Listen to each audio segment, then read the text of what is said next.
In a rented room, dim yellow light barely illuminates a small space. A man just off work lies slumped on a messy sofa, phone held close to his face. The screen is playing a Boruto clip compilation. Damn it, Hinata. Sasuke use Amino to Jikara. Use Shinra Tensei. Open the Rinnegan and counterattack. He shouts hoarsely at the screen, frustrated. But the video doesn't change. Boruto grips a kunai, his form suddenly bursting forward, leaving only a blur. Sasuke doesn't even have time to react. The sharp kunai pierces straight into his 6-tomo Rinnegan. Bang! The eye is stabbed blind. Sasuke in the video crashes heavily to the ground, clutching his eye socket and letting out a heart-wrenching scream. Damn! The man angrily closes the video and opens the Naruto Battle Arena game. Still the training ground. He instantly picks Hawk. Sasuke casts Fireball, then performs a smooth combo of slashes and kicks, causing the training Boruto's HP to plummet. Until the kill line appears. The man's finger slams the ultimate button, knuckles straining. Then he suddenly covers his left eye and roars from his throat, Amaterasu. Victory decided. The man exhales a sigh of relief. Satisfied, he opens Douyin again. But the frustrating video from earlier is nowhere to be seen. The man doesn't dwell on it, continuing to scroll. Suddenly a video with a strange style pops up. No extra images, just the entire screen exploding with golden light. Tiny gold particles explode like stardust, the glow dazzling the eyes. The man frowns, thinking inwardly, flashy and Despite his disdain, his finger doesn't stop. He patiently taps to open it. A line of text appears in the center of the video, below it a neatly arranged list of names. If you could transmigrate into the Konoha 12, who would you choose? Nara Shikamaru Akimichi, Choji Yamanaka Ino Rock, Lee Tintin Hyuga Niji, Haruno Sakura, Uzumaki Naruto, Uchiha Sasuke, Inazuka Kiba, Aburame, Shino, Hyuga Hinata. The man scans the list without hesitation. He taps heavily, precisely on the words, Uchiha Sasuke. The moment his finger touches the screen, a soft tap sound rings out. He intended to swipe up to see the next video, but the screen freezes, unresponsive to any swipe. Confused, he looks up at the screen. The golden light fades and new text appears. Please select Sasuke's age group, young Sasuke, adult Sasuke, old Sasuke. The man is surprised, muttering, this video is quite elaborate. His gaze falls on the 3 options, and he makes a decision instantly. Young Sasuke. That would mean waiting for the night of the clan massacre, watching his parents die. Old Sasuke. Without the Rinnegan, what use is he? Without hesitation, he taps again, selecting adult Sasuke. Selection successful. The next moment, the screen erupts with blinding white light, 100 times more intense than the golden light. The entire rented room is engulfed in the intense light. The man instinctively raises his hand to shield his eyes, the corners of his eyes stinging, and he curses, damn. Cheap effects. Bang! An irresistible force smashes through the wall. The entire room shakes violently. The world spins, and a feeling of weightlessness engulfs him. Everything goes black, and he loses consciousness. He feels as if he is dreaming. He experiences Sasuke's life from a god's perspective, the hatred of the clan massacre, the determination to defect the battles of the 4th shinobi world, or the loneliness of a missing arm and a wandering life. Scenes surge wildly in his mind. After an unknown time, his hazy consciousness gradually returns. A familiar, crisp female voice reaches his ears, tinged with caution and confusion. Who are you? He tries to open his eyes, but his eyelids are heavy as leads stuck together. His limbs feel like jelly, every muscle aching and trembling. A feeling of soreness, exhaustion, and weakness seeps into his bones. He can't even lift his fingers. He can only passively perceive a pair of hands gently supports his back, slowly helping him up with the softness unique to a young girl's fingers. The female voice sounds again, somewhat strained, so heavy. Then a deep, serious, threatening male voice speaks from nearby. Can you hear me? I advise you not to take risks. Hand over that man, and he'll spare your life. No response. The surroundings gradually quiet. The next moment, a warm, gentle current slowly seeps into his limbs and trunk, flowing through his meridians, gradually replenishing his depleted chakra. The fatigue gradually eases, the stinging muscles relax. It's healing chakra. His senses slowly clear. He smells faint herbal medicine and hears soft breathing. Clenching his teeth, using all his remaining strength, he forces his heavy eyelids open. Ugh! A cry of pain escapes his throat uncontrollably. Before him, a familiar pretty face comes into view. Pink short hair, green eyes. It's the young Haruno Sakura. Seeing him awake, Sakura immediately shows a delighted expression, her tone light. Finally awake. How do you feel? The man stares at her blankly and blurts out with a hint of instinctive familiarity, Sakura. At this call, the delight on Sakura's face freezes instantly. Her pupils contract, she takes a step back, her eyes full of disbelief. Her slender fingers unconsciously clutch her clothes, her green eyes fixed on the man, brows furrowed in wariness and confusion. Street performer uncle. How do you know my name? I never told you. Shaken by Sakura's words, the confusion of the transmigration disappears completely. The man, now Sasuke's mind, explodes, his heart racing wildly. I transmigrated. The golden light of the short video, the force impact, the image of successfully selecting adult Sasuke flashed through his mind. Could it be? I've become Uchiha Sasuke. In great shock, he instinctively raises his hand to touch his face. Only his right hand feels the warmth and contour of his cheek. His left arm hangs at his side empty. No hand, no wrist, just a stump of a missing arm. Wind blows, bringing a hollow, piercing cold to his fingers. Trace the stump, feeling the rough texture of old scars. He feels a slight relief. He remembers he chose adult Sasuke. At 17 during the war, he and Naruto each lost an arm. Now 18, missing left arm is normal. But before he can calm down, Sakura watches him touch his face, then his expression changes, then he stares at his left arm and tilts her head. Curious and confused, she softly asks, "Street performer uncle, what's wrong?" "Street performer uncle." Sasuke freezes, bewildered. Internally, he is speechless and frustrated. "No. I'm only 18. You call me uncle." "Sakura, your Serato is gone." Suddenly Sasuke realizes something. He looks at his own outfit, the Boruto series one-armed combat suit. Then looks at the young maiden. "Sakura, why are you so small?" Sakura is even more confused by his nonsensical question. She finds this strange, oddly dressed, one-armed man extremely weird. She mutters quietly, "Uncle, you're so strange, saying weird things." "Another uncle." A sense of foreboding grips Sasuke's heart. His blood seems to freeze instantly. His limbs are weak and sore, every movement pulling at aching muscles. His vision darkens, dizzy, but he grits his teeth, using one hand to push himself up from the ground, struggling. His arm trembles uncontrollably, sweat breaks out, breathing heavy and rapid. Staggering step by step, relying on hazy memory, he stumbles to a nearby river. The water is clear to the bottom. Reflected is a face. The features are still Uchiha Sasuke's, but gone is the youthfulness. Added are mature, sharp world weariness, the corners of his eyes slightly drooping. One arm, one eye patch. It's clearly the middle-aged Uchiha Sasuke from the Boruto series in his 30s. The moment he sees the reflection, blood rushes to his head. A surge of rage mixed with frustration, anger, and despair engulfs him. Damn it. I chose adult Sasuke, and this is what you give me. He's middle-aged, damn it. Transmigration, you better get it right. Wait. Sasuke, who had collapsed onto the wet and cold riverbank, felt his chaotic thoughts suddenly come to a halt. A flood of memories from countless time travel novels he had read in his past life surged into his mind. Those countrymen, every one of them who transmigrated, came with a golden finger. System check-ins, simulators, quests. In the end, relying on these golden fingers, they rose to the peak of life, smooth sailing all the way. Thinking about it this way, it seemed that middle-aged Sasuke wasn't entirely unacceptable. As long as he had a system he could endure a little longer, and maybe he could regain his youth, or even achieve immortality.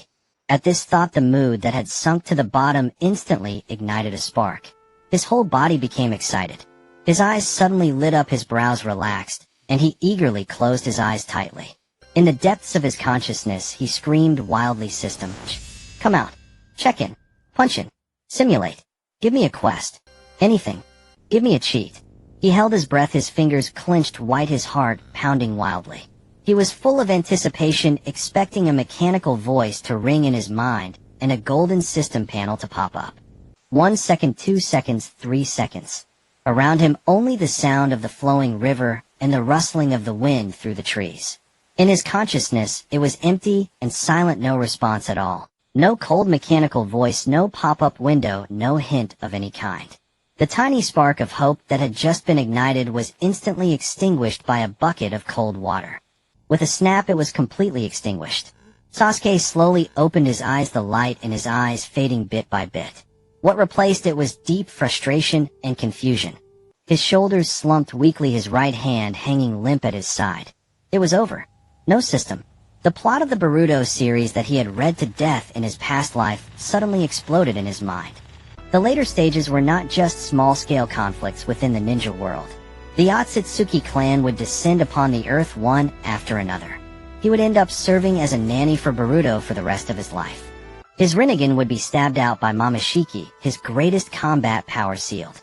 In the end, even to protect Boruto, he would become a divine tree. He would die without a clear fate. Without a system and a middle-aged one-armed Sasuke. Even the protagonist's halo would be gone in the Boruto series. How could he even play this hell difficulty? A bone-deep sense of powerlessness washed over him.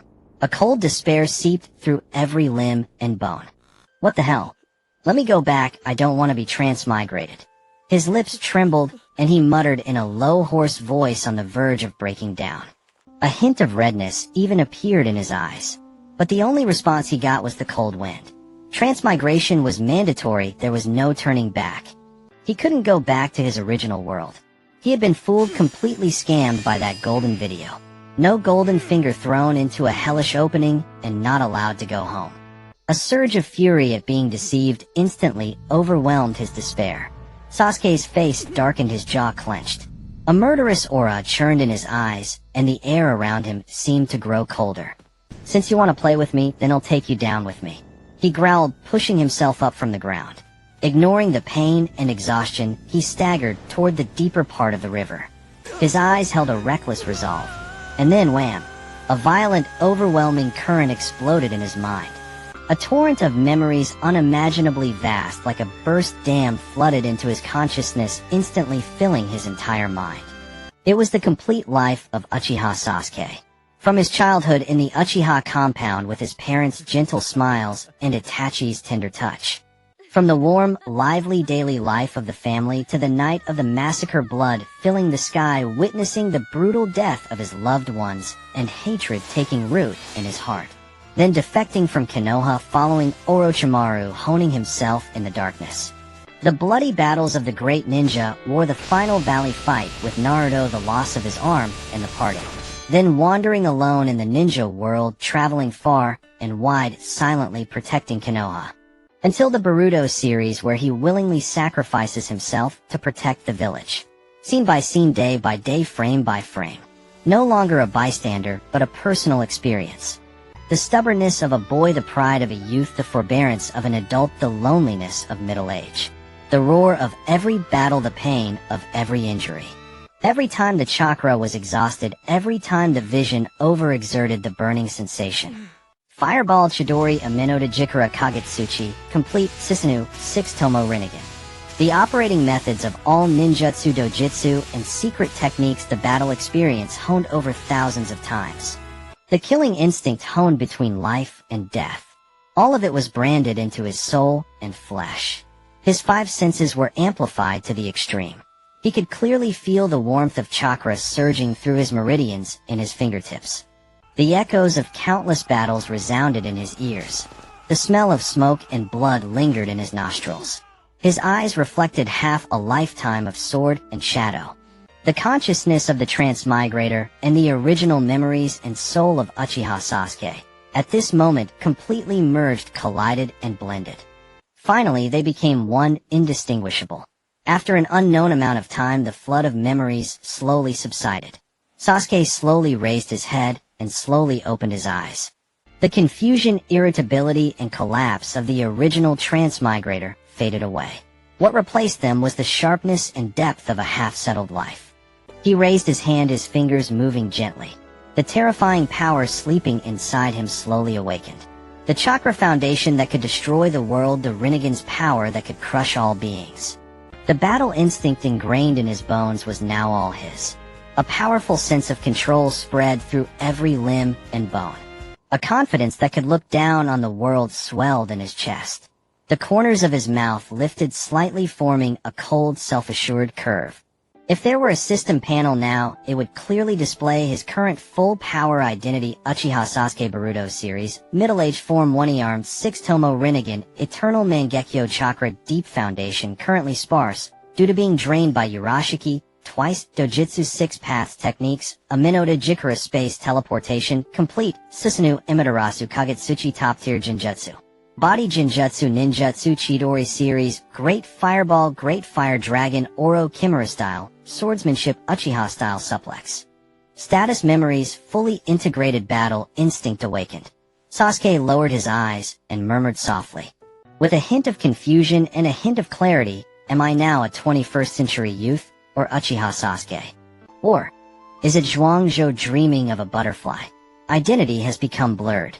Now he not only has the complete memories of his past life, but also the entire life of Sasuke, all his power, all his obsessions. After a long moment, he shook his head suddenly, and the confusion in his eyes completely dissipated. Only unwavering determination remained. No matter who I was from today on, I am the new Uchiha Sasuke. The moment the words fell, all hesitation, complaint, and unease were cut off. He felt the terrifying dojutsu power dormant inside him. He instinctively wanted to activate his chakra, summon the complete Susanoo, and test the power that could tear the sky and earth apart. But the moment he tried to mobilize even a strand of chakra, a powerful wave of weakness swept over him. A profound ache and fatigue spread through his limbs. Not enough chakra. A memory of his former self instantly surfaced in his mind. Not long ago, he had been drained of a large amount of chakra twice by Ōtsutsuki Urashiki. He had also fought Hiden with him, severely injuring Urashiki with a Uchiha-style suplex. He had also endured several of Urashiki's Ōtsutsuki elbow strikes, causing severe damage to his body. So that was it. Sasuke couldn't help but let out a low, bitter laugh. The former self, also the current self. The smile abruptly stopped. The suffocating future of the Boruto series surfaced again in his mind. Wandering alone with one arm, being a nanny for Boruto, having his Rinnegan stabbed out. Eventually dying and becoming a divine tree. The light in his eyes vanished, instantly replaced by bone-chilling cold. His entire aura suddenly turned icy and sharp. I will never accept such a future. His voice was low, each word carrying an unshakable resolve. His fist clenched tightly, his nails almost digging into his palm. If I cannot change this predetermined fate, then I would rather die. Success or death. This belief, solid as a rock, was deeply rooted in his heart, never to waver again. He lowered his gaze to his empty left arm. The old scar at the stump was rough, and the wind brought a hollow chill as it passed. Sensing the pitifully thin chakra within his body, a cold glint flashed in his eyes. The most urgent task now was to restore his combat power. Without strength, everything was empty talk. Zhuangzhou stopped overthinking, focused his mind, and rapidly refined the remaining chakra in his body. His meridians grew slightly hot, and chakra flowed slowly. In just a few seconds, he forcibly recovered 1/10 of his chakra. Yet the overwhelming fatigue grew heavier, and his physical stamina was nearly depleted. Is this the limit? He murmured to himself, then a thought flashed in his eyes. If he had a soldier pill, he could quickly replenish his stamina and gather more chakra. Suddenly he thought of Xiaoying. Zhuangzhou immediately turned his head and looked back in the direction he had come. But that single glance made his heart tighten. The slender figure of the girl lay silently on the ground, motionless with faint breathing. She had evidently exhausted her chakra and collapsed from physical fatigue into unconsciousness. A familiar surge of urgency and worry welled up in his heart. It was the deep concern engraved in the soul of the original Zhuangzhou, and also the instinctive panic of the time traveler. Sakula, he cried out involuntarily, ignoring his own weakness, staggering and rushing over. Following the instinct of countless memories of Xiaoying healing him, he formed hand seals with one hand. A soft green chakra light flickered in his palm. It was the mystic palm technique. The small amount of chakra he had just recovered began to drain away through his palm. But he did not hesitate for a moment, continuously channeling healing chakra into Xiaoying's body. After a short while, Xiaoying's eyelashes trembled slightly, and she slowly opened her eyes. Through the haze, she saw the one-armed stranger leaning over her, his palm glowing with warm green light. Somehow, even though it was their first meeting, this mature, sharp-featured face stirred an indescribable sense of familiarity and warmth in her heart, as if she had seen it countless times before. Remembering that he had called her name correctly, the doubt in Xiaoying's mind surged again. She whispered softly, "Who exactly are you?" Zhuangzhou, seeing her awake, slowly withdrew the mystic palm technique. He carefully helped her up, his voice unconsciously softening. With an instinctive familiarity, Are you okay, Sakura? Xiaoying steadied herself, her emerald eyes fixed unblinkingly on him. She persisted with the question again, who exactly are you? Zhuozhu looked at the stubborn girl before him, recalling that he had traveled through time. In this timeline, the original Uchiha Zhuozhu had already gone to train under Orochimaru. Then he looked at his own one-armed wandering appearance. A sudden mischievous impulse surged within him. He suppressed the softness in his eyes, his expression turning stern, and said in a low voice, Yueguang Zhuozhu. Hearing the word Zhuozhu, Xiao Ying's entire body stiffened. Those two familiar words struck the softest part of her heart. The one who defected from Konoha and walked the path of darkness, her beloved Uchiha Zhuozhu, instantly surfaced in her mind. Loss, grief, bitterness, all flooded her heart at once. She lowered her gaze slightly, her fingers clutching the hem of her garment, and murmured softly, Zhuozhu. Seeing her suddenly despondent, Zhuozhu's heart skipped a beat. He thought the joke has gone too far. Quickly putting on a serious face, he reiterated, it's Yueguang Zhuozhu. But Xiaoying was still lost in her thoughts and did not hear him. Her eyes were filled with unshakable melancholy. Seeing this, Zhuozhu said no more, letting her calm down. He sensed the small amount of chakra he had barely recovered and wasted no time. His gaze turned resolute and cold, cutting straight to the point. Xiaoying, do you have any soldier pills? The familiar tone brought Xiaoying back to reality. She instinctively opened her ninja tool pouch and took out a bottle of soldier pills. Zhuozhu, quick as lightning, snatched it before she could say anything. He pulled out the stopper, tipped the bottle, and 6 round soldier pills lay quietly in his palm. At that moment, his only thought was to quickly restore his combat power, disregarding any dosage limits. Without a moment's hesitation, he tilted his head back and swallowed all 6 pills. Wait, what are you doing? Xiaoying instantly turned pale with alarm, reaching out to stop him, but it was too late. She was panicked, her voice trembling. One is enough. Eating so many at once will consume a huge amount of life force. It will kill you. The soldier pills dissolved instantly in his stomach, sending scorching energy surging through his throat into his limbs and bones. A violent medicinal force swept through his entire body.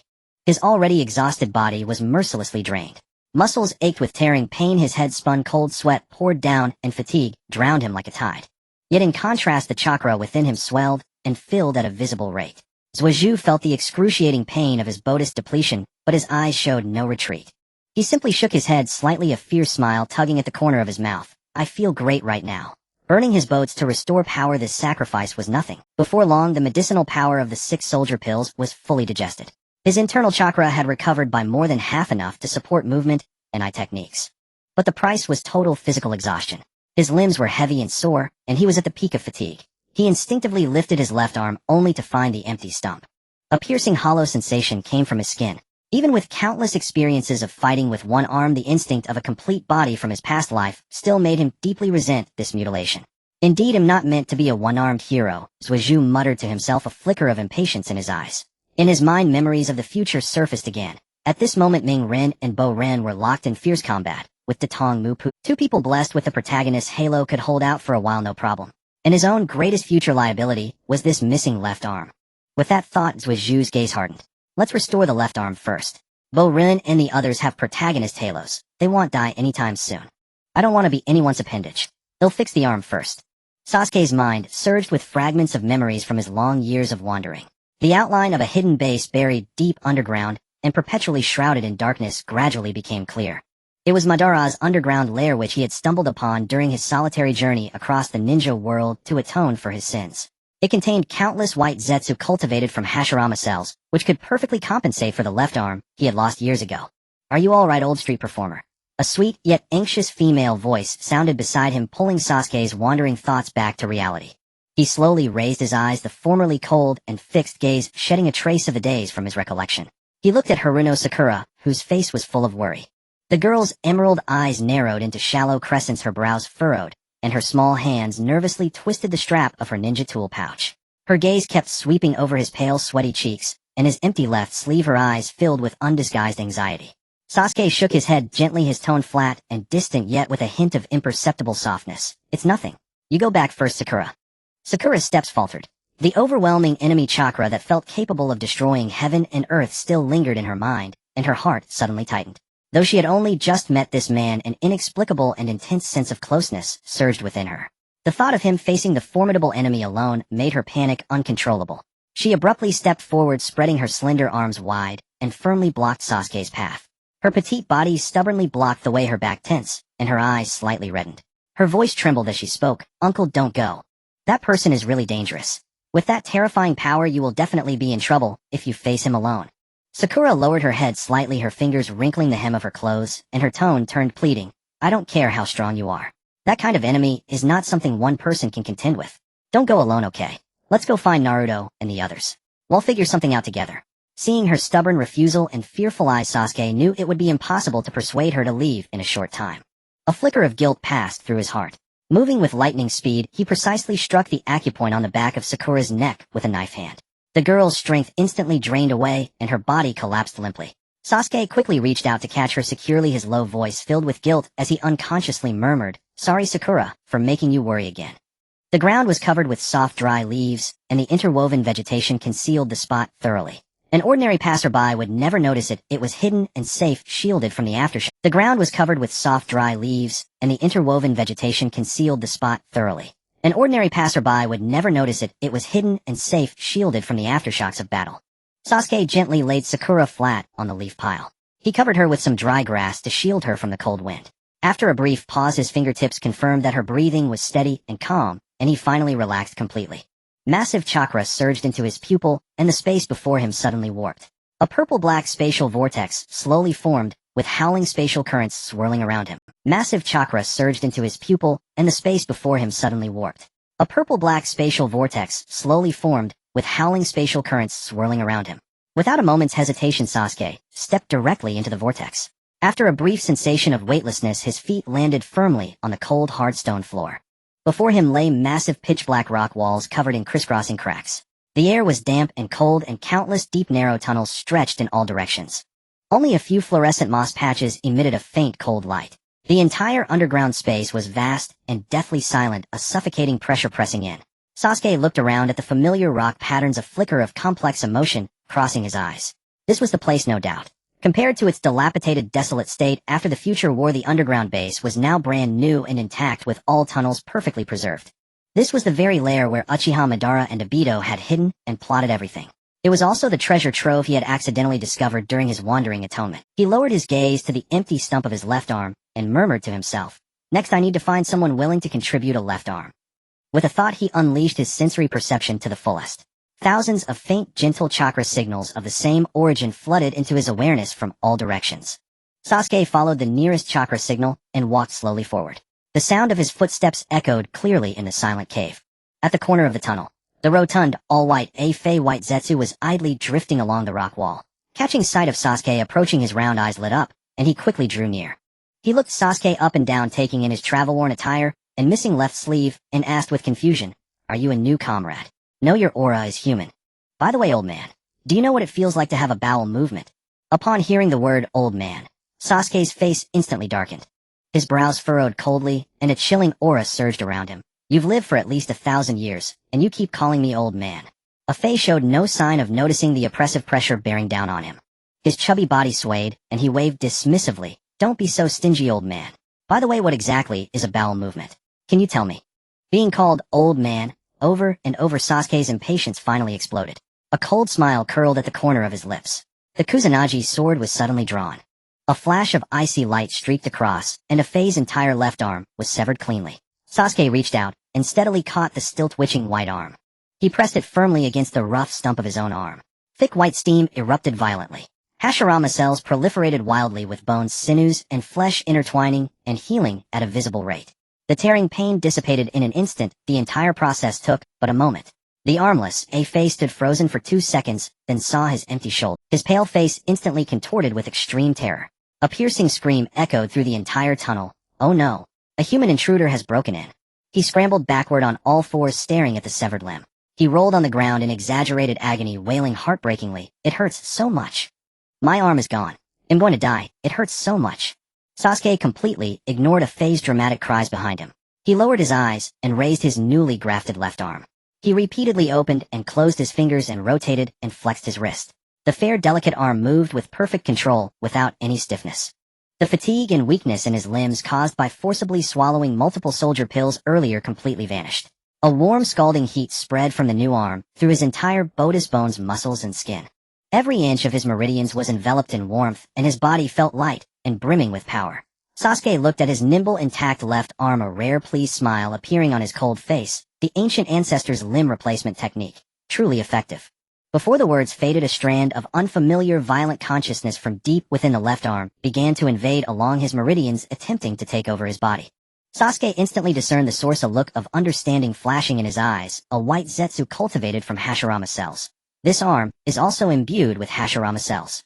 A scornful smirk curled at the corner of his mouth. The surging, overwhelming chakra within his body instantly swept through the entire left arm. The faint consciousness belonging to the white zetsu was crushed and dissipated in an instant. At this moment, the new left arm completely fused with his own body, without any barrier. Warm, immense chakra continuously poured from the arm into his dance. His originally depleted and empty chakra pool was instantly filled. It even continued to surge with a total volume even more abundant than before the arm transplant. All his meridians were washed by the abundant chakra, a warm, tingling sensation spreading throughout his body. Every muscle was full of power. The aftereffects of fatigue, dizziness, and weakness were all gone. His right eternal Mangekyo felt subtly hot, and its dojutsu power was slowly growing. The increase was slight, but clearly perceptible. With his supreme perception, Sasuke could precisely detect that faint yet genuine enhancement in his ocular technique foundation. He understood, recalling that in the original story, the original Sasuke had always refused to transplant a Hashirama prosthetic. A trace of indifference flashed in his eyes. It seemed that the original had known that transplanting this arm would greatly boost his own strength. But the power increase was too conspicuous, drawing wariness from all sides, so he insisted on remaining one-armed. That was truly too restrictive and utterly dull. Just as Sasuke was adapting to the surging power and moving his new arm, the space beside him suddenly warped violently. A purple-black spatial vortex tore through the rock wall once more. A figure clad in a black robe with red clouds stepped out of the vortex. An orange mask patterned with spirals covered half his face, revealing only a single Sharingan eye. It was Uchiha Obito. The moment Obito landed, his crimson Sharingan locked onto Sasuke, who now had a complete left arm not far away. Rage surged through his body, his chest heaving violently as he suppressed the towering fury. His voice was hoarse and fierce, filled with shock and murderous intent. Damn it! How did you break in here? In the dim underground cave, the air was damp and oppressive, carrying a faint musty odor. Water droplets slowly slid down the stalactites, landing on the cold stone floor with a soft rhythmic sound. Sasuke withdrew his gaze, lowering his eyes to his newly grafted left arm.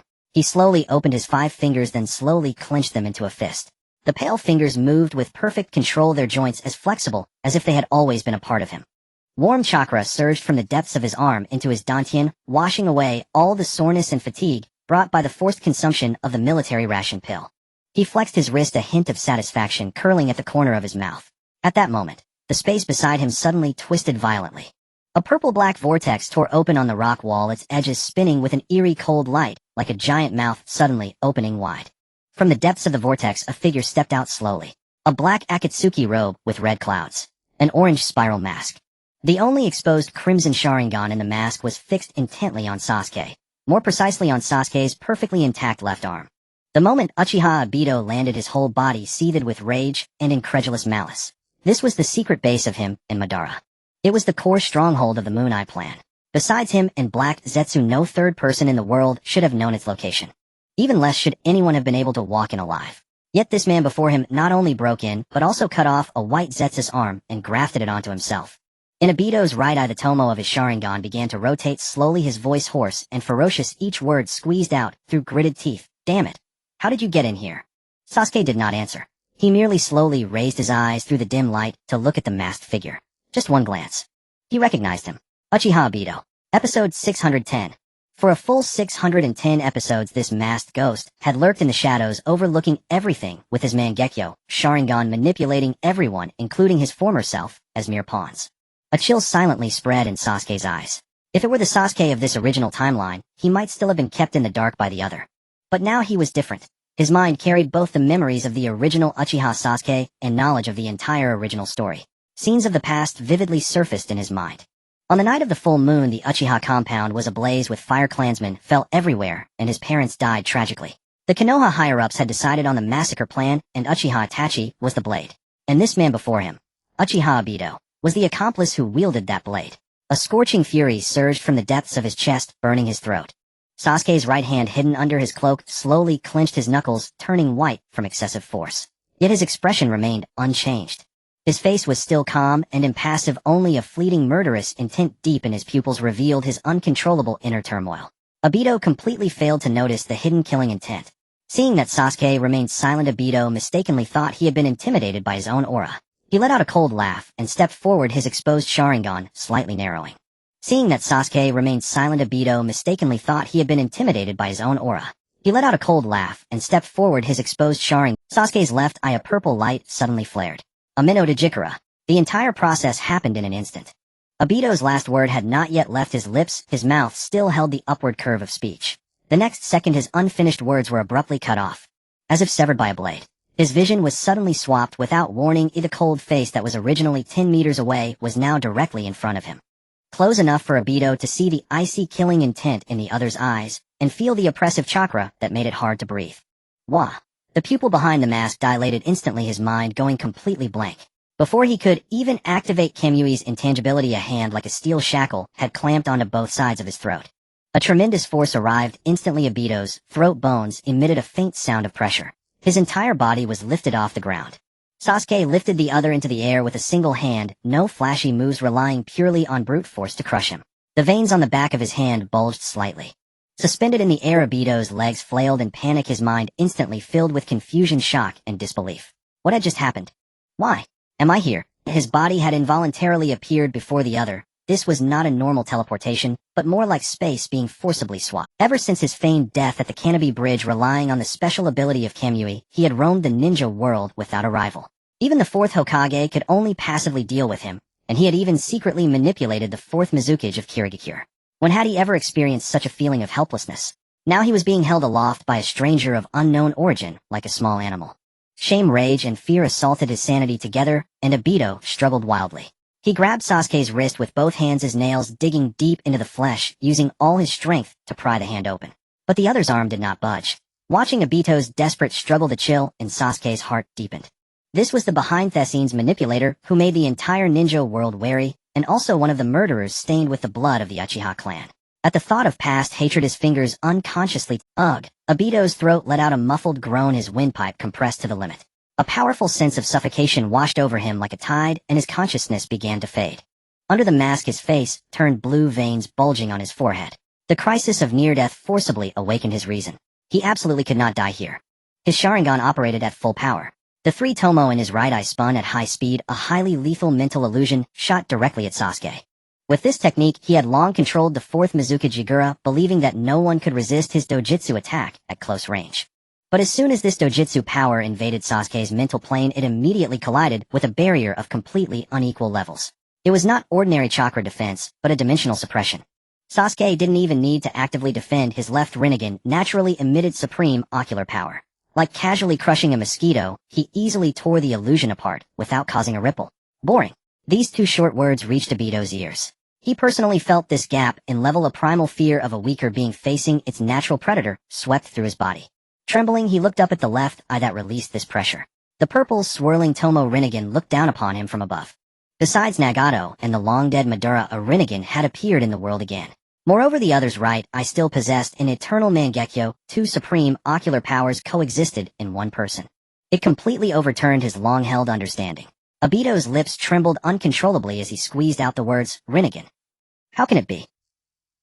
With no chance of victory at present, escape was the only option. The kaleidoscope pattern spun wildly, spatial ripples emerging on the surface of his body as he prepared to enter the Kamui dimension and become intangible. Once inside the other dimension, physical attacks could no longer harm him. Just as his body was about to vanish, Sasuke's Rinnegan erupted with a dazzling purple light. A far more formidable dojutsu power surged straight into Obito's mind. Before such high-level ocular prowess, the strength of an ordinary Mangekyo was as fragile as thin paper, instantly shattered. Obito's spatial intangibility was forcibly interrupted. The Mangekyo pattern in his right eye was overlaid by the Rinnegan's imprint, and his entire body he was completely trapped in a mental illusion. Sasuke still held him aloft with one hand, Obito's limbs hanging limp. Only faint, unconscious breaths remained. If he tightened his grip, the mastermind who had manipulated the shinobi world for over 600 episodes would fall on the spot. The vengeance that had yet to be exacted would finally be settled. With his current strength, killing Obito was just a thought away. But the moment the idea of revenge arose, countless threads of causality instantly raced through his mind. If Obito died, the person who would later help him transplant the eternal Mangekyo would disappear. Without that power, the formidable enemies that would appear one after another would bring about his downfall due to insufficient strength. The future self who had traveled here would also vanish directly as the timeline shifted. The fleeting thrill of revenge came at the cost of his own annihilation. The murderous intent in his eyes gradually faded as reason took over. His tightening hand slowly loosened. He had come here only to mend his severed arm. From the beginning, he had no intention of disrupting the established course of history. His right eternal Mangekyo turned gently, its refined dojutsu power forming invisible blades. They infiltrated the depths of Obito's memory, completely erasing every image of the intrusion into the hideout and his defeat at Sasuke's hands, leaving no trace. To prevent any suspicion upon awakening, Sasuke wove an entirely new dream. In the illusion, Obito was together with Rin, the one he had been obsessed with his entire life. Stay asleep in the illusion. Releasing his grip from the neck, Obito collapsed to the ground. Even a faint smile curled at the edge of his mask as he immersed himself in the long-cherished, beautiful memories. Sasuke no longer paid attention to the fallen Obito. His sharp gaze fixed directly on the shadowed corner deep within the cave. Under the all-encompassing perception of the Rinnegan, the darkness that seemed empty actually concealed another lurking presence. Meanwhile, in the deepest shadow, Black Zetsu stood frozen stiff as stone. He had witnessed the entire battle from start to finish. Obito was completely dominated with no room to fight back. Black Zetsu's mind was shaken. A third Rinnegan had appeared in the world, and its power far surpassed Nagato's. The plan to resurrect Kagaya, which he had schemed for millennia, was likely to be thwarted by this suddenly emerging power. The thought of his lifelong goal slipping away engulfed him in a bone-deep unease. Sasuke had already locked onto his hiding spot. Black Zetsu's heart jolted. He's been found. Instantly turning into a fluid and merging with the rock wall, he used the mayfly technique to desperately flee deep into the earth. Sasuke did not give chase. He simply stood still. His voice pierced through layers of rock and soil, reaching Black Zetsu's ears clearly. You don't want to make an enemy, do you? Black Zetsu's movement halted abruptly. Forget this. Otherwise I wouldn't mind. Preventing the resurrection of Kagaya Ōtsutsuki. Kagaya Ōtsutsuki. The secret buried for 1,000 years was spoken outright, and Black Zetsu froze completely in the rock. No one else should have known that name except him, yet this person was fully aware of his ultimate goal. With Madara not yet revived, and the only available asset Obito easily manipulated by the other, he had no bargaining chips. Overwhelming fear forced him to emerge from the earth, his voice trembling with panic. Who are you? A faint curve lifted the corner of Sasuke's mouth. It seemed he had Black Zetsu by the weak point. I am merely a wanderer with no intention of meddling in your struggles. His tone turned icy. Remember, if you don't want to gain an extra enemy, you'd better act as if this never happened. Black Zetsu fell into a long silence, weighing the pros and cons in his mind. But he found no leverage to resist. Sasuke's tone relaxed, tinged with a hint of faint mockery.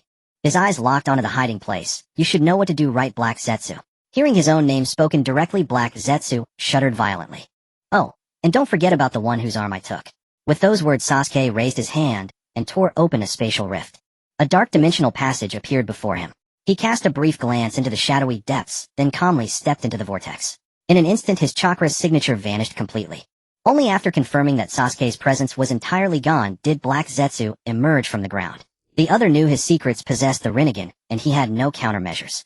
If angered, thousands of years of planning would be rendered useless. After much internal struggle, Black Zetsu made a decision deep in his heart. Until Madara was revived, he would absolutely not provoke this mysterious power.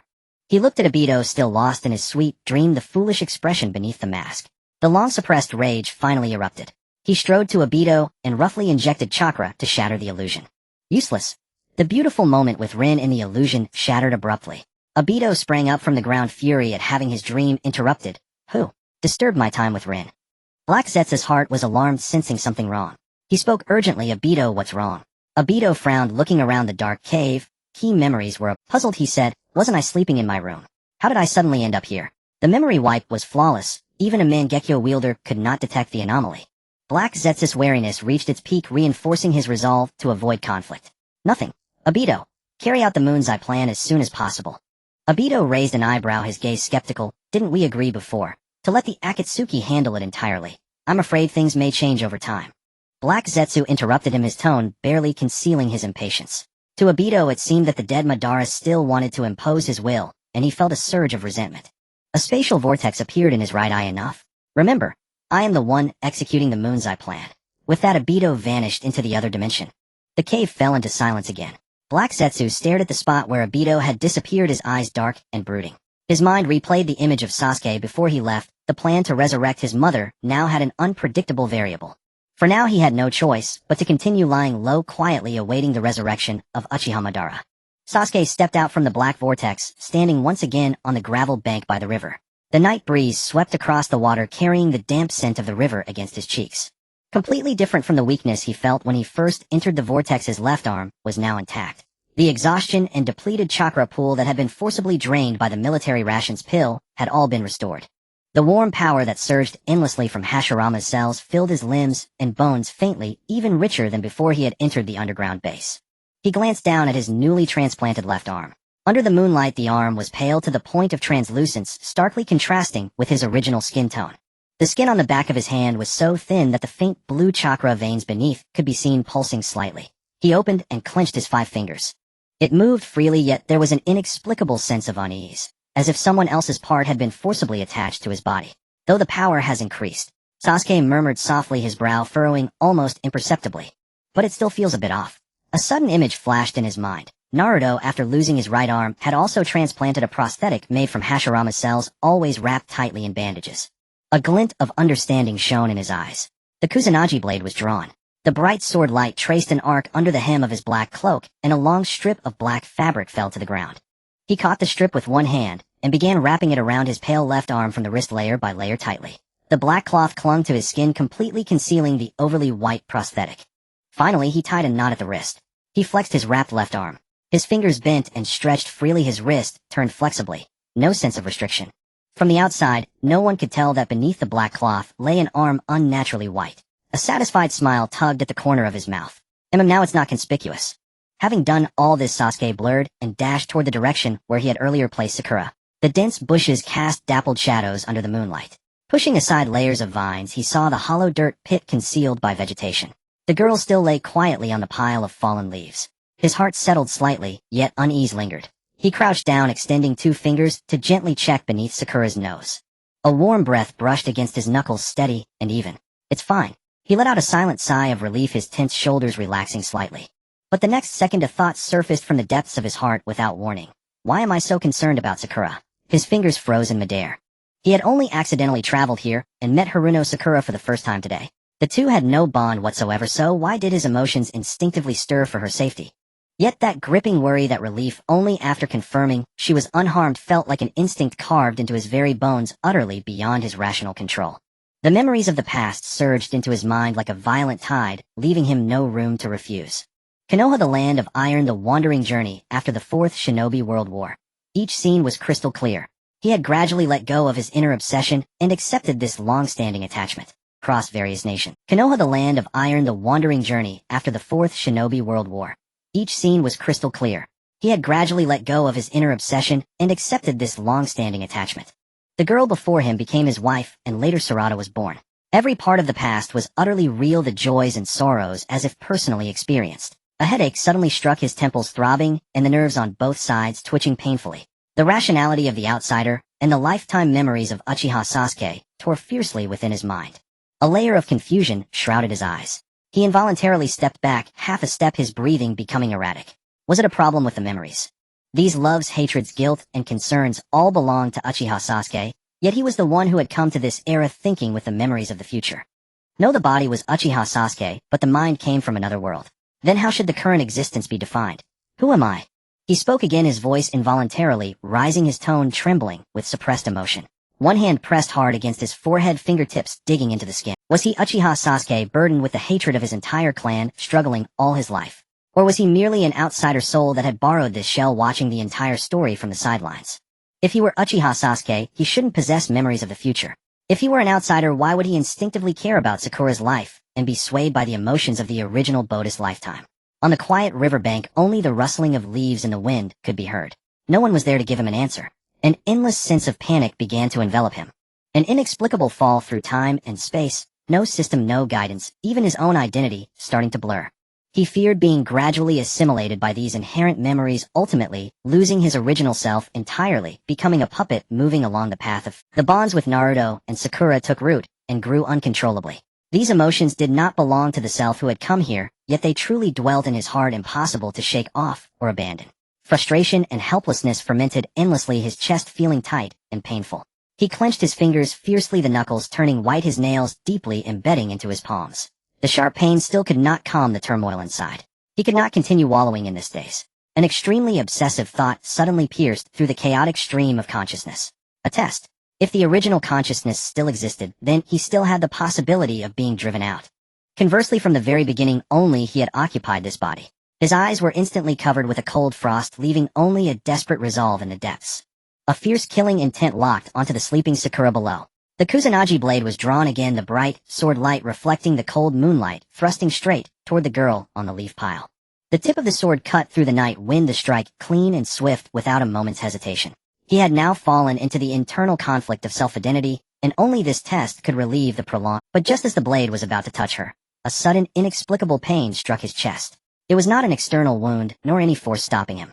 The pain came from deep within his chest, as if something was being tightly squeezed, or like a rusted string had been violently plucked. The ache was burning and sharp, yet his arm met no obstruction. The blade continued forward, its momentum undiminished. No other soul jumped out to seize control of the body, no external force stopped his wrist. Nothing at all, only that indescribable dull ache in his chest. The tip of the sword stopped abruptly less than an inch from Sakura's forehead. The night breeze blew the blade, reflecting the cold white moonlight, casting a glow on Sakura's peaceful sleeping face. Sasuke looked down at his own hand. The hand held the sword hilt steadily, the fingertips white from excessive force, but without any tremor. It was he himself who had stopped. Not because his body was out of control, not because the original self had jumped out to block him. From beginning to end there was only him, and he quickly withdrew the Kusanagi blade and sheathed it. Lowering his eyes, the coldness gradually faded, replaced by a complex understanding. I am still me, only possessing all the memories and experiences of Uchiha Sasuke.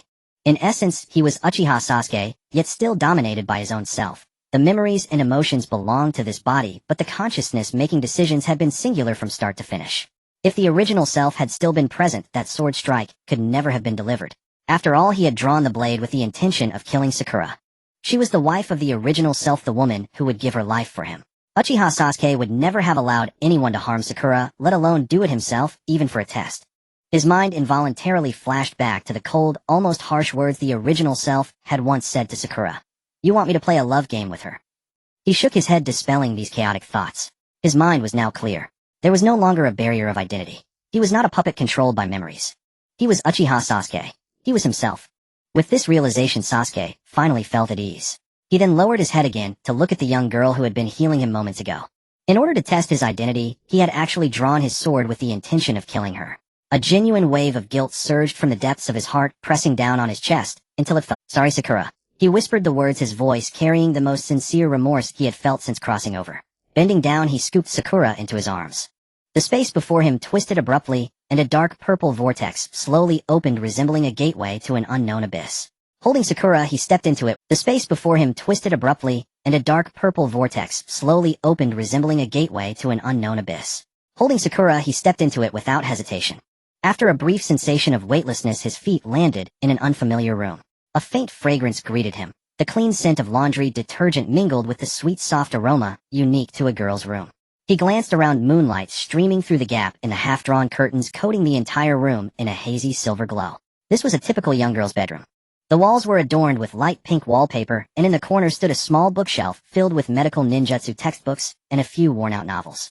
The desk was neatly organized with several old notebooks from the Ninja Academy stacked together, and a pencil holder containing a few short-used pencils. But what truly made Sasuke pause was the wall above the bed. It was covered with photographs. The most prominent was a picture of Team 7. They were so young back then. Naruto was turned away, sulking at him. Sasuke himself stood cold-faced beside him. Sakura was in the middle, flashing a victory sign, and Kakashi stood lazily at the back, one eye curved into a crescent. The edges of the photo had yellowed and curled, clearly touched countless times. Surrounding the group photo, the wall was densely covered with close-up pictures of Sasuke. Some were ID photos cut from ninja registration forms, some were candid shots taken at unknown times, and some were close-ups of his face cut out from group photos and enlarged. Each of them had been cut into a heart shape arranged around the central Team 7 photo like satellites. At the head of the bed stood a half-human-tall plush bear with round eyes and a simple smiling mouth. And on the bear's forehead a photo of Sasuke was neatly taped with transparent adhesive. His gaze swept across the wall over the heart-shaped cutouts, and across the ID photo of his stern face on the bear's forehead. His eye twitched involuntarily. A faint, indescribable embarrassment rose from his heart, which he quickly suppressed. His expression returned to calm within 2 seconds, but the faint blush spreading to the tips of his ears betrayed his momentary reaction. This was the Haruno residence. From past memories, he had accompanied Sakura home once, so he was somewhat familiar with the place. Carrying Sakura to the bed, he gently laid her down, pulled the blanket over her, and carefully tucked her in. The girl's eyelashes cast a faint shadow in the moonlight, her breathing still steady and even. He straightened up and instinctively touched his right eye. The consumption of the Rinnegan's power was far greater than he had anticipated. Shortly after transplanting his left arm, his eye power had been, having used it only twice, once for Amenodajikara and once for space-time teleportation. A hollow weariness had already begun to set deep within his right eye, as if a vast pool had been drained, leaving only a shallow remnant. A sense of helplessness washed over him. The Rinnegan was powerful, but lacking eye power was a fatal flaw. Wait. Sasuke frowned. He began to replay the battle in the underground base in his mind. Right after transplanting the white Zetsu left arm, the chakra from Hashirama's cells surged into his body, and his eye power was nearly full. Then he used Amenodajikara on Obito, a short-range force swap of positions ignoring the target's will, and his eye power immediately dropped by half. Later he opened a space-time teleportation. Teleportation also consumed eye power, but much more gently. He could use it 5 or 6 times without issue. The real drain was Amenodajikara. At this rate of consumption, he could only use it twice in a single battle. After 2 uses, the Rinnegan would be half crippled. His brow furrowed deeper. When had he become so weak?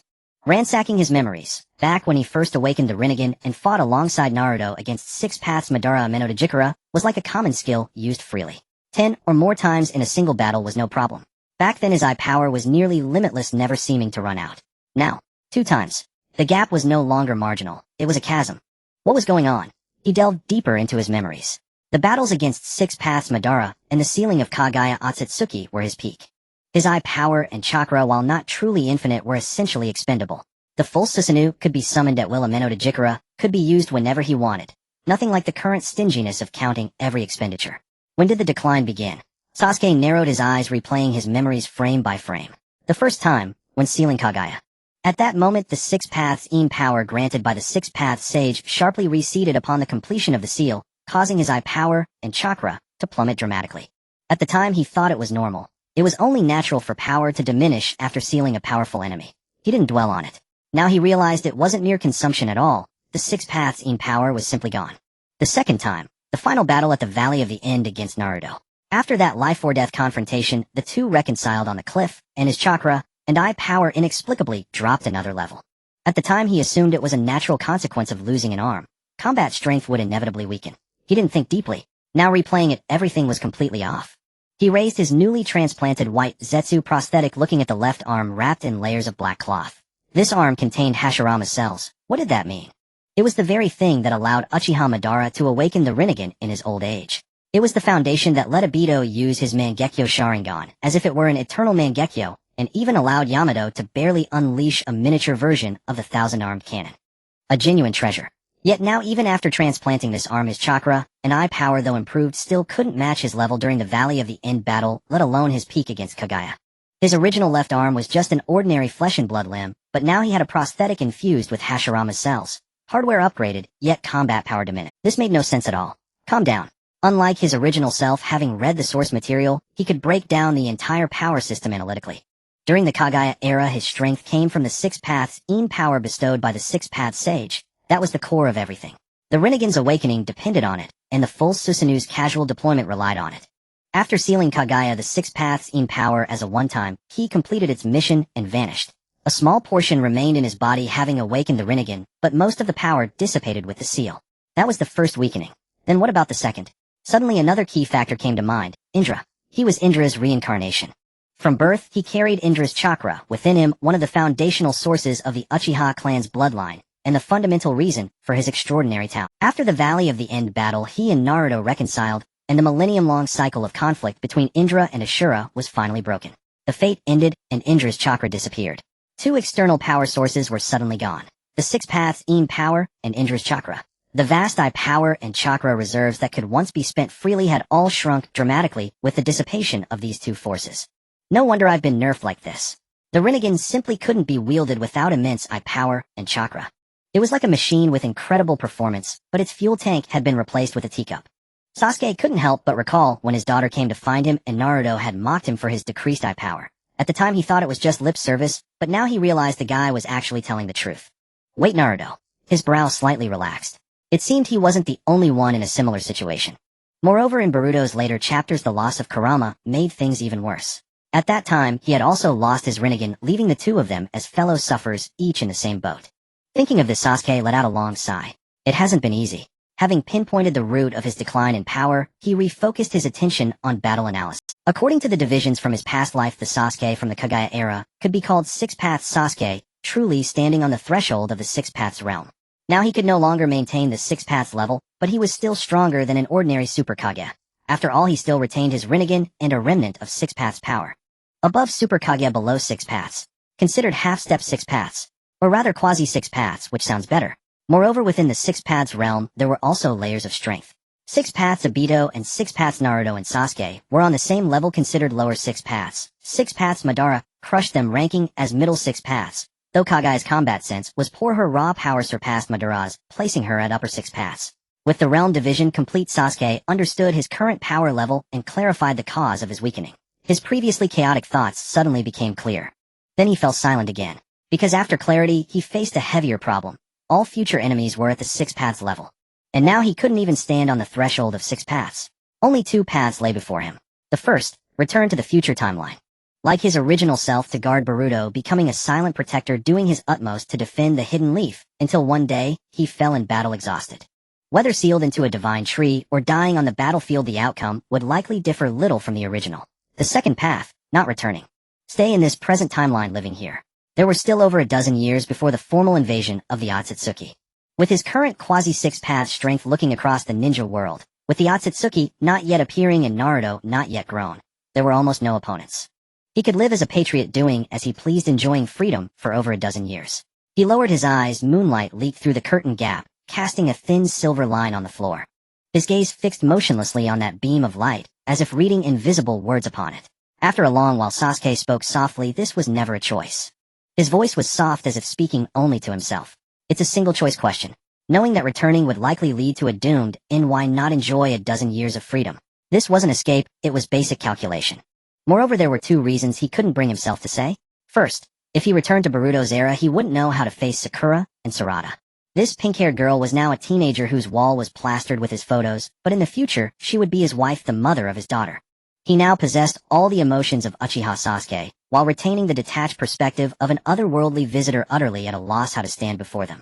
Since he didn't know what to do, he might as well simply avoid them. Second, staying might offer a glimmer of hope to grow stronger. Though he wasn't sure if, with his current quasi-Six Paths foundation, he could find a way to counter the Ōtsutsuki, it was still better than diving headfirst into a known dead end. A dozen years, neither short nor long. There would always be variables. However, his voice echoed lowly in the silent room. Before deciding to stay here, I must first ensure that the disciple can return safely. He hadn't forgotten that Boruto and Naruto were still in battle against Ōtsutsuki Urashiki. Whether to give himself closure or for that dead last Naruto, Boruto must be safely sent back to the future. Moreover, he was no less capable than the original version of himself from the story. He flexed his left arm wrapped in black cloth, spreading his fingers and clenching them into a fist. The original with one arm could cooperate to defeat Ōtsutsuki Urashiki. With two arms, he would only be even more adept. His left eye's Rinnegan flashed briefly. The space in the center of the room abruptly twisted, a purple-black vortex, slowly opening, ripples of spatial distortion spreading outward like rings on a pond after a stone is thrown. He took one last look at Sakura lying on the bed, confirming the blanket was neatly tucked and her breathing still steady. Withdrawing his gaze, he turned and stepped into the vortex. The space slowly closed, the purple-black fissure dissolving into nothingness in the air, and the room fell back into silence. The sleeping girl slowly... Sakura stared at the ceiling with her emerald eyes, silently gazing in the direction where the space vortex had just disappeared. Her gaze held no drowsiness of just waking, only a complex, indescribable expression. She had been awake for a while. When Sasuke had placed her back in the pit, the soreness in her nape had gradually brought her back to consciousness. She had heard that low, "Sorry, Sakura," felt herself being carried horizontally, and sensed the space around her twist, and then restore in an instant. She didn't know who he was. But that suffocatingly powerful chakra, that ability to forcibly tear space with his eyes, the tenderness hidden in his tone when he said, "It's okay now." None of it was right. This man was not an ordinary street performer. He knew her. He had known her for a long time. Yet she was meeting him for the first time. When Sasuke carried her into the space vortex, Sakura could feel the warmth of his chest, smell the faint scent of blood and herbs on him. And when she was placed on the bed, feeling that hand gently check her breath, confirming she was breathing steadily before letting out a sigh of relief, she was almost certain this person's concern was genuine, not feigned. But why had he attacked her? When that sword thrust toward her, Sakura almost couldn't help opening her eyes. But she held back because she felt the blade stop just before her forehead, and she heard that low, apologetic, "Sorry, Sakura," after he sheathed the sword. Then he spoke many words alone as if talking to himself. Quasi six paths, Indra six paths, Yin power Ōtsutsuki Boruto Naruto. Most of those terms she didn't understand. But she understood two things. First, he was not from this era. Second, he had made a choice, not to return. Sakura slowly sat up, the blanket slipping from her shoulders. She reached out to the open ninja tool pouch beside her. Her fingertips quickly touched the piece of paper she had picked up during the day and gently pulled it out. She reached out to the open ninja tool pouch beside her. Her fingertips quickly touched the piece of paper she had picked up during the day and gently pulled it out. This was the note that had slipped from his chest when they collided earlier, which she had picked up, intending to return it to him later. She lowered her eyes to her palm, and the unfamiliar words Sarada, Boruto, and Dad on the paper once again came clearly into view. Her fingers traced the wrinkled edge of the paper again and again. The doubts that had accumulated in her mind during the day, combined with the unbelievable words she had just overheard, all surged forth. Sakura tightly clutched the note, a letter hiding the secrets of the future, and looked up in the direction where the space vortex had dissipated. "Who are you?" Her voice was very soft, as if asking the person who had already left, or asking herself. Moonlight fell into her emerald eyes, where confusion and curiosity intertwined like an impenetrable fog. The blurred note in her hand was crumpled slightly from her grip. Because Sasuke, after awakening, did not rush to the battlefield, but instead went to restore his left arm, this subtle deviation altered the course of the original plot. Urashiki in his crane form had long surpassed his former self. After devouring the dual Rinnegan and completing his transformation, his strength, speed, attack power, and physical regeneration all surged multiple times. Jiraiya, young Naruto, and Boruto fought together for a long time, exhausting their stamina and chakra. He single-handedly wore them down. The sunlight in the forest was shredded into mottled patches by the dense foliage. The chakra and blood in the air were as thick as ink that could not be dissolved. On 3 sturdy tree trunks, 3 figures were bound tightly. Jiraiya's left arm hung limp, and a deep wound on his shoulder oozed blood continuously. Every drop fell into the soil, making a muffled sound. His chest heaved violently, and each breath pulled at the searing pain of his wounds. But his bloodshot eyes were fixed like a hawk's on the white figure with wings before him. On the right trunk, Boruto was nearly suffocated by the chain. His youthful face was covered in bruises and blood. He stubbornly gritted his teeth, forcing back the tears in his eyes. His gaze, like Jiraiya's, was locked on Naruto. His youthful face was covered in bruises and blood. He stubbornly gritted his teeth, forcing back the tears in his eyes. His gaze, like Jiraiya's, was locked on Naruto, on the middle trunk. His golden vertical pupils were filled with lofty indifference, as if the three were merely fish on a chopping block. "Huh." Urashiki let out a cold laugh, spreading his 5 fingers and aiming his palm at Naruto's abdomen. A crimson chakra like a hook probed into the seal within Naruto's body. Then he yanked outward violently. "Aya!" Naruto's agonizing scream tore through the forest silence. His entire body arched violently, his back slamming against the trunk, veins bulging from his neck to his forehead. It was the excruciating pain of having his soul seized and torn out. Pale red Ninetales chakra was drawn from his abdomen bit by bit, like flesh being stripped away strand by strand, converging into Urashiki's palm. "Naruto!" Jiraiya roared, every muscle in his body straining, as if about to burst, the chains clattering loudly as he struggled. The chains were engraved with the Ōtsutsuki clan's incantations. Each time he struggled, the runes glowed with a mocking pink light. Fresh blood flowed down, but he seemed to feel no pain, only struggling in a futile frenzy. "Let him go, you bastard. Take it out on me. He's still a child." Jiraiya's voice was already hoarse and distorted, the blood vessels in his eyes nearly bursting. Beside him, Boruto was also struggling wildly. The chain cut his slender wrists to the bone, leaving them raw and bloody. He watched his father, whose face was always smiling and never giving up, now twisted in pain. Sweat dripped in large beads, his lips bitten through, blood streaming from the corners of his mouth. "Dad!" Boruto almost shouted, but he bit his tongue and swallowed the address. Yet the tears in his eyes finally spilled over. The hot liquid stung as it ran over his wounds.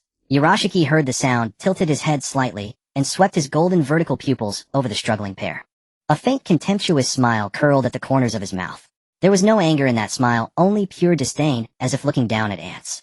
"Useless." His voice was soft, as if stating a fact, but each word stabbed like an icicle into the heart. "These are Ōtsutsuki's special chains. Not something monkeys like you can break."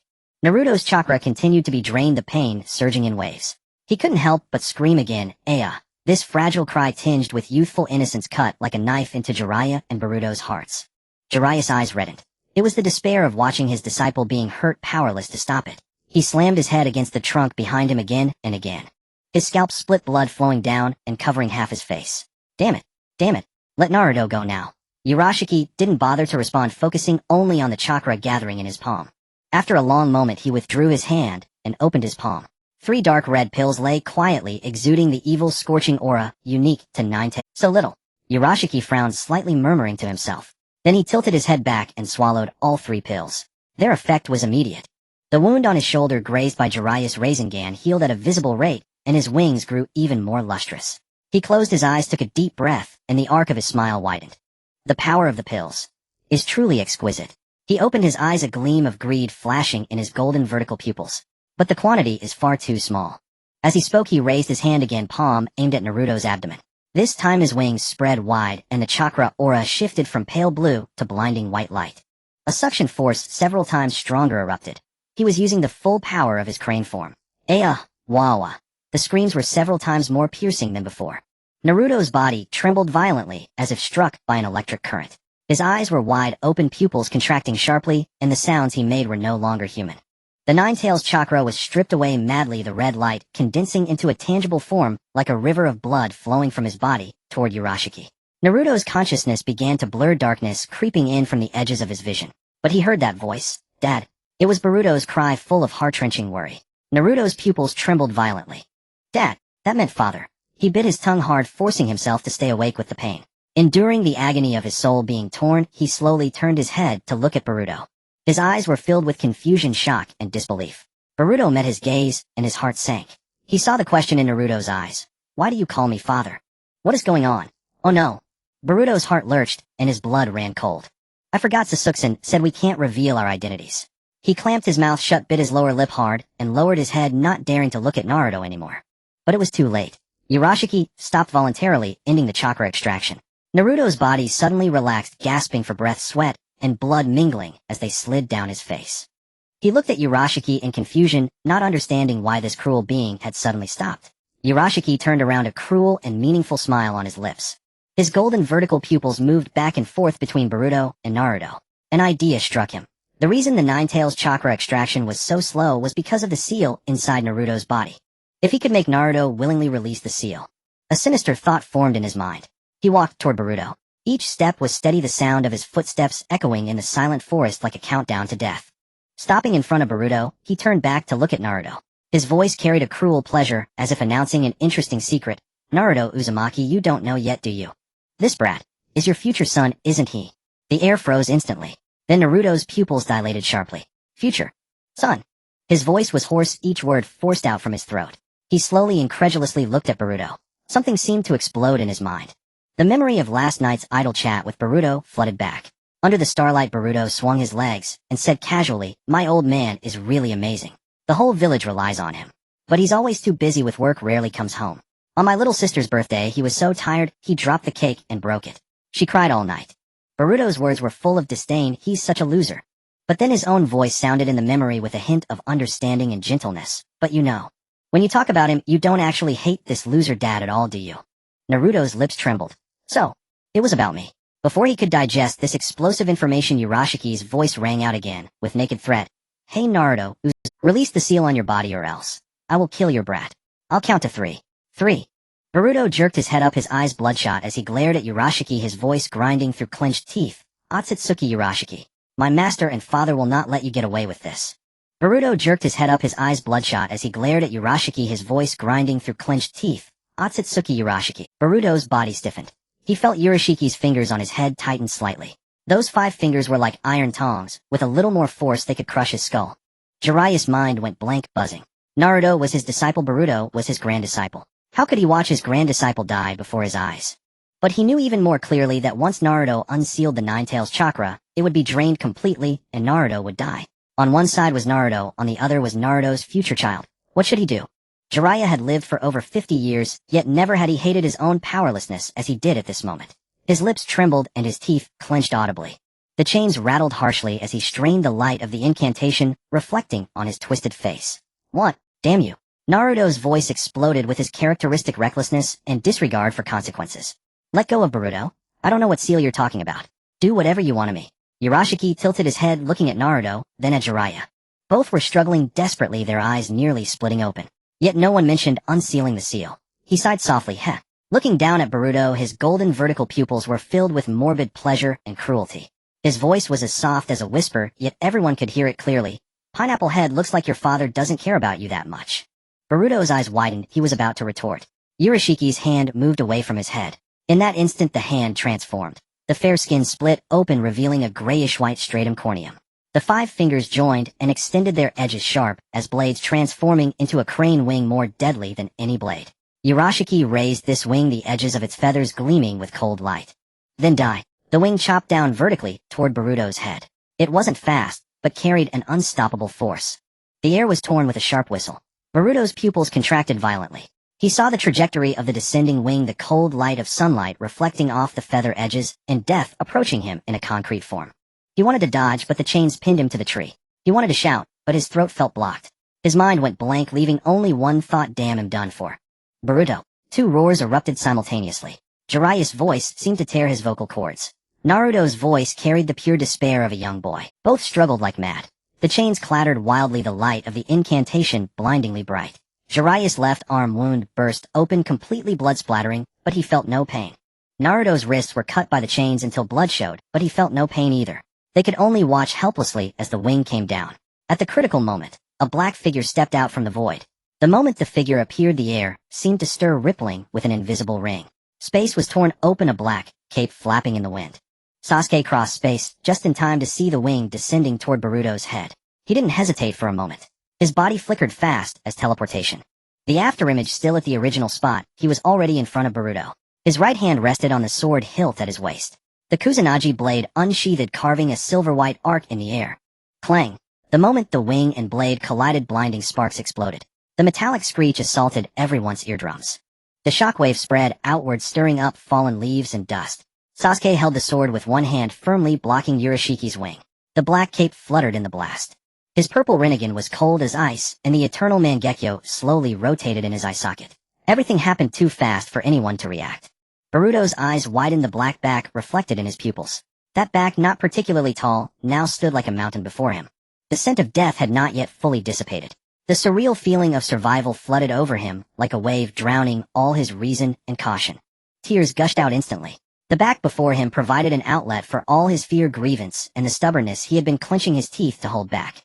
He opened his mouth with a crying tone and the relief of surviving, and blurted out before anyone could react, "Sasuke." The voice echoed in the silent forest. Upon hearing the address, Jiraiya's heart jolted, then he understood. He had already guessed the identity from Sasuke's Rinnegan and Sharingan. But Naruto was different. His body froze abruptly. He stared straight at the man blocking Boruto. He looked at the black back, the hand holding the sword, and his own reflection. "Sasuke." He murmured the name, his voice as soft, as if confirming an incredible dream. This old man was Sasuke. His brain seemed to hit a pause button, and memories began to rewind furiously. He remembered that day when this man in the black cape set down a bento and looked at him with an expression he couldn't understand at the time, saying, "I have a close friend who persisted to the end," followed through on his words. In the end, the two made up. Naruto's eyes suddenly burned. Back then he didn't understand and foolishly asked, "I believe I can do it too," but was brushed off lightly. But now, all the fragments pieced together instantly. The strange boy who suddenly appeared speaking about his father. Sasuke from the future speaking about a close friend. That phrase made up. Sasuke. It was Sasuke. This old man was an older Sasuke, a Sasuke who had returned from the future. He said he was his close friend, and that they eventually made up. When he gave the bento, he said, "My close friend persisted to the end," followed through on his words. Naruto felt warm liquid welling from his eyes, trickling down his cheeks. He didn't know why he was crying. He was still tied to the tree, had just had his chakra extracted, his situation was terrible. But he just wanted to cry. So in the future, we made up. At this moment Sasuke held the sword, standing motionless in front of Boruto. But inside he was already cursing like crazy. He remembered clearly that the original Sasuke had repeatedly warned Boruto not to reveal their identities or interfere with the past, or the future might be irreparable. And what happened? This kid called him Sasuke in public. Sasuke glanced at Boruto with the corner of his Sharingan. 1,000 curses ran through his mind. This is your way of keeping a secret. Might as well take a loudspeaker to the entrance of Konoha and shout, "My name is Uzumaki Boruto, my dad is Uzumaki Naruto, and Sasuke is my master. We came from the future." What a useless teammate. Sasuke cursed coldly in his mind. But these thoughts lasted only a moment. He seized the opening when Urashiki was blocked, twisted his wrist, and slid the Kusanagi along the wing's edge, scraping a trail of sparks. At the same time he kicked hard with his right foot, slamming it into Urashiki's chest. Bang! Urashiki was sent flying, flipping twice in the air before stabilizing, spreading his wings to hover. Sasuke landed the Kusanagi, pointing diagonally at the ground, his black cape slowly settling in the wind. He swept an expressionless gaze over the three tied to the tree, the blood on the ground, and the white bastard with crane wings in midair. His voice was not loud but steady and forceful, with an unquestionable aura. My name is Ōtsutsuki Sasuke. He deliberately emphasized the word, Ōtsutsuki, trying to salvage the situation that Boruto had blown. But it was too late. Naruto was still staring at him, tears streaming uncontrollably, lips trembling, as he repeated Sasuke. Sasuke, it's Sasuke. Jiraiya sighed. He thought Ōtsutsuki Sasuke. What a half-hearted name. Feeling Naruto's burning gaze, Sasuke's temple began to throb. In his mind, he cursed Boruto 800 times. When he heard Boruto's tearful cry of Sasuke, only two icy words remained in his mind. It's over. Sasuke's original plan was simple and clear: join forces to eliminate Urashiki, send Boruto back, and silently slip away himself, leaving behind only a passerby named Moonlight Sasuke in the memories of this era. He had even privately entertained the idea of staying in this timeline permanently if the battle went smoothly. But Boruto's shout tore apart all pretense and every scheme. The boy's lingering fearful sobs still echoed through the forest. A bone-chilling cold spread from his spine to every limb. Sasuke's fingers clenched the hilt of Kusanagi tightly, 1,000 anxieties churning in his heart. Yet his face remained as impassive as eternal ice, betraying not a trace of emotion. Suddenly a flash of inspiration struck him. He still had a contingency. The Rinnegan harbored countless secret techniques, among which was a memory derived from his original self. A jinjutsu specifically for editing and sealing away certain fragments of memory. The price was a massive expenditure of dojutsu power. But with the situation at a stalemate, there was no other choice. He only needed to erase today's memories from a few people's minds, and everything could be neatly resolved. The taut string in his heart loosened slightly, the ripples in his eyes calming. It was manageable. At the same instant, Boruto suddenly realized his slip of the tongue. His eyes went wide, and he hastily shouted to cover up his voice loud enough to make the leaves tremble. That's right. It's Moonlight Sasuke. The corner of Sasuke's mouth twitched almost imperceptibly. Idiot. It was already too late to cover up now. Above Urashiki hovered leisurely, his white, crane wings fully spread. The wings covered in ashen keratin trembled slightly, and his golden vertical pupils scanned back and forth between Sasuke and Boruto. Then he curled a deeply mocking smile, as if watching a farce full of holes. Oh ho ho. Urashiki tilted his head slightly, his tone languid and frivolous, brimming with the playful condescension of a cat toying with a mouse. Uchiha Sasuke, what kind of ridiculous role-playing is this, eh? The moment the words fell, the air in the entire forest froze solid. Suffocatingly oppressive. Naruto shuddered violently. His azure eyes locked onto the black-cloaked figure, pupils constricting and trembling violently. Uchiha. He said Uchiha. This man was Sasuke. The Uchiha Sasuke from the future. Jiraiya's breath also caught in his throat. He had already suspected as much based on the Rinnegan and Eternal Mangekyo, but having the identity exposed by an enemy was a completely different matter from mere speculation. He could clearly sense the surging emotions in young Naruto. Utter shock, the ecstasy of having something lost regained, mixed with disbelief.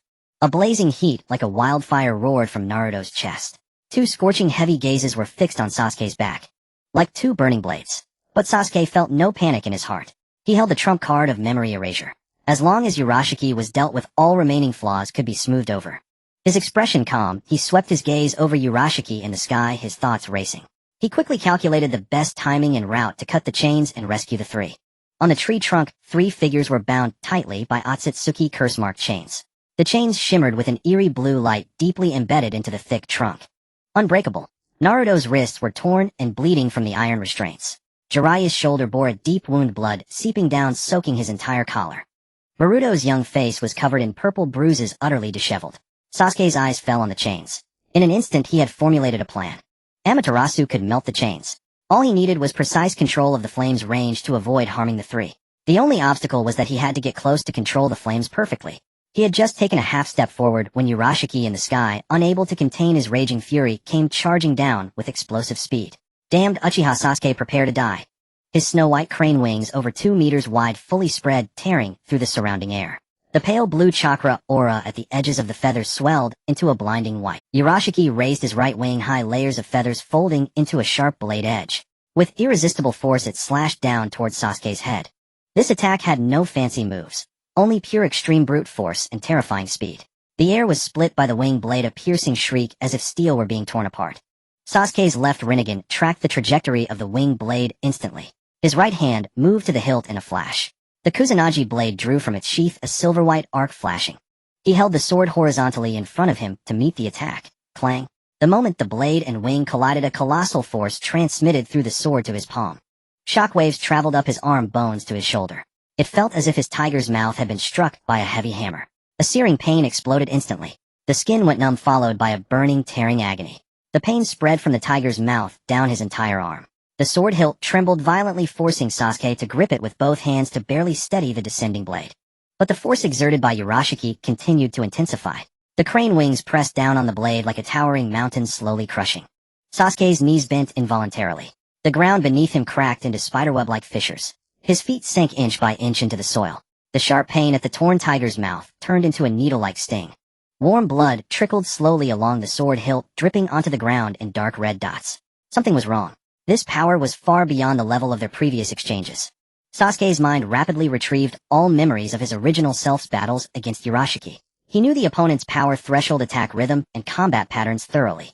The block he had made when saving Boruto earlier was strenuous, but nothing like this overwhelming pressure. Urashiki's current strength was at least 3 times greater.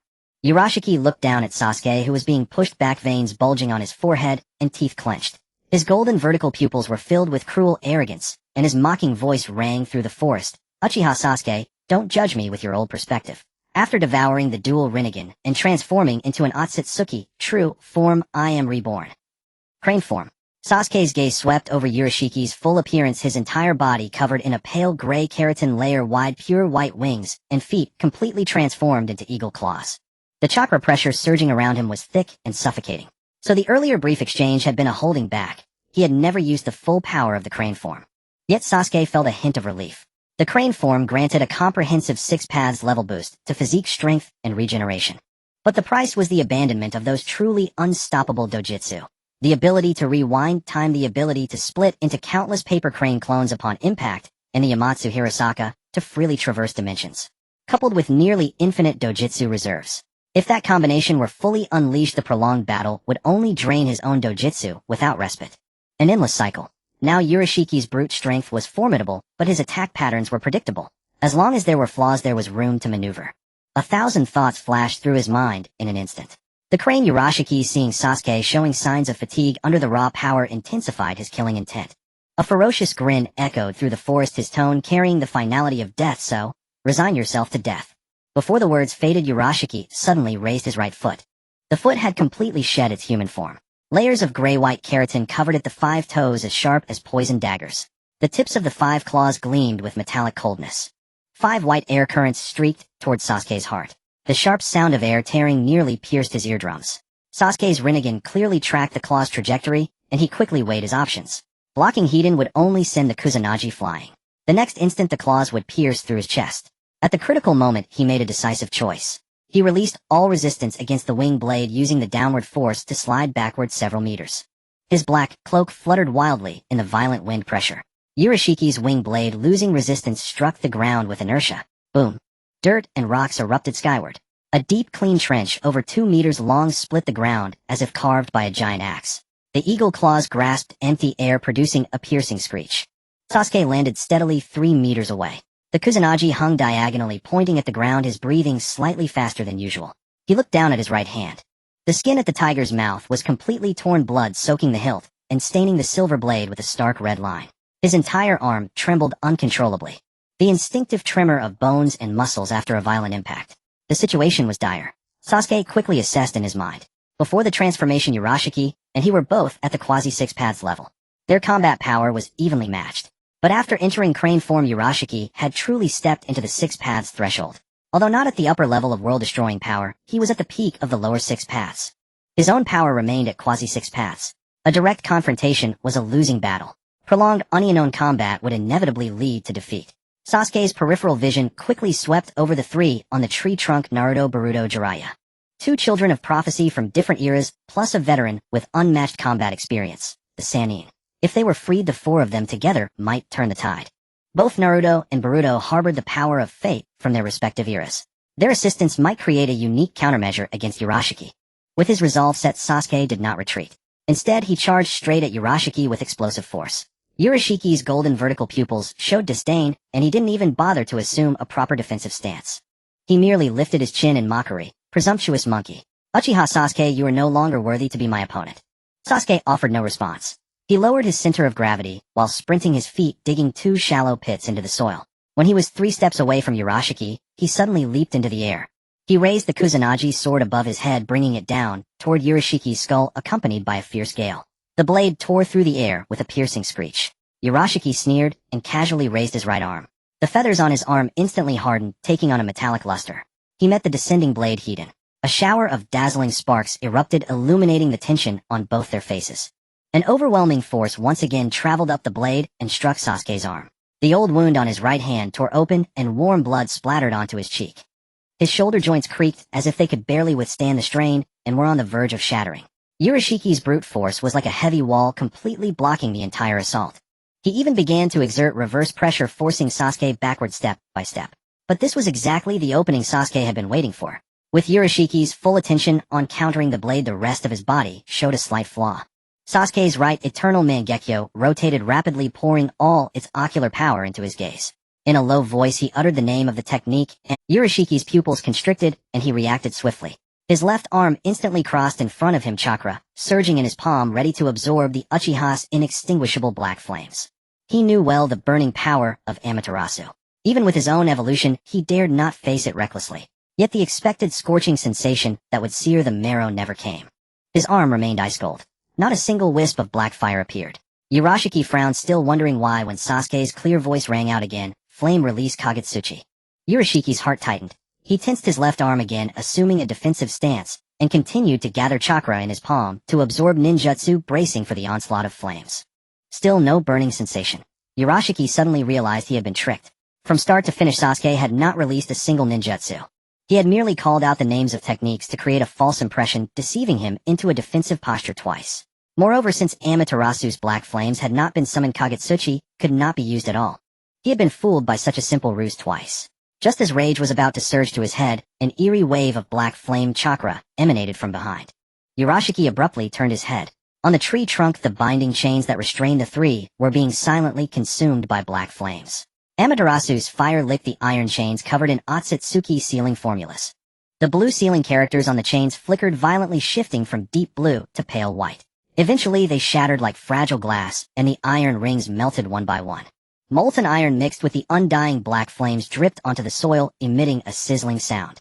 The three restraints crumbled to ash at almost the same moment. Just moments ago, while Sasuke's feint had distracted Urashiki, he had hidden the black flames of Amaterasu beneath the fallen leaves on the ground. Taking advantage of the blind spot, the flames had silently spread behind the tree trunk. They silently melted the chains without revealing themselves at all. Naruto Boruto Jiraiya. Focus on recovering your chakra through breathing. Sasuke's voice was not loud, but it cut through the wind in the forest and reached the three. The bond shattered.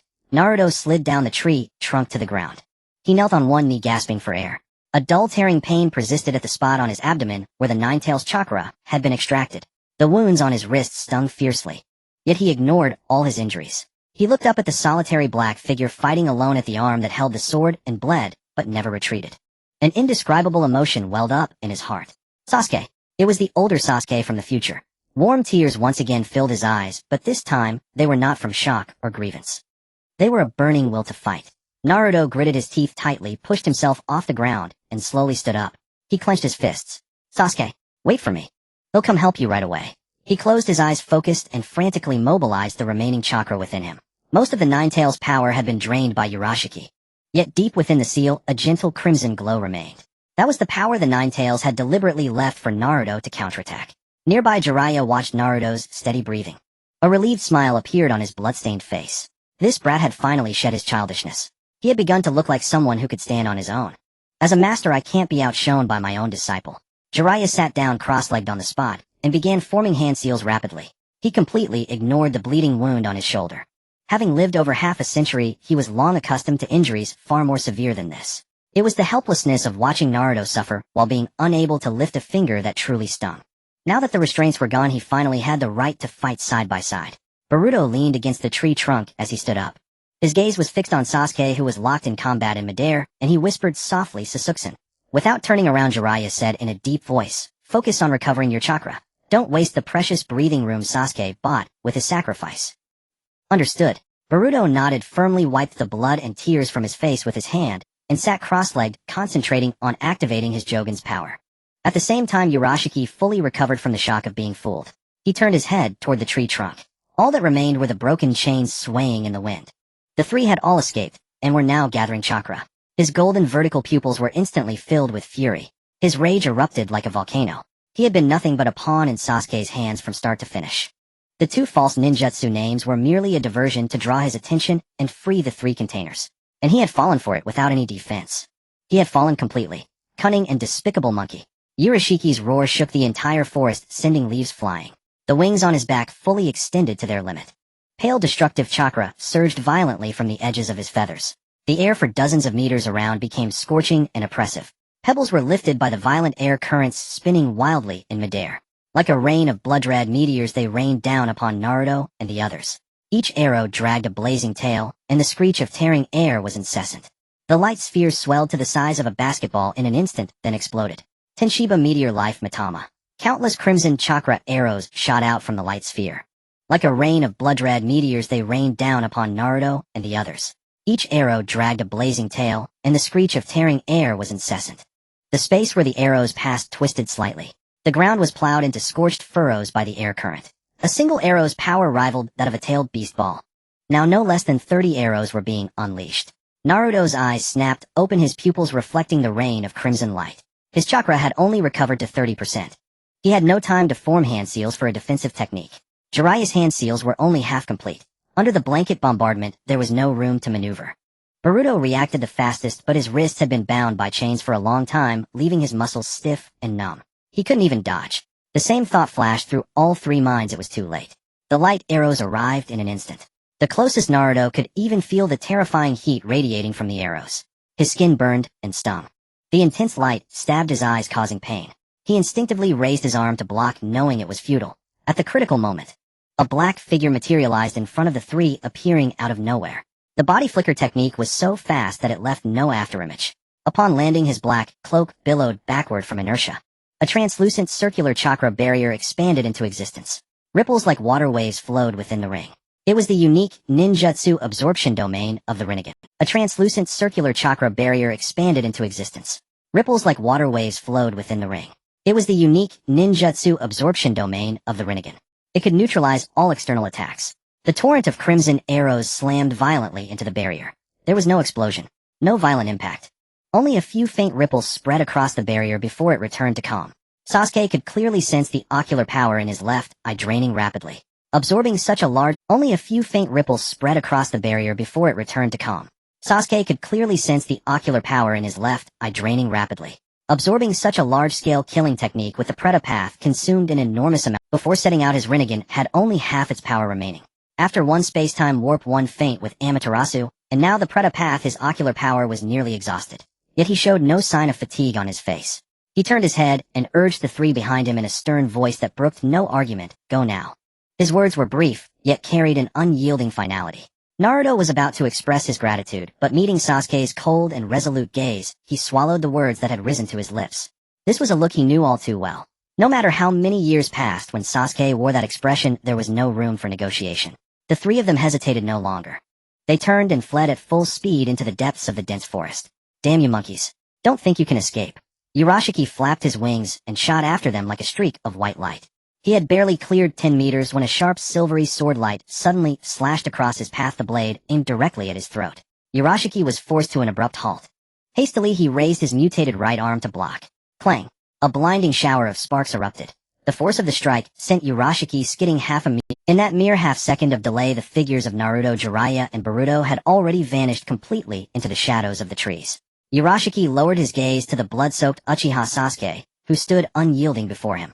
His golden slit pupils were shot through with fine blood vessels, his wings trembling violently, with sheer rage, emitting a low, buzzing hum. "Accursed monkeys, you've thwarted my plans time and again. Die!" Consumed by a blinding fury, Urashiki raised both wings together. They condensed into two massive white blades. He rained down a storm of frantic slashes upon Sasuke. Each strike was driven by the obsession to tear the earth asunder and slay his opponent, the air screaming incessantly. Sasuke gripped the Kusanagi blade and met the assault heat-in. Clang, clang, clang.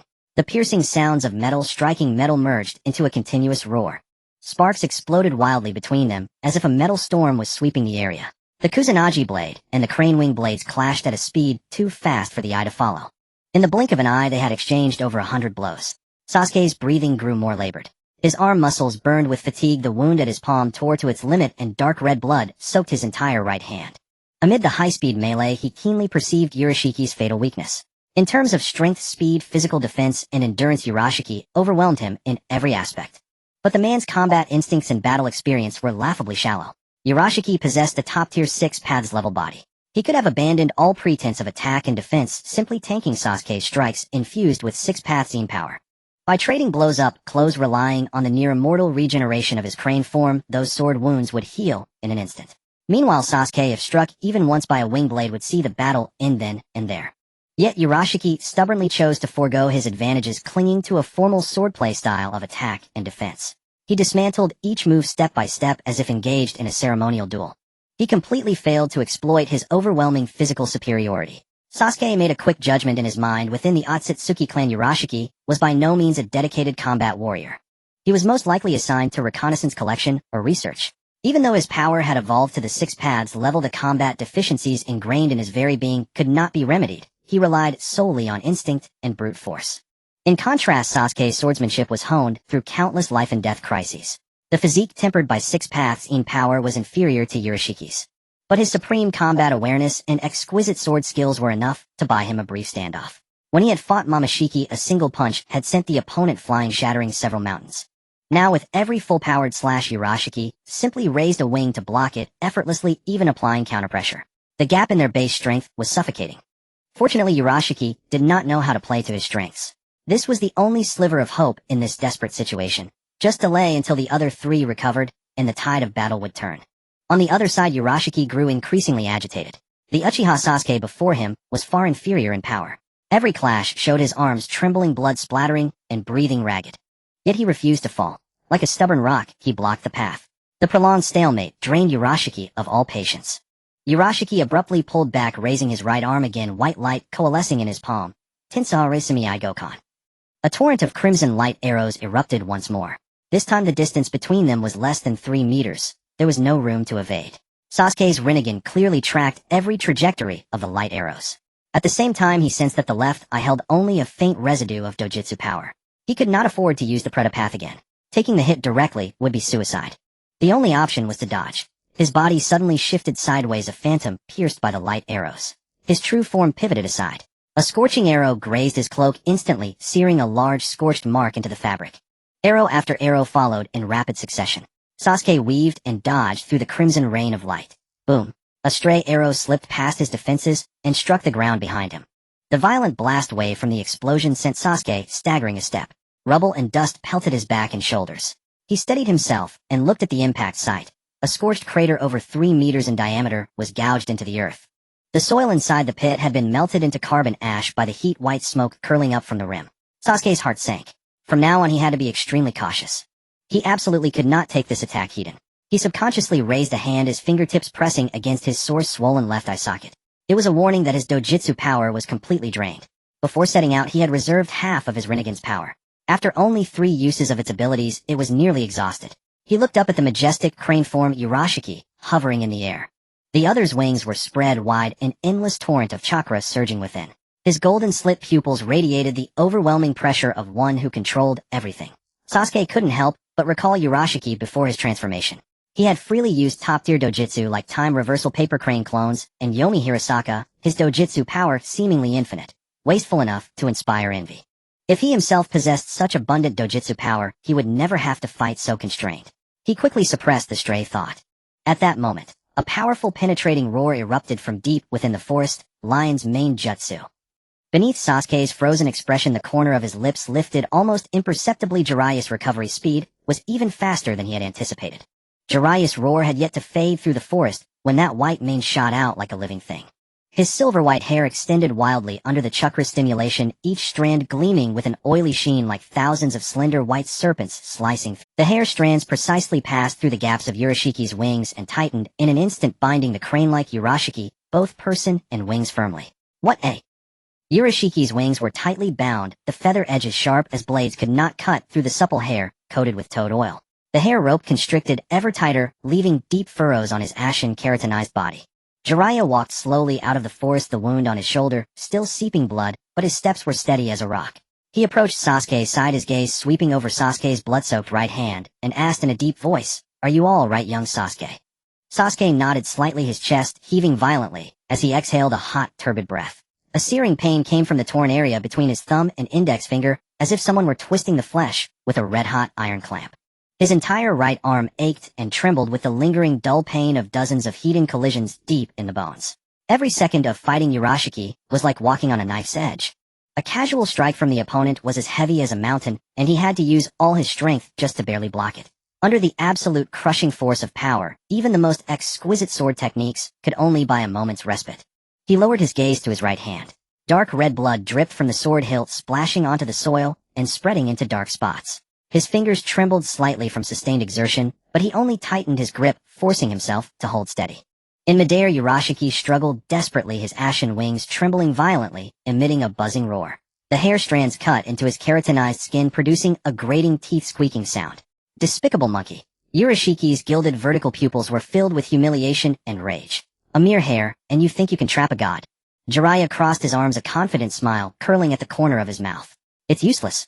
The hair contains my specially made toad oil, both sticky and tough. It's not that easy. Before he could finish, bang! The silver-white hair rope exploded. The broken strands fell like snowflakes in the sky. Jiraiya's smile froze on his face, his pupils suddenly contracted. Urashiki's wings fully spread, the ashen keratin layer gleaming with a harsh pale light. He slowly twisted his neck, producing a crisp cracking sound. His gilded vertical pupils looked down on everyone from above, a sneer of utmost contempt curling at the corner of his mouth. No matter how much you bark, it's useless. His voice was cold as ice. Scum is scum. Rasengan. A roar exploded from behind Urashiki. Naruto had somehow already created a shadow clone, both of them frantically rotating the chakra sphere. The azure sphere spun at high speed, the surrounding air torn and emitting a sharp whine. Meanwhile, Boruto thrust out his palm's wind-release chakra, turning into a cyan whirlwind that merged into the Rasengan. The green light suddenly blazed, and the sphere's edge rippled with blade-sharp wind blades. Father and son exchanged glances, no words needed. Seizing the moment when Urashiki had just broken free from the hair restraint, his full attention on Jiraiya with no time to look back. Naruto's foot slammed into the ground, shattering it, and his body shot up like a cannonball.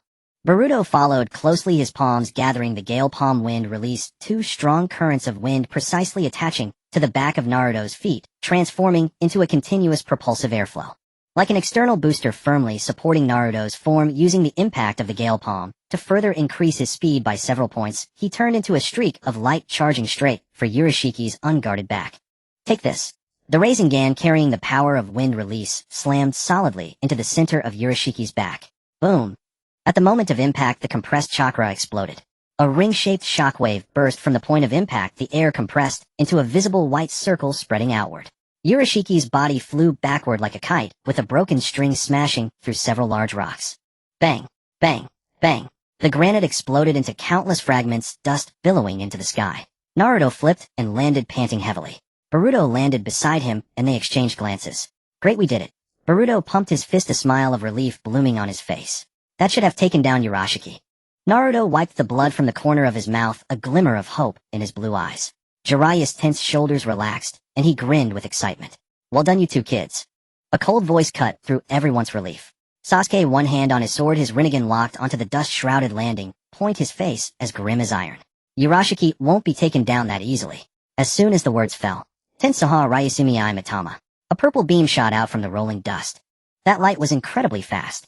The air was instantly pierced, emitting a piercing shriek. Where the beam passed, the ground was gouged into a charred furrow by the scorching air wave, and gravel melted into dark red magma, splattering everywhere. The purple light shot straight at Naruto and Boruto, its speed so fast that only a blinding purple glow remained in their pupils. No time to dodge. No time to form hand seals. Even no time to think. Naruto felt his blood freeze in that moment. The purple light rapidly enlarged in his eyes, the scorching air wave hitting his face, his skin stinging from the heat. He wanted to move, but his legs felt like lead. Boruto's eyes widened, the approaching deathly purple light reflected in his pupils, his lips parted, but unable to utter a sound. In the distance, Jiraiya's face changed drastically, and he roared, "No, Naruto is in danger." At the critical moment, a black afterimage appeared out. No sound of a body flicker, no warning of chakra fluctuation. That figure appeared silently in front of Naruto and Boruto, the black cloak billowing backwards from the airwave, flapping loudly. Sasuke. He stood with his back to the two, facing the purple light. The Rinnegan in his left eye spun rapidly, his dojutsu power pushed to the limit. No time to use the Preta path. His dojutsu power was nearly depleted. Even if he barely activated it, he couldn't absorb this lethal attack coming straight at him. Then he would block it with his body. He pushed his arms to the sides, shielding Naruto and Boruto completely behind him. The black cloak spread out like a tattered banner. Boom. The purple beam slammed solidly into Sasuke's back. A dull impact sound mingled with the hissing of flesh burning. Sasuke's entire body jolted violently, his feet plowing 2 deep furrows in the ground, but he did not retreat a single step. The terrifying impact force pierced through his body, shattering the front of his garment and revealing the dark red cracks spreading across his skin. His back, a mess of blood and flesh. The black high-collar shirt was instantly vaporized by the intense heat, and the exposed skin on his back was burned into a gruesome wound the size of a fist. The flesh was turned open, edges charred, black blood gushing out like a spring. Through the rolled flesh, the pale white spine was faintly visible. Blood streamed down his back, soaking his belt, dripping onto the ground, spreading into a large, shocking dark red pool. Sasuke clenched his teeth. The excruciating pain was like thousands of red-hot steel needles piercing his spine, at once spreading through his nerves to every limb. His vision darkened in waves, and his legs trembled uncontrollably. He forced himself to stand steady, forced himself to lift his eyes to look at the stunned father and son in front of him. His voice was hoarse, yet still cold. "You two, father and son, are just the same, always worrying." The moment the words left his mouth, Sasuke pitched forward and collapsed. Bam! His body hit the ground, stirring up a cloud of dust. Blood still gushed from his back, rapidly spreading into a large dark crimson stain on the earth. His short black hair was matted with dirt and blood. On that perpetually frozen face, his brows were tightly knit, and his jaws were clenched, yet he never uttered a single cry of pain. "Sasuke-san!" Boruto rushed to Sasuke's side, his hands hovering in the air, afraid to touch him. His voice trembled with tears. "Are you okay, Sasuke-san? Are you okay? Sasuke-san, talk to me." Sasuke did not answer. His cheek pressed against the cold mud, his consciousness wavering in the throes of agony. His lips moved, but no sound came out.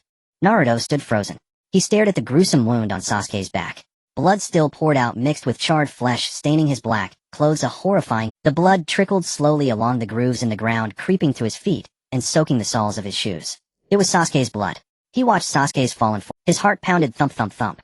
Each beat felt like someone grabbing his heart and twisting it viciously. Something exploded in his mind. Memories surged like a tidal wave. The land of waves, the black-haired boy standing before him in the crystal ice mirrors his body, pierced with countless senbon. Back then Sasuke had fallen just like this, saying, "I don't know why, but my body just moved on its own."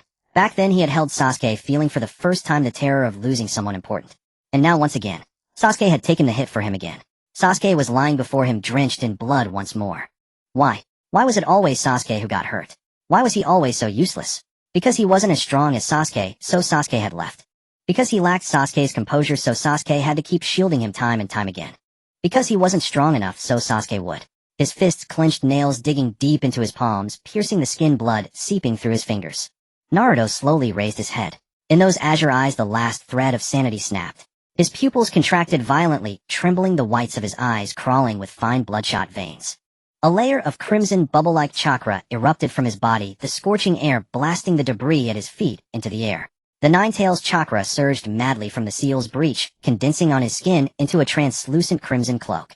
The edges of the cloak roiled with bubble-like chakra blisters, each burst releasing a suffocating bestial pressure. A tail extended from the back of the cloak, followed by a second. Naruto's eyes became slitted, pupils locking onto the gray-white figure in the air. "How dare you?" His voice was low and hoarse, utterly unlike the usual Naruto, each word forced through gritted teeth. "How dare you hurt Sasuke?" His roar echoed through the entire forest, shaking leaves from the branches. "Die!" Naruto dropped to all fours and launched himself like a wild beast. His crimson figure tore through the air, leaving a blazing afterimage. He swung a claw wrapped in the Nine-Tails chakra, slashing down at Urashiki. Urashiki sidestepped nimbly, his crane wings adjusting their angles slightly, evading the attack with ease. Naruto's claw struck the ground, exploding the earth, and leaving 5 deep furrows. He rolled and lunged again, swinging both claws, his speed so fast that the naked eye could only catch crimson blurs. Urashiki fluttered his wings, gracefully weaving and dodging in midair with elegance. Each strike slid past his feathers, never touching him. "Angry are you, Uzumaki Naruto?" Urashiki's gilded, slitted eyes were filled with the mockery of a cat toying with a mouse, a playful smirk curling at the corner. He casually sidestepped another full-force lunge from Naruto, then turned aside, his movements flowing like a dance. But he suddenly swooped down, appearing behind Naruto, just as his attack missed, and swept his right wing. Bam! Naruto was sent flying like a broken kite, crashing through 3 large trees before finally stopping. The Crimson Ninetales cloak absorbed most of the damage, but the impact still made his throat taste of copper, a trickle of blood at the corner of his mouth. Your attacks are useless. Naruto rose from the splintered wood, his slitted eyes burning with even fiercer madness. He roared and charged again, his claws swinging wildly, his attacks chaotic, but each one desperate. Your attacks are useless. Naruto rose from the splintered wood, his slitted eyes burning with even fiercer madness. He roared and charged again, his claws. It was pure mockery. On the ground, Sasuke struggled to prop himself up. The wound on his back pulled, sending a searing pain that made him draw a sharp breath. Hiss! Are you okay, Sasuke? Boruto hurriedly reached out to help, but the moment his hand touched Sasuke's shoulder, Sasuke raised a hand to stop him. I'm fine. Sasuke took a deep breath, forcing his consciousness away from the agony. Taking that blow for Naruto and Boruto just now wasn't pure impulse. His body had been tempered by the six paths in power. Though it didn't have the monstrous regenerative ability of a sage body, the strength of his bones and internal organs far surpassed that of ordinary shinobi. In the original story, Jiraiya had also survived that technique. He was confident. More importantly, he had already decided not to return to the future. His body had been tempered by the six paths in power. Though it didn't have the monstrous regenerative ability of a sage body, the strength of his bones, and whether Naruto knew it or not, whether this timeline's Naruto was innocent or not, he still owed that dead last. By taking this hit, the guilt in his heart had lessened a little. Sasuke murmured in his heart, his voice calm and almost cold, I don't owe you any more, Naruto. The words seemed meant for himself, or perhaps for that certain Uchiha, who bore. He sat cross-legged, forming hand seals. A soft green light gathered in his right palm, and he pressed it gently against the wound on his back. The gentle chakra of the mystical palm technique seeped into the torn flesh-charred tissue, slowly regenerating the rolled skin, gradually closing. The sharp pain eased, slightly replaced by the itching sensation of tissue regeneration. Boruto watched Sasuke's hand seals, his gaze unconsciously falling on the other's hands. His attention had been entirely on Urashiki earlier, so he hadn't noticed. Now up close he saw it clearly. Sasuke's in your arm. Boruto stared at that arm. Sasuke clearly didn't have a left arm, yet what met his eyes now was a left arm tightly wrapped in layers of black bandages. Sasuke's expression remained unchanged, his tone as indifferent as if he were commenting on the weather. I got a transplant. Boruto opened his mouth, a flood of questions stopped by those cold eyes. He nodded and didn't press further. As Sasuke healed himself, he lifted his gaze to the distant battlefield. Naruto and Jiraiya were coordinating to engage Urashiki. Jiraiya's white hair lashed out like whips, sealing off Urashiki's escape routes. Naruto pressed the attack, his Ninetales chakra claws slashing wildly. Their coordination was still rough, but it was beginning to show signs of synchronicity. Naruto's roar from earlier still echoed in the air. How dare you hurt Sasuke da? Sasuke's lips curled upward almost imperceptibly. Hajime. That guy, not for nothing did I clean up the mess for you and your father. A faint warmth rose in the depths of his heart, like a breath of white air exhaled on a winter day. Yet before that warmth could spread, it was shattered by the sudden change before his eyes. The Ninetales cloak, which had only one tail, began to proliferate wildly. 1, 2, 3, 4. The crimson chakra on Naruto's body abruptly swelled, the turbulent bubbles at the edges of the cloak turning violet. Each burst sent out a ring of scorching heat. His face began to contort, lips curling back to reveal sharp fangs, and the last trace of reason in his slit pupils was completely swallowed by crimson. He spun around abruptly. One claw swung toward Jiraiya, who was coordinating with his attack. Jiraiya's pupils contracted sharply, and he hastily crossed his arms to block. Bang! The dull impact was accompanied by the crisp sound of bones breaking. Jiraiya was sent flying, spinning several times in the air before crashing heavily onto a rock. His back shattered the stone surface, and a trickle of blood seeped from the cough. Jiraiya slid to the ground, clutching his chest, his face filled with disbelief. Naruto landed on all fours and let out an inhuman roar to the sky. For crimson tails whipped wildly, each strike on the ground blasting open a deep crater. He had completely lost control, becoming a humanoid-tailed beast that knew only destruction. Urashiki hovered high in the air, his crane wings slowly unfurling, his posture graceful and composed. He looked down at the scene of infighting below, his gilded vertical pupils brimming with schadenfreude and delight. Rage on Naruto. His voice was languid and cruel. When you are exhausted, that will be the moment I seize the nine-tailed fox. Sasuke's expression changed abruptly. He rose to his feet, the wound on his back pulling painfully, making his vision go dark. But he gritted his teeth, forcibly suppressed the pain, and vanished in a flash, charging into the battlefield. Just as Naruto's claw was about to strike the fallen Jiraiya again, Sasuke flashed to Jiraiya's side, grabbed his shoulder, and retreated at high speed. Are you okay? Sasuke asked in a low voice. Jiraiya shook his head, his gaze fixed on Naruto, who was rampaging in the distance, his expression grim as iron. Not good. The Ninetales has eroded his consciousness. At this rate, Naruto will die. The moment the words fell, the rampaging Naruto suddenly turned his head. Those crimson vertical pupils locked onto Sasuke, and Jiraiya a low growl rumbling from his throat. The next instant he charged at them on all fours.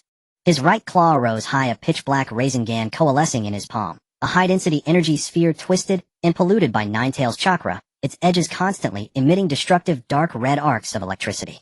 It hurtled straight toward the two of them. A cold glint flashed in Sasuke's eyes. The faint warmth in his heart from moments ago dissipated in an instant. He released Jiraiya with his left hand, placed his right hand on the hilt of the Kaitigian, and his Rinnegan swiftly locked onto Naruto's attack trajectory. His leg muscles tensed, ready to deflect the Rasengan in a single movement, and then kick Naruto flying. Yamaro Doji. A figure suddenly burst in from the side. Boruto spread his arms, standing defenselessly before the rampaging Naruto. He stared straight into those insane crimson vertical pupils, his eyes red, but without a step of retreat. That's Sasuke and Jiraiya Sensei. Stop it. Jiraiya was startled and reached out to pull Boruto back. Dangerous, Boruto. Don't get close to Naruto. He can't tell friend from foe now. You'll be killed. Boruto turned back and flashed a smile. That smile held fear and tension, yet not a trace of retreat. It's okay, Jiraiya Sensei. Don't worry. He turned his head back, facing Naruto, who was only a few steps away with the Rasengan in hand, and spoke in a voice extremely soft and steady. I know my father better than anyone. Naruto's movement froze abruptly. The Rasengan halted in midair, just an arm's length from Boruto's face. The pitch-black energy sphere spun violently, dark red arcs licking the air, sending Boruto's bangs wildly flying. Naruto's movement froze abruptly. The Rasengan halted in midair, just an arm's length from Boruto's face. The pitch-black energy sphere spun violently, dark red arcs. He narrowed his gilded vertical pupils, staring at Boruto's back. Can't let this brat ruin things. Urashiki raised his right arm palm, aimed at Boruto. But before he could release his chakra, a sharp sword light sliced toward his face. The blade tore through the air, a silver-white arc aiming straight for the vital point of his neck. Urashiki was forced to abandon his attack stance, and hastily summoned a black rod to block. Clang! The Kaitigian and the black rod clashed violently, sparks flying everywhere. Leveraging the rebound force, Sasuke flipped onto a branch, looking down at Urashiki from above. The old wound at the tiger's mouth of his right hand tore open again, blood trickling slowly along the sword hilt. He shook off the bloodstains on his palm with indifference, a cold smile curling at the corner of his mouth. Still not giving up, Uchiha Sasuke. Urashiki's wings vibrated slightly, hovering in midair, the black rod spinning nimbly in his palm. His gilded vertical pupils were full of arrogance and impatience. Still not giving up, Uchiha Sasuke. Urashiki's wings vibrated slightly, hovering in midair, the black rod spinning nimbly in his palm. His gilded vertical... Urashiki's pupils contracted sharply, his gilded vertical pupils instantly flooded with fury. Vile monkey, his voice trembled with rage. A mere ant dares to insult a god. His wings suddenly fully extended, a pale white chakra halo bursting from the edges of his feathers. The surrounding air was compressed by this pressure, emitting a buzzing wail. Go to hell. Urashiki dove down like a meteor, the black rod raised high over his head, crashing down toward Sasuke with overwhelming force. Sasuke sidestepped at the last critical moment. The black rod struck the tree trunk. Boom. The entire tree exploded from the middle, with chips and broken branches scattering like... Urashiki pulled out the black rod and swung it sideways. Sasuke raised his sword to block. Clang! A terrifying force traveled through the blade to his arm, the pain at his tiger's mouth searing like a branding iron. He didn't resist directly, instead he used the force to flip backward, dissipating most of the power, his feet plowing two long furrows in the muddy ground. Urashiki pursued relentlessly, swinging the black rod repeatedly. Sasuke no longer clashed Hedon, but used exquisite swordsmanship to dodge and parry. The Kaitigian turned into a silver-white stream of light, weaving an impenetrable curtain of blades around his body.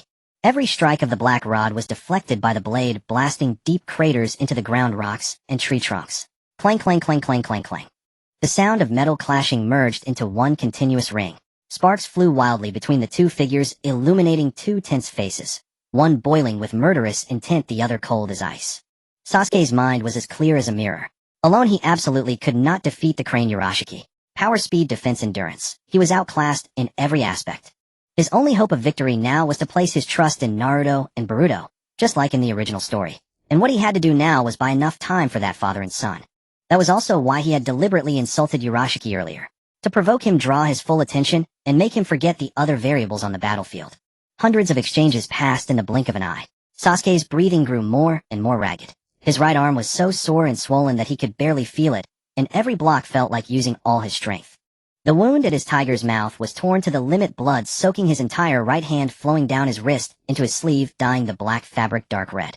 Urashiki clearly sensed his opponent's exhaustion. He halted his attack, the black rod resting casually on his shoulder, tilting his head to look down at Sasuke. His gilded vertical pupils were full of cat mouse amusement. Uchiha Sasuke, aren't you about done? Sasuke did not reply. He took a deep breath to suppress the burning sensation in his lungs, then tightened his grip on the sword hilt, and took the initiative to attack. The Kusanagi sword slashed diagonally, thrusted straight, and swept horizontally, a continuous stream of sword strokes, still as fierce as ever. But Urashiki's responses grew increasingly composed. Sasuke was inwardly alarmed. In just 100 exchanges, Urashiki's combat awareness was rapidly improving. From the initial stiffness and awkwardness, he had gradually become able to predict the trajectory of Sasuke's sword strikes. Although far from being a master, his rate of improvement was astonishingly fast. The Ōtsutsuki clan, truly disgusting. Just then Sasuke caught a glimpse of a scene on the ground from the corner of his eye. Boruto was crouching in front of Naruto, holding Naruto's hand, which was enveloped in Nine-Tails chakra. Naruto's vertical pupils trembled violently, for tails swayed slowly behind him, but no longer lashed out wildly. A Rasengan was taking shape between their clasped hands. The azure orb spun at high speed, its edges rippling with cyan windblade patterns. Sasuke's heart leaped with joy. It was about to succeed. In that instant of distraction, Urashiki precisely seized the opening. His left arm shot out abruptly, and that palm capable of devouring all ninjutsu clamped directly over Sasuke's entire head. His fingers tightened with such force that the skull creaked, as if it would be crushed in the next moment. "Got you, monkey." Urashiki sneered, his arm straining as he prepared to smash Sasuke's head against the nearby boulder, a hair's breadth away. Sasuke formed hand seals with his left hand. Chidori. A bolt of azure lightning exploded in his palm, and a piercing screech like thousands of birds echoed through the forest. Without any hesitation, he thrust the Chidori straight toward Urashiki's chest. Urashiki's expression changed drastically. He hastily released Sasuke's head, attempting to defend. But the distance was too close. The speed was too fast. The Chidori slammed solidly into Urashiki's chest. Yet the feel was wrong. It wasn't the sensation of piercing flesh, but the hard rebound of hitting steel plate. The Chidori spun wildly against Urashiki's gray-white keratinized chest, leaving only a shallow scorch mark, failing to even fully penetrate the stratum corneum. The lightning dissipated, and the Chidori returned without effect. Urashiki looked down at the scorch mark on his chest, and his earlier panic vanished without a trace. He slowly raised his head, a grotesquely exaggerated grin spreading across his lips. The me now is no longer the me of the past. Uchiha Sasuke. He raised the black rod, a ghastly white chakra aura gushing out from its shaft. Just die obediently. The black rod, carrying a world-destroying pressure, stabbed straight down toward Sasuke's heart. Sasuke did not meet it heat. He pushed off the ground with his toes and retreated like a phantom. The black rod grazed past his garment, the fierce wind tearing the fabric. He somersaulted in midair, and as he passed over Naruto and Boruto, he formed hand seals behind his back, barking fire-style majestic dragon flame jutsu. Several dragon-shaped fireballs shot from Sasuke's mouth, roaring toward Urashiki. The scorching fire illuminated half the sky, the air distorted by the intense heat. However, these fire dragons did not precisely lock onto Urashiki. They flew past both sides of his body, striking the clouds in the sky, and exploding into several towering columns of flame. Urashiki stood completely still, too lazy to even dodge. He looked at the absurdly off-target scorched craters at his feet, and sneered, "Uchiha Sasuke, are your eyes failing you? I don't even move, and you can't hit me. What a waste." Sasuke landed, one knee touching the ground, then slowly rose, a faintest trace of a smile curling at the corner of his mouth. He said nothing. Urashiki didn't notice either. The originally clear sky had at some unknown time gathered large dark clouds. The thick layers rolled and churned with faint rumbles of thunder murmuring within. On the ground, Boruto had successfully awakened Naruto's consciousness.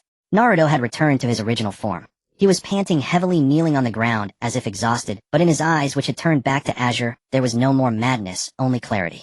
Between their clasped hands, the Rasengan reformed. This time it was not the tainted black of the Nine-Tails, but a pure, almost transparent azure. Boruto pushed his palms forward, injecting wind-release chakra into it, and the edge of the Rasengan burst with cyan windblade ripples, the entire orb emitting a low, deep hum. "Sasuke!" Boruto looked up and called out. "Sasuke." Naruto followed. Their eyes met, and they nodded simultaneously. "Leave the rest to us." Sasuke looked at the Rasengan in their hands and nodded.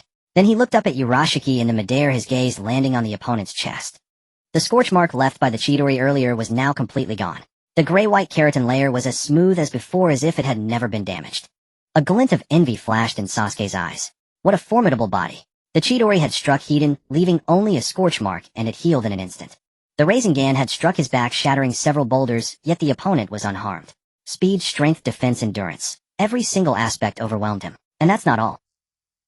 Before transforming into the crane form, Urashiki also possessed those seemingly invincible abilities. The Rinnegan that could rewind time, the life-saving technique of splitting into paper crane clones after being struck, and the Yamatsu Hirasaka that could freely travel between dimensions.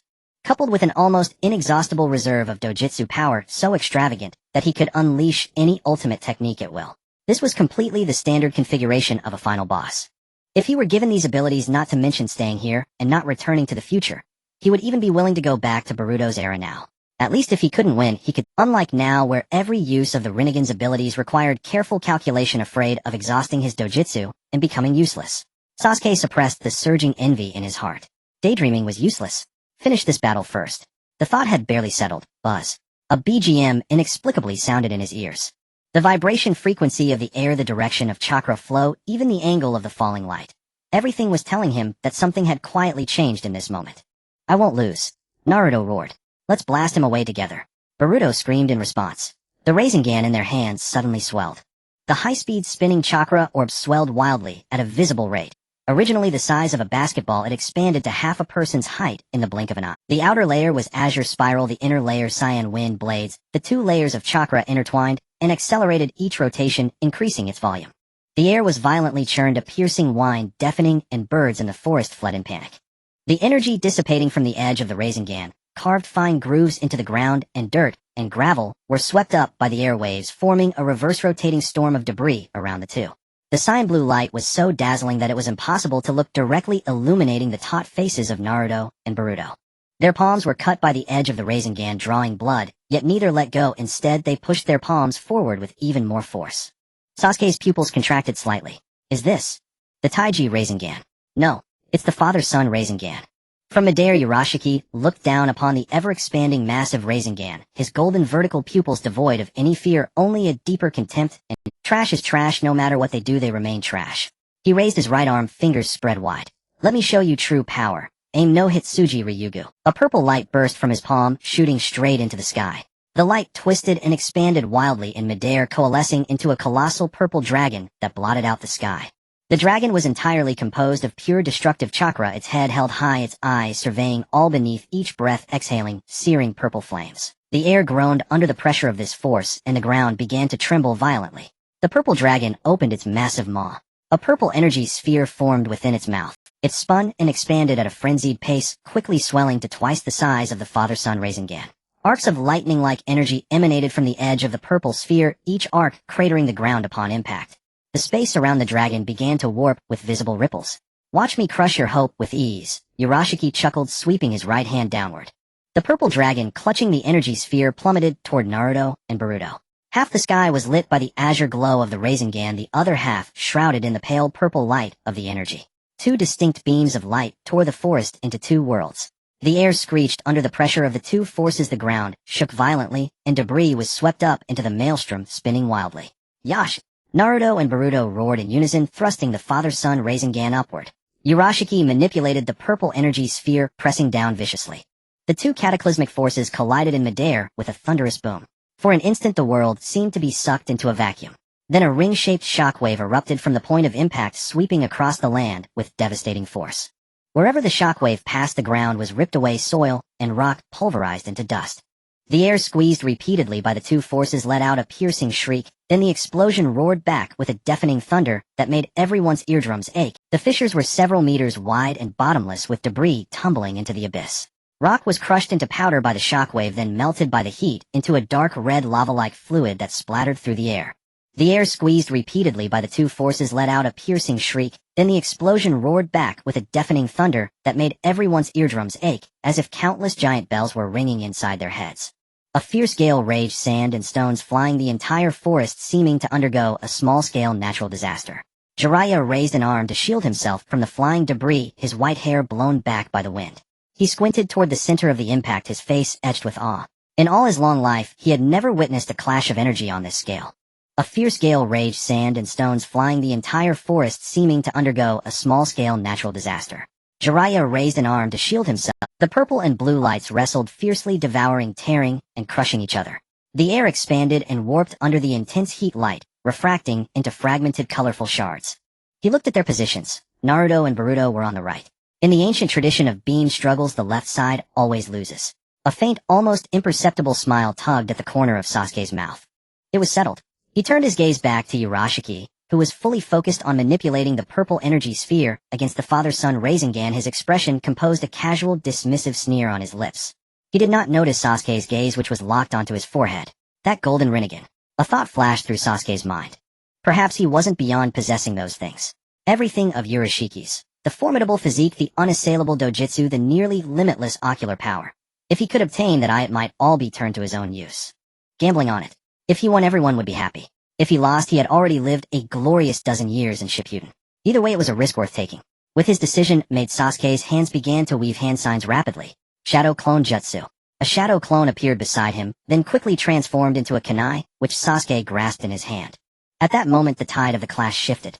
The purple energy sphere slowly pressed down. The father-son Rasengan visibly shrank, its azure light being devoured inch by the purple glow. Naruto and Boruto's feet carved deep furrows into the ground, their arms trembling violently, veins bulging on their foreheads, teeth clenched so hard they ground audibly. White hair flowing, robes billowing. Jiraiya, with a rapidly spinning Rasengan in his palm, slammed it direct. White hair flowing, robes billowing. Jiraiya, with a rapidly spinning Rasengan in his palm, slammed it directly into Urashiki's unprotected back. Boom. The Rasengan exploded azure chakra, erupting on Urashiki's back. Though the crane-like form's defense was astonishing and the attack did not cause substantial damage, the immense impact still jolted Urashiki's body. Urashiki's face twisted in fury, a roar of rage shaking the heavens. Wretched monkey. In that moment of distraction, Naruto and Boruto simultaneously let out heart-wrenching screams. The father-son Rasengan surged forward in a counterattack. The azure light suddenly blazed brighter, the blue and cyan chakra spinning madly, pushing the purple energy sphere back inch by inch. Urashiki's heart tightened. Ignoring Jiraiya behind him, he fully mobilized the purple dragon's energy to counter.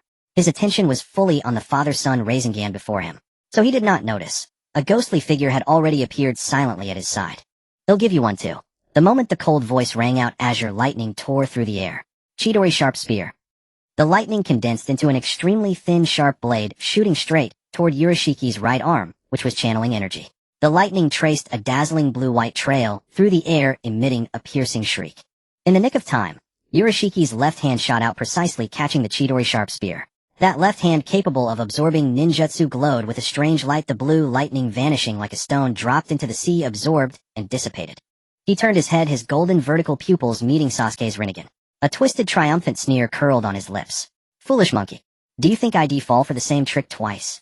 Sasuke didn't answer. His left hand flipped, and the kunai formed from the shadow clone flew from his grasp.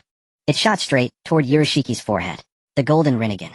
Urashiki glanced at the kunai in his peripheral vision, not even bothering to dodge. An ordinary weapon couldn't even scratch his keratinized skin. He sneered dismissively, "Useless. My body is no longer something that the weapons of you monkeys can harm." A kunai flew toward him.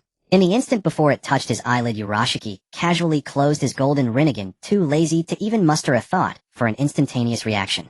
His eyelid would suffice to block it. The mere kunai could not even cut through the stratum corneum. The moment the kunai touched his eyelid, bang! The shadow clone dispelled. Sasuke's clone, having transformed from the kunai, abruptly reverted to human form. His right hand formed claws, chakra condensed at his fingertips, and he tore through the air, striking viciously at the closed golden Rinnegan. Too close. So close that Urashiki had no time to open his eyes, no time to dodge, no time to absorb. So close that he could feel the warmth of the fingertips. So close that for the first time he felt what fear truly was. Squelch. The dull sound of fingertips penetrating flesh. No hard sensation of stratum corneum. The skin at the center of his forehead was relatively soft, and the defenses around the Rinnegan were even weaker. The shadow clone's fingers pierced directly through the eyelid, plunging deep into the eye socket. Scalding blood gushed out, splattering all over the clone's face. Fingers clenched. They yanked backward with force. The golden Rinnegan, along with severed nerve bundles and blood vessels, was brutally ripped out of the eye socket. Blood spurted from the hollow eye socket like a fountain, tracing a crimson arc through the air. A glimmer of joy flashed across the shadow clone's face as he somersaulted back. Got it. Urashiki froze. Time seemed to congeal in that instant. Agony like a tsunami surged through every nerve. His prized Rinnegan. Urashiki froze. Time seemed to congeal in that instant. Agony like a tsunami surged through every nerve. His prized wah. It was a sound utterly inhuman. A pain tearing through heart and lungs, a fury born of dignity, trampled a collapse of disbelief. Urashiki pressed both hands over the bloody hollow on his forehead, blood gushing wildly between his fingers, streaming down his cheeks, soaking his neck, and staining half his body. But a more terrifying change followed. The crane form began to collapse. The purple giant dragon disintegrated first. The purple energy sphere deprived of Urashiki's dojutsu supply trembled violently like a cut balloon. Then the gray-white stratum corneum covering his entire body began to crack inch by inch, fissures spreading across his whole form. The pair of immense pure white crane wings shattered from the feather tips, scales peeling off, vanishing into pale fragmented light. The aberrant eagle claws shriveled and deformed rapidly, reverting to human feet. And the most fatal, Urashiki's devoured eyes did not recover. He had consumed his own original eyes. Now his sight belonged to the crane form's eyes. With the Rinnegan gouged from his forehead, and the crane form collapsing, he was left in utter darkness. No vision, no perception, nothing but darkness. Only agony, only rage, only hatred. Uchiha Sasuke. You inferior monkey, vile beast. How dare you?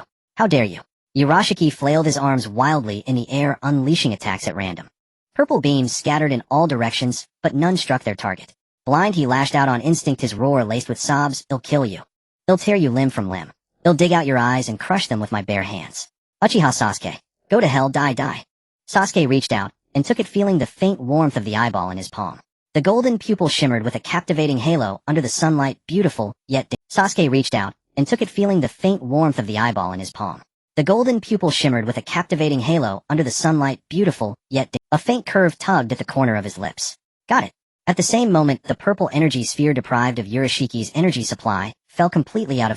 Under the crushing force of the father-son Rasengan, the purple sphere rapidly disintegrated and dissolved, dispersing into countless purple motes of light.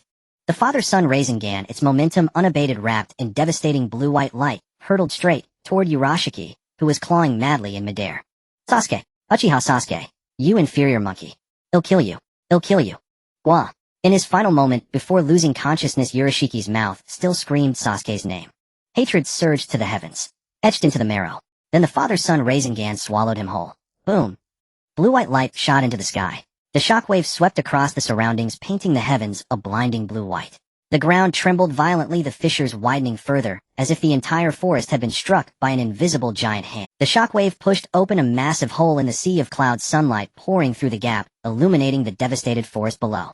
The remnants of the explosion scattered as countless blue-white light motes. The shockwave pushed open a massive hole in the sea of cloud, sunlight pouring through the gap, illuminating the devastated forest below.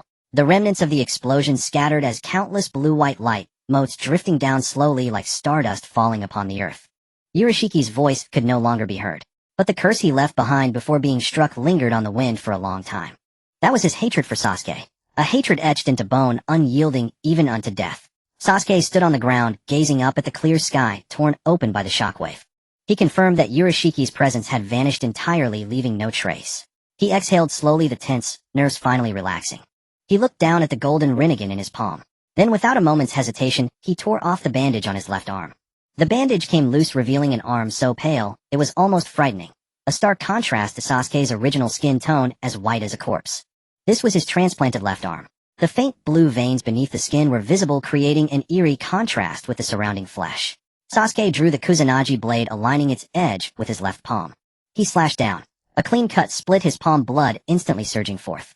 The pain shot up his arm like an electric current, yet his expression remained unchanged. The moment the Rinnegan touched the blood, it seemed to come alive. The severed nerve endings coiled around the eyeball like thirsty leeches. Blood vessels The moment the Rinnegan touched the blood, it seemed to come alive. The severed nerve endings coiled around the eyeball like thirsty leeches, blood vessels connecting with the ocular vessels, producing a faint friction sound. The golden pupil swiveled slightly in his palm, then slowly sank into the flesh. The wound closed automatically. The bleeding stopped. The palm returned to smoothness as if nothing had happened. Only the faint warmth of the golden Rinnegan beneath the skin of his palm reminded Sasuke that it was there. Sasuke slowly clenched his left fist. He felt the faint, almost imperceptible pulse of the eyeball under his palm. He closed his eyes and murmured in his heart. Boruto jerked his head up, his eyes bloodshot. The Rinnegan in his palm remained calm for no more than 3 seconds. An indescribable suction suddenly erupted from the palm of his left hand. Like a starving creature awakened deep within the flesh, its greedy maw clamped onto the chakra pathways of Sasuke's entire body.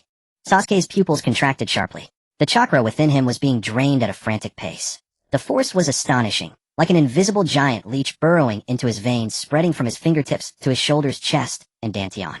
Wherever it passed, the chakra was completely siphoned and devoured. He could clearly sense the surging power within his meridians flowing away at an alarming speed. What is this? Sasuke's expression twisted in alarm. His right hand instinctively gripped his left wrist, fingers digging into the bone, trying to halt the devouring with external force. But it was futile. The chakra was completely beyond his control, surging through the meridians of his left arm, like a breached dam, rushing madly toward the palm. The golden Rinnegan beneath the skin of his palm radiated a searing heat pulsating through the flesh, as if it were a greedy heart, each beat consuming vast amounts of chakra. Cold sweat beaded on Sasuke's forehead. His chakra reserves were nearly full. Since Urashiki could absorb ninjutsu, he had barely used any large-scale techniques throughout the entire battle. The hungry ghost Amaterasu Chidori, only a few times far from enough to deplete the immense reserves that could sustain a fully manifested Susanoo for a long time. Yet how long had it been? A mere tens of seconds. The chakra within him enough to shake mountains and overturn seas had been utterly drained by the eye in his palm. His meridians were completely parched. The dantian was hollow. Even the tiniest chakra points were vacuumed empty. Sasuke's chest heaved violently as he gasped for air. A wave of dizziness from chakra depletion surged over him like a tide. His vision dimmed, and a prickling numbness spread through his limbs. He had experienced such weakness before, the brink of death after exhausting nearly all his power in the final battle at the Valley of the End. And now in just a few dozen seconds the eye he had just implanted into his own palm had achieved the same. Before he could catch his breath, the palm once again craved. The Rinnegan, after siphoning every last bit of chakra from his body, still remained unsatisfied. The suction gathered anew, more violent, more ravenous. Like a primordial beast that had starved for eons, finally tasting flesh and blood, it went madly trying to squeeze more from him. But his meridians were as empty as a dried riverbed, his dantian echoing with emptiness. Yet the suction ignored it all, relentlessly pressing, scraping, and squeezing from his already depleted body. Like scraping a dull blade against the marrow of his bones, or having every bone supporting his body ripped away, his organs screamed in sharp protest. Sasuke clenched his teeth, his face pale as paper. His molars ground audibly and veins bulged on his temples, throbbing violently. Cold sweat poured like a waterfall, seeping from his hairline down his cheeks into his collar. The back of his clothes was already soaked, clinging cold and clammy to his skin. His spine felt as if it were being pulled out vertebra by vertebra. He bent over, curling into himself. His organs seemed to be twisted and wrung by an invisible hand, each wave of suction bringing a new spasm. For a moment, a clear thought flashed through his mind. Just cut off the transplanted left arm. His hand had already touched the hilt of the Kusanagi blade, fingers tightening the slight hiss of metal against the scabbard. But the thought lasted less than a second before he suppressed it inch by inch. No one understood that powerless feeling better than he. Midlife, his dojutsu waning, chakra dwindling day by day. Every battle demanded careful calculation. Each use of the Rinnegan's abilities felt like cutting his own flesh. The frustration of possessing power yet being unable to wield it, the anguish of watching himself decay day by day with no recourse. He had tasted enough of that. Whatever this I could offer was worth betting his life on. Sasuke released the sword hilt. He turned his hand, actively mobilizing this already depleted body, forcibly squeezing out the last remnants of chakra, deliberately feeding it to the greedy eye in his palm. This act was tantamount to self-harm. His meridians felt as if they were tearing apart. His dantian seemed to be clenched and wrung dry. Muscle fibers twitched violently under the extreme chakra depletion. A stabbing pain shot from the soles of his feet to the top of his head, then surged back like thousands of red-hot iron needles, piercing every nerve, ending repeatedly. He felt his body like a rag wrung to its limit, fibers snapping one by one, yet still being squeezed with force. Cold sweat dripped from his forehead in large drops, dark spots staining the earth where they fell. The back of his clothes was completely drenched, sweat trickling down the groove of his spine. His lips were cracked and pale, his teeth clenched so hard they ground audibly, the muscles of his cheeks stiff and bulging. After a long time, not a single drop could be squeezed out. Is this the limit? Sasuke uttered a few words with difficulty, his voice hoarse like sandpaper. He could feel that even the basic life energy in his meridians had been scoured clean. His body was left as an empty shell. Weakness engulfed him like a flood. His legs could no longer bear his weight. His knees buckled, and he fell straight backward. Thud! His back hit the muddy ground, kicking up a cloud of dust. His short black hair was covered in fallen leaves, debris, and mud. His pale face was furrowed with a frown, lips moving, but unable to form sound. Sasuke! Sasuke! Two cries of alarm exploded from not far away. Naruto and Boruto turned their heads almost simultaneously, the joy of victory on their faces not yet faded, replaced by terror. They sprinted over, their footsteps urgent and heavy. Naruto was the first to reach Sasuke, dropping to his knees, digging two shallow pits. His hands hovered in the air, not daring to touch. His blue eyes were filled with panic. Sasuke! What's wrong, Sasuke? Talk to me, Sasuke. Sasuke! Boruto crouched on the other side, his gaze frantically scanning Sasuke's body. No new wounds, no blood, but the face was drained of all color. Your body. What's wrong, Sasuke? Sasuke's right hand still clutched his left palm, tightly, fingers white. He shook his head, weakly, consciousness floating in the afterwaves of agony, but he forced himself to maintain a serious expression. It's nothing. The two words were as light as a wisp of smoke. The Rinnegan in his palm, after ravenously scavenging for a long time, finally realized that this body had no more chakra to offer.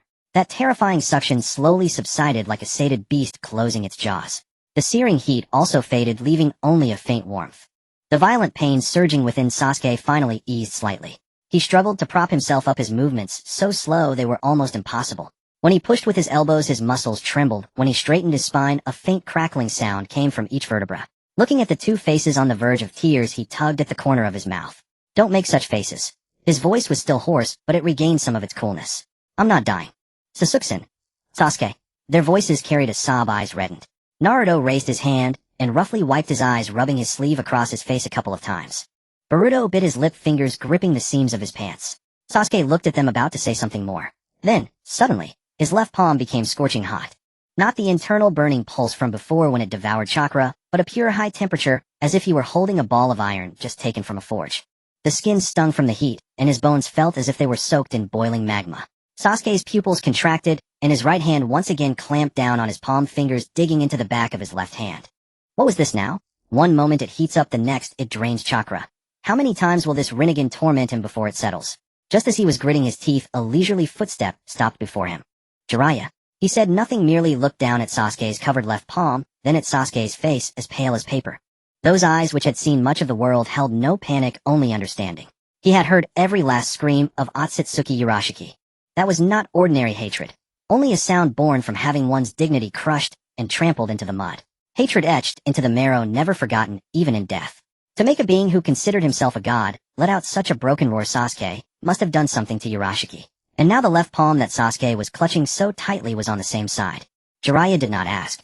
For one, speaking so forthrightly with a stranger was too presumptuous. For another, these two had traversed time and space from the future, risking their lives to protect Naruto. People like that would never harm Konoha. The heat in Sasuke's palm began to slowly subside. From scorching to warm, then to tepid, and finally it settled into complete stillness. The Rinnegan beneath the skin of his palm seemed to have finally ceased its agitation. But Sasuke's body was still on the verge of collapse. His chakra was completely depleted, his channels exhausted, unable to perform even the simplest taijutsu. Every muscle in his body ached with a sour protest. He tried to clench his fist, but his fingers curled halfway before losing strength and falling limp. Seeing Sasuke in this state, Naruto was so anxious that sweat beaded on his forehead. He turned to Jiraiya, his voice pleading. Pervy sage, why don't we take Sasuke back to Konoha and let Granny Tsunade take a look?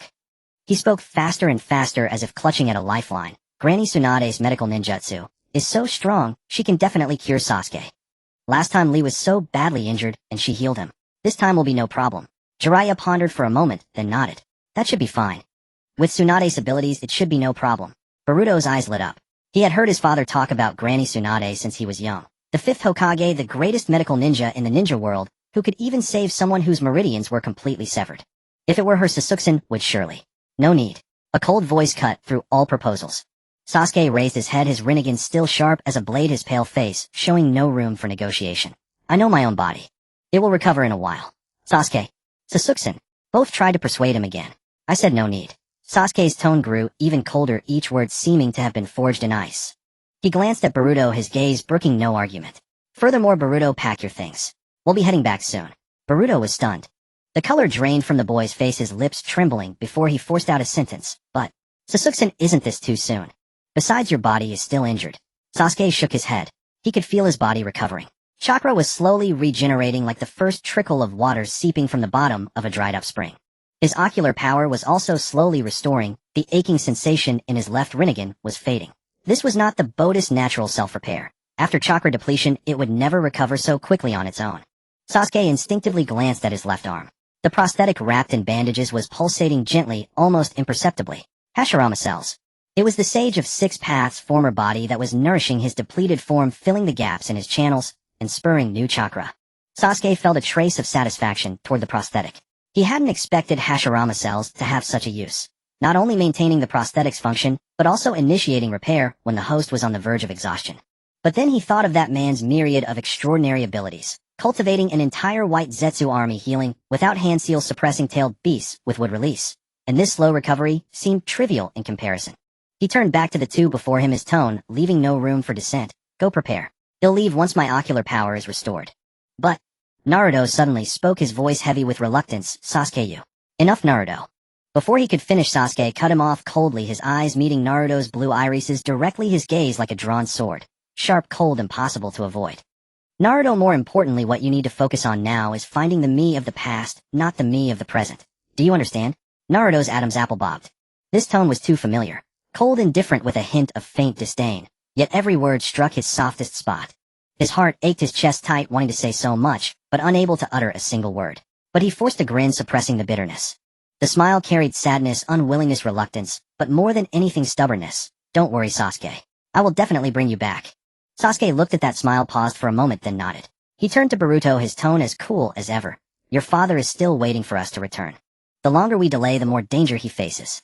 Boruto pursed his lips and nodded firmly. I understand, Sasuke-san. Wait. Naruto suddenly thought of something, his sadness replaced by excitement. He turned to Boruto, a bright grin spreading across his face. Boruto, come back with me. I have a gift for you. A gift? For me, eh? Boruto tilted his head. I'm already grown up, I don't need a gift. Naruto smiled, and shook his head, reaching out to ruffle Boruto's hair. For a moment his expression softened, as if seeing a distant figure through Boruto. No. This gift is not only for you, but also for the future me. Huh. Come on. Naruto grabbed Boruto's hand, and dragged him, without explanation, toward home. Their footsteps mingled in a chaotic rhythm, growing fainter until they disappeared at the end of the forest path. Sasuke watched the two retreating figures. Naruto with his arm around Boruto's shoulder, Boruto still asking questions, Naruto just chuckling. The two figures were gradually swallowed by the shadows of the trees. A rare hint of a smile tugged at Sasuke's lips. Sasuke, Jiraiya's voice came from behind. He didn't turn around, but he felt the newcomer sit down beside him, half a step away, his white hair glowing warmly in the sunset. Actually, don't you think you were a bit too harsh on them? Sasuke shook his head. His voice had regained some strength, but remained indifferent. Rather than Naruto focusing his attention on me, it's better for him to do what he needs to do. Jiraiya chuckled and looked up at the sky. The sunset had dyed the horizon into a gradient of orange clouds like tinted cotton. Well said. That guy Naruto still has a lot to accomplish. Become Hokage, marry a good woman, build the village better. A faint smile crossed Sasuke's lips. He understood what Jiraiya was implying. That dead last had a long road ahead. Thinking of this, he paused. The smile gradually faded, his expression becoming serious. Speaking of which, he turned to Jiraiya. Aren't you curious about what will happen in the future? Jiraiya laughed.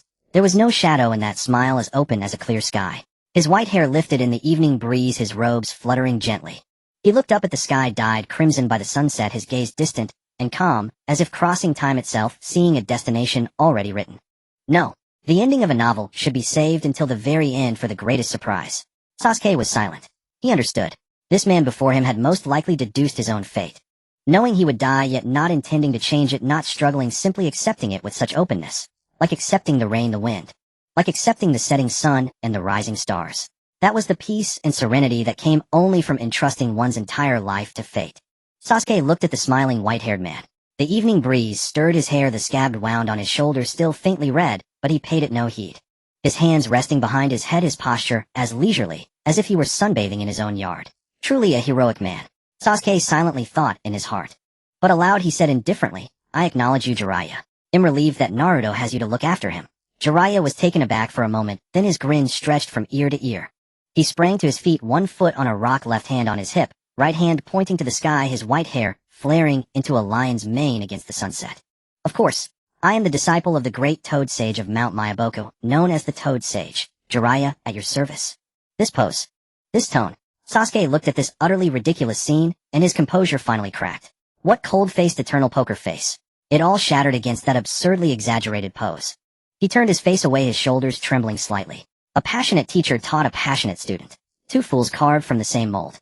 Watching Jiraiya amusing himself nearby, the faint smile on Sasuke's lips gradually faded. He suddenly realized something. Since a moment ago his left palm had fallen completely silent. Not the brief calm after voraciously devouring chakra, nor the gradual cooling after scorching heat, but a stillness that had returned to utter silence. As if that I had never existed. As if the ordeal that had nearly cost him half his life was merely an illusion. There was no longer a pulse beneath the skin, no warmth, there was no response at all. No anticipated energy feedback. No sudden new dojutsu. Not even the faintest resonance of chakra could be sensed. He had implanted a golden rinnegan, endured an agony worse than death, and after the eye had eaten its fill, it simply went silent. Sasuke frowned.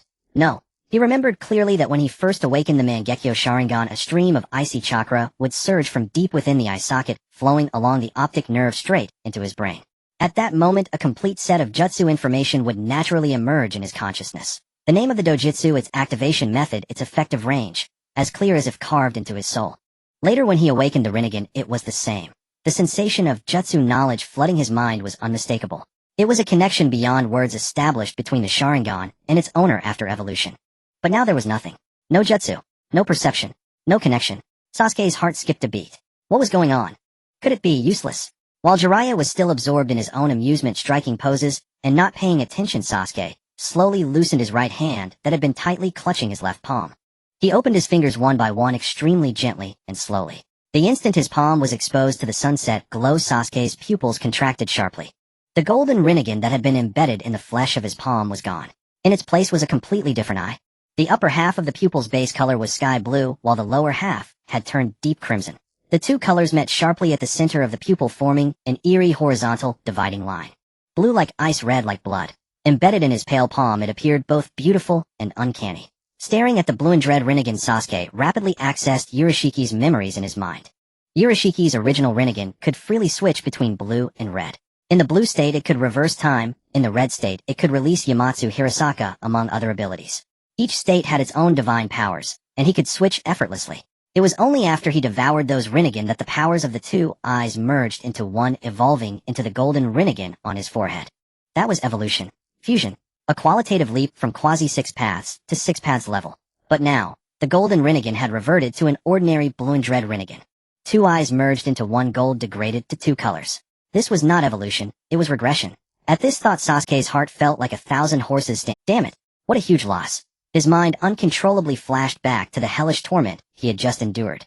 When he actively fed chakra to the eye, his meridians felt torn apart, his dantian wrung dry. Cold sweat soaked through his back and his teeth ground together. The lingering weakness of near death still echoed in the marrow of his bones.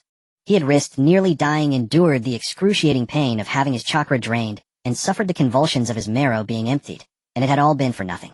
If he hadn't actively supplied chakra, maybe he wouldn't have been depleted so badly. Instead, he had rushed to feed the eye, afraid it wouldn't get enough, only for it to regress after eating. Only 4 words flashed through Sasuke's mind: a total loss. Suddenly his train of thought halted. No.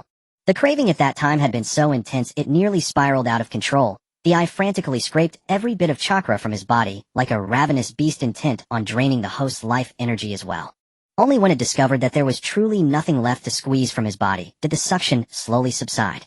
Then his palm began to burn. Then the golden Rinnegan had transformed into this blue and red appearance. Could it be that insufficient chakra supply had caused it to regress?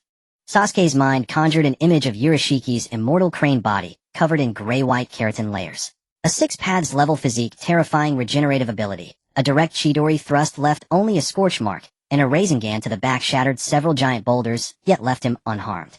Only a physique far beyond the limits of mortals could sustain the devouring of a golden Rinnegan. Though his body had been tempered by the Yin power of the 6 paths, it was still a mortal frame. While his chakra reserves were vast, the density of its quality was far from sufficient. The golden Rinnegan couldn't get enough to eat within his body, couldn't maintain its evolved form, and directly regressed from high level to low level. Logically it made sense. Gold turned ordinary 2 became 1. Wasn't that regression? But what did that have to do with him now?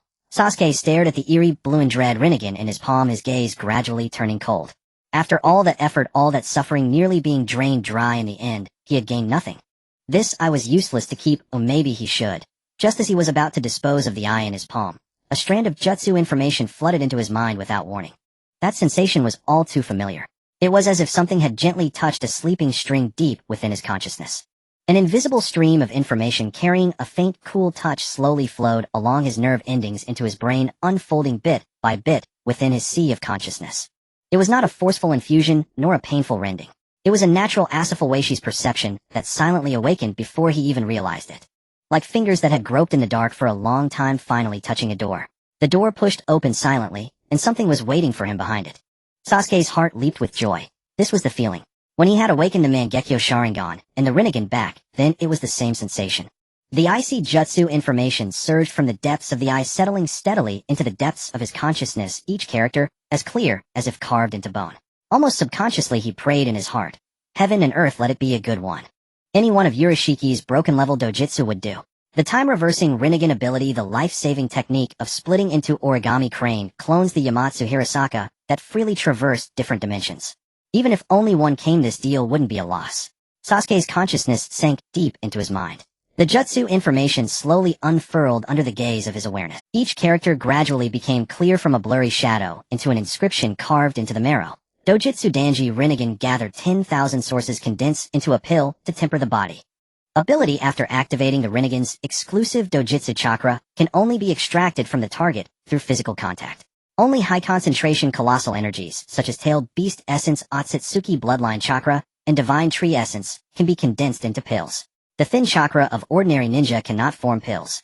Swallowing and refining the pill can continuously strengthen the body dojutsu power and total chakra capacity, permanently enhancing one's overall combat power in all aspects. Level restriction: if the target's essence level is lower than one's own, the entire process of extraction, condensation, and refinement is free of side effects, safe, and stable.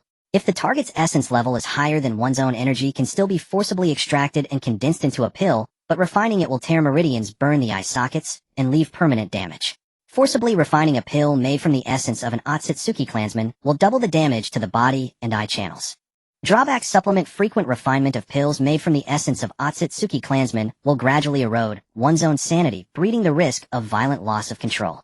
Summary: only high-level special energy can be extracted to form pills. Swallowing pills provides continuous, all-around enhancement. Forcibly refining high-level essence will permanently harm the body, and frequent consumption of clan pills carries the risk of mental erosion. After the jutsu information fully unfolded in his consciousness, Sasuke was stunned. Danji Rinnegan. Gather 10,000 sources condensed into a pill to temper the body. Just looking at the first few characters gave him the illusion that he had finally gotten a powerful move. But reading all the way to the end, it summed up in 12 words. Extract energy, condense into a pill, eat to strengthen. Wasn't this just the ordinary skill of the Ōtsutsuki clan for refining chakra pills? All that mystery, and it turned out to be just a mass-produced skill. None of Urashiki's BU-level dojutsu were drawn. Time reversal didn't come. The paper crane clone didn't come. Even Urashiki's basic ability to remotely extract chakra with a fishing rod didn't appear. Only one alchemy technique came. The corner of Sasuke's mouth twitched slightly, but the anticipation in his heart hadn't completely died out. With a last shred of hope, he sank his consciousness back into his palm. He tried to hint in the coldest voice within his mind. Awaken a new dojutsu now, or I'll gouge you out. Hand over all of Ōtsutsuki Urashiki's eye techniques. Otherwise I'll roast you and eat you. He repeated the hints inwardly for a long time, but the palm remained motionless, not even a change in temperature. That blued Rinnegan lay quietly embedded under the skin of his palm, as if asleep. Sasuke's face was expressionless. It seemed there was no hope. Sasuke-kun. Jiraiya's voice suddenly sounded from beside him, interrupting Sasuke's thoughts. Sasuke instinctively looked up, meeting those eyes that had seen through the world. Jiraiya's expression was unusually devoid of his usual frivolity, though a faint smile still hung on his lips. His gaze was steady and serious. I need to talk to you. Sasuke-kun, I want you to erase my memories and Naruto's. Jiraiya's voice was unhurried, each word clear and distinct, as if he weren't discussing his own memories, but rather what to eat for tomorrow's meal. He even chuckled as if afraid of putting Sasuke on the spot, and added, "You can do that, right?" Sasuke nodded.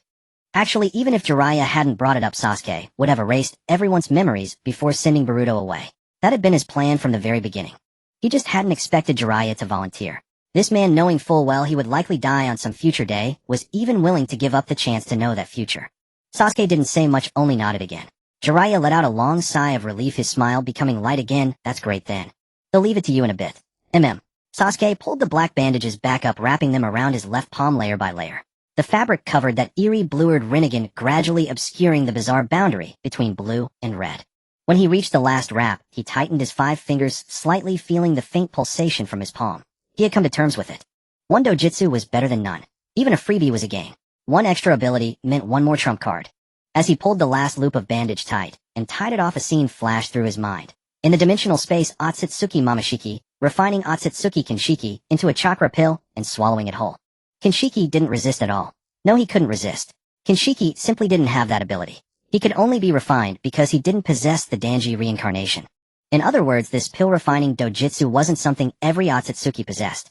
Kinshiki didn't have it, and ordinary lower-ranking Ōtsutsuki members likely didn't either. Only the upper-tier Ōtsutsuki, like Mamashiki and Urashiki, mastered this core ability to condense high-density chakra into pills, swallow them, and achieve permanent enhancement. This was no ordinary skill at all. It was a privileged dojutsu reserved only for the upper echelons of the Ōtsutsuki clan. The last bit of frustration in Sasuke's heart finally dissipated. As he adjusted the tightness of the bandage, he silently and solemnly repeated 2 words in his heart. Not a loss. Not a loss. He raised his head and looked at the gradually darkening sky. Only the last sliver of sunset remained on the horizon, dyeing the entire forest a warm orangerd. The evening breeze brushed past, rustling the leaves, and the air was filled with the fragrance of earth and grass. The smoke of battle had long since dissipated, and the scattered rocks and fallen trees bore witness to the ferocity of the great battle just fought. But now everything was quiet. Sasuke's thoughts slowly spread out. Perhaps he too could refine the tailed beasts into pills and consume them, just like the Ōtsutsuki. The 9-tailed beasts, each one a massive aggregation of chakra, the primal power split from the divine tree. Since the Ōtsutsuki could refine the essence of the tailed beasts into pills, and the Rinnegan in his palm possessed the same ability, why couldn't he? In this era, the tailed beasts were scattered across the ninja world without Naruto to stop him. With his combat power, capturing them would be effortless. Refining each of the 9-tailed beasts into pills one by one and swallowing them. Wouldn't that be a different kind of 10-tails Jinchuriki? No. This thought flashed only for a moment before he calmly dismissed it. Becoming a 10-tails Jinchuriki meant borrowing the 10-tails power. It was a lease of coexistence. The tailed beast inside could go berserk at any time, and control of power was subject to the struggle with the beast. But the Danji reincarnation possessed by the Rinnegan in his palm could completely refine the tailed beast's essence, digest it, absorb it, and make it his own. Not borrowing, but devouring. Not coexistence, but permanent enhancement. His physical body dojutsu power and total chakra reserves would be comprehensively fortified. What he consumed would become his. This was a qualitative difference. And in this era, who could stop him? The Kage of the 5 great nations were no match. The Akatsuki had yet to form. Madara was still waiting in the underworld to be resurrected. And Obito couldn't even survive a single move under his hand. No Ōtsutsuki, no 6 paths level combatants. The 9-tailed beasts were simply walking pills. As long as he was willing, he could track them down one by one, refine them one by one, and step by step push himself to the peak.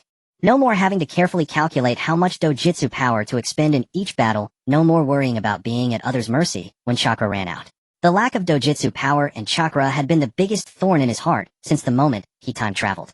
Every time he used the Rinnegan, he had to be stingy. He had had enough of that cramped, suffocating feeling. Now finally there was a solution. A slow curve spread across the corner of Sasuke's mouth.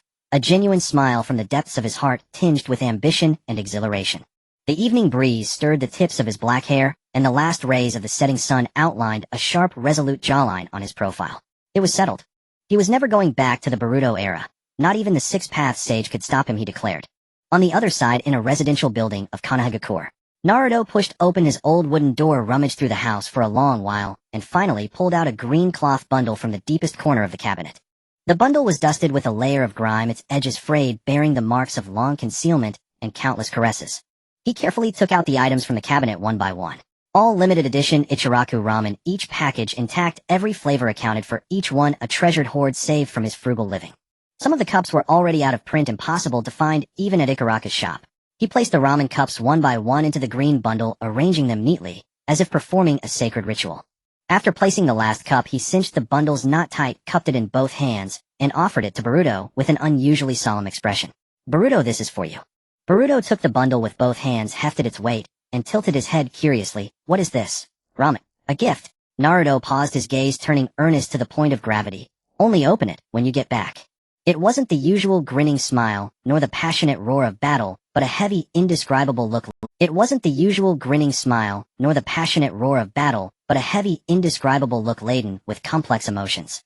As if he were looking through Boruto at somewhere far, far away. Though bursting with curiosity, Boruto respected his father's wishes and nodded firmly, carefully slinging the bundle onto his back. The two walked out of Naruto's house and headed back along the dirt roads of Konohagakure. The sunset painted the entire village in a warm orange hue. White smoke rose from chimneys carrying the aroma of dinner, and the air was thick with the scent of home cooking. Naruto walked ahead, hands clasped behind his head. Boruto followed behind, clutching the green bundle, occasionally reaching out to touch it, unable to resist, guessing what was inside. The moment they turned the corner, they collided with someone. Pink long hair fluttered gently in the evening breeze, and green eyes were filled with anxiety. The moment Sakura spotted them, her eyes lit up. She hurried over, her tone urgent to the point of irritation. "Hey Naruto, Boruto. Did you two see that street performer?" "Street performer?" Naruto scratched his head, utterly puzzled. Boruto's mind worked half a beat faster, instantly realizing who Sakura was talking about. He quickly leaned into Naruto's ear, lowering his voice to explain, it's Sasuke. Naruto's eyes lit up. Sakurakin. You mean Sasuke? His voice rose several octaves, a big grin spreading across his face as he gestured excitedly. Let me tell you. Sasuke has become. The words barely left his mouth before Boruto's expression changed drastically. He practically lunged, slamming into Naruto from the side, clamping both hands over his mouth with such force that Naruto let out a muffled grunt. Boruto turned his head, widening his eyes to an angle only Naruto could see. Those eyes screamed one word: disaster. Disaster, disaster, disaster. Dad, you slipped up. It's all over. Naruto caught on belatedly.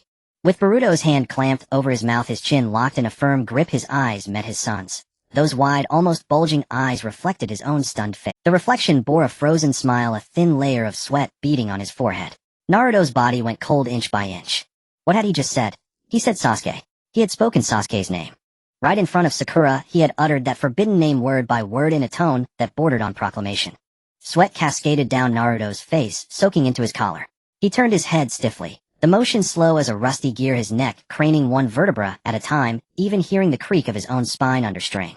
His gaze shifted inch by inch, landing squarely on Sakura's eyes, which had shifted from anxious to sharp green. Naruto. Her voice was low, each word ground between her teeth. Tell me what's going on. What do you mean? The street performer is Sasuke. Ono. Ono. Naruto's lips moved, forming two meaningless syllables. His mind raced. Find an excuse quickly. But every excuse crumbled to dust under Sakura's unrelenting green gaze. He knew her too well. When Sakura wore that look, any lie would be exposed on the spot. But he couldn't possibly tell the truth, could he? Boruto, seeing Naruto's reaction, broke into a cold sweat. He stepped forward abruptly, placing himself between Naruto and Sakura, waving his hands frantically in front of him, his voice rising to a near shriek. Sorry, Aunt Sakura. Ōtsutsuki misspoke. It's Tsukikage Sasuke. Tsukikage Sasuke. The street performer Tsukikage. Dad got flustered and said it wrong. He shouted while backing away, his right hand groping behind him, grabbing Naruto's sleeve and yanking hard. Sorry. Boruto dragged Naruto and ran. Their footsteps tangled and overlapped, leaving a trail of hurried dust on the dirt roads of Konoha. Sakura stood still. Hearing the familiar name, Tsukikage Sasuke, she actually felt a wave of relief. It matched what the man had said earlier, Tsukikage Sasuke. Maybe Naruto just misspoke, saying Tsukikage Sasuke as Aunt Sakura. Ōtsutsuki. Calling Naruto Dad. Calling her Aunt Sakura. The half-released breath suddenly lodged in her chest, as if something slammed hard against her ribcage. Her pupils contracted sharply. She lowered her head, her fingers trembling as she pulled the crumpled letter from her pocket. The paper rustled in the evening breeze, its edges frayed from countless readings. Boruto. Sarada. Sasuke. Bolt. Wasn't that just now Bolt? Combined with what the man had said earlier. Not coming back. Who is Sarada? Why did he call her Aunt Sakura? She jerked her head up, staring in the direction Naruto and Boruto had vanished. The sunset cast mottled light and shadow across her face, her eyes swirling with a storm of disbelief, dawning into realization, then into overwhelming shock. Sasuke. Sarada. Aunt Sakura. Not coming back. Fragments whirled through her mind, clicking together piece by piece, each connection sinking her heart deeper. Until the final piece snapped into place. Those eyes, the ones she had sketched and traced over countless times. How could she not have realized? She had drawn so many sketches, how could she not have recognized them? That street performer, Tsukikage-san. That bastard who said he wasn't going back. Sakura stood frozen, as if struck by lightning. Her knuckles whitened as she clutched the letter, her lips slightly parted, her breathing quickening. Then suddenly she broke into a sprint, racing with all her might toward the direction they had fled. Her pink hair trailed behind her like a straight line in the evening breeze.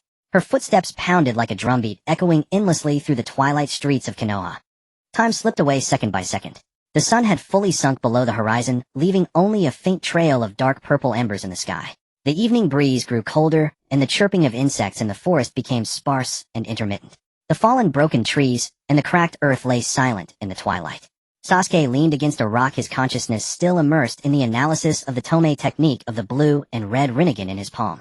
Every detail of the Danji Luanhui was repeatedly deconstructed and deduced in his mind. The extraction conditions, the pill condensation mechanism, and the risks of refinement. Each parameter had been weighed countless times in the depths of his heart. But he couldn't delve deeper for now. Footsteps came from the forest path, one after another, hurried, yet lighthearted. Sasuke temporarily suppressed his thoughts and looked up. Naruto and Boruto had returned. Naruto had his hands behind his head, a smile that he couldn't suppress tugging at the corners of his mouth. Boruto carried the green bundle, his face brimming with the anticipation of going home. The package was bulging, swaying gently with his steps. Boruto. Sasuke spoke, his voice steady. Give me the Lee. Yes, Sasuke. Boruto responded promptly, though he didn't quite understand why Sasuke would need the Lee at this moment. He carefully took out the dormant turtle from his ninja tool pouch and handed it over with both hands. The shell was cool, its surface patterns glinting faintly in the twilight. Sasuke took the lead, his gaze sweeping over the closed eyes on the shell. He didn't open a space-time tunnel immediately. Instead, he turned and walked toward a half-human-sized rock not far away. That rock would provide cover from prying eyes, making it convenient for a private conversation. He needed to have a thorough confirmation with this turtle first. Just 2 steps and footsteps followed behind him. Sasuke turned to see Boruto instinctively trailing after him, the boy's face still wearing a bewildered, unsuspecting expression. Say goodbye to them, Sasuke stopped, his tone indifferent. He'll call you when I'm ready. Alright, Sasuke-san. Boruto nodded, turned, and ran back to Naruto and Jiraiya, unaware of the underlying meaning in those words. Sasuke went around the rock, making sure Boruto was. He looked down at the turtle in his hand, tapping the shell lightly twice with his fingertip, his voice turning cold. Stop pretending. I know you're not asleep. The shell remained motionless. 2 seconds later, the leaf slowly poked out its head. Its small eyes blinked, its tone carrying a drowsy mumble. Sasuke-sama, this humble turtle was resting. Get ready. We're going back. Sasuke cut it off directly, not bothering with a single extra word. The leaf paused. Its head retracted slightly, then emitted a mechanically flat voice. Yes. Preparing now. Insufficient chakra. Insufficient chakra. Insufficient chakra. Those 5 words fell into Sasuke's ears, and the warmth in his eyes instantly dropped to freezing point. He remembered the original story clearly. The original Sasuke had brought Boruto back through time, and the journey back was smooth with no mention of insufficient chakra at all. The energy stored in this turtle's body was clearly enough to complete a full round trip through space-time, yet now it claimed insufficiency. This turtle was obviously harboring ulterior motives. Sasuke's right hand shot out suddenly. His 5 fingers clamped onto the edge of the shell, his grip so tight that his knuckles turned white. He lifted the lee to eye level, his Rinnegan glowing with a cold purple light in the dusk, locking onto the panicked, darting small eyes. He'll give you one more chance to speak again, he said, his voice low, but like a blade sliding slowly against the skin. Every word landed precisely on the least nerves, cold and devoid of any warmth. If you hide anything, the killing intent erupted without warning. Like countless invisible blades unsheathed at once, enveloping the least small shell from all directions. The least body trembled violently. It could feel that murderous intent. This man would truly act. As a treasure of the Ōtsutsuki clan, it possessed complete self-awareness. The chakra stored within its body was actually still half full, more than enough for a single directional teleportation. However, after the teleportation, it would fall into a long slumber again. Moreover, from the start, Sasuke's attitude toward it had been far from friendly, cold and aloof, without even a single polite phrase, completely unlike the Ōtsutsuki clan members who worshipped and revered it. With all these factors combined, it chose to lie. After all, insufficient energy was the safest excuse. No one could verify it. But it never imagined that a mere excuse would directly ignite the murderous intent of the man before it. The least shell shook violently, emitting faint cracking sounds. It shrank, its neck tremblingly, its voice distorted, re-initiating detection. Energy sufficient. Energy sufficient. Can reopen the space-time tunnel. It paused, cautiously raising its eyes to meet the unyielding purple pupils. Sasuke-sama, please command whenever you wish. Sasuke looked at the turtle cowering like this, slowly releasing his fingers from the shell. The chill in his heart dissipated by half. He held the lee in his palm, nodded, and spoke the plan he had already formulated word by word. When you open the space-time tunnel later, don't teleport immediately. Wait until I leave. Then take Boruto back. The lee was startled. Its head shot up, eyes wide round. Sasuke-sama, you're not planning to go back. Don't ask what you shouldn't. Sasuke's gaze turned cold again. Just do what you need to do. He paused for a beat, lowering his voice further, and don't play any tricks. If I find out you didn't do as I said, I'll burn you to ashes with Amaterasu. Amaterasu. The inextinguishable black flames. Even water could be burned by this ultimate dojutsu. The least body stiffened, a fine tremor spreading across its shell. It knew this man was not joking. The coldness in those eyes was not an act. Uchiha Sasuke, Sasuke-sama. I understand. I understand. The least voice rose several pitches, its head bobbing like a pestle. Sasuke didn't look at it again, placing the lead back into the ninja tool pouch. He turned and walked around the rock, heading toward the 3 of them. Behind him, the lee in the pouch was in turmoil. It never expected that Sasuke intended to stay in the past. Not returning meant something it knew better than anyone. There would be 2 Uchiha Sasuke existing on this timeline. The course of future history would deviate completely from its original trajectory. The chain reaction of causality was something even this space-time traveling treasure could not predict. But the moment it thought of Sasuke's cold, emotionless eyes, and the words burn you to ashes with Amaterasu, the lee dared not think any further. Those Ōtsutsuki, every single one of them cradled it in their hands and worshipped it like an ancestor. Yet this man before it threatened it directly with Amaterasu. On second thought, having this menace gone from the future wasn't entirely a bad thing. At least its days ahead would be much more peaceful. No more being dragged out for forced overtime space-time crossings, no more trembling before a cold face that could turn sour at any moment. Sasuke walked to the 3 of them, his steps unhurried. Naruto and Boruto were talking, the boy's face still glowing with the excitement of going home. Jiraiya stood with his hands behind his back, his white hair faintly shimmering in the dusk. "Alright," Sasuke spoke, his gaze falling on Boruto. "You can prepare to go back." Boruto hugged the green bundle in his arms and nodded happily. The bundle was bulging, the knot tied tightly. He looked down at it, unable to suppress a smile. "I can't wait to see the future dad receive the gift from the present dad." Jiraiya smiled faintly. His eyes, which had seen much of the world, held no strong emotion, only a calm understanding. He looked at Sasuke and said in a steady voice, "I'll leave it to you, Sasuke-kun."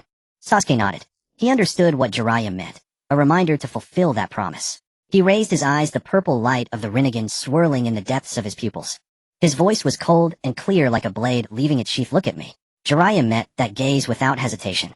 Naruto was startled, not yet reacting. "What's wrong, Sasuke?" Before the words finished, a flash of purple light from Sasuke's left Rinnegan. That light was extremely short and swift, flickering in the depths of his pupil, yet it seemed to release some invisible force instantly. Naruto and Jiraiya's expressions froze at the same moment. The purple gleam of the Rinnegan reflected in their pupils, and then all their vitality drained away, leaving only a blank emptiness. Thud, thud. The two fell straight to the ground, their bodies hitting the dirt with a dull sound. Jiraiya fell sideways, his white hair spread on the soil, breathing steadily, but completely unconscious. Naruto lay on his back, his blue eyes wide open, but vacant, the unfinished question still lingering on his lips, his expression frozen in an instant. Boruto watched the scene before him, his lips slightly parted. He instinctively reached out to help, but stopped midair, only lifting his eyes to look at Sasuke, his voice carrying concern. "Sasuke Otosen, and Jiraiya-sensei. To avoid affecting the future, I sealed their Sasuke's voice was utterly flat, as if stating a simple principle of a technique. "It will only be unsealed at the moment of death." Boruto was silent for a moment, then nodded. Sasuke was about to withdraw his gaze when a scene flashed through his mind. In the original story, the moment Jiraiya sank into the sea, the words he spoke in his final moments. Those words about inheritance, about faith, about entrusting everything to his disciple. Could it be, because the sealed memories were unsealed at the moment of death, that Jiraiya finally said those words at the very last moment? Sasuke shook his head, abruptly dispersing his thoughts. The moment Jiraiya chose his own path, the outcome was already inevitable. He was not a god. He could not rewrite fate for everyone. This man's path of heroism required no one's pity, nor did it need anyone to detour for him. He withdrew his gaze and took out Lee from his ninja tool pouch. "Let's begin."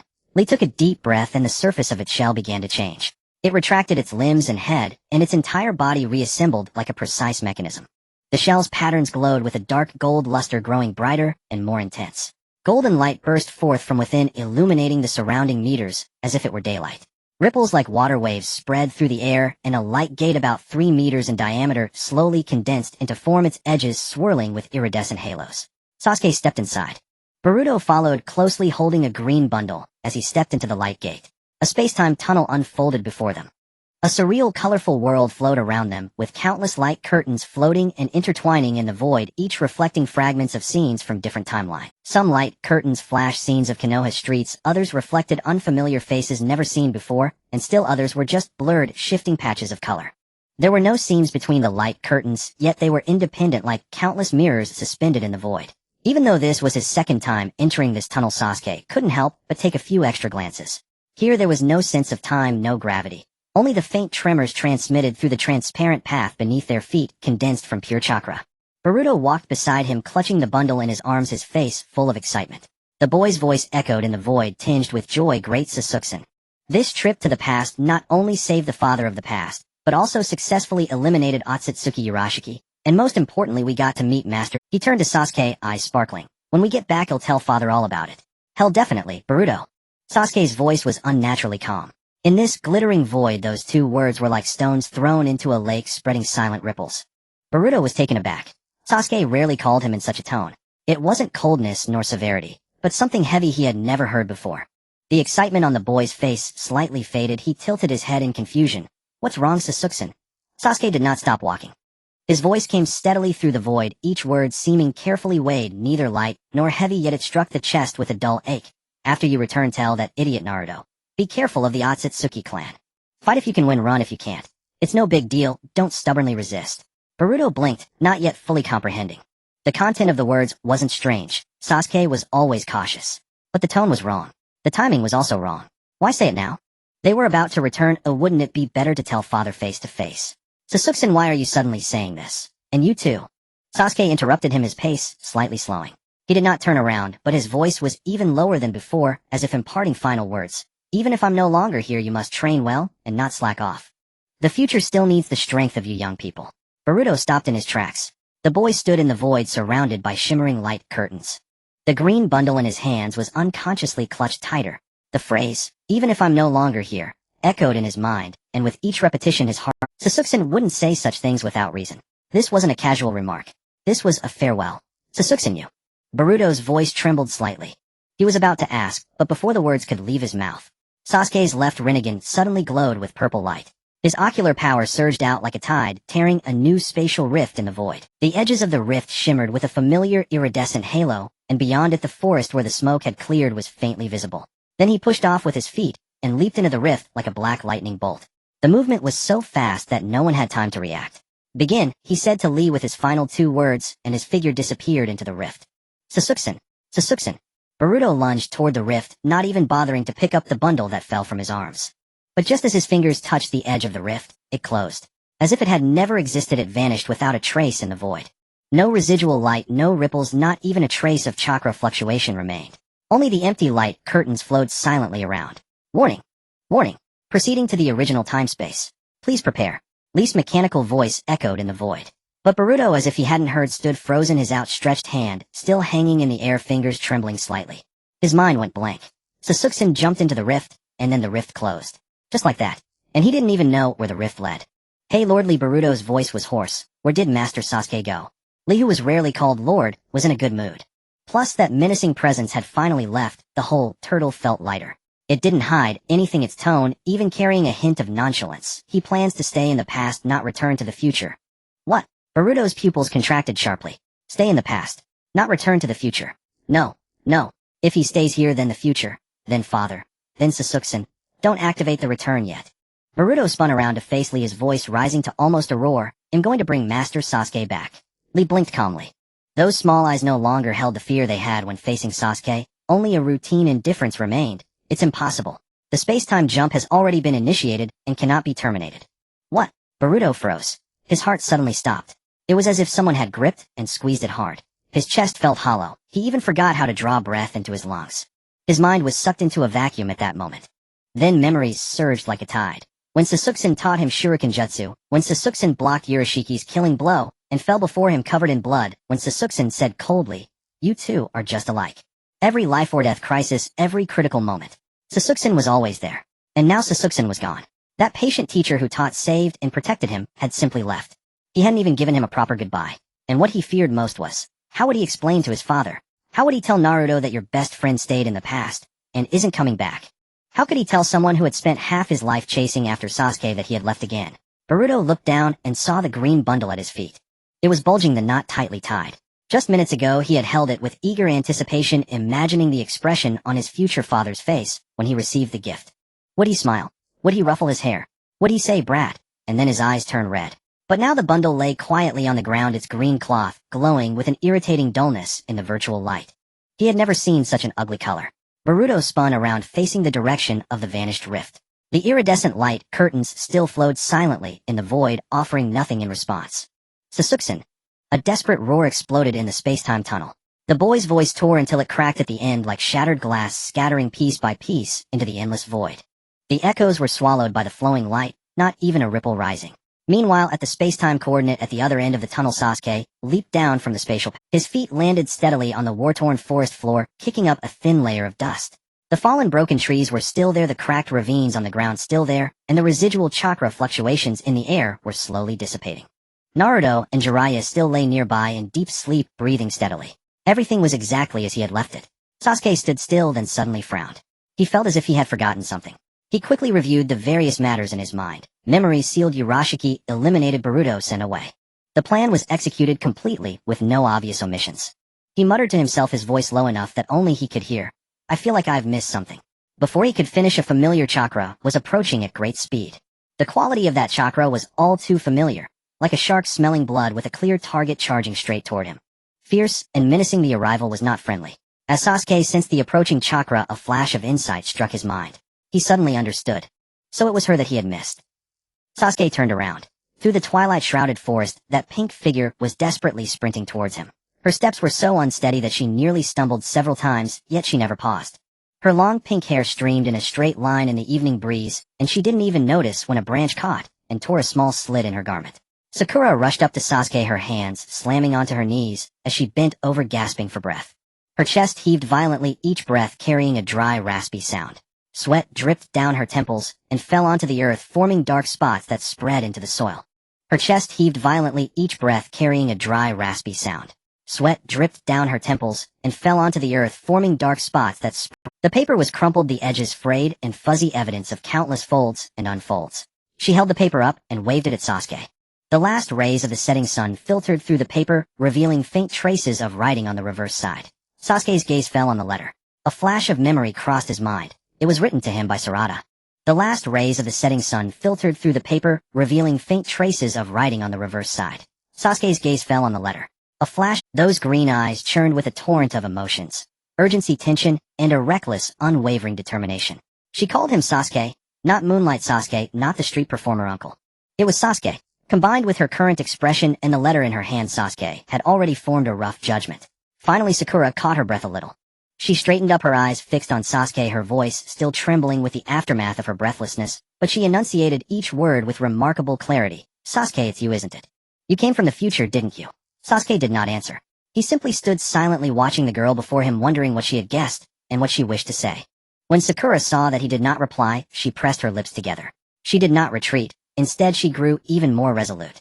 She continued speaking, her tone shifting from questioning to asserting, Sasuke, I also know there's another person, named Boruto, who also came from the future, didn't he?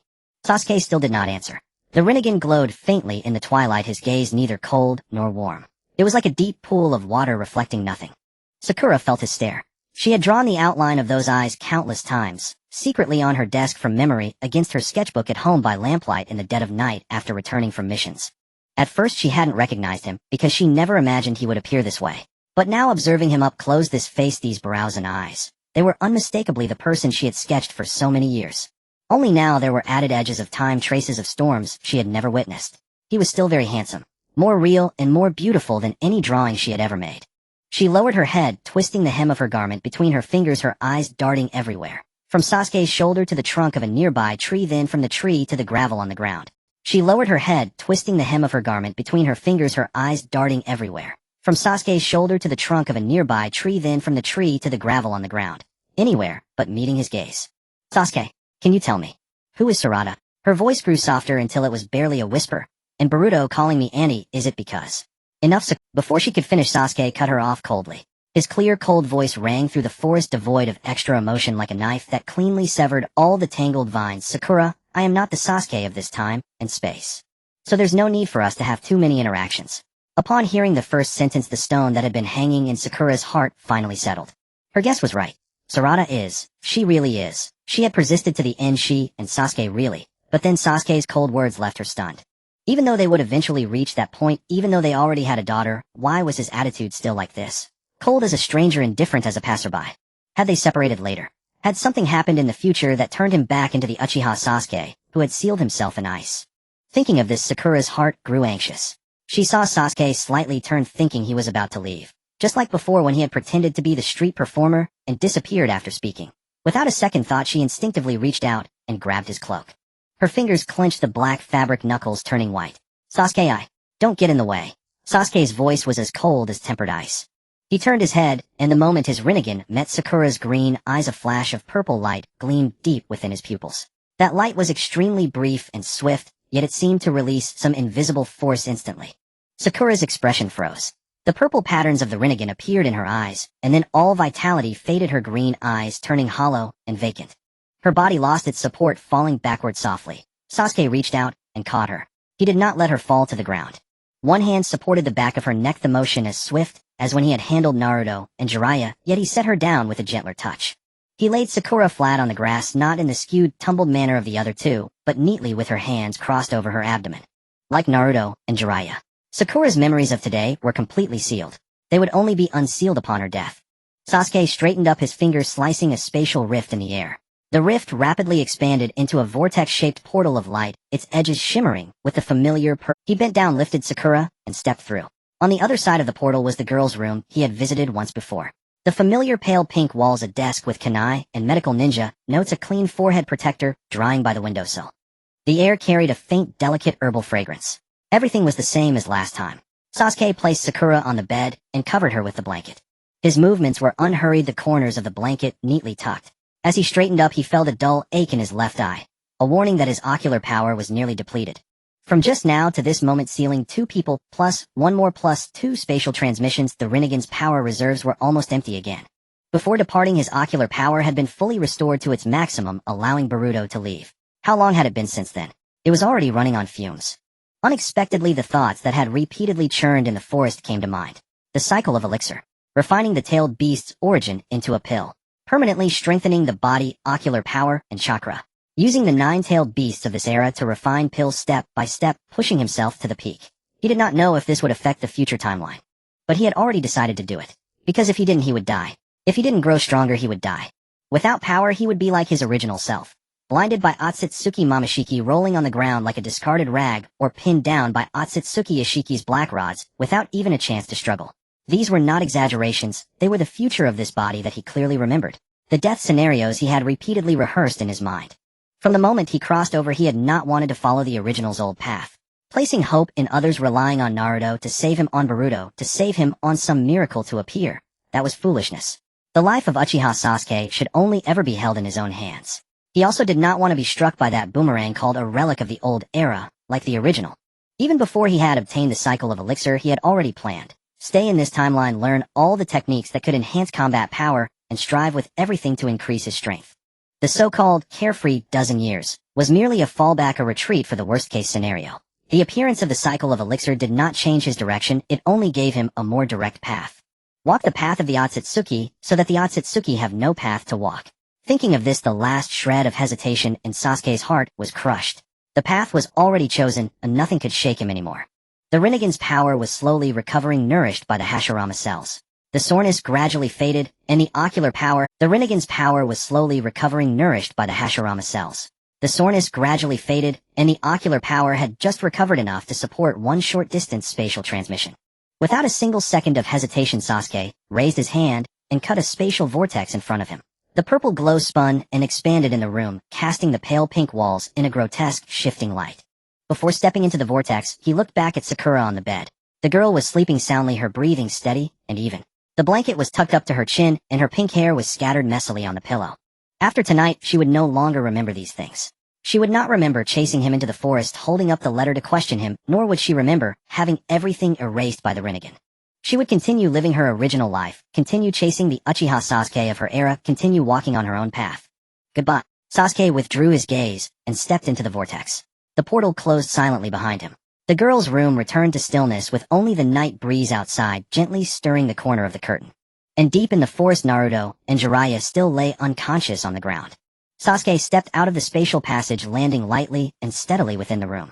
Beneath his feet lay the cold wooden floor, its dusty crevices untouched by. The room was modest, its walls rough-hewn rock, with only a single candle flickering in one corner. The flame danced unsteadily, casting the entire chamber in a wavering, dim yellow light. A large bed was pressed against the wall, the bedding neatly folded.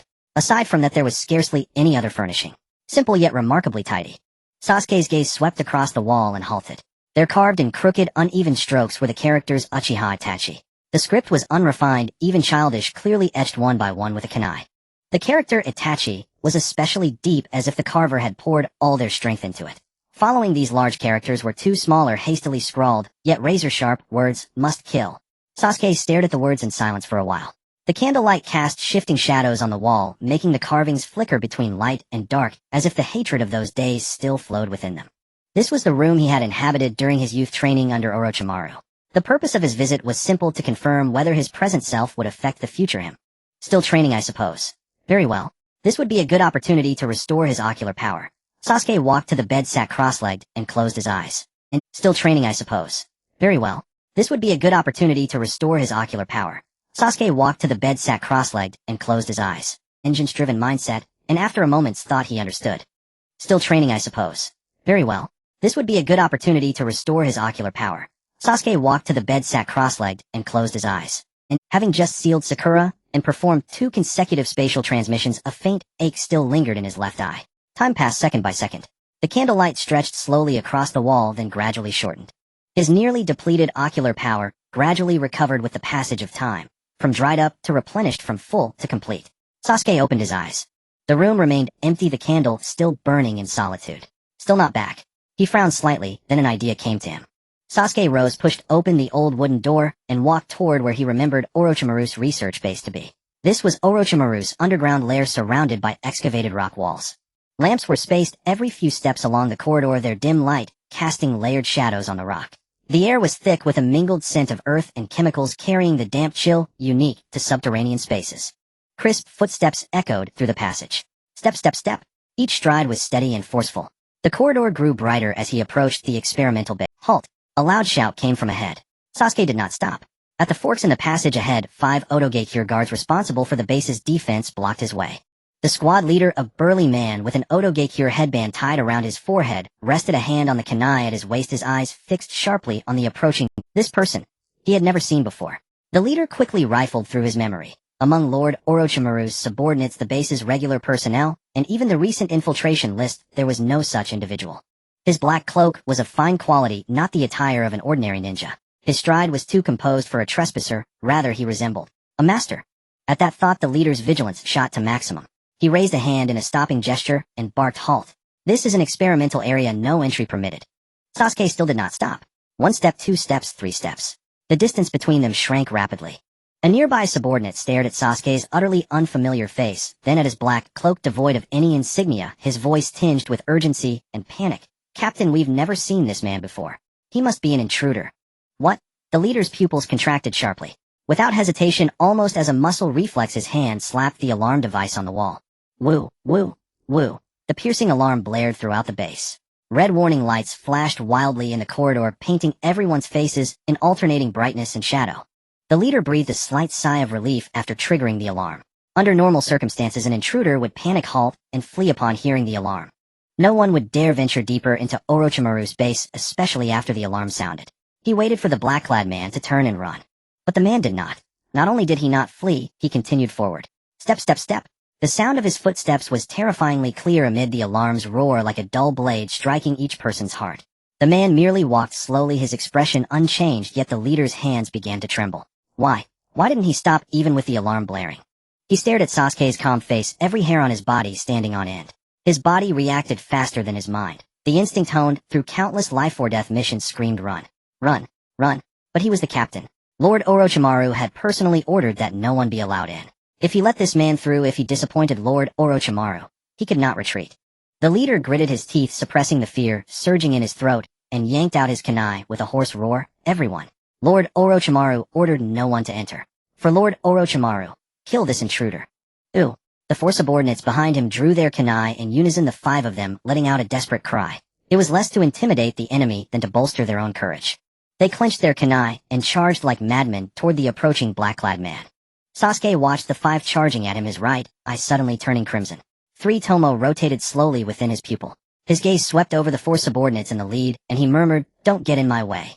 His voice was low, even carrying a trace of indifferent nonchalance. But the 4 men's steps froze simultaneously. Kunai slipped from their hands, clattering to the ground. Their bodies remained in the posture of the charge. Arms still raised, mouths still agape, but their eyes had lost all focus. As if their souls had been extracted, leaving only hollow shells standing there. The corridor fell into a terrifying silence, broken only by the wailing alarm. The leader stood before the stone gate of the experimental base, watching his 4 subordinates frozen like wooden posts, his legs heavy as lead. He wanted to run, but his feet wouldn't move. He wanted to shout, but his throat produced no sound. Only his body trembled, uncontrollably, cold sweat dripping from his forehead onto his feet. The man walked over. He was half a head taller. His black cloak rustled in the red alarm light. His face showed no expression, neither anger nor triumph, as if he had merely trampled a few falls. The guard captain wanted to speak, to beg for mercy, to demand who he was. But he only managed to catch sight of those red eyes, the 3 Tomo rapidly enlarging in his vision. 3 Tomo swept across in an instant. The captain's eyes were instantly imprinted with the mark of 3 Tomo. His body stopped trembling, his expression frozen. Half still bearing the fear of the previous moment, the other half transformed into that of a puppet under command. Sasuke pointed at the sealed experimental door behind him. Go open it. Yes. The Ōtōgekyū captain turned formed hand seals, pressed his palm coated with chakra onto the serpent-shaped stone carving beside the door. The stone gate rumbled open. Then the captain's body began to change. The hand that had triggered the mechanism started turning black from the fingertips, the blackness spreading up his arm like a living thing. Blood gushed from his mouth and nose dripping onto the floor. Sasuke watched this, his tone flat. Poison incorporated into the switch, huh? Orochimaru still as tedious as ever. He was about to step forward when a sharp flute sound suddenly pierced the darkness. Woo woo, woo. The flute was shrill like countless needles stabbing into the eardrums. A wave of chakra invaded his consciousness along the sound waves, attempting to disrupt his mind. Sasuke halted. Tayuya, is it? His chakra suddenly burst with a violent tremor. The force that had been interfering with his will crashed against an iron wall, shattering into fragments and vanishing without a trace. The Rinnegan in his left eye glowed faintly as he gazed toward a certain direction in the darkness. There! Sasuke's form flickered, and he charged straight toward the source of the flute sound. Haha, this fool is coming our way. A rough, excited voice rang out from the darkness. Kill him, little brother. Yes, big brother. Two intertwined figures lunged from the shadows. A single body bearing two heads, Sakon and Yukon. The brothers wore identical sinister grins, their eyes gleaming with cruel light. The alarm had thrilled them. Finally an intruder to kill. Multiple legs. For legs churned with chakra, kicking simultaneously from cunning angles. The leg wind was fierce, carrying a vicious intent to shatter. Sasuke's eyes turned red. A flash of crimson Sharingan. Sakon's movements froze instantly. His body hung midair, but his gaze had already gone vacant. Little brother, what's wrong? Yukon on the back sensed the anomaly immediately. Sakon's chakra flow was chaotic, his body like a puppet with severed strings. Yukon writhed desperately to seize control, but that momentary gap was enough. Sasuke spun his foot, precisely striking the flaw in the brothers' coordination. Bang! A dull explosion. Sakon and Yukon's body flew backward like a cannonball, crashing into the rock wall. Stones cracked, dust billowed, and debris pattered to the ground. The two were embedded in the shattered wall like a rag pinned to a board, motionless. Sasuke did not pause. He continued forward. A faint sound of air slicing came from above. A thick spider thread shot down from the ceiling, a sticky white line trailing through the air. Spider sticky gold. At the same moment another voice roared from the side. Earth release, earth return. The ground swelled, and a thick earthen wall rose, blocking Sasuke's path. Spider silk sealed the top, earth wall blocked the front. The two attacks were perfectly coordinated, sealing all Sasuke's escape routes. Sasuke's expression remained unchanged. He sidestepped as the silk descended. Lightning burst from his right hand, a blinding blue-white bolt condensing into a sharp spear. Chidori sharp spear. The lightning tore through the air with a piercing shriek. The Chidori sharp spear pierced the earth wall like a hot knife, through butter the blue-white lightning, continuing undiminished straight through Jirobo, who was hiding behind the wall. Oh! Jirobo screamed. His right arm was pierced by the lightning, blood spurting and pooling at his elbow.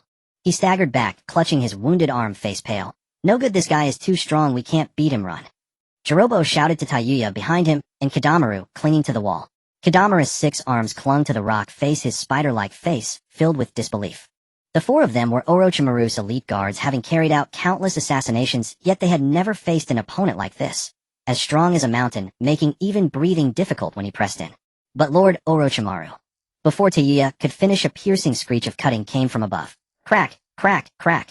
All 3 looked up to see the rock ceiling splitting with jagged cracks. The next moment, the cold gleam of the Kusanagi blade burst through the fissures, shattering the rock and exposing them completely to Sasuke. Kidamaru couldn't spit silk. Tayuya couldn't raise her flute. Jirobo couldn't form hand seals. They only saw those crimson Sharingan rapidly shift from 3 Tomo to the enchanting pattern of the Mangekyo. The Mangekyo Sharingan swept over them. 3 pairs of eyes were instantly overlaid with the Sharingan pattern. Tayuya's flute clattered to the ground, Kidamaru's grip loosened, and Jirobo's massive body crashed to its knees like a small mouse. Silence. Sasuke looked at the 3 stupefied figures and said coolly, finally some peace. He turned his black cloak flapping loudly behind him and strode into the entrance of the research base. Inside the research base, the lights blazed brightly. This place was much brighter than the corridor. The walls were lined with transparent nutrient tanks of various sizes, each containing a bizarre collection. Some vaguely human, some half-beast, and some utterly unrecognizable tissue. Surgical instruments and glass beakers were scattered on the lab tables, the air thick with the mingled scents of drugs, blood, and formaldehyde. The lights cast a stark white pallor over the entire space. Kabuto stood at Orochimaru's side, hearing the faint sounds of fighting outside fade away, and couldn't help but speak. The alarm went off, Lord Orochimaru. Shouldn't we go check? Orochimaru leaned back in his chair, a nonchalant smile on his sickly pale face, his tongue lightly licking his lips. Don't worry, Kabuto. There are traps I designed at the entrance, and besides those 4 are there. There's no. His words caught in his throat. Orochimaru's snake pupils contracted sharply. A figure appeared silently at the laboratory door. Black clothes, black hair, the eerie purple ripple-patterned eye in his left socket gleaming in the harsh light. He stepped into the lab as naturally as entering his own home, bypassed Kabuto, and looked directly at Orochimaru. Orochimaru called Uchiha Sasuke back. Both Kabuto and Orochimaru were startled. Fine beads of sweat formed on Kabuto's forehead. This man had infiltrated the deepest part of the base without a sound. The traps hadn't stopped him and those four. Since he stood here without any opposition, it meant the four were already. Kabuto dared not think further. His eyes hidden behind the lenses fixed on the uninvited guest, while his fingers beneath the white robe secretly formed a hand seal.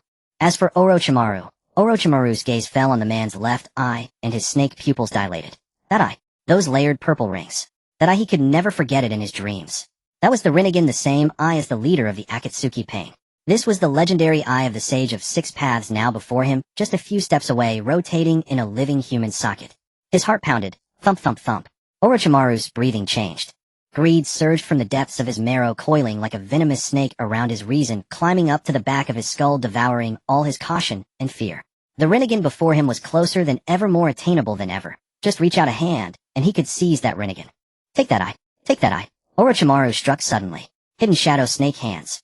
His right arm instantly transformed into dozens of venomous snakes' mouths, wide fangs gleaming in the light, surging towards Sasuke in a torrent. The mass of snakes writhed together, emitting a chilling hiss about to swallow Sasuke whole. A flash of blade light. Crack, crack, crack. All the snake heads were severed simultaneously. Stinking blood sprayed from the black stumps, the bodies still twitching, while the heads rolled on the floor. Sasuke's right hand held the sword, dripping snake blood, and his left hand hadn't even lifted. He looked at Orochimaru's undisguised greed, his voice as cold as ice. Calm down. The pattern of the eternal Mangekyo Sharingan flashed in his eyes. Orochimaru froze completely. He remained with his right arm extended, the greed on his face, not yet receding, comically frozen there. His eyes began to glaze over, pupils losing focus, clearly trapped in the torment of Jinjutsu. Lord Orochimaru. Kabuto stepped forward, reaching out to undo the jutsu. Don't move. Those three words pierced like ice needles into his eardrums. A suffocating pressure descended from above, nearly buckling Kabuto's knees. His body began to tremble violently, the instinctive fear of being targeted by a higher predator. This aura was even stronger than Lord Orochimaru's. Sasuke's voice did not rise half a tone. I want to make him suffer. Orochimaru's body began to convulse. First his fingers, then his entire arm, and finally his whole body trembled violently. The frozen greed on his face shattered piece by piece, replaced by agony. Pure, inescapable agony. A guttural sound escaped his throat like a drowning man struggling desperately. Oh. Orochimaru finally let out a hoarse roar, clutching his head with both hands, his fingers nearly digging into his scalp. Cold sweat instantly soaked his robe. Kabuto clenched his fists, his nails embedding into his palms. He wanted to step forward, but Sasuke's gaze was like a blade pressed against his throat, rooting him to the spot. Sasuke watched Orochimaru's agony with an indifferent expression. The purpose of the punishment was achieved. He released the Jinjutsu. Orochimaru's eyes snapped open, gasping for air. His long hair clung messily to his face, beads of sweat still dripping from his forehead. He looked up at Sasuke, and his eyes no longer held a trace of greed, only the terror of a narrow escape. He panted, asking, "Who are you?" Sasuke did not answer. His tone was as if stating the most ordinary matter. "Bring Uchiha Sasuke here." I don't want to say the same thing a third time. Orochimaru's heart trembled. He dared not ask again, dared not probe further. The experience he had endured within the illusion of those eyes had made him understand completely. If this person wanted to kill him, he wouldn't even have a chance to struggle. He turned to Kabuto, "Find Sasuke, and bring him back." Kabuto hesitated, looking at Orochimaru's pale face. "Orochimaru-sama. Go now." "Yais." Kabuto scurried out in panic, but before leaving, he couldn't help glancing back at the man in black. The man had already found a corner and sat down cross-legged, his expression calm, as if nothing had happened. Sasuke closed his eyes to rest. Behind him were all kinds of bizarre specimens and nutrient tanks, the air thick with the pungent smell of chemical solutions. But he was in a fairly good mood. The younger version of himself would arrive soon, and he could finally verify the most critical question. His fingers tapped lightly on his knee, showing a rare hint of relaxation. Orochimaru dared not approach. He stood a few steps away, his snake-like pupils flickering with complex emotions. This man said he was looking for Sasuke, and he knew this place, could even pinpoint the base's location. A vague notion swirled in Orochimaru's mind, and his boldness gradually returned. He ventured cautiously, "My friend, what is your relationship with the leader of the Akatsuki?" Sasuke opened his eyes. Feeling generous, he was willing to say a few more words. "None. If I have any connection with anyone, it's actually with you." "Me?" Orochimaru was stunned. Familiar with him. He frantically searched through his memories. Akatsuki, Konoha, Otogekure, various test subjects, collaborators. None matched the image of the man before him. But the fact that the other party could find this secret base meant he must be related to him somehow. Yet for the life of him, he couldn't recall who it was. Orochimaru fell into deep thought, his snake-like pupils sweeping back and forth over Sasuke. The contours of that face, that cold expression, that casual, yet commanding tone. He felt he had seen it somewhere before, a maddening familiarity lodged in his throat, like a fishbone impossible to swallow or spit out. Sasuke paid him no heed. He surveyed the laboratory. Beakers of various sizes, human tissue preserved in formaldehyde, the curled-up, living collections. In the nutrient tanks, some barely recognizable as human. He silently remarked to himself, compared to the Orochimaru of the future, the current Orochimaru was far from a good person. Of course he had no intention of changing him. Every gear of this era had to remain in its original position, and the things he had done today had already knocked several gears off their tracks. Let it be. Sasuke closed his eyes again, waiting for the younger version of himself to arrive. Orochimaru stole another glance at Sasuke's meditative posture. The more he looked, the more familiar it became. The cold expression, the economical speech, the aloofness that radiated from his very being, even while sitting still. Hasty footsteps came from outside the door. Kabuto returned. Behind him followed a young boy. The boy wore a black outfit with the Uchiha clan's crest on his back. He strode into the laboratory with a sullen expression and impatient steps. Because Kabuto, without Orochimaru's orders, dared not tell him the specifics, only saying someone wanted to see him. This made the young Sasuke quite displeased.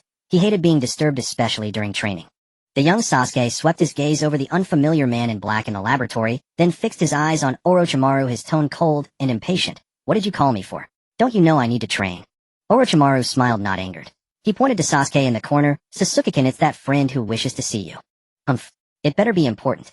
Sasuke opened his eyes. He looked at his younger self's arrogant attitude and couldn't help but find it amusing. In his youth he had truly ridden roughshod over Orochimaru. But his expression remained icy. The young Sasuke was also sizing up the tall, dark-haired man. He felt a vague familiarity, even an inexplicable closeness, but he was certain he had never seen him before. Thinking that this man had interrupted his training, the young Sasuke's mood soured instantly. He glared coldly, his tone stiff. Hey, long-haired uncle, what do you want from me? Long-haired uncle. Sasuke was stunned.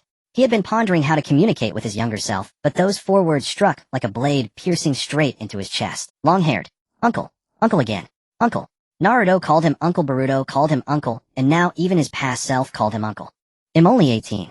Sasuke's fingers involuntarily touched his face, the tips feeling the traces of time, rough etched with the ravages of life.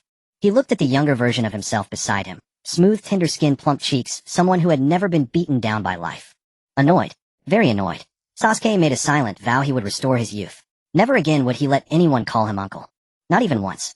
That single long-haired uncle shattered any intention he had of communicating amicably with his younger self, leaving nothing behind. Sasuke stood up. He looked at Orochimaru and Kabuto, his tone cold and unequivocal. You two can leave now. This is my time to talk with him. Orochimaru stared at Sasuke's left eye, greed flickering in his gaze for a moment. But that greed barely surfaced before being suppressed by the pain he had tasted in the back of his head still throbbed in waves, the lingering shadow of the punishment he had received. He restrained his desire and put on a gentle smile. Very well. Then you and Sasuke can take your time. We'll wait outside. With that he turned and left his white robe trailing a long shadow behind him. Orochimaru-sama. Kabuto hurried to follow, but before leaving he cast another glance at the man in black and swallowed nervously. The stone door closed behind them. The laboratory was left with only the 2 Sasuke from different times. The young Sasuke studied the tall, dark-haired man before him. Though he did not know what the man wished to discuss, he felt no fear. This was Orochimaru's base, and under Orochimaru's protection he was safe. The youth crossed his arms over his chest, his tone still frigid. Speak. What do you want from me? Sasuke did not reply.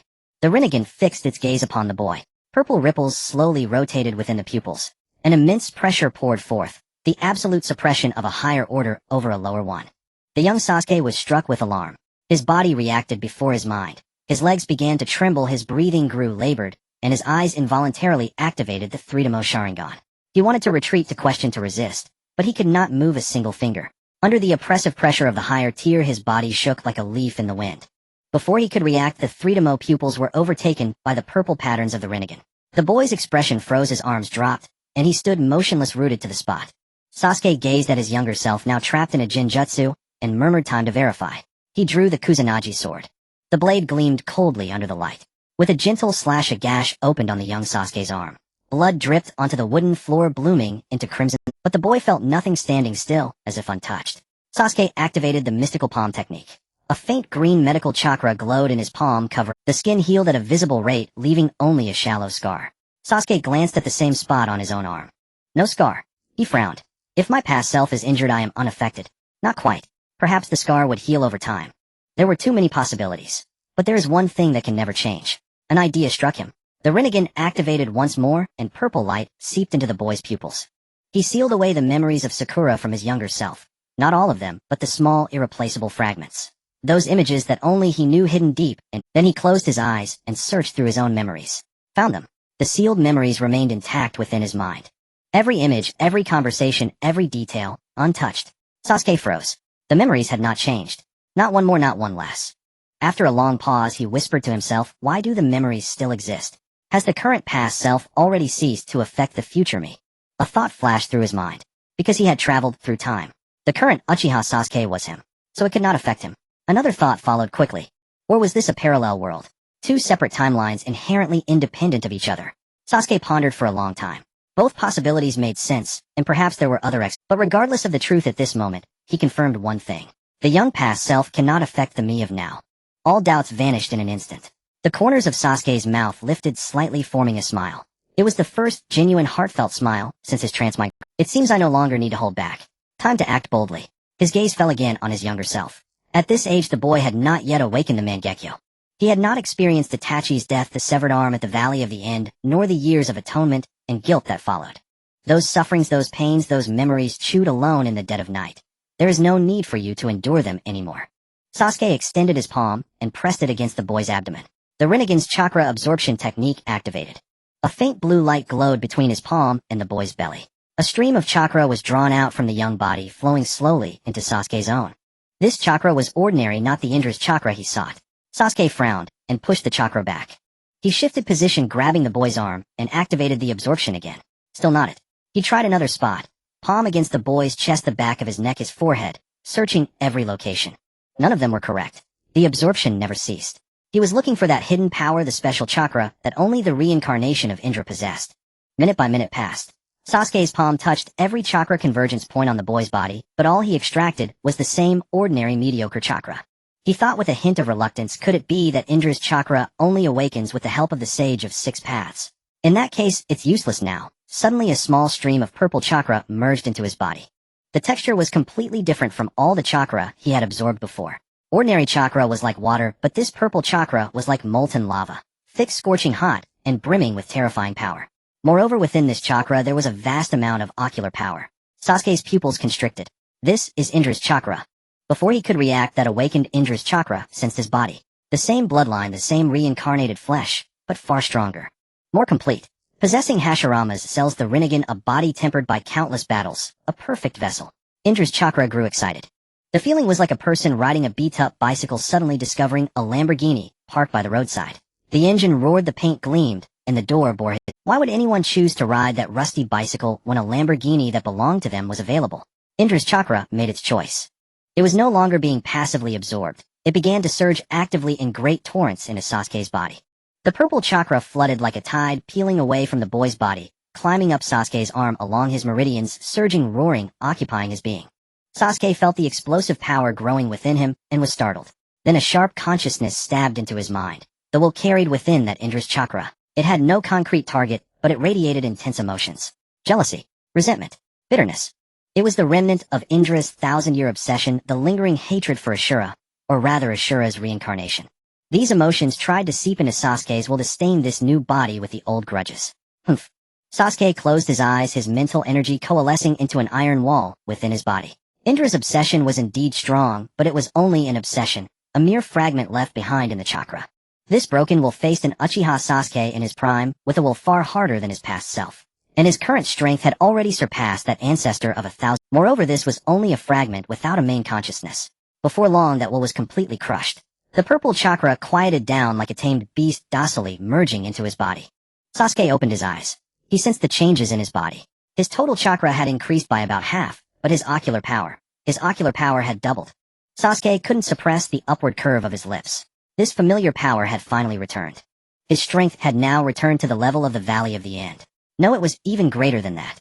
It wasn't just the added experience, insight, and deeper understanding of combat. Most importantly, he now possessed the Hashirama prosthetic arm. The arm cultivated from Hashirama's cells was faintly radiating heat, sensing the tremors caused by the influx of Indra's power.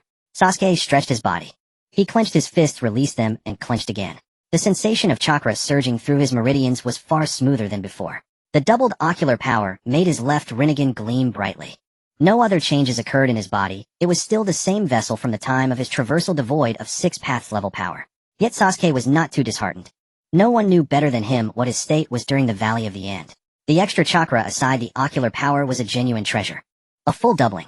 He could use Ameno to Jikara 4 times in a single battle. What did that mean? Ameno to Jikara allowed instant spatial exchange with an object in combat. Against an opponent without prior knowledge, it was practically a dimensionality reduction strike. He still vividly remembered Obito's fate when he first faced Ameno to Jikara. This was the most gratifying thing since his traversal. Not only had he confirmed that his past self would not interfere with the present, but he had also unexpectedly reclaimed Indra's power. Finally, he no longer had to conserve his ocular power. A faint smile lingered on Sasuke's lips for a long time. After a while he restrained his expression. The young version of his past self remained immersed in the Jinjutsu, standing motionless before him.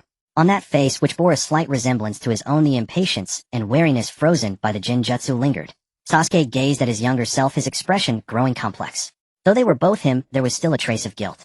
He had extracted the other's Indra power, even though the younger self had no knowledge of its existence. It might have awakened only much later. Yet he had taken it anyway. And he knew what this youth was about to face. The battle of brothers with Itachi. Itachi would willingly die at his hands, protecting him until the very end. At the Valley of the End, he and Naruto would each lose an arm. In the years that followed, he wandered the ninja world alone to atone, investigating the trace of the Ōtsutsuki, with no time to accompany his wife and daughter, leading to Sarada's misunderstanding and even her confrontation with him. Later, to cover Boruto's retreat, he was trapped in a different dimension, sealed inside the divine tree, his fate unknown. Those images flashed through his mind one by one. But there was something deeper known only to him. On every lonely night of wandering, his past self had longed for Itachi, for his parents, for the clan members who perished on the night of the massacre. Those yearnings, never spoken to anyone, were like splinters lodged in the bone, painful at the slightest touch. Sasuke spoke softly, his voice low yet profoundly solemn. Let that miserable future end here with me. I will bear everything that follows. He paused. There's no need for a life-or-death battle with Itachi. And as for Kagaya's revival, know the moon's eye plan. I will put an end to it. The Rinnegan possessed a forbidden technique called Rinne Rebirth, capable of resurrecting the dead. The price was a vast amount of the caster's life force. If insufficient, the host would die outright. His past self lacked the 6 paths yang power, and later lost 2 major power-ups at the Valley of the End, so those longings had to remain buried in the heart. Unfulfilled, unspoken. Father, mother. Sasuke was silent for a moment. If I can manage it later, I will revive them. He looked at his younger self, his gaze like a promise made to himself. This time let's live differently. Perhaps you can try to start a new life. These words were not spoken to the youth. They were spoken to his past self. Those things that the former self had always kept secretly in his heart, never spoken to anyone, were now uttered word by word. They were both apology and conviction, farewell and beginning. Sasuke's Rinnegan flickered. A purple light reflected into the youth's pupils. He released the binding Jinjutsu on the youth, and also lifted the memory seal he had just placed. The memories of Sakura returned to the young man's mind. Just as the young Sasuke was about to open his eyes, he applied a new Jinjutsu. Merely sleep. He would wake naturally when the time came. The young Sasuke's body went limp. Sasuke reached out to support him, then lifted him in his arms. Have a good sleep. Carrying his younger self, he turned and walked toward the stone door. Outside the door, Kabuto was pacing anxiously. The lenses of his glasses reflected the flickering light of the corridor, and fine beads of sweat dotted his forehead. The oppressive aura of that man in the experimental base still weighed on his heart, like a boulder blocking his chest. Lord Orochimaru, do you think that person might do something to Sasuke-kun? Kabuto's voice carried worry. Orochimaru leaned against the wall, his snake-like eyes half closed. He slowly shook his head. He didn't know. But even if the other party acted, he couldn't. A Rinnegan. Orochimaru silently repeated those 3 words in his mind. He thought of pain, of the Akatsuki, that man who stood aloof like a god. That power, those legendary eyes of the sage of 6 paths. A flicker of desire uncontrollably passed through his eyes, but he quickly suppressed it. The pain from the earlier Jinjutsu was still vivid. His body still bore the lingering ache that made him want to twist his own head off. The stone door opened. Sasuke stepped out carrying the youth. The scent of laboratory chemicals still clung to his black robe. Orochimaru immediately put on a gentle smile and stepped forward. How did it go? Did the communication go well? His voice was warm and polite, his posture humble. But in his snake-like eyes a trace of greed flickered and was quickly hidden. Sasuke looked at Orochimaru. The greed that the man thought he had hidden well was as clear as if written on his face. Originally, he had not intended to interfere with Orochimaru's fate. But now things were different. He had extracted Indra's chakra from his younger self. Although the youth was one of the protagonists of this era due to his intervention, the destiny would likely change. He couldn't guarantee whether the absence of Indra's chakra would cause any chain reactions. Orochimaru was one of the biggest variables.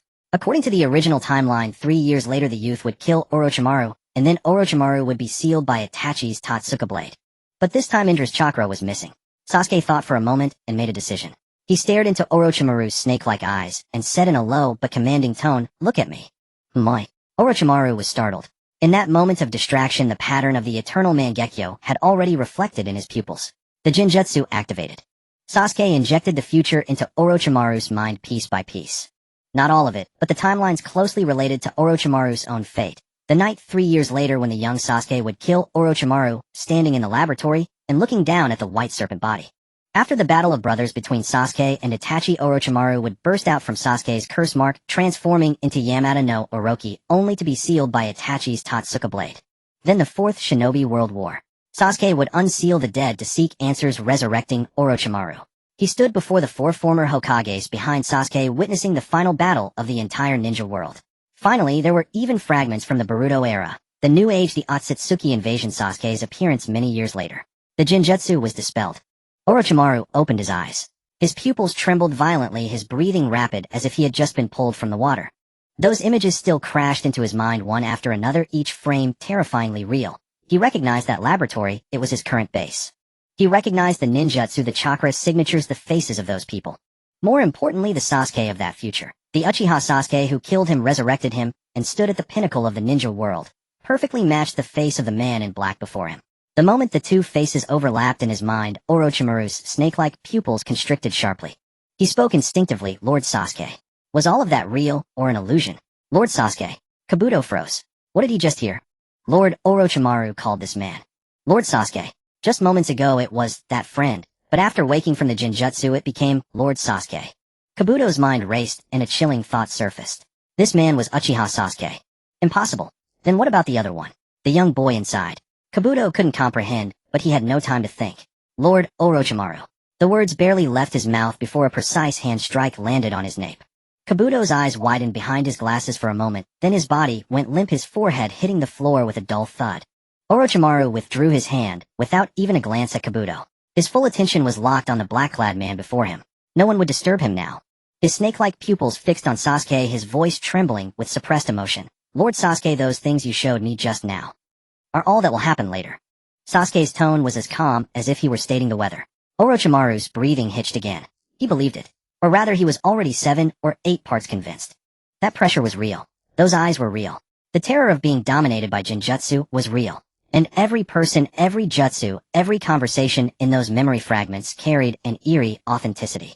The remaining 2 or 3 parts of doubt were not suspicion of Sasuke, but a primal instinct to flee from such an overwhelming flood of information. Sasuke gave him no time to digest further.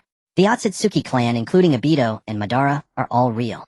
His voice remained cold, yet every word was crystal clear. "The reason I told you this is that I don't want you to strike at him again later.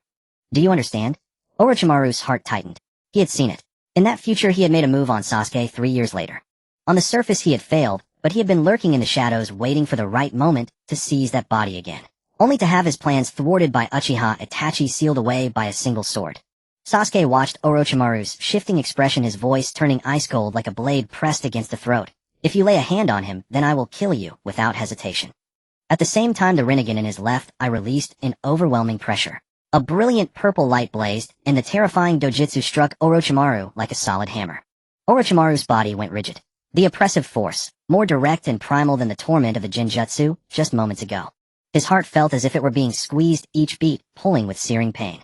The snake pupils reflected the purple rings of the Rinnegan, the concentric ripples like a tunnel to hell. He had no doubt that if Sasuke wished, just one glance, just one, would end him more thoroughly than ever before. Orochimaru's throat bobbed. Greed at this moment was utterly drowned by fear. "Handle the rest yourself." Sasuke withdrew the pressure, his voice returning to calm. He handed over the young sleeping Sasuke in his arms. Orochimaru extended both hands to receive him. His fingers still trembled faintly, but his movements were exceptionally reverent. Just then he noticed Kabuto lying on the floor. "Kabuto heard our conversation." Orochimaru's eyes darkened. Without hesitation, he formed a single hand seal. Several venomous snakes shot from his sleeve toward the unconscious Kabuto. Hidden shadow snake hands. The snakes opened their jaws wide, ready to devour Kabuto whole. "Stop!" Sasuke's voice was not loud. But Orochimaru's movements halted instantly. All the snake heads hung suspended over Kabuto's body a hair's breadth away from striking. Kabuto once saved my life, Sasuke said calmly. Orochimaru was taken aback. He had seen this scene in the future and offered no rebuttal. Sasuke walked over to Kabuto, crouched down, and pried open Kabuto's eyelid. The purple light of the Rinnegan reflected into Kabuto's pupil like a precise surgical scalpel, sealing everything he had heard, seen, and guessed deep within the recesses of his memory. There, his memories are sealed. Orochimaru watched his heart quivering again. Sealing memories. So the Rinnegan had such an ability. If Sasuke wished, he could just as easily seal Orochimaru's memories, making him forget everything from today. But he didn't. He chose to warn, to use truth, and fear to let him make his own choice. This made Orochimaru believe the fragments of the future half a point more. His tone shifted imperceptibly. No more probing, no more greed, only a rare, or rather forced, sincerity and respect. Very well. I appreciate your trouble, Lord Sasuke. Sasuke nodded. His goal was achieved, it was time to leave. A flicker in his left eye tore a spatial rift before him. The fissure rapidly expanded into a swirling portal of light, its edges shimmering with a familiar purple aura. Orochimaru stared at this spatial gate, recalling a similar technique used by Sasuke in the memories. At this moment, not a shred of doubt remained in his heart. Just as Sasuke was about to step into the portal, he suddenly thought of something, and turned back to Orochimaru. The memories I gave you must not be revealed to anyone. Also, do not interfere with the events as they unfold. And, his gaze fell on the young boy sleeping in Orochimaru's arms. Take care of the me from the past. Orochimaru nodded, a faint smile tugging at his lips. Yes, Lord Sasuke. Then he recalled something, pointing at the young Sasuke in his arms, and asked, Lord Sasuke, what about him? Should I make some changes? He was referring to that future. The night when the young Sasuke would turn the tables on him 3 years later. Sasuke shook his head. He understood what Orochimaru was asking. Not whether he would die, but whether he needed to step back. He had considered this question. But he still chose to let everything take its natural course. The younger him needed power, not protection. Just let him keep growing stronger. Hearing that it wasn't an answer requiring him to sacrifice himself, Orochimaru nodded in satisfaction. Sasuke looked away. One step into the vortex. A fruitful harvest. He felt the still potent dojutsu within him. The return of Indra's power had nearly doubled the reserves of his Rinnegan. This time not only had he confirmed that the Sasuke of this timeline would not be affected by him, but he had also unexpectedly recovered Indra's power. At last he no longer had to conserve his dojutsu. Thinking of the next step, Sasuke mused to himself, it's time to gather the tailed beasts and refine the pill. The purple portal closed silently behind him. Orochimaru stood in the empty corridor, holding the sleeping young Sasuke in his arms. His snake-like pupils stared at the spot where the purple portal had vanished, unmoving for a long time. Then he lowered his head and looked at the young face in his arms. This boy was the man of the future. The Uchiha Sasuke who had killed him, resurrected him, and shaken the entire ninja world with his Rinnegan and Mangekyo Sharingan. Lord Sasuke. Orochimaru's voice echoed softly through the empty corridor, carrying an indescribable nuance. After Sasuke departed, the research base fell into a dead silence. Orochimaru settled the young Sasuke in a side chamber, carefully tucked the blanket around him, then turned and walked out. His gaze fell upon the huddled figure in the corner. Kabuto still lay sprawled on the floor, his body curled into a ball, his glasses askew on his nose. He crouched down, placed 5 fingers on the back of Kabuto's neck, and infused a gentle stream of chakra. Kabuto was awakened by the pain. His entire body felt as if it had been constricted by a giant python, every bone screaming in agony. It hurts. The words had barely left his mouth when his peripheral vision caught Orochimaru's figure. He forcibly swallowed the rest of the cry, biting down so hard that his jaw tightened. Kabuto, heal yourself first. Orochimaru's tone was uncharacteristically gentle. Kabuto hesitated for a moment before hurriedly forming hand seals, a green light emanating from his palms as he began to mend his wounds. His mind was in turmoil. Wasn't he just helping Lord Orochimaru with an experiment? How did he end up lying here? And his whole body felt like it was about to fall apart. Orochimaru walked to the spot where Sasuke had vanished, staring into the empty darkness. The Rinnegan, memories of the future, sealed by the Totsuka blade. Resurrected. The 4th great ninja war. The Ōtsutsuki. That man had crammed all of this into his mind, then vanished into thin air. He suddenly curled his lips and spoke softly. I am rather curious. Where the wind I chose and those memories will blow. Kabuto looked up, utterly bewildered. Who was Lord Orochimaru talking to? He didn't ask. Orochimaru didn't answer. Only the candle flame flickered gently in the wall lamp. A future time. On the outskirts of Konoha, a figure tumbled out of a spatial rift. Boruto stumbled a few steps to steady himself. The L in his arms had shrunk into a stone-like turtle shell. He carried the bundle in one hand, the cloth dragging on the ground stained with mud. He was back. He cut through the forest and turned onto the main street of Konoha. The sun was just right, the entire street bathed in golden light. The hawking of rice balls, the white steam from grilled taiyaki, a child holding a pinwheel bursting out of an alleyway, bumping into his leg then running off, without looking back. Laughter, shouts, and cries swirled around him like a pot of boiling water. Boruto walked among the crowd like a piece of ice dropped into a hot spring. He kept his head down when a flash of yellow suddenly caught his peripheral vision. Across the street, a blonde man in a Hokage robe was carrying an old white-haired woman across the road. The old woman clung to his neck, murmuring, "The Hokage-sama is truly wonderful." On a bench, an elderly couple stood up tremblingly and called out to the blonde man, "Hokage-sama, we received your medicine." "No problem, no problem." The seventh Hokage, Naruto, turned back with a grin then trotted across the crosswalk. Boruto opened his mouth. Something was stuck in his throat, sour and painful. He was about to take a step. "Hokage-sama, thank you for your hard work." From another direction, at the entrance of a ninja tool shop, another Naruto was carrying 3 large wooden crates out of the store. He set them down, then grabbed a cloth and polished the shop's glass door to a gleam. The shop owner ran out to thank him, but the 7th Hokage, Naruto, waved his hand, took a few steps, then turned back and shouted, "Your toilet is clogged, right? I'll unclog it while I'm here." At the dessert shop, a Naruto was crouching down, wiping the tears from a little girl's tear-streaked face, then magically produced a new ice cream from behind his back. The little girl broke into a smile. The canopy of the vegetable market was broken. A Naruto was squatting on top of it, a nail between his teeth, hammering away with a clatter. The vendors below shouted, "Be careful, Hokage-sama." He gave him a thumbs up. By the clothesline by the river, a Naruto was helping a woman wring out a bedsheet, water splashing everywhere. A cat had climbed a tree and couldn't get down. Yet another Naruto climbed the trunk, scooped the cat into his arms, not even bothering to check the tear in his clothes from a branch. The entire street was filled with that yellow figure. Delivering things, carrying goods, fixing roofs, soothing children, searching for cats, unclogging toilets. Every trivial, mundane task was being silently performed by the same person, and the people around had long since grown accustomed to it. The Hokage helping with the heavy lifting. Well, that's perfectly normal. This former savior of the ninja world was now split into countless shadow clones scattered across every corner of the village, filling all the gaps no one else was willing to fill. Boruto watched those clones, his eyes darkening. Shadow clones, huh? He knew where his father's real body was. The Hokage's office. Behind that desk, buried under mountains of documents. The man who always said, "I won't be home for dinner tonight." Boruto didn't linger. He hugged the bundle tightly and continued toward the Hokage building. Along the way, all those shadow clones were busy with their tasks, not a single pair of eyes noticing the dejected silhouette among the crowd. Boruto walked slowly, his footsteps echoing one by one in the empty corridor like a dull rhythmic drumbeat. He didn't know how he had gotten here. His feet were numb, his mind was numb. The nameplate on the door in front of him read, "Hokage's office." He raised his hand and knocked twice. From inside came a drawn-out, languid voice, "Come in." Before the word "in" had even fully landed, Boruto pushed the door open. He was hit by a smell of paper, ink, and dust. As far as the eye could see, there were documents. On the desk were 3 piles, each one nearly reaching the ceiling. There were also piles on the floor, by the desk, on the windowsill, and even the sofa for guests was overtaken by documents, leaving only a single indentation barely big enough. This room, which should have been the most solemn and dignified in Konoha, now looked more like a warehouse about to be buried by paper. Naruto was lying behind that desk. He had probably only forced himself up at the sound of the door opening. His orange hair was a bit messy, his Hokage robe hanging askew on his shoulders, 2 dark circles visible under his eyes, and his whites were shot through with bloodshot veins. His eyes were squinted at first, but when he saw who it was, they widened slightly. Naruto instinctively straightened his back, pushed his slumped shoulders back, and wiped his face with his hand, trying to look a bit more alert. He noticed Boruto's expression. That face lacked the usual irritability and impatience, replaced by a hollow emptiness that made Naruto's heart skip a beat. It was as if something had been hollowed out. His eyes were red, the corners of his mouth drooping.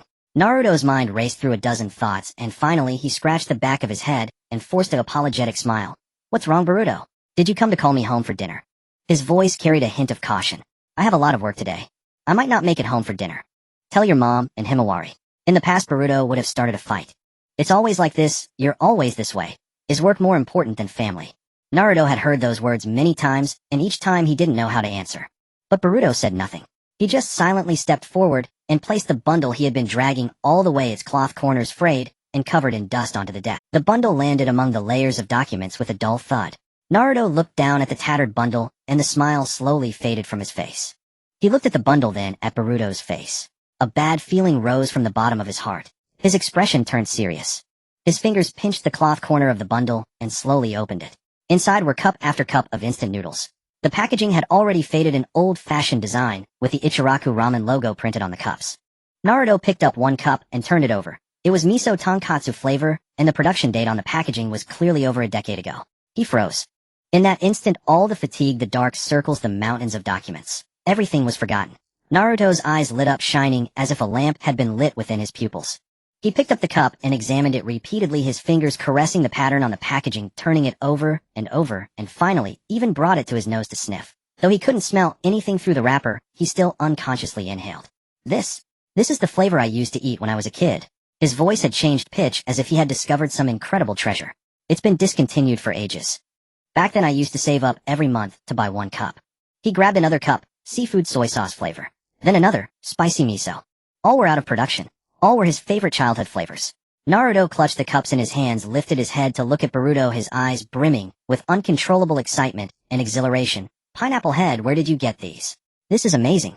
They're all out of print. I've been searching for years and never found them. He held up one cup, his voice filled with incredulous delight. Are these all for me? Really for me? Boruto didn't answer. He just stood there, head bowed, the corners of his mouth turned down, his lips trembling slightly. Naruto's smile froze on his face. He noticed Boruto's eyes were red, his lips trembling. He gently placed the cup back into the bundle, walked around the desk, and placed both hands on Boruto's shoulders. What's wrong, Pineapple Head? What happened? Dad. Boruto's voice broke. Sasuke. He's not coming back. Naruto's pupils constricted sharply. What do you mean he's not coming back? His voice suddenly tightened. The hand resting on Boruto's shoulder clenched abruptly, fingers digging into Boruto's arm with such force that Boruto's shoulder ached. What do you mean? What happened to Sasuke? Boruto told him everything, from chasing Urashiki, traveling back in time, meeting young Naruto and Jiraiya, and joining forces to fight Urashiki. When he reached the end, Sasuke telling him to return alone while he stayed in the past, Boruto's voice completely broke. Naruto was silent for 3 seconds. With a loud bang, the cup noodles on the table shook. This guy, Naruto's voice trembled, not with sadness, but with anger. What the hell is he thinking? Stay in the past? Does he even know what that means? He spun around sharply, strode to the window, and braced his hands on the window frame. His back was taut like a drawn bow. The hem of his Hokage robe fluttered without wind, and the outline of his shoulder blades protruded clearly through the fabric. If he stays in the past, he'll never come back. He'll never see Sakura again, never see Sarada again. His voice grew louder, almost a roar. Sarada is waiting for him to come home. Sakura is waiting for him to come home. How dare he? How dare he make such a decision alone? Dad. Boruto's mouth opened, wanting to say something, but nothing came out. He could understand his father's anger because he himself was angry too. He was angry that Sasuke had just stayed in the past, angry that he couldn't bring him back, angry that all of this had happened. Deep in his consciousness, a low voice spoke. Calm down, Naruto. What we need to do now is not to assign blame, but to figure out how to handle Sasuke being left in the past. Naruto fell silent. That bastard never consulted anyone. It had always been like this. He thought that after all these years that guy had learned to rely on his comrades. But in the end he still chose to push everyone away. Naruto closed his eyes. His anger slowly subsided, replaced by a calmer, harder resolve. Sasuke, I don't know what happened to you, whether you have some reason. He lowered his head, looking at his right hand, the one that had once formed the reconciliation seal with Sasuke. But you never told me. Not once. Naruto looked up, a wry smile tugging at his lips. That smile held helplessness, frustration, but more than that, something deep and hidden that Boruto couldn't understand. So, I'll get an answer from you myself, Sasuke. His voice wasn't loud, but every word was like a nail driven into the ground. Boruto looked up at his father's face.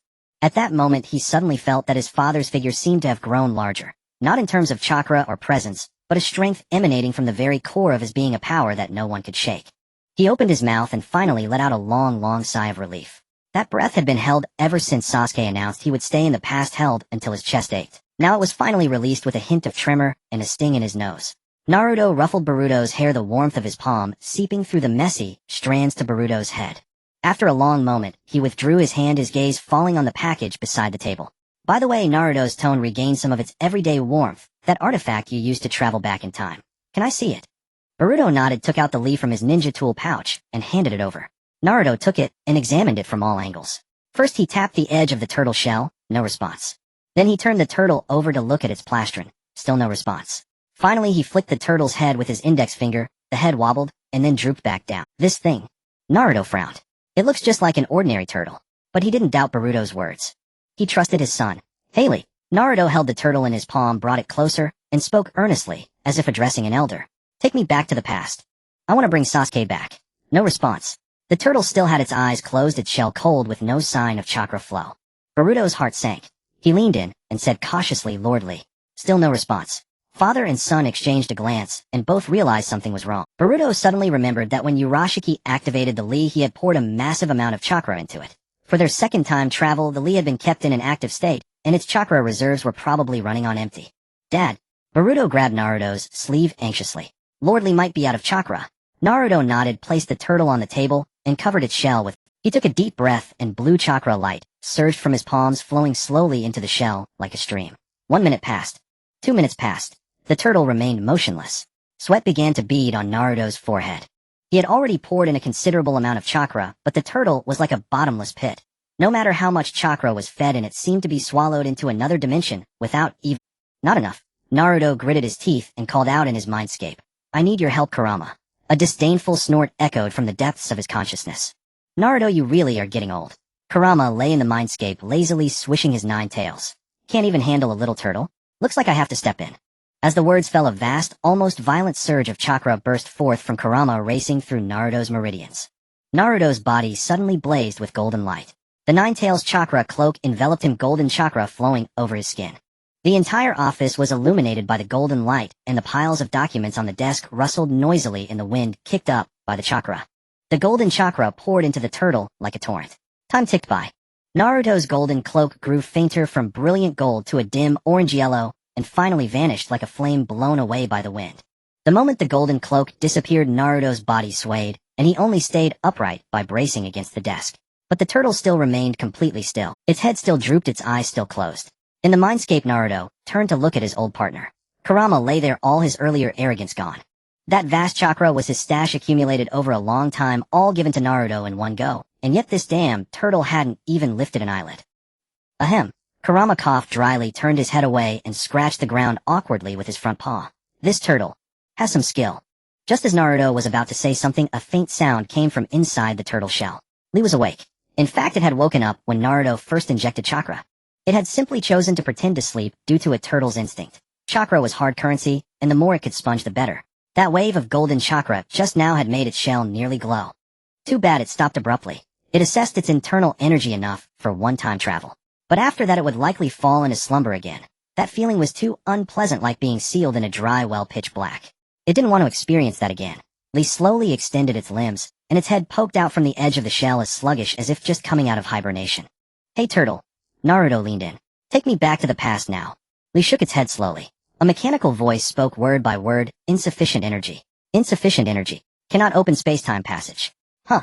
Boruto crouched down and asked urgently, Lordly, do you need more chakra? Lee nodded. A faint blue light flickered in its mechanical eyes, as if it were calculating something. Then in the same flat voice it dropped a number, about 8 or 9 more of that chakra just now, and it should be enough. 8 or 9. That was the entirety of his chakra combined with Kurama's. In the mental space, Naruto looked at the 9 tails with difficulty. Kurama. I'm counting on you. Kurama's fur bristled. All 9 tails flared up, and flames seemed to leap from his vertical pupils. That was already all of my power. All of it. Do you think chakra comes out of a tap like water? 8 or 9 more. What are you thinking, Naruto? Naruto shrank back from the roar. Then. What do we do? If I don't have enough chakra, I can't bring Sasuke back. What now, what now? He paced frantically in the mental space like an ant running in circles. Calm down, Naruto. Kurama took a deep breath, suppressing the urge to smack this idiot partner senseless. The only option now is to ask those guys for help. Naruto stopped, his face blank. Those. Kurama did not answer directly. He closed his eyes, and his consciousness spread through the unique network connecting the tailed beasts, a power bestowed by the Sage of 6 Paths during the 4th Great Ninja War. That network spanned the ninja world, linking the souls of all tailed beasts, enabling instant resonance, no matter the distance. In the mental space, 8 phantom figures gradually appeared. Yuki was the first to speak, his octopus tentacles writhing. Kurama, why the sudden gathering? Matatabi elegantly licked her paw. Indeed, I was just basking in the midday sun. Son Goku crossed his arms and rumbled, is the Naruto party still on? You promised to buy us chips over a decade ago, and you still haven't delivered. Kurama raised one tail to signal silence. Let Naruto speak first. Naruto stood tall, took a deep breath. Everyone. Sasuke stayed behind in the past. I need your chakra to use the time-traveling tool, and bring him back. There was a moment of silence. Then chaos erupted. Uchiha Sasuke. Shikaku jumped up first, sand swirling around him like a vortex, his beast pupils burning with naked hatred. That Uchiha Sasuke, who used the Sharingan to control me and treat me like a battery. Matatabi's tail flared, a low feline growl rumbling from her throat. I remember him. He used the Rinnegan and Sharingan simultaneously to suppress all 9 of us, turning us into his personal chakra reservoir. That feeling of helplessness still haunts my nightmares. Isabu said nothing, but the dark water around him churned violently, as if boiling. He was the most silent, but silence did not mean forgetfulness. The humiliation of being forcibly drained of chakra until collapse was etched into his bones. Son Goku slammed his fist into the ground. Have you forgotten what he wanted to do at the Valley of the End? Execute all 9 of us. Not seal, not control. Execute. He didn't hesitate for a second. Forget him, Saiken flicked his tail, his tone cold. Let him stay? If he dies there, it's one less threat. But Naruto is our friend. Kokuo started, but was roughly cut off by Shikaku. Friends are friends. Sasuke is Sasuke. Shikaku's voice rose an octave, sand whipping harder. Did he ask our opinion when he captured us? Did he care about our feelings when he used us as batteries? Now he can't come back? Isn't that karma? And why do you have to go fetch him, Naruto? Matatabi snorted. Shikaku actually speaks sense for once. That Uchiha Sasuke never saw us as living beings. Him staying in the past is a good thing for us. At least we don't have to worry about him sealing us again. Naruto. Gyuki spoke lowly, his voice carrying the weight of countless betrayals and wars. You have our gratitude, we acknowledge that. But Uchiha Sasuke, what he did to us cannot be brushed aside with a simple, let bygones be bygones. If his plan had succeeded, we would no longer exist. You're asking us to save someone who once wanted to kill us. He didn't finish, but the meaning was clear. The tailed beast spoke all at once, every word tearing open old wounds. Shikaku's sand formed a small sandstorm, Matatabi's blue flames crackled in the air, Isabe's dark water surged more violently, splashing and leaving white steam where it hit the ground. They had been hurt by Sasuke, forcibly drained as tools marked for execution. That fear and humiliation, even after all these years, even now living freely in their territories, was still carved into their bones, aching at the slightest touch. Naruto did not argue. Every accusation was true. Sasuke had done those things to them. He could not defend Sasuke. When all voices subsided, Naruto moved. He bent at the waist. Deeply. His back parallel to the ground. Everyone. I know what Sasuke did to you. I know he never apologized. He always carries everything alone. But precisely because I know him best, I must go. He paused, his bent body steady. Please help me. The entire mental space fell silent. Shikaku's sand hung midair, Matatabi's tail stopped swaying, Isabe's water froze. The 9-tailed beast stared stunned. This man was their friend, the one who freed them from the masked man's control, the child of destiny of the ninja world. And now he was bowing deeply before them. His voice echoed in the silent space, reaching every beast's ears. He has done many wrong things. I apologize to you all on his behalf. The tailed beasts were quiet. After a long moment, Gyuki sighed. An octopus tentacle reached out and gently patted Naruto's shoulder. Stop bowing. Tell us how to help. Kurama briefly explained the time-traveling tool required a massive amount of chakra. One by one, the tailed beasts stepped forward, channeling their chakra into Kurama. Crimson, azure, and rainbow lights intertwined. Kurama sensed for a moment, then shook his head. Everyone, it's not enough. I need all of it. The tailed beasts tried again, but the amount transmitted through the phantoms was limited. Gyuki spoke first. I'm not far from Konoha. They'll go directly. About a day. Son Goku calculated from the cave to Konoha half a day. Matatabi flicked her tail 2 days. Kokuo slithered a day and a half. Chome flapped his wings faster. It'll take 2.5. Isabu surfaced in the farthest, 3 days. Shikaku hugged his arms, looking away from everyone. A day and a half. He added him, just passing by, not coming specifically to help Sasuke. Kurama swept his gaze across all 9 tails, rising 3 days from now. Gather at Konoha. All tailed beasts must be present. Any objections? None. The 8 phantoms gradually dispersed. They would return to their bodies and set out from the 8 corners of the ninja world toward Konoha. Naruto opened his eyes. The office was still piled with documents, the sun outside still glaring. Boruto stood before him, eyes still red, but no longer displaying the earlier despair. He reached out and ruffled his son's hair, his palm warm. Wait for me, Sasuke. 3 days. Naruto said softly, his voice half carried away by the wind. 3 days from now, I'll come for you. No matter what happened, no matter what made you make this decision, I will bring you back. In another dimension, a purple light gate silently closed above the lake. Sasuke stepped out from the vortex and landed on a smooth gray rock at the lakeshore, polished by the water.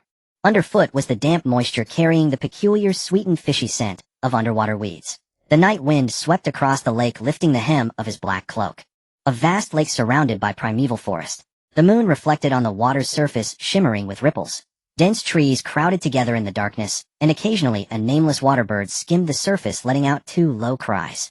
This was the land of water, the habitat of the 3 tails. After peace was restored in the ninja world, most of the tailed beasts had returned to their own territories. The 3 tails had been freely roaming the bottom of this lake. His original self had been here before, so Sasuke chose this place as his first target. But he did not act immediately. The sky was completely dark, and the mist rising from the lake looked like a veil of gauze under the moonlight. Sasuke found a tree with the thickest foliage, lightly tapped the trunk with his toes, and leaped onto the stoutest branch, sitting down with his back against the main trunk. The chirping of insects came and went. One leg dangled in the air, the other bent his arm, resting on his knee as he gazed up at the moon. The moon was huge, its silver light filtering through the branches and casting dappled shadows on his face. He went over everything that had happened today from beginning to end in his mind. Sakura, Naruto, Jiraiya, Boruto, Orochimaru, Indra's power. Every single matter was like walking a tightrope. One slight misstep, and he would be plunged into irredeemable ruin. If any other rookie had been thrown into this situation facing the peak-level Ōtsutsuki Urashiki, they would have been absolutely done for. As for whether other rookies had the same difficulty as him, he conveniently ignored that thought. Who said the middle-aged Sasuke is no good? The middle-aged Sasuke is absolutely fantastic. A rare hint of a smile curved the corner of his mouth. He kept getting called old man. Naruto called him that, Boruto called him that, even his past self called him that. Yet he had chosen to be 18 years old. He unconsciously touched his face. His fingertips met skin roughened by wind and frost, and a jawline that was much harder and more angular than his teenage years. Sasuke thought of the Yin seal. His original self's wife, Haruno Sakura, knew this technique and had maintained the appearance of a woman in her early 20s. He searched through his memories and soon found the relevant fragments. After reviewing everything, Sasuke's brow furrowed involuntarily. In the memories, the future Sakura had mentioned this to his original self. It was an evening. Sakura was cutting vegetables in the kitchen without turning around and said in a very casual tone, "Sasuke can teach you the Yin seal. You work outside and it would make things a lot easier for you." His original self stood by the window gazing at the moon outside and replied with 2 words, "No need." He hadn't even considered it. Sasuke couldn't help but curse inwardly. A free chance at youth was wasted, and now he couldn't find a way to restore his 18-year-old appearance. If his original self had agreed back, then he could just open the Yin seal and become a young man again instead of being called old man. If I ever run into Tsunade, I must get the Yin seal from her. Sasuke set this goal as importantly as alchemy in his mind. As for whether this timeline Tsunade would teach him, he wasn't worried at all. If he had been reincarnated as someone else, he might have had to go through the whole formal apprenticeship and count out. But who was he? The strongest ninja in the current world. If he wanted something, he would always find a way. The smile at the corner of Sasuke's mouth widened slightly. However, the fatigue accumulated from a full day of battle soon pressed down on him. His head rested against the rough bark, his eyelids growing heavier and heavier. The insect chirps turned into a lullaby. The moon was obscured by clouds and then revealed again. He didn't know when he fell asleep. The next day, Sasuke was woken up by the birds. Sunlight pierced through the gaps in the leaves and struck his eyelids warm and cozy. He opened his eyes and was about to move. Crack. The sound from his neck made even him freeze for a moment. He sat up stiffly and rotated his shoulders. Crack, crack, crack, crack, crack. One by one, the bones popped in succession as if reporting for duty. His whole body ached as though someone had beaten him up while he slept. Next time I want follow the original self's habit of making the whole world his home. Standing at the peak of the ninja world, yet he had to live so roughly. Sleeping in trees, eating soldier pills, wearing a single cloak until it was tattered. Sasuke had no desire to inherit the ascetic monk lifestyle of his original self. He jumped down from the tree and washed up briefly by the lake. The cold water splashed on his face, washing away the lingering drowsiness. Sasuke straightened up and looked at the calm lake before him. The lake's surface was like a giant mirror swallowing the entire sky. A few water birds flew low, the tips of their wings drawing circles of ripples. It was as quiet as a painting. But in the vision of the Rinnegan, that painting was torn to shreds. Deep at the bottom of the lake, a massive, suffocating mass of blue chakra was pulsating slowly. The 3 tails. It was sleeping in the mud at the bottom of the lake. Sasuke flexed the fingers of his left hand. The bandages were wrapped tightly, covering the Redan blue Rinnegan completely. He rubbed his thumb over the bandages a couple of times, feeling the slight warmth emanating from that eye. Chidori. A dazzling bolt of lightning burst between the fingers of his right hand. Blue-white lightning gathered in his palm, emitting a sharp shrieking sound, ionizing the surrounding air until it crackled. Sasuke turned his wrist and thrust the Chidori straight into the lake's surface. Lightning travels much faster through water than through air. The electric lights spread like silver snakes, madly racing along the lake water, instantly turning the entire lake into an electrified cauldron. A continuous crackling of electric currents burst across the lake's surface, and countless dead fish floated up, bellies white. Deep at the bottom of the lake, the closed eyes snapped open.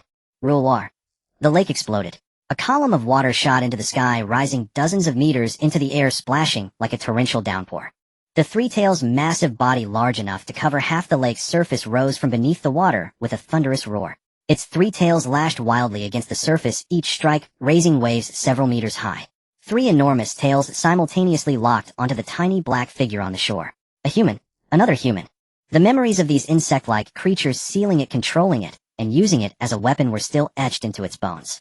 Human. Another human. The 3 tails' voice resonated from the depths of the lake, shaking the entire surface. Go to hell. All 3 tails moved at once. Each tail was as long as half a football field, carrying immense power, churning the water as they came crashing down from 3 different angles toward Sasuke on the shore. Before the tails even arrived, the wind pressure they generated uprooted the trees on the shore, sending sand and stones flying. Sasuke looked up. He watched the 3 sky-obscuring tails smash down toward him. His left Rinnegan glowed with purple light, and his right Eternal Mangekyo spun at high speed. Both his dojutsu power and chakra surged within him simultaneously. Susanoo. For words fell. A gigantic purple skeletal structure emerged from the void enveloping Sasuke. Muscles wrapped around the bones at a speed imperceptible to the naked eye. Armor helmet katana. The complete body Susanoo rose from the ground in an instant. The 3 tails was already enormous, so large that a small hill before it seemed like a mere mound of dirt. Yet the complete body Susanoo dwarfed it. Twice as large. The 3 tails had only reached the Susanoo's waist, and its 3 tails looked like tiny ropes before the purple war god. The 3 world-shattering tails slammed down. The Susanoo raised its right hand, grasped the roots of the 3 tails, and clenched them in its palm. A single tug. Boom. The 3 tails' colossal body, large enough to serve as an island in the lake, was forcibly dragged over. Waves exploded, mud churned. Its entire body was hauled out of the water, arcing through the air in a helpless trajectory, before crashing heavily onto the shore. The earth trembled, splitting into dozens of fissures tens of meters long. The 3 tails lifted its head in shock and terror, staring at the violet giant. This form, this color. In memories older than human civilization, there existed a Susanoo nearly identical to this towering figure. Indra. The eldest son of the Sage of 6 Paths, the progenitor of the Uchiha, the man who had made all tailed beasts tremble a millennium ago. But when the 3 tails saw the crystal cockpit at the center of the Susanoo's forehead, its entire body froze. The man standing inside bore a different face from the Indra in its memory. Younger, colder. Then its gaze fell upon the man's left eye. Purple. Ring after ring of ripples. Rinnegan. The 3 tails' roar cracked. Sharper, more unhinged than when it had been jolted awake. If the Susanoo had terrified it, the Rinnegan drove that fear to its absolute peak. In its cognition, the possessor of such an eye stood at the apex of the food chain. Sasuke looked down at the 3 tails. When he had stood on the shore, he had to crane his neck to see the 3 tails in its entirety, that massive frame blotting out the sky, a fortress rising from the lake's center. But now, standing in the Susanoo's forehead crystal cockpit, he gazed down upon the once arrogant beast. The 3 tails lay beneath him like an overturned turtle. At the very beginning of his journey, he had yearned to pilot this demonic giant, but his chakra was insufficient, even to activate it. Only now did he truly attempt it. A faint smile tugged at Sasuke's lips. If not for the desire to experience the Susanoo's might, he could have subdued the 3 tails with mere Jinjutsu alone. The thought flashed in an instant. Sasuke's smile faded as his left Rinnegan cast a gaze upon the 3 tails' single eye. Jinjutsu invaded silently. The giant solitary eye of the 3 tails instantly became veiled with purple patterns. Its struggles ceased abruptly, and its 3 tails drooped limply onto the lake, producing 3 heavy splashes. Sasuke leaped from the crystal cockpit and landed on the Susanoo's outstretched left palm. The purple giant knelt slowly, bringing its hand close to the 3 tails' body. The shell-covered back of the 3 tails lay before him. Up close to the patterns on the shell resembled a dried riverbed, each crack wider than a human. He unwound the bandages on his left hand. Layer by layer they fell away, revealing the Rinnegan woven with red and blue, crimson and azure intermingling like 2 different colors of magma churning within the same volcanic crater. He pressed his left palm against the 3 tails' body. Danji Rinna activate. An intense devouring sensation surged from his palm. A vast amount of red light was drawn out from within the 3 tails. Not ordinary chakra, but something thicker, more fundamental. The tailed beast chakra, origin. The red light, as scalding as molten lava, raced up the meridians of his left arm, yet it did not flow into his body. Instead, it all converged into the Redan blue Rinnegan in his palm. It was entirely different from when he had absorbed Indra's chakra. Unlike his own Rinnegan, this blue and dread eye became a bottomless pit, swallowing all the red light, without any sign of stopping. Just as he focused, the 3 tails moved. Its body convulsed violently, its massive tails flailing wildly, each strike gouging 10-meter deep trenches into the ground. Its 4 fin-like limbs clawed frantically at the earth, nails snapping, without any sensation of pain. It felt as if someone had thrust a hand into its core, seized its very origin, and was pulling it outward. Roar. This roar was utterly different from before. Earlier it had been a tantrum from being electrocuted. Now it was the scream of something having its very life drained from its bones. The entire lake's water was blasted into the air. Birds from miles around took flight in terror from the forest, blotting out the sky. The 3 tails' single eye, covered with Rinnegan patterns, trembled violently. The purple patterns cracked like ice under impact, shattering completely. The Rinnegan's Jinjutsu had been broken by sheer pain. Sasuke frowned. He ceased the extraction and aimed his left Rinnegan at the 3 tails' eye, once more casting Jinjutsu again. This time he increased his ocular power output. The purple patterns climbed back onto the enraged eyeball, suppressing its struggle. The three tails froze its roar, dying into a muffled whimper in its throat. Before he could relax, a sudden heat surged in his palm. He opened his left hand. 5 pills materialized out of thin air on his palm. Purple-black, each coated in a dark red shell, like solidified magma crust. Every pill faintly glowed, as if something alive were trapped within. Sasuke stared at these pills, his pupils slightly dilating. Momoshiki had eaten them, Urashiki had too. The image of those Ōtsutsuki stuffing such pills into their mouths still lingered in his memory. This was what the Ōtsutsuki clan went to any lengths to obtain. Pills refined from the tailed beast chakra's origin. Even held in his hand, he could feel the power compressed to the extreme within. The skin of his palm tingled from the heat of the pills. His own chakra resonated, stirring spontaneously. Without hesitation, he swallowed all 5 pills in one gulp. They slid down his throat like 5 balls of fire, burning all the way to his stomach. Too fast, he couldn't even taste them. Boom. Something inside him detonated. A scalding wave of heat exploded from his stomach, surging through his meridians at an inconceivable speed, rushing to every limb and joint. Like a river of lava raging through his veins, washing every corner of his body along the chakra network. Sasuke grunted, steadying himself by gripping one of the Susanu's fingers. The first to react were the old injuries. Accumulated from years of battle, they suddenly burned as if red-hot irons had been pressed onto them. The dull aches he usually ignored flared up one by one, each like a white-hot needle, welding the cracks in his body shut. From burning to numbness, from numbness to itch, from itch to nothingness. Then came the chakra. The chakra that had been depleted after activating the Susanu began to filling, overflowing, still rising. Finally, the ocular power. The Rinnegan in his left eye blazed within its socket. Previously, when his ocular power was drained to the dregs, his eye socket would feel dry and sore as if sand had gotten into his eye. But now that sensation was replaced by a coolness like a spring well. The coolness surged from deep within his eye, spreading along the socket, then to his temples, then across his entire forehead. When the heat wave receded, Sasuke slowly opened his eyes. He looked down at his own hands. Clenched, released, clenched again. The joints of his fingers made no sound. His chest expanded as he drew a breath to the deepest recesses of his lungs. No hidden pain. The smell of waterweed in the air, the moisture of the lake, the scent of sun-baked earth. Every odor was as clear as if the world's resolution had been turned up. A warm, pleasant sensation flowed gently through his limbs and bones. Refreshing. Such a miraculous pill. Suiju stood in place, carefully sensing the changes in his body. The hidden pains that had been buried deep in his bones since the battle at Zhongjia Valley, and the subtle injuries accumulated from countless missions, all of them had vanished. His body has been restored directly to its most perfect state. Suiju muttered to himself, his tone carrying a hint of disbelief. And his dojutsu chakra and physique have all increased slightly. He paused, a peculiar thought flashing through his mind. This pill could practically be used like the Senzu beans from Dragon Ball. Quickly suppressing these bizarre thoughts, Suiju looked up at the 3 tails before him, which was under the control of Jinjutsu. This enormous beast lay quietly there, its single eye covered with the purple patterns of the Rinnegan, its 3 tails drooping limply over the lake surface.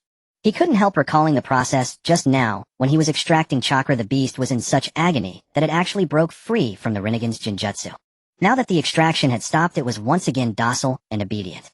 Could it be that the party being drained of chakra suffers greatly? Suiju couldn't help thinking of the heart-wrenching screams of Ming Run when Tao Shi extracted his chakra in the original story. He looked up at the enormous beast before him. The Rinnegan mark on its single eye rendered it as still as a statue. Then, recalling the violent struggle during the extraction, he had his Suiju felt as if tears were welling up at the corners of his mouth. He stared at the 3 tails before him and uttered a few words in a calm tone. Better a short pain than... With that, he leaped down from the palm of Susanoo and landed steadily on the back of Susanoo's foot.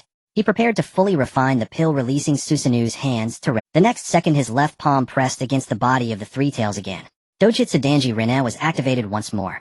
This time, a massive amount of red light surged out from the 3 tails' body, even more violently than before. That red light was not ordinary chakra. It was something denser and more essential. The origin of tailed beast chakra. It was as scorching as lava, as viscous as solidified blood, all converging into the Redan blue intertwined Rinnegan in his left palm. At the moment of contact, the 3 tails erupted into violent tremors so intense that the ground beneath it shook. Roar! The excruciating pain caused the 3 tails to break free from the Jinjutsu once again. The purple patterns shattered on its single eye, revealing the bloodshot and crazed eyeball beneath. The intense rage drove the 3 tails to the brink. It looked down at the insignificant human who was continuously draining its life essence. At this moment, regardless of whether he was Indra or whether he had the Rinnegan, its eyes held only one word: die. Die, you demon. The 3 tails continuously gathered black matter in its mouth, forming a tailed beast ball deep in its throat. But this time Suiju was prepared. He controlled Susanoo. With the infusion of immense dojutsu power, Susanoo forcibly grew 2 extra arms, and 4 massive purple arms suddenly thrust out from its body, faster than the three tails could break free, quicker than its charging motion. One giant palm directly seized the three tails' mouth, forcibly closing the blood-filled maw that was gathering black matter. The tailed beast ball, not yet fully formed, was abruptly cut off in the three tails' throat. The black energy exploded inside its mouth, but the purple palm smothered it tightly, not even a wisp of smoke escaping. The remaining 3 arms pressed down simultaneously. One pinned its head, one locked its back, and one constricted its tail. All 4 arms exerted force together, nailing the huge body of the three tails firmly to the lake shore. The three tails began to struggle wildly. Its 4 fin-like limbs frantically clawed at the earth, nails breaking off its shell, scraping against the rocks with its 3 tails thrashed violently under Susanu's grip, each blow gouging out trenches several meters deep, with gravel flying like a storm. The entire lake shore shattered, collapsed, and disintegrated beneath it.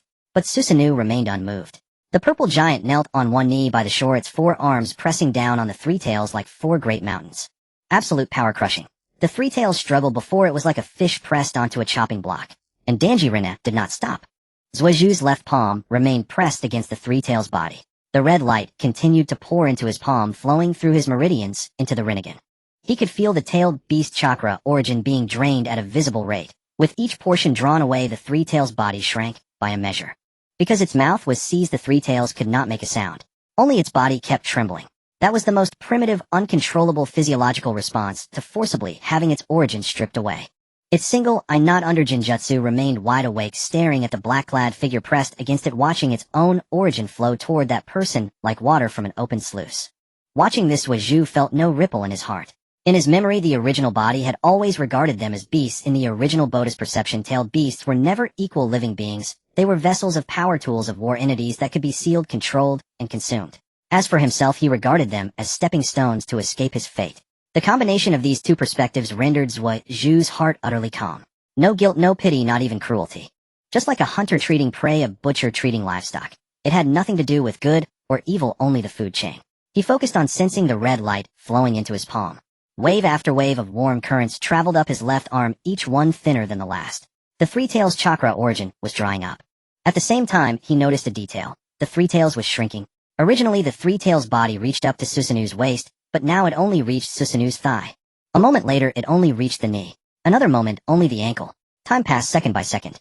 The three tails, once massive enough to cover half the lake's surface, had shrunk to the size of a clay pot under the continuous extraction of Danjirina. Its three tails, once blocking the sky, were now as thin as chopsticks, hanging limply on the ground. The once indestructible shell had now shrunk to the size of a palm-sized turtle shell, with patterns that were once wider than a person now as fine as hair strands. Zhuozhu sensed that there was hardly any tailed beast chakra origin left inside the three tails. If he continued draining, this tailed beast might die. He stopped the extraction. The three tails also felt that the suction had finally stopped. It collapsed on the ground, its chest heaving violently, but its eyes still stared fixedly at Zhuozhu. In its eyes there was no submission, no plea for mercy, only hatred. Pure concentrated hatred, stripped of everything except hatred. If looks could kill, Zhuozhu would have been killed 1,000 times. Yet Zhuozhu was unperturbed. He opened his left palm, and the blue and red Rinnegan in his palm actively operated, gathering all the three tails' origin he had just devoured into a pill. After a short, while a peach's-eyed pill appeared before him. It was purplish-black overall, wrapped in a ring of massive red tail flame, like a small star burning in his palm. Just by gazing at it, one could feel the immense power compressed to the extreme within. Zhuozhu frowned slightly. This peach's-eyed pill was vastly different in size from the 5 small pills he had refined for the first time. In the original story, the pills refined by Urashiki and Momoshiki weren't this big either. No, to be precise, it was similar to the pill Momoshiki obtained when he refined Kinshiki. These thoughts flashed through his mind in an instant. Suddenly, a craving arose from deep within his body. It was like a more primitive, more instinctual impulse. It was as if a voice whispered in his heart, "Eat it. Eat it." In the next moment, under the incredulous gaze of the three-tailed, Sasuke swallowed the peach's-eyed pill in a few quick bites. The pill dissolved upon entering his mouth. Unlike a solid elixir, it was more like a mass of energy compressed to its extreme. There was no taste, or rather no time to taste it, as it transformed into a scorching torrent, burning its way down his throat and straight into his stomach. The pill dissolved within his body. If the 5 elixirs he had taken earlier were warm, this one was searing hot.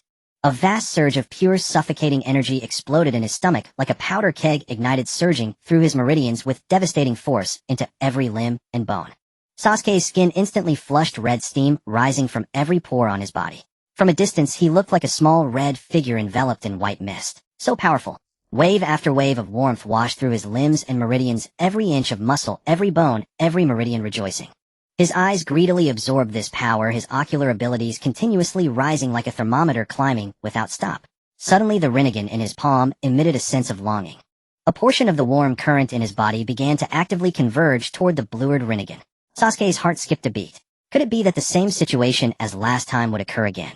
Recalling the agony of having his chakra drained dry last time, he shuddered. That feeling of his meridians being squeezed inch by inch was something he never wanted to endure again. Fortunately, this time was different. The blued Rinnegan did not display the frantic plundering desire of before, it simply absorbed the incoming energy quietly. Sasuke could clearly sense the energy within him automatically dividing into three streams. One merged into his eyes, one was absorbed by his body, and the other converged into the Rinnegan in his left palm. My body feels warm, so good. Nearby, the unsealed Three Tails lay on the muddy lake shore watching Sasuke absorb power with closed eyes, a flicker of resentment in its gaze. While Sasuke wasn't paying attention. Now, its body now shrunk to the size of an alligator snapping turtle spraying abruptly, its four flipper-like limbs paddling wildly at a speed utterly disproportionate to its size, and plunged into the lake water. Only a palm-sized ripple splashed up, vanishing in an instant on the lake's surface. Sasuke did not stop it. He took in the Three Tails' hatred and its entire escape process. In the Rinnegan's field of vision, the Three Tails was desperately burrowing into the lake's depths, moving at a speed utterly unlike a tailed beast that had just had its essence drained. The Three Tails, now only the size of an alligator snapping turtle, was of little consequence whether killed or not. First, its chakra essence was nearly depleted, so killing it would be no different from stepping on an ant. Second, Sasuke was curious, could a tailed beast that had lost its chakra essence regenerate itself? His originally reddened body gradually returned to normal color, and the steam slowly dissipated. Sasuke could clearly feel that his ocular power had increased. His originally reddened body gradually returned to normal color, and the steam slowly dissipated. Sasuke could clearly feel that his ocular power had increased again, by about the amount for one more Amino and then some. His chakra had also increased significantly by about a third. His entire body brimmed with power, every muscle like reforged steel radiating vitality from the core. However, his left eye, which had absorbed a large amount of energy, did not undergo any significant change, only feeling slightly warm. Sasuke found it somewhat strange. He felt that his body had undergone some unexpected changes, but couldn't pinpoint exactly what. After a moment's thought, he drew the Kusanagi no Tsurugi and slashed a cut on his right arm. The red blood was about to flow out, but seemed to be sucked back by something. In a mere instant the wound healed, leaving not even a scar. The new skin was smooth and flat, as if the slash had never happened. So that's it. After absorbing the Three Tails chakra essence, his body had also changed. The wound healing speed had reached an absurd degree. But Sasuke felt it was not just that. The abundant power overflowing within his body was not merely strength in the sense of chakra, it was a more profound change. If he had to put it into words, he felt that his body, which was originally only excellent within the range of ordinary people, was undergoing some kind of incredible evolution. This feeling was clear yet strange, and he couldn't figure it out for the moment. Feeling the sticky discomfort on his skin, Sasuke stopped dwelling on it. He took off his outer garment, revealing his well-built physique. His muscle lines were as perfect as ancient Greek sculptures. Unlike the bulky robustness of bodybuilders, every muscle of his was precisely draped over his bones. Broad shoulders, narrow waist, the texture of his abdominal muscles, as if carved by a knife stroke by stroke. It embodied both strength and elegance. Sasuke leaped into the lake. The cold lake water splashed against his skin, washing away the sticky sweat and metabolic waste. He washed his body in the lake, his movements unhurried. Deep in the lake, the Three Tails, now the size of an alligator snapping turtle, sensed the disturbance in the water and shrank into the mud, exposing only its eyes full of hatred. Damn human. You will get your retribution. It pressed its body deeper into the mud, not daring to make a sound. Sasuke was washing his body. Suddenly his gaze fell upon his left arm. Originally that left arm had a sickly pallor. It was a transplanted arm. Although functional, it had a stark color difference from the rest of his body, an alarming whiteness. But now that pallor had faded significantly, becoming a slight paleness of someone who rarely sees sunlight, increasingly matching the skin tone of his right arm. Sasuke instinctively scanned his left arm with the Rinnegan, his ocular power spontaneously penetrating the skin to see the internal meridians and cellular structure. So that's it. This left arm has been slowly integrating into my body. He lowered his arm, the corner of his mouth lifting imperceptibly. Not bad. He continued washing his body. His palm traced the contour of each muscle, shoulders, chest, abdomen, thighs. The water felt smooth with the characteristic coolness of the lake bottom. He had to admit that this body felt perfect even to himself. Memories of the past kept surfacing for comparison. No. Previously this body didn't have so much muscle nor such clear lines. Was it the change brought by the elixir? Or did the body automatically adjust itself to an optimal direction after absorbing the Three Tails essence? At that moment Sasuke's gaze inadvertently swept across the lake's surface. He froze. The water surface like an irregular mirror reflected a face. He instinctively reached out and touched his cheek. It was smooth. Not the clean smoothness after washing his face, but the smoothness of skin that had regained its elasticity and firmness. The roughness worn by wind and frost was gone. Even the two deep tear troughs on either side of his nose had faded until they were almost invisible. Sasuke stared at the reflection in the water. This face perfectly matched a certain period in his memory. The face of his 20s. He couldn't remember exactly how old, nor did he bother to calculate. A surge of joy rose within him, and he touched his chin again. The jawline was clear and smooth, no longer the hardened look worn by time. He moved his shoulders and neck, discovering that it wasn't just his face. The skin all over his body had regained the tightness of his 20s. The flexibility of his joints, the elasticity of his muscles, even the very texture of his body, had become younger. His entire body inside and out had returned to the state of his 20s. It was immeasurably better than the time when he was called Uncle after his transmigration. Holy crap. Awesome. Plant willows by accident, and they grow into shade. He had only wanted to increase his strength, but unexpectedly, he had even regained his youth. Amazing. He gazed again at his reflection in the water. Just one word. Handsome. No wonder the original host was so popular with girls. With that face, that physique, that aura, even he himself found it pleasing. With such a face, if anyone dared call him old man again, he would be furious. At this thought, Sasuke's lips curled into a faint smile. His emotions gradually calmed, returning to his usual composure. He closed his eyes and began to review all the changes in his body after swallowing the Three Tails pill. His dojutsu power had increased, granting him at least one more reserve of Amino-Dojikara. His chakra had surged by roughly a third. His physique had undergone a certain evolution, with wounds healing at an astonishing speed. His body had rejuvenated overall, returning to its prime of over 20 years old. Such a potent effect. At this moment Sasuke finally understood why the Ōtsutsuki clan had come to the ninja world one after another to reclaim the nine-tailed beasts. If he had known it would be this overwhelmingly effective, he would have refined the tailed beasts into pills long ago. Boosted chakra, enhanced dojutsu, healed hidden injuries, prolonged life, and even restored youth. Such temptation. This divine pill was irresistible to anyone. No, it was more than that. Sasuke suddenly recalled something. All the invaders of the Ōtsutsuki clan, Momoshiki, Urashiki, Kinshiki, even Ishiki, and Kagaya, they all seemed very young. Kagaya had lived for over 1,000 years, yet she still wore a youthful face when sealed. Ishiki had slumbered within Jigen for 1,000 years, and upon revival, he still appeared as a man in his prime. Could the secret to their immortality be the pills? Sasuke fell into thought. Then a faint smile crept across his lips. This only strengthened his resolve to refine the tailed beasts into pills. There were still 8 tailed beasts left. Each of them was a chakra aggregate that had lived for millennia, each containing a source power no less than that of the Three Tails. If he refined them all into pills, what would the effect be? How much would his dojutsu power increase? To what extent would his chakra swell? To what level would his body evolve? Could it allow him to return to the Six Paths level?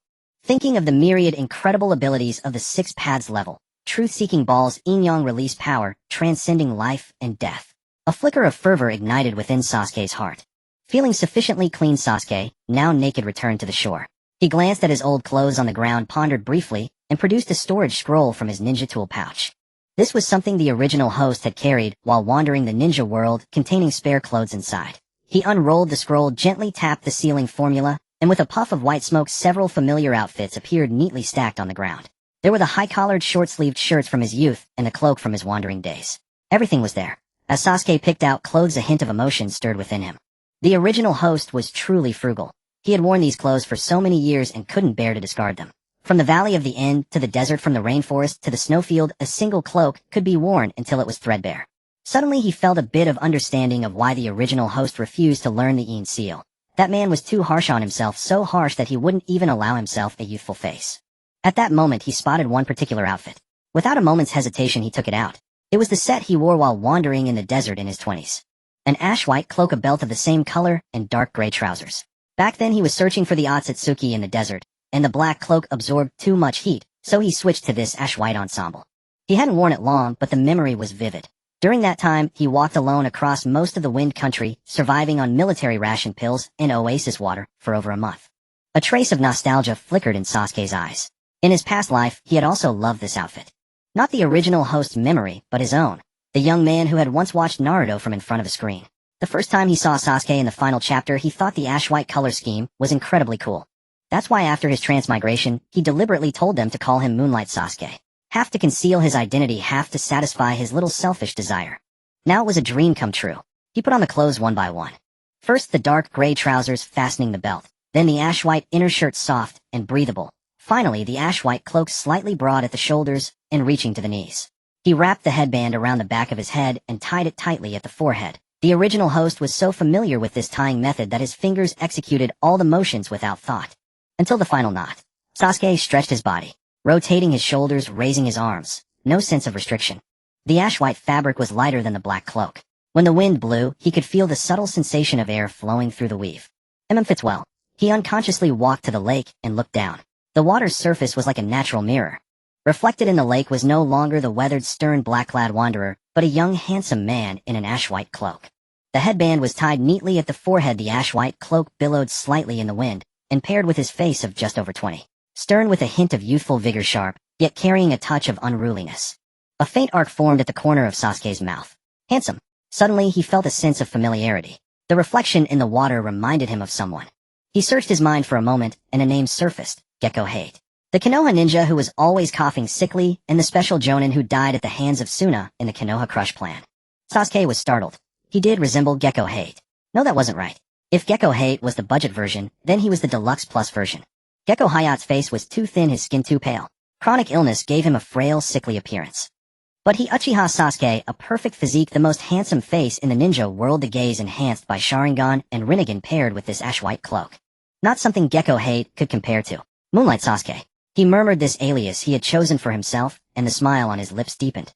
The name grew more familiar with each utterance. Sasuke repacked his belongings, sealing the old clothes back into the scroll. His mind began searching for the next target. The remaining 8-tailed beasts were different from the 3 tails. The 3 tails was masterless, so he could capture at any time. But the other tailed beasts all had Jinchuriki, each one bound to a ninja's life. They were not in their future habitats now, and tracking the Jinchuriki was even harder than tracking the tailed beasts. After a moment of thought, Sasuke had an idea. This was the land of water. It was convenient to investigate information on the 6 tails. The Jinchuriki of the 6 tails Saiken was Utakata, a rogue ninja from the Hidden Mist Village who should still be active in the Land of Water. And the Hidden Mist Village of the Land of Water was not far from this lake. A flash of his left Rinnegan, a rift tore open in the space before him. A purple-black vortex slowly expanded, its edges glimmering with an eerie light. He stepped into it without hesitation. The space passage closed silently. The lake returned to calm as if nothing had happened. Deep at the bottom, the 3 tails, now reduced to the size of a snapping turtle, sensed that the chakra which terrified it to the marrow had finally vanished. It poked its head out of the mud, staring in the direction Sasuke had disappeared. Its single eye churned with intense hatred and profound helplessness. It knew it was no match for that man and never would be. But this matter would not end here. Just wait. Its voice trembled in the underwater waves, carrying bone-deep hatred and resentment. They will avenge me. A violet-black spatial rift silently tore open on the streets of Wuyin Village, its edges shimmering with an eerie purple luminescence. The fishmonger's cry caught in his throat. The vegetable stall auntie loosened her grip, and a radish tumbled into the water bucket. 2 patrol ninjas simultaneously pressed their hands on their ninja tool pouches, cold sweat beading on their foreheads. Their bodies registered fear before their minds could. What is that? How strange. Before anyone could react, a gray-white figure stepped out from the rift. As his toes touched the ground, a flash of lightning streaked by, leaving only an afterimage. The rift then closed, leaving only a faint scorched scent in the air. Was that a person just now? A shadow, like a bird, vanished in a whoosh. Is it some ninja master's technique? Must be an illusion. The crowd murmured for a while before gradually dispersing. Only a ring of scorch marks remained on the ground. Sasuke was already standing on the main street 3 blocks away. He walked aimlessly, his mind sifting through the original Buddhist memories of Wuyin Village. He had indeed been here before, but that was the Wuyin Village over a decade later. Back then the Shuing building stood imposing, the main street was wide, and the docks were bustling. Now the stone flagstones were glistening with moisture, the wooden shop signs hung askew, and the Shuing building seemed to, compared to the future prosperity, the present was rather crude. At this time Yuta must have already defected. To track down a rogue ninja, the best places were taverns, restaurants, and pleasure quarters, where loose tongues easily let secrets slip. Just as Sasuke was pondering, a gaze clung to him. Across the street, a young housewife carrying a vegetable basket had stopped in her tracks. The basket slowly slipped from her hands, and she didn't even notice the radish rolling out. So handsome. The words were as soft as a sigh. Her face flushed crimson to the roots of her companion following her gaze was also frozen in place. By the dumpling shop, 2 girls out shopping were rooted to the spot. The short-haired one Xing had just bitten into a dumpling. Now it fell to the ground and rolled twice, but she was oblivious, her eyes fixed on the figure in the middle of the street. The long-haired one Xing clutched a paper bag, her hands trembling faintly, her breathing shallow. Xing, is that a person? Xing's voice quivered. Xing didn't answer. She opened her mouth, but no sound came out. Her heart pounded against her chest like a taiko drum. She couldn't even understand why she was so nervous. On the street corner, Chunin Tashima was brimming with joy. He had been pursuing Maki, a girl from the medical squad, for over half a year, and today, he had finally managed to ask her out. He had changed into a clean shirt and borrowed money from an elder at home, planning to take her to the newly opened tea house. As he was deciding what desserts to order, he noticed Maki. Tashima turned, his heart sinking. Maki was staring straight ahead, a blush spreading across her oval face from her cheeks to the tips of her ears. Her lips parted slightly, her breathing grew noticeably quicker, and her eyes were full of the gray-white silhouette. That gaze, sparkling, tinged with timidity and longing. Tashima had pursued her for over half a year, but he had never once seen that look in her eyes. Tashima-kun. Maki's voice was as soft as a murmur, and she didn't even turn to look at him. That person, do you know him? Tashima followed her gaze. The gray-white cloak fluttered slightly, the headband was neat, and the profile was sharply defined. A wave of bitterness rose from his stomach. He gritted his teeth and forced out two words. No. Oh, Maki replied. Within seconds she stole another glance. That look was as if glued to him, impossible to break away. Tashima felt as if his stomach had been violently squeezed. He clenched his fists, nails digging into his palms. The crowd grew larger. Women jostled and pushed, closing in on the gray-white figure, their chatter filling the entire street. So handsome is that face for real. Move aside. Don't block the view. Xing finally gathered the courage to squeeze to the front, her face red, as if about to bleed. She clutched Qin's sleeve, too afraid to speak, yet unwilling to step back. Sasuke had noticed those gazes from the start. Having been called old man for so long, suddenly being stared at by a group of women with such looks. Honestly, he felt pretty good. A faint smile even tugged at the corner of his mouth. But he hadn't expected it to go this far. In no time the street was packed, solid layers upon layers of people. Sir, which village are you from? Shall I show you around? A woman with permed hair squeezed to the front, her voice trembling with excitement. The faces of the men on the periphery grew uglier by the second. The grilled fish shop owner slammed his tongs onto the cutting board. His wife was wedged in the crowd, staring at Sasuke and murmuring, 10,000 times better than that old fool. The young clerk at the dried goods store looked grim. He had been chasing the flower shop girl for weeks, buying flowers every day to get clothes, but she had barely given him a glance. Now that very flower shop girl was on tiptoes, craning her neck to look inside, her face beaming like a blooming flower, muttering, so handsome, so handsome. The clerk crumpled the dried goods bag in his hand until it crackled, wishing he could drag that gray-cloaked guy out of the crowd and give him a beating. Retired Chunin Iwaki was the most furious. He stood outside the crowd holding two vegetable baskets, his face as dark as a pot. His wife had shoved the baskets into his arms and squeezed into the crowd without a word. Now she was in the front row, sleeves rolled up, eyes fixed unblinkingly on the gray-white figure, wearing an expression Iwaki hadn't seen in over a decade. Iwaki felt a surge of rage from the soles of his feet, straight to his crown. Hey! He couldn't hold back any more, bellowing. You with the headband. Outsider. His voice was loud enough to be heard throughout the street. Veins bulged on his forehead. He threw his baskets to the ground and pointed at Sasuke. This is Wuyin Village. This isn't a place for some outsider to wander around freely. I've been a ninja in Wuyin for 20 years, and I've never seen an outsider as arrogant as you. Seeing someone take the lead, the dried goods clerk jumped out as well. Exactly. Just a pretty boy, what's there to be proud of? The more he spoke, the angrier he got. The thought of the flower shop girl's smile made his voice shrill. Isn't it just a fairer face? What's so great about that? Get out of Wuyin Village now, or we'll make you sorry. Leave now, or we'll arrest you. Another voice chimed in, dripping with jealousy. The words pretty boy pierced Sasuke's ears, and he paused briefly. Having been called old man for so long, suddenly being called pretty boy, that feeling was a bit peculiar. Though it was an insult, he found himself feeling not the slightest anger, but rather a sense of novelty. However, while he wasn't angry, someone else was furious on his behalf. Xing was the first to turn her head. She had been so flushed with embarrassment moments ago that she could barely speak, but now she was like a powder keg ignited, her round face brimming with indignation. She glared at Yin Sheng and the dried goods clerk, her voice sharp and piercing. What are you shouting for? He was standing there quietly, minding his own business. What did he do to you? Look at yourselves. You've got the nerve to call him a pretty boy. Xing spoke up loudly, for once her voice still trembling slightly, but her gaze was resolute. That hat's right. You're just jealous. Jinji also turned around. She had been too shy to look directly at Zhuju just a moment ago, but now her brows were furrowed, and she raised her voice at Yin Sheng and the men who were jeering. What you're saying is just too harsh. He hasn't done anything wrong. Why should he be told to get lost? She paused, then added, and threatening to arrest him. Are you from the secret police? What authority do you have to arrest anyone? These words left Yin Sheng's face flushed an ugly shade of purple. The dried goods clerk was about to retort when the flower shop girl suddenly turned her head from the crowd and shot him a fierce glare. Shut up. What are you shouting for? The clerk froze on the spot. He opened his mouth wanting to say something to save face, but nothing came out. The people around were all staring at him. His face went from livid to pale, his lips trembling. He turned and pushed his way out of the crowd. The scene instantly fell into chaos. The women, while surrounding Zhuozhu, also launched a verbal assault on the nearby men.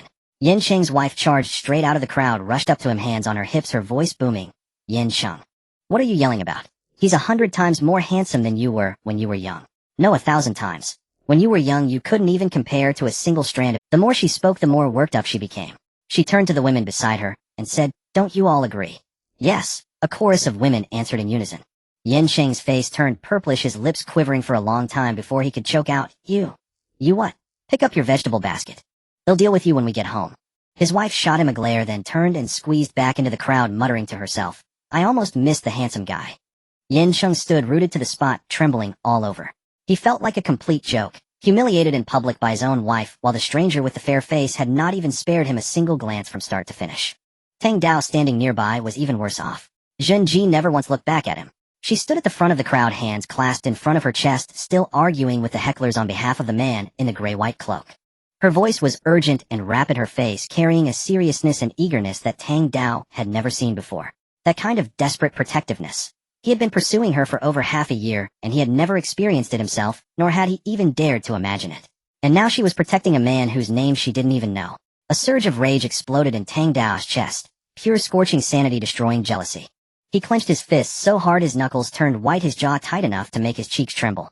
That faced the guy in the gray-white cloak. What gave him the right? Tang Dao's breathing grew heavier. He stared fixedly at the gray-white figure in the crowd, his mind churning with more than just jealousy. He wanted to drive this man away. No, driving him away wasn't enough. He wanted this man to be arrested, locked in a water prison, expelled from the village, never to appear before Zhenji again. If only this man could vanish, completely disappear from this world. This thought burned like poison fire in his heart. And Zhenji never once looked back at him. Tang Dao spun around and strode toward the Mizukage building. From the distant street behind him, the faint voices of women could still be heard, still shouting something. Meanwhile, in the crowds, Zhuozhu was oblivious to these undercurrents. Or rather, he simply didn't care. At this moment, his only feeling was noisy. The surrounding chatter pounded into his head, giving him a headache.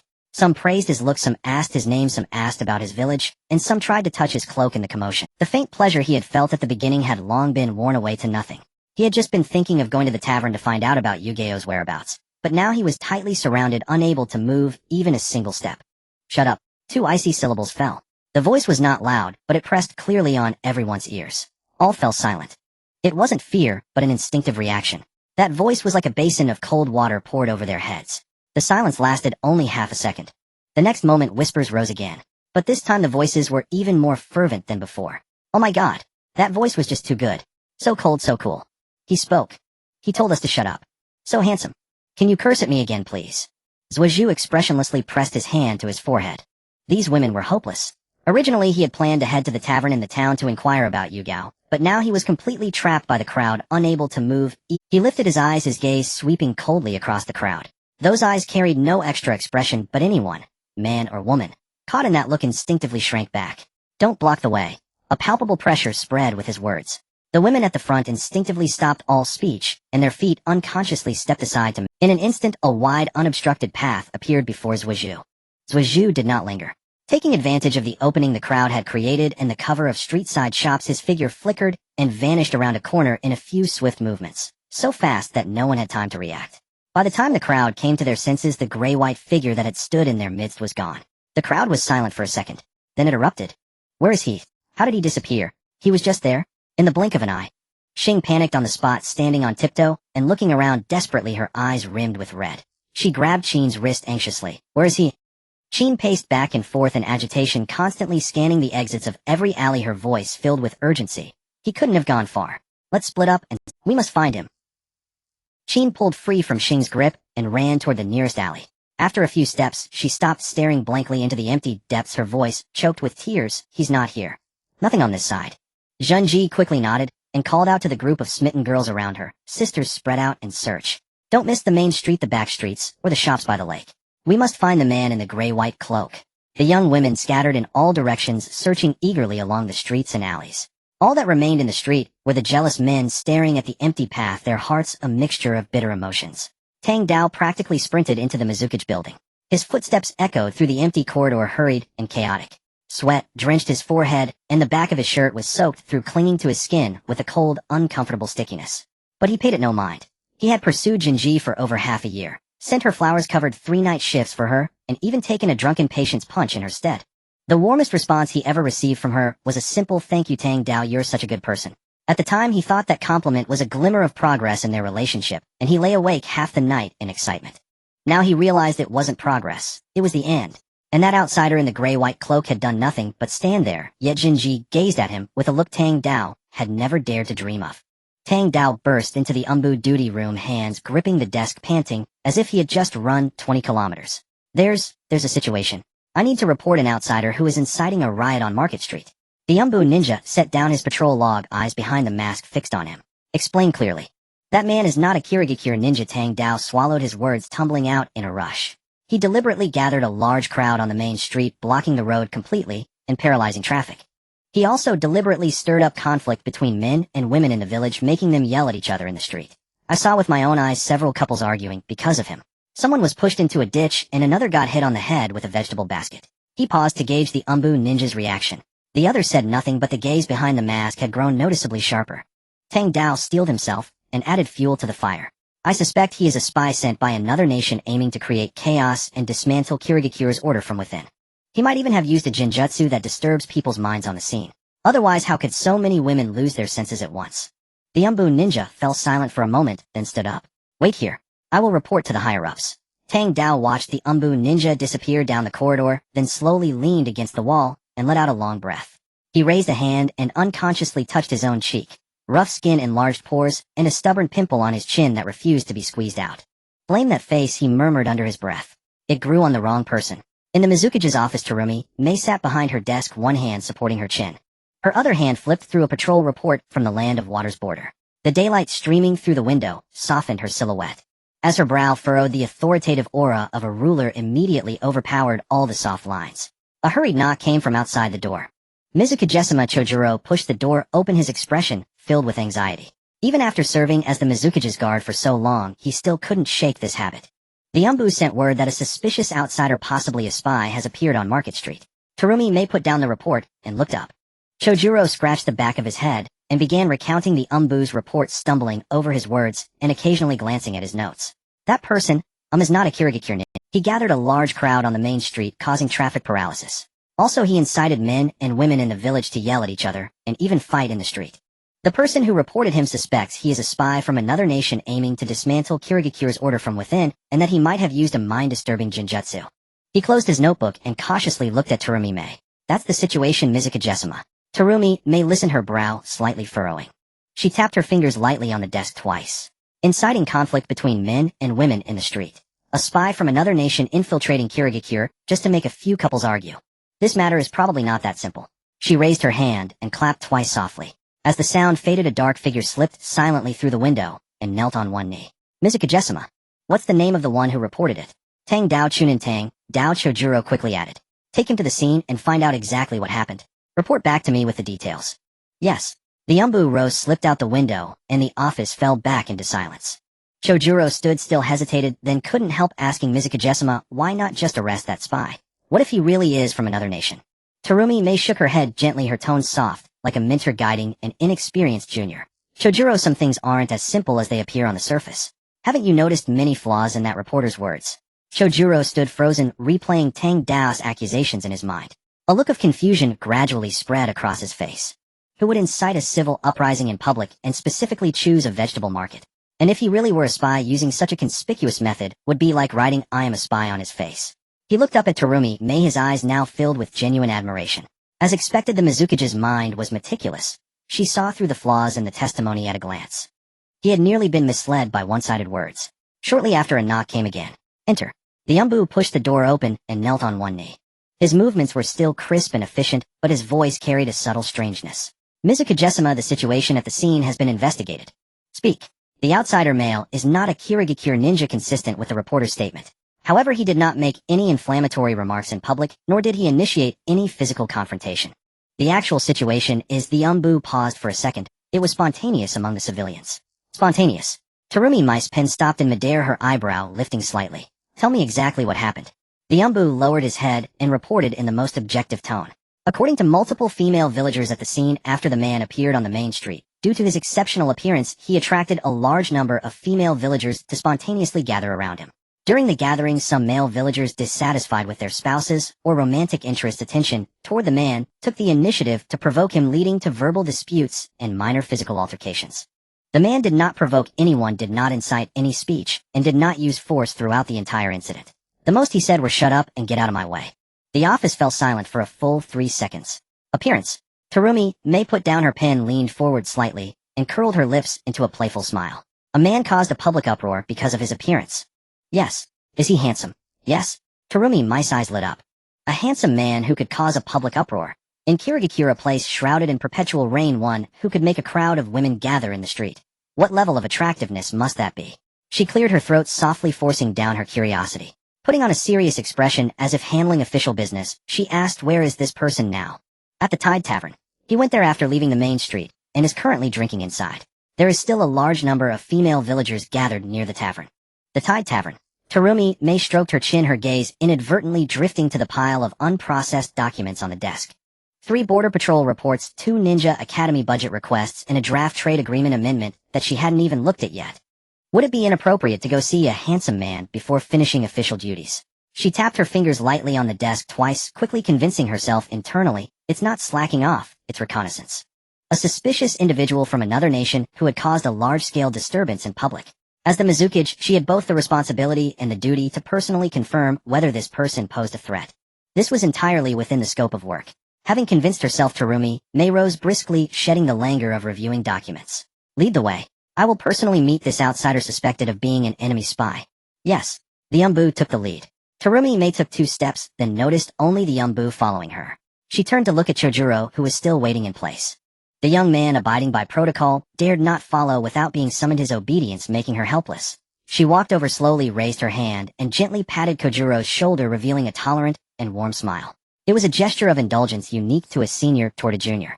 "Come, Chojuro, accompany me to the tavern." Chojuro snapped out of his daze, as if unsealed. He quickly adjusted his glasses and hurried to catch up, a faint blush spreading across his cheeks. "Yes, Mizukage-sama." The 3 walked out of the office. At the corridor corner, Tang Dao saw the people coming out, and his eyes widened. He had expected at most an Umbu squad leader to handle this matter, but he never imagined that the Mizukage herself would appear. Terumi May nodded slightly, and walked past him without stopping. Yet Tang Dao didn't mind the coldness. His heart raced wildly, filled only with schadenfreude. The supreme ruler of Kirigakura, holder of 2 Kekei Genkai, and of cage-level strength, was personally taking action. He had only wanted to cause some trouble for that outsider. Now the trouble had escalated. Tang Dao raised his hand, unconsciously touching his own rough, dull cheek, and murmured under his breath, "Blame that face. It grew on the wrong person. Next life, don't provoke the—" He lifted his eyes to gaze at the 3 figures receding into the distance, a cold sneer forming at the corner of his mouth. He quietly followed at the tail of the group. He had to witness with his own eyes that pretty boy being interrogated in disgrace and begging for mercy. The Tide Tavern. A wooden sign swayed gently in the sea breeze, and the air was perpetually thick with the mingled scents of grilled fish and sake. But today the atmosphere at the Tide Tavern was utterly different from usual. Sasuke sat alone at a square table, in the corner, a flask of sake and a coarse earthenware cup before him. One hand rested on the tabletop, the other cradled the cup as he drank slowly. His gray-white cloak hung over the back of the chair, and the dim tavern light fell across his profile. The lines from brow to chin were sharp and distinct. With him as the center, a radius of several meters was completely empty.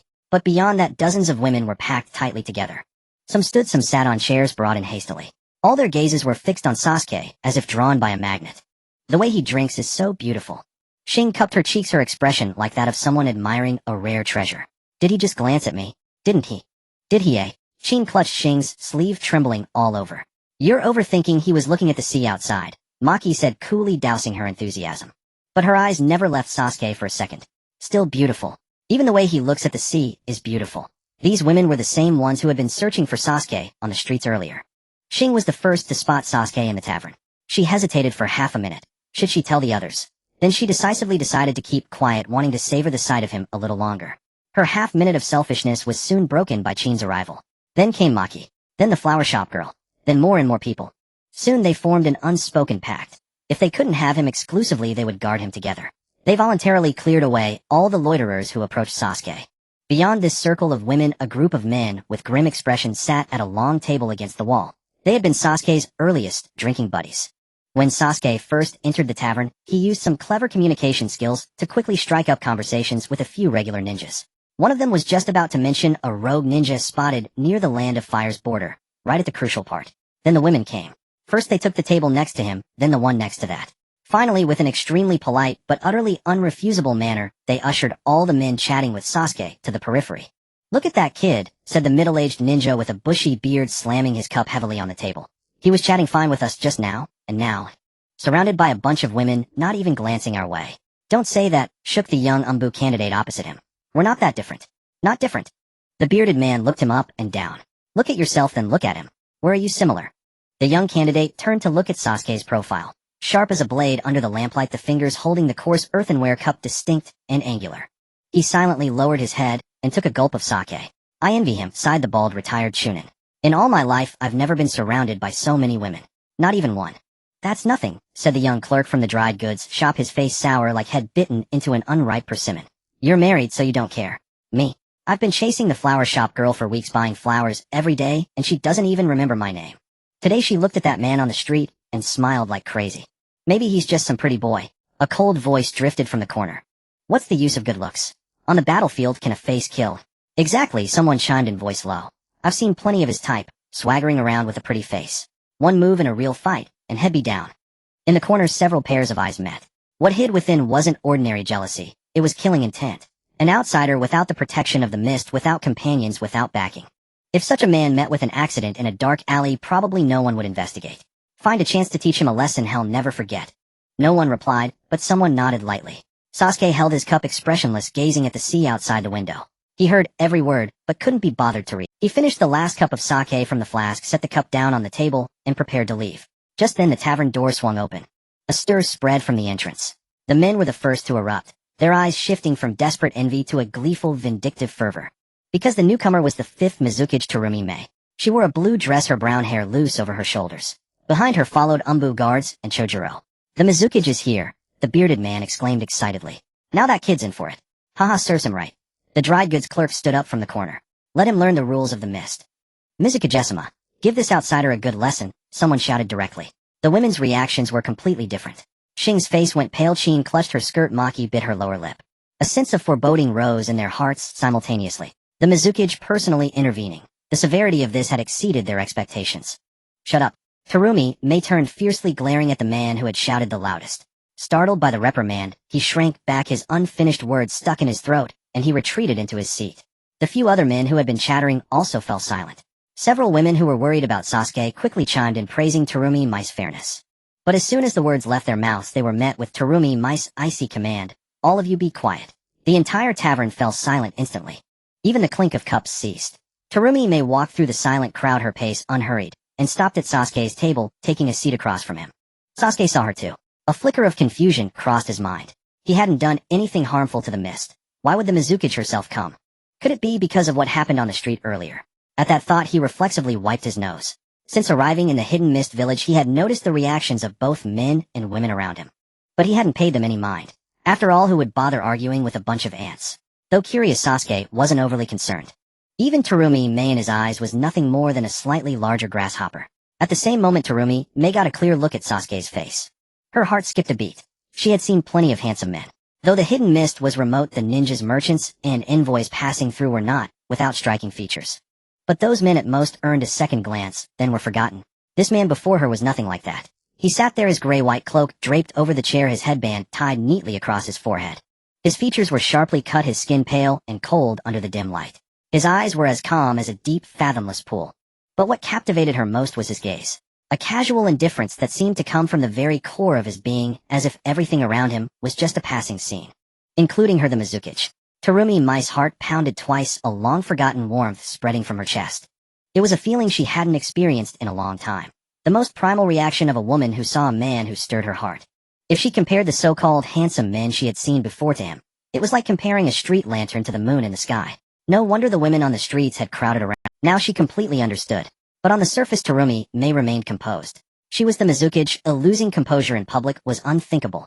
She tilted her head slightly, a playful smile curving at the corner of her lips. Yar yar, she said with a lazy drawl. A handsome young man like you drinking alone here. Sasuke glanced up at her. Seated across from him was the 5th Mizukage Terumi, a powerhouse ranked among the finest in the shinobi world. But Sasuke merely gave a faint, He didn't rise, didn't bow, didn't even change his posture. His expression was exactly the same as when he had been looking at the sea. As if the person who had sat down before him was not a Mizukage, but an ordinary customer sharing a table. Terumi Mai's fondness for him secretly rose another notch. This man wasn't putting on an act. It was clear from the depths of his soul that he didn't care about her status. Such a strikingly handsome young man. Zhao Meiming leaned forward, her right hand cupping her chin. You've stirred up quite a commotion in our wooing. I heard the entire street has been thrown into chaos because of you. Zuizhu raised his sake cup, his voice as calm as a stagnant pool. That's their own affair. It has nothing to do with me. He paused. You came to see me, it shouldn't be to seek justice for them. Zhao Meiming raised an eyebrow. Not only handsome, but also intelligent. She shifted to a more relaxed posture, crossing her legs and tapping her fingers lightly on the table twice. Well, not entirely. Not only handsome, but also intelligent. She shifted to a more relaxed posture, crossing her legs and tapping her fingers lightly on the table twice. Well, not in. Zuozu's hand holding the cup paused for a moment. This question completely caught him off guard. He had expected her to interrogate him about his identity, intentions, and purpose, but never thought she would inquire about his personal affairs. He looked up at Zhao Meiming, whose eyes were full of playful probing. In this life, his original self only had a wife. No fiancé at all, having skipped all the steps from teammate to marriage. He glanced at Zhao Meiming, her gaze carrying an utterly undisguised interest. No. Zhao Meiming's smile deepened a notch. She leaned forward a little more. This young man isn't from our wooing, is he? What brings you to wooing? Looking for someone. Zuozu's voice remained indifferent as he picked up his cup for a final sip. To request herbs. Is that so?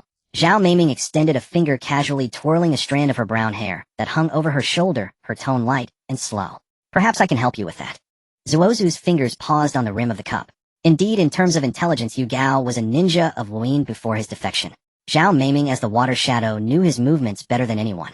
But if he directly asked for the whereabouts of a defecting Jinchuriki, she wouldn't be stupid. She would immediately connect it to tailed beast-related purposes. He remained silent for a moment.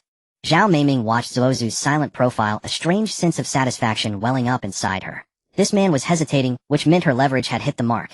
She couldn't help adding another sentence, her tone softer, the final syllable rising slightly. Her emerald eyes sparkled with mischievous glints beneath her bangs. Young man, if you're willing, give me a kiss, and I'll tell you everything I know. Zuizhu was slightly stunned. He never expected the dignified water shadow to make such a frivolous request. Looking up at the undisguised mockery in her eyes, he instantly understood she was just teasing him. He did not answer. He admitted that he felt offended not because of the words themselves, but because of the expression of certainty on her face that he wouldn't dare. Zuozu's mind quickly calculated how to extract Yu Gao's whereabouts. Seeing Zuozu's silence, Zhao Meiming thought he was shy and decided to add fuel to the fire.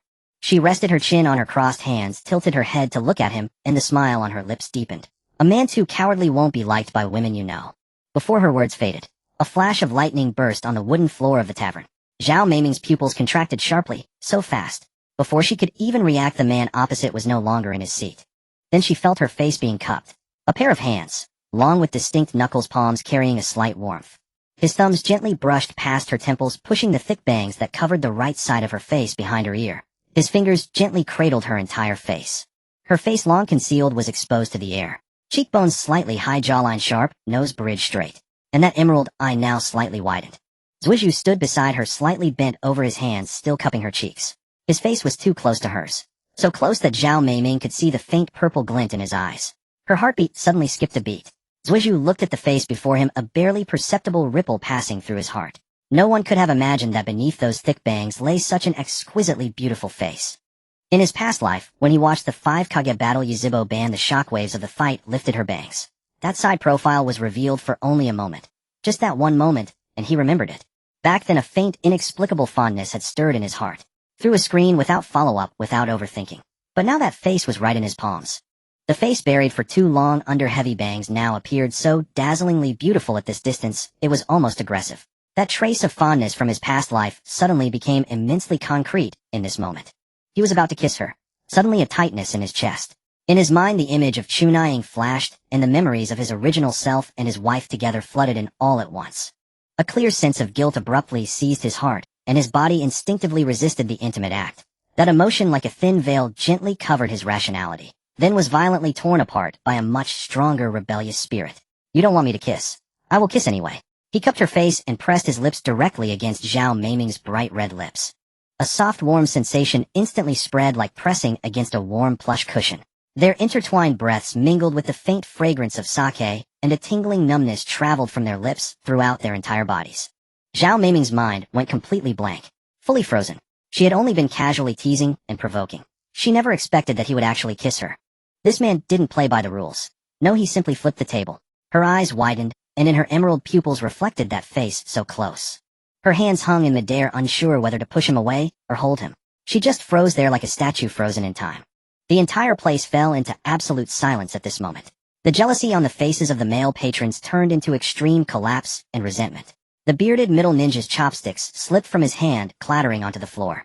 The dried goods clerk's eyes nearly bulged out, his wine glass tilted in his fingers, liquor dripping onto his pants, but he was completely oblivious.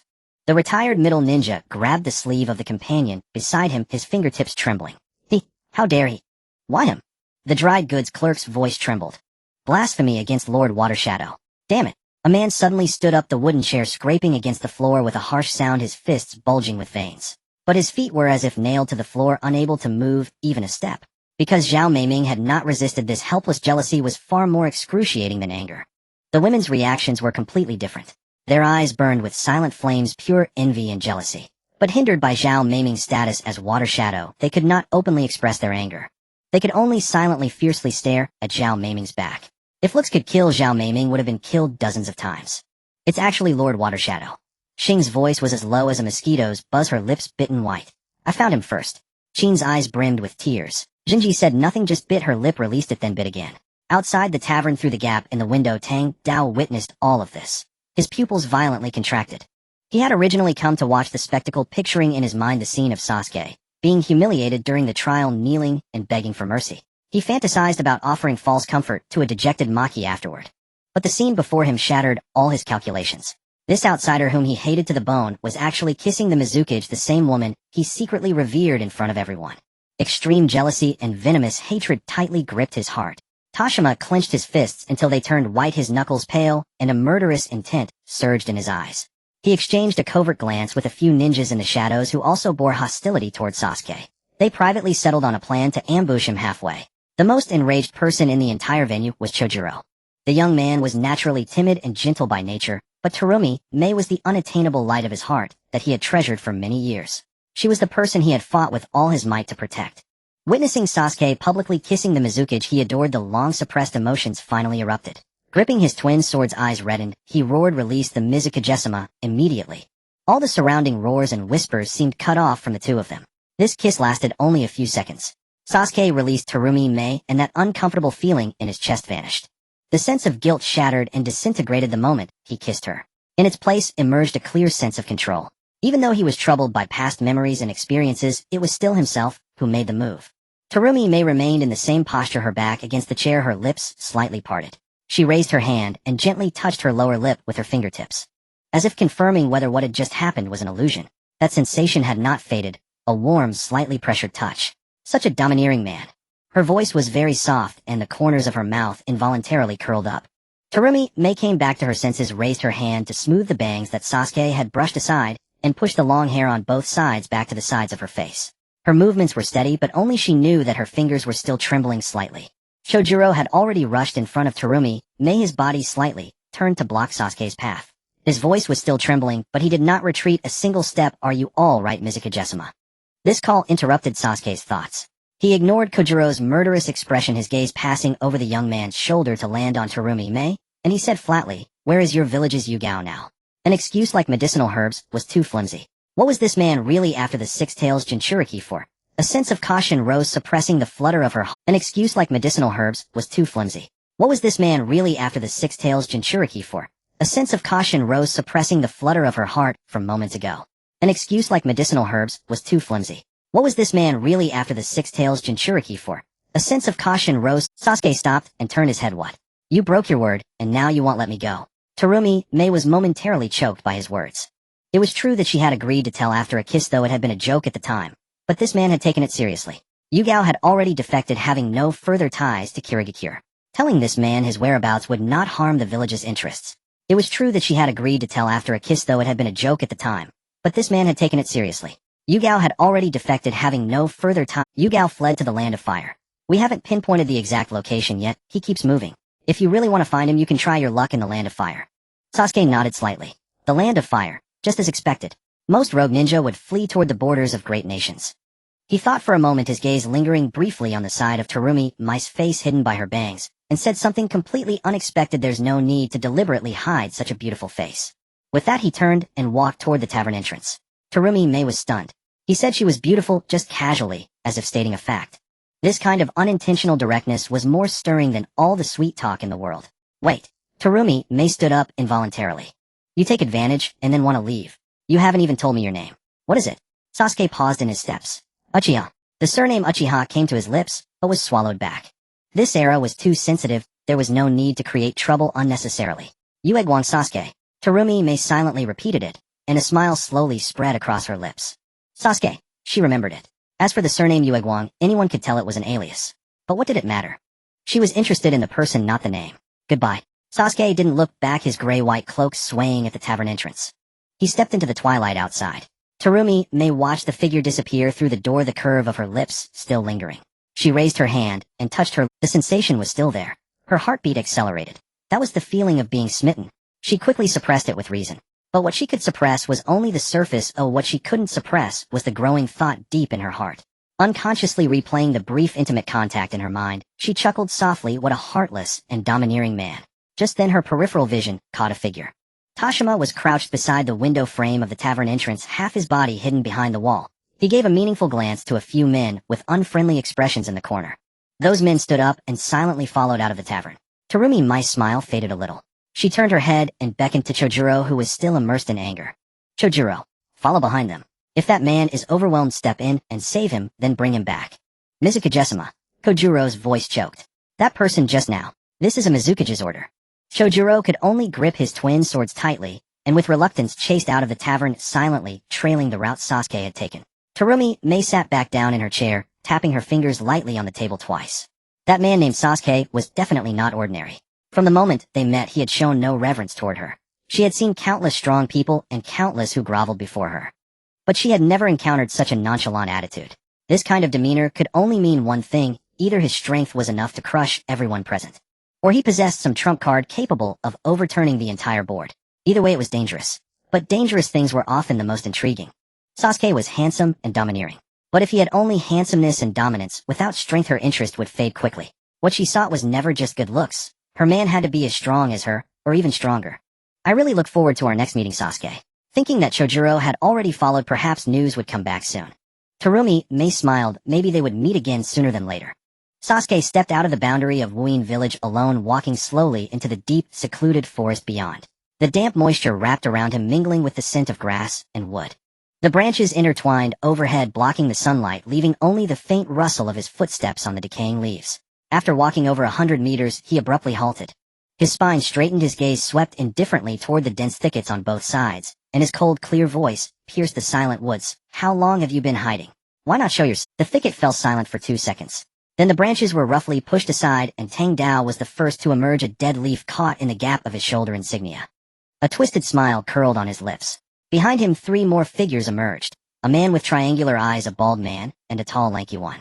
The 4 of them surrounded Sasuke. Tang Dao grinned. Kid, you've got sharp eyes. You knew we were following you. He stepped forward, tilting his head to size up Sasuke. But it doesn't matter. Blame yourself for offending someone you shouldn't have.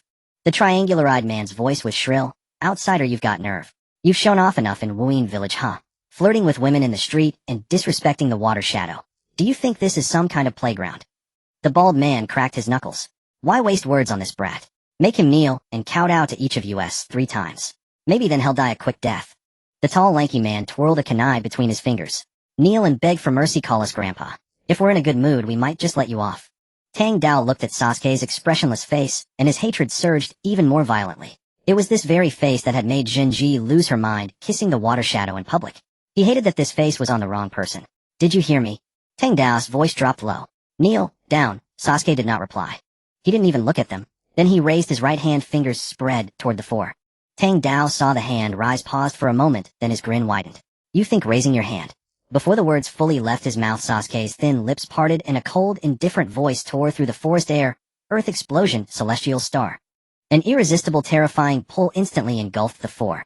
Tang Dao's smile froze on his face. He felt his body suddenly become light as a leaf. His feet left the ground, then his knees, then his waist. His entire body was lifted by an invisible force tearing him from the earth. He struggled desperately, limbs flailing in the air, but grasped nothing. The surrounding rubble, broken branches, and soil all rose simultaneously, flying toward the same point. What's happening? The triangular-eyed man shrieked, his body tumbling midair, hands clawing futilely at the void. My body won't obey. The bald man roared, trying to steady himself, but the pull was utterly irresistible. He rose higher and higher like a leaf caught in a whirlpool. The tall, lanky man's kunai slipped from his hand.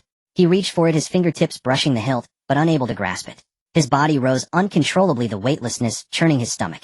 The four screamed as they were sucked into the sky, ascending higher and higher, the ground growing farther and farther below. Then countless rocks, soil, and broken tree trunks flew from all directions like iron filings drawn to a magnet, hurtling madly toward the four. The first rock struck the triangular-eyed man's stomach, and he grunted, his body curling like a shrimp. The second hit the bald man's back, the sound of bones breaking clearly audible. The third, the fourth, the 10th, the 100th. Countless rocks and earth surged forward like a ravenous beast pouncing on its prey. The four screams grew fainter amid the crashing stones. A massive boulder slammed into Tang Dao's face, the crack of his nasal bone echoing in his own ears. His mouth filled with the taste of blood, his vision a blur of red. Through the gaps in the rocks, he saw the figure in the gray-white cloak below growing smaller and smaller, farther and farther away. No, don't. I'm sorry. I'm truly sorry. Tang Dao wailed, tears and blood smearing his face. Please let me go. I won't dare anymore. Please. His voice was cut off by another flying rock. Dirt filled his mouth, choking off all his pleas. Countless rocks and earth piled, crushed, and merged around the four in a frenzy. The screams ceased completely. A gigantic stone sphere hovered in the high sky, dozens of meters in diameter, its surface pitted and studded with broken tree trunks and shattered rocks slowly rotating in the twilight. Sasuke looked up at the floating boulder. He bent his knees and leaped. His body soared into the air, his cloak spreading behind him. He stopped in midair before the stone sphere, his right arm hanging naturally at his side, fingers slightly spread. 1,000 birds. A blinding flash of lightning burst from his palm. Blue-white currents twisted, coiled, and expanded in the air, emitting a screech like 1,000 birds shrieking simultaneously. The lightning's glow illuminated his face in flickering shadows. He raised his right hand, the lightning converging into a dazzling orb at his fingertips, and swung it fiercely toward the massive stone sphere. The moment the 1,000 birds struck the sphere, the world seemed to hit the mute button. Then a crack burst from the very center of the stone sphere. The lightning spread furiously along the fissures like a blue-white spiderweb, instantly covering the entire sphere. Blinding light shone through the cracks. The stone sphere was torn apart from within, the massive rocks reduced to dust in the lightning. Boom. The blast wave swept outward in all. The surrounding trees were snapped in half, bushes uprooted, and debris scattered. The shockwave, carrying dust and fragments, formed a small mushroom cloud that slowly rose into the air. Fragments rained down like stones, thudding densely against the earth. The smoke gradually cleared. In the sky there was no stone sphere, no corpses, no bloodstains. Only the drifting dust slowly settled in the twilight. Sasuke landed back on the ground, his toes touching the soil almost without a sound. He reached out to smooth the wrinkles on his cloak caused by the blast, his movements unhurried. Then he turned, his gaze piercing through dozens of meters, landing on a dense thicket by the roadside. The leaves of the thicket trembled slightly. Sasuke stared at the shrub for a moment. Whoosh! His figure vanished from the spot. Only the countless stone fragments on the ground and the snapped trees around bore witness that what had just happened was no illusion. Among the bushes, Chojuro stood frozen. His hands clenched the twin blades tightly, his eyes behind the lenses wide as saucers, his entire body trembling uncontrollably, a storm raging within his heart. He had been tailing under Terumi Mice orders, secretly plotting to watch the situation unfold, waiting for the ninjas to teach Sasuke a harsh lesson before stepping in to rescue him. That way he would fulfill the Mizukage's mission while venting his own pent-up frustration. But what unfolded before his eyes shattered every notion he held. That man with a single hand effortlessly drew the soil and rocks from the entire forest to form a colossal stone orb, and with a flash of lightning blasted the solid sphere into fragments. The entire sequence was fluid and seamless, crushing the four assailants with no chance to fight back. What chilled him to the bone was the casual glance the man cast before turning away, a clear indication that he had long sensed Chojuro hiding in the bushes. A cold sweat broke out on Kojuro's back, his legs went weak, and only sheer terror remained in his heart. Too terrifying. This man's strength was unfathomable, far beyond anything they could afford to provoke. Chojuro took a deep breath, burst out from the bushes, and sprinted toward the direction of the mist village. The twin blades clinked against his waist as he ran. He raced along the dirt road, dashed through the village gate, and didn't even pause when his shoes slipped on the stone pavement. Bursting into the Tide Tavern, he learned that Terumi May had already returned. Panting, he charged into the Mizukage's building, not even bothering to knock, and slammed his palm against the wooden door of the office. Mizukage-sama. Mizukage-sama. Something terrible has happened. Enter. Chojuro stumbled in, bracing his hands on the edge of the desk, knees slightly bent, gasping for air, with his chest heaving violently. His words came out in broken fragments, his voice trembling with barely contained shock. Mizukage-sama, that man named Yin-Yang Sasuke. He is absolutely terrifying. Terumi May was leaning by the desk, flipping through documents. Seeing Kojuro's flustered state, she let out a light laugh, tapped her fingers on the desk, and spoke with calm composure. No need to be so frantic. Speak slowly. I had already guessed he possessed some skill. Could it be that the ambushing ninjas were all taken care of by him alone? Chojuro nodded vigorously, then shook his head. He opened his mouth, but the words stuck in his throat. Giving up on speech, he began to gesture with his hands. Yes, they were taken care of. But. He drew a huge circle in the air with his arms, standing on tiptoes to stretch them as wide as possible. He raised his hand, just like this, pointed at those four. He used some unknown jutsu, and all the rocks and soil from the entire forest flew up, forcibly wrapping around the four of them, condensing into a stone orb this big, suspended in midair. He spread his arms as wide as he could. Then he leaped up, lightning exploded from his hand, and the sound was like 1,000 birds shrieking. He waved his hand casually, and that meteor, Kojuro's hands, suddenly flew apart, and he let out a short bang with his mouth. Exploded. It exploded into powder right away. Nothing was left. For people, 4 living people, not even a single bone remained. His voice finally steadied a bit, but the shock remained undiminished. That man from start to finish had no expression. It was like he was sweeping the floor. The office fell silent for a moment. Terumi May leaned back in her chair. She knew Kojuro's character too well. He never exaggerated, and even tended to downplay things. If he said a meteor, it was actually even larger. If he said exploded into powder, the actual power was even greater. She had thought Sasuke was strong, but not to this extent. A single strike pulverized a meteor into dust. That kind of power, she admitted, was beyond her own. That man's strength was unfathomable. Terumi May's heart pounded uncontrollably, a tremor of excitement surging within her. A single strike pulverized a meteor into dust. That kind of power, she admitted, was beyond her own. That man's strength was... Terumi May suddenly stood up, her chair sliding backward and hitting the wall with a dull thud. Chojuro, I order you. Go after him, bring him back. Startled by her sudden movement, Chojuro stood, frozen, mouth opening and closing, his voice as faint as a mosquito's buzz. Mizukage-sama, his body flicker technique is too fast, or I can't keep up. His figure has already vanished. I don't even know which direction he went. Then find him. Terumi May leaned forward, both hands pressed on the desk, her emerald eyes burning with unyielding determination. Take the tracking squad, take the reconnaissance squad, scour every border village, every outpost, every tavern. All of them. Go find him for me. Chojuro had never seen Terumi May so emotionally stirred. He opened his mouth instinctively to say something, but meeting those blazing eyes, he swallowed all his words. Yes, Mizukage-sama. He bowed, turned, and walked out quickly, his steps still unsteady. The office fell silent again. After Chojuro hurriedly left the office, only Terumi May remained inside. The image of Sasuke leaning down to kiss her in the tavern involuntarily surfaced in her mind, the warm and soft sensation vividly echoing. Her fair cheeks instantly flushed a deep crimson. She remembered his words. With a face this beautiful, there's no need to hide it on purpose. Terumi May unconsciously raised her hand, her fingertips touching the thick bangs on her forehead. She had worn this hairstyle since childhood, not because she disliked showing her face, but because, as a woman in this ninja world where strength speaks louder than words, too beautiful a face could sometimes be a burden. She deliberately used her bangs to cover half her face to appear more serious and imposing. But that man said she was beautiful. Would she look better if she didn't hide it? She gently lifted her reddish-brown bangs with her fingers, revealing her emerald eye and smooth forehead. The stunning full face that had been hidden beneath her hair was now completely exposed. The twilight outside the window cast a glow on her skin, which still bore a faint pink flush from her earlier excitement. She looked at her reflection in the glass window, her lips pressing together slightly. I must not let him get away. Terumi May murmured to herself.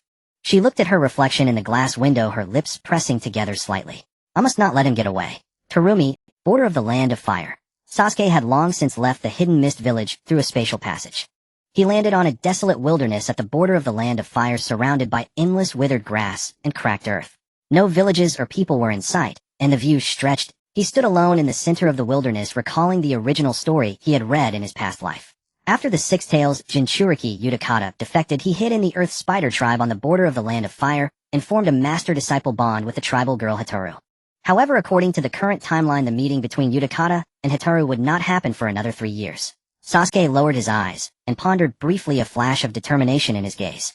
Even though the time had not yet reached, the original story point after defecting, Utakata had nowhere to go, and the most likely hiding place was the territory of the Earth Spider. Going there to try his luck might yield an unexpected gain.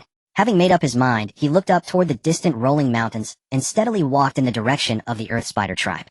Future time-space. The movement of all tailed beasts from every village heading toward Konoha could no longer be concealed. Shikaku of the Wind Country, the 8 tails of Kumogakure, the 3 tails of Kirigakure, the 4 tails, 5 tails, 6 tails, 7 tails, and 2 tails of Awagakure. One after another, massive tailed beast chakra signatures crossed the entire continent, all converging toward the Land of Fire.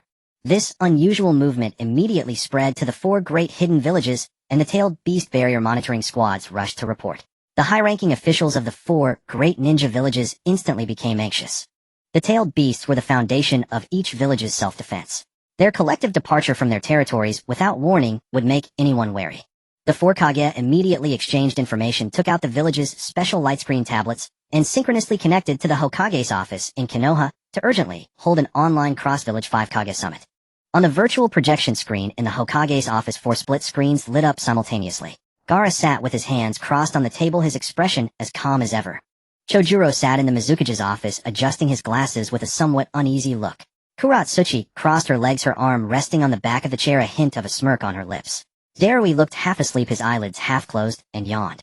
Naruto. Gaara spoke first, his voice steady, but carrying an undeniable force.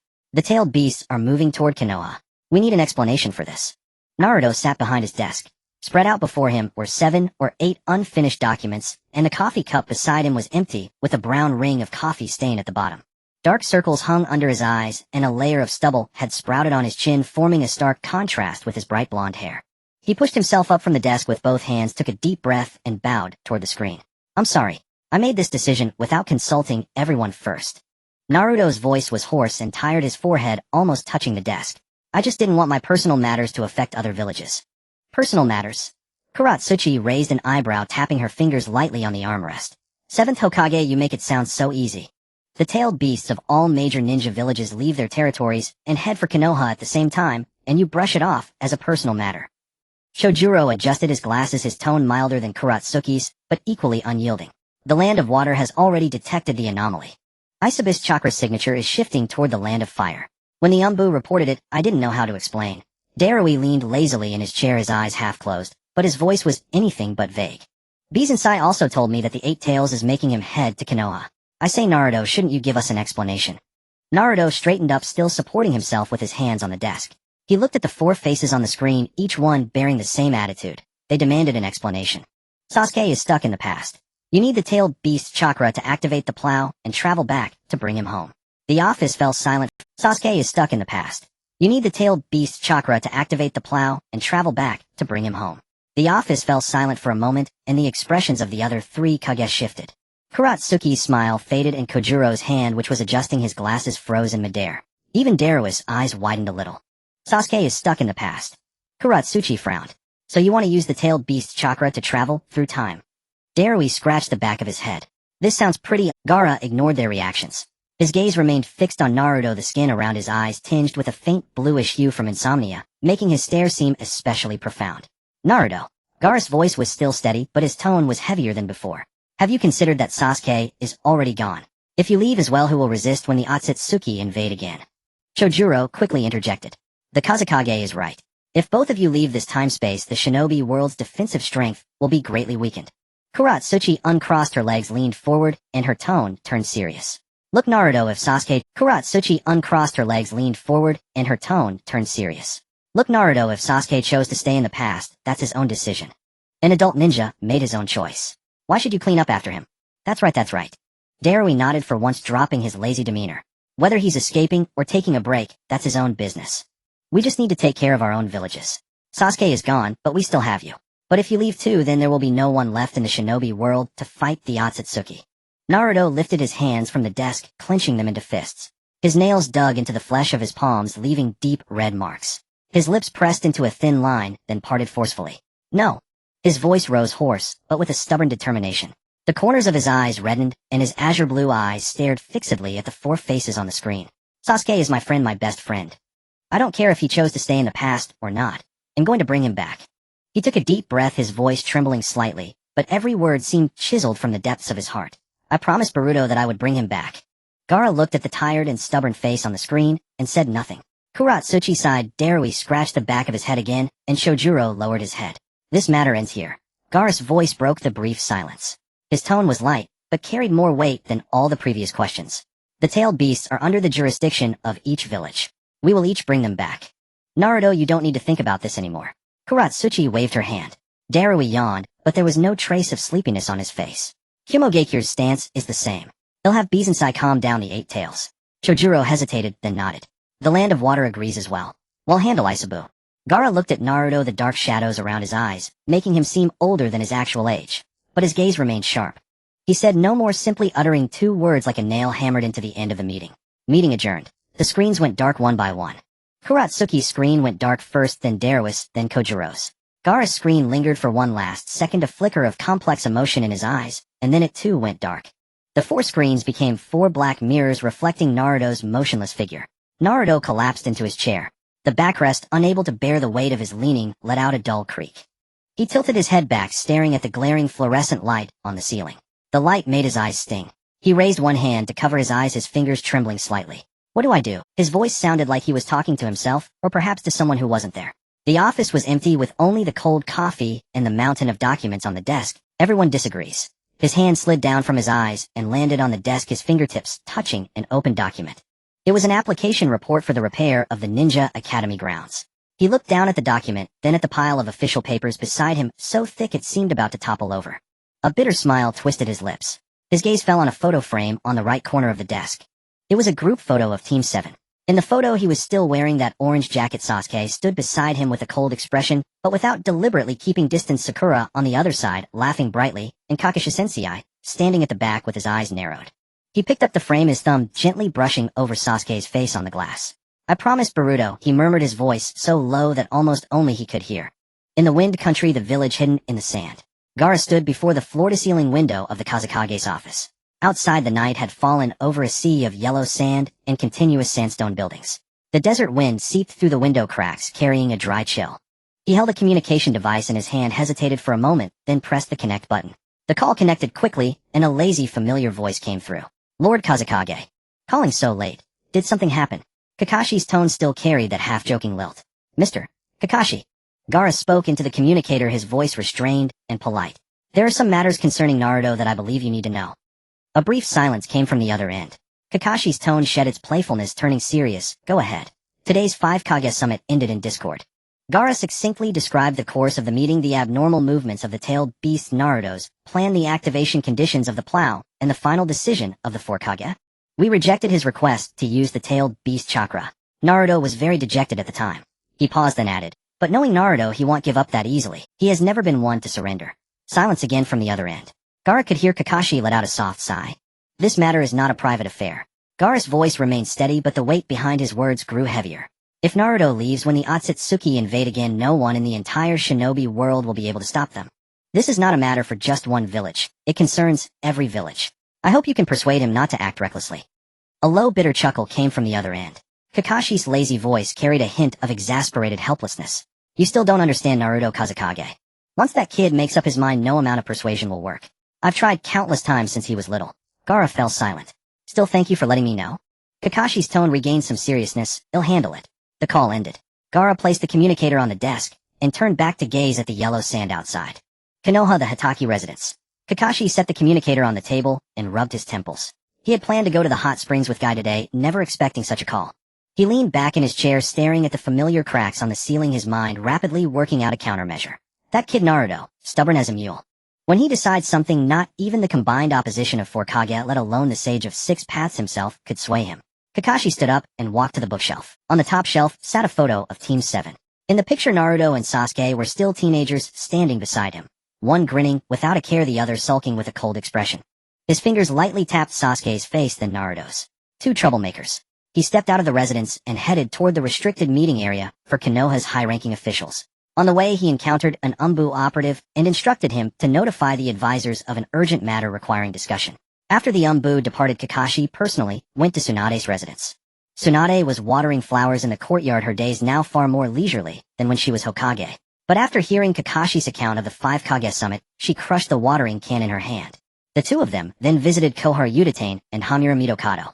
Though advanced in age, the two advisors agreed without hesitation upon learning that the Hokage's decision-making had deviated. By nightfall, the four of them stood before the door of the Hokage's office. Knock, knock, knock. The sound echoed through the empty corridor. A horse came from inside. Kakashi pushed open the door. The office was dimly lit with only the desk lamp shining. His eyes were bloodshot. When he saw the people at the door, he froze for a moment, then abruptly stood up. His eyes were bloodshot. When he saw the people at the door, he froze for a moment, then abruptly stood up. Kakashi Sensei, Granny Tsunade, and Advisor Udatane, Advisor Midokado. What brings you here? Koharu Udatane walked in, leaning on her cane, the tip tapping crisply against the floor. Her hair was completely white, but her eyes remained sharp, fixing Naruto with a gaze like a teacher staring at a wayward student. Hamura Midokado followed behind her, his expression equally stern. Koharu Udatane opened her mouth to speak, already raising her cane toward Naruto, Lord 7th U. Kakashi reached out and stopped her. His motion was casual, but the arm blocking between Koharu and Naruto was rock steady. Easy now. Kakashi squinted, wearing the same smile he had when he was their teacher. Let's sit down first. Let's talk, Naruto. Naruto looked into Kakashi's eyes, then at Tsunade, Koharu Udatane, and Hamura Midokado. He nodded silently. The five of them entered the adjacent conference room and sat around the long table. The cold white light illuminated every face with stark clarity. Naruto sat at one end of the table, the gazes of the other four pressed down from the opposite end like invisible walls. Koharu Udatane launched her attack as soon as she sat down. She slammed her cane against the floor, the sharp sound reverberating in the conference room. Her lips trembled with anger and disappointment, every wrinkle on her aged face expressing the same sentiment. Lord 7th, do you even realize what you're doing? You are the Hokage, the shadow of Konoha. By luring the tailed beasts of other nations into our village, have you considered the diplomatic storm this will cause? If the other 4 shinobi villages unite against us, can you bear that responsibility alone? Her voice rose higher and higher, and she thumped her cane on the floor once more. A dull echo filled the empty meeting room. Hamura Midokado adjusted his reading glasses beside her, his voice calmer than Koharu's, but every word laced with icy disappointment. Lord 7th, the primary duty of a Hokage is to protect the village, not to drag the entire village, or even the entire shinobi world, into turmoil over one person's departure. In the days of Hiruzen, such a thing never happened. Naruto's lips moved. The words Grandpa Third never left his mouth. He simply lowered his head and stared at his hands resting on the table. Those hands had once conjured countless Rasengan, blocked the Ten-Tails tailed beast ball, and clashed with Sasuke at the Valley of the End until both lost their arms. Now they lay quietly on the table, fingers slightly curled, the tips calloused from years of holding a pen to approve documents. Kakashi leaned back in his chair, hands crossed over his abdomen. His tone was far gentler than the two advisors, but every word struck precisely at Naruto's most vulnerable points. Naruto Konoha cannot be without a Hokage. We all feel sorry about what happened to Sasuke, but that was his own choice. A shinobi must take responsibility for his decisions. You've known that since you were a child. What we need to do is trust him. He paused, his eyes behind the mask fixed on Naruto, his voice even softer. Just like you trusted him back then. Tsunade crossed her arms, leaned back in her chair, and sighed. She looked at Naruto with a complex expression, pity, helplessness, and the heaviness of one who had been through it all. Naruto, I know you can't accept it. But being Hokage means this: you have to protect not just Sasuke, but the entire village, even the entire shinobi world. Her voice paused, then grew heavier. Some things, no matter how much you want to do them, you simply cannot. Sasuke is my comrade. Naruto lifted his head, his voice involuntarily rising. With an almost desperate urgency, he added, I can't let him remain trapped in the past. 7th Hokage. Hamura Midokado's cane struck the floor once more, harder than before. Her voice grew shrill with agitation. Your comrades are all the villagers of Konoha. Your duty is to protect this village. You should have understood that when you assumed this position. Her chest heaved violently, her withered fingers gripping the cane head until her knuckles turned pale. Koharu Udatane adjusted her spectacles, her eyes behind the lenses fixed squarely on Naruto. 7th Hokage, if you insist on this course of action, we can only conclude that you have yet to fully comprehend the significance of the Hokage's role.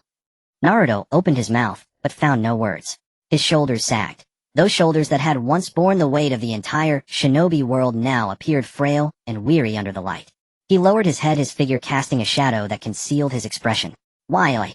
His voice was faint, as if squeezed from the depths of his throat, dry and hoarse. Why are you stopping me from bringing Sasuke back? Kakashi watched Naruto, a slight frown creasing his brow. The man before him was not only his successor, but also his former student. He had taught him to climb trees to become a qualified ninja, and had watched him progress from the Chunin exams to the present. Sasuke, too, was his disciple, that troublesome, cold, rebellious prodigy who had once given him headaches. Deep in his heart, he too wished for Sasuke's return. But the current circumstances left no room for such selfishness. The shinobi world teemed with dangers. Konoha could face peril at any moment. Sasuke was gone, and Naruto had to stay. Tsunade remained silent. She recalled the brash brat who had loudly declared his ambition to become Hokage when she first returned to the village, the figure who had used sage mode against pain, and the silhouette that had summoned thousands of shadow clones on the battlefield. Naruto was the junior she esteemed most. That had never changed. Yet now she merely gazed at him, repeating the same question in her mind. Naruto. Tsunade's voice was somewhat raspy. Why are you so adamant about bringing Sasuke back? Naruto lifted his head, his azure eyes meeting hers. His eyes were rimmed with red, but his gaze was steadfast, devoid of any retreat. Because Sasuke is my comrade. He paused, a deeper reason lodged in his throat, like an unswallowable stone. He wanted to say that without Sasuke he didn't know what to do. In this world where the Ōtsutsuki could invade again at any moment, and had done so several times before, he shuddered to think of the consequences without Sasuke's help. Sasuke's Rinnegan, his composure, his ability to appear at the most critical moment in the most crucial position. Without these, Naruto couldn't hold up alone. But he couldn't voice it. He didn't want to worry Kakashi Sensei, didn't want Tsunade back and to think him weak, and didn't want to give the two advisors another reason to criticize him. Kakashi withdrew his hand from his abdomen, placing both palms flat on the table, fingers interlaced. He straightened his posture, abandoning his earlier languid demeanor, and fixed his eyes on Naruto with a resolve born of long deliberation. Naruto. Kakashi's voice was calm. Give up. Sasuke won't return, but Konoha still needs you. Naruto's body swayed. He said nothing, merely staring at his own hands. Those hands that had once clashed with Sasuke's Chidori, that had dragged Sasuke back from the darkness at the Valley of the End, now lay helplessly on the table. The air in the meeting room froze. No one spoke save for the rustle of leaves and the night breeze outside the window. Naruto, you're too weak. Let me handle this. At that moment, a surge of scorching chakra arose within Naruto, spreading from his abdomen, through his meridians, to every limb, carrying an irresistible dominance. Naruto's eyes suddenly turned into vertical slits, a faint crimson glow welling from the depths of his pupils. The nine tails controlling Naruto's body slammed a palm onto the conference table. The table shook, and Hamiura Kato and Kohor Udatane both recoiled. Fools. Naruto's voice turned gruff and deep, carrying the distinct growl of a beast exploding throughout the meeting room. He abruptly stood, knocking over his chair with a loud crash. Tsunade's eyes narrowed and Kakashi's eyes widened slightly. You bunch of short-sighted fools. The nine-tails claw pointed at the former Hokage and elder advisors, its voice booming so loud that the entire room hummed. Have you forgotten the Ōtsutsuki invasions? Momoshiki, Kinshiki, Urashiki, each stronger than the last. What if they invade again? Without Sasuke, is Naruto supposed to fight alone? Tsunade reacted, first leaning forward with both hands on the table. We can help too. The five Kage can join forces. Help? By burdening Naruto. The nine-tails cut her off. Its vertical pupils locked onto Tsunade, its fury undiminished. You have no idea? Do you know what else Naruto hasn't said? If the Ōtsutsuki invade again, he has no confidence either. It's very likely he'll die in battle. The meeting room fell into abrupt silence. Hamiura Kato and Kohor Udatane opened their mouths, but no words came out. The anger and disappointment on their faces had faded, replaced by a heavy wordlessness. They were old, having witnessed countless wars and sacrifices. But the death of a reigning Hokage, that possibility had never truly crossed their minds. The nine-tails voice continued. But if Sasuke is here, that's one more hope. In the previous Ōtsutsuki invasions, do you think Naruto could have held out alone without Sasuke's help? His Rinnegan, his Ameno-Jikara, his space-time transmission. These are indispensable powers for confronting the Ōtsutsuki clan.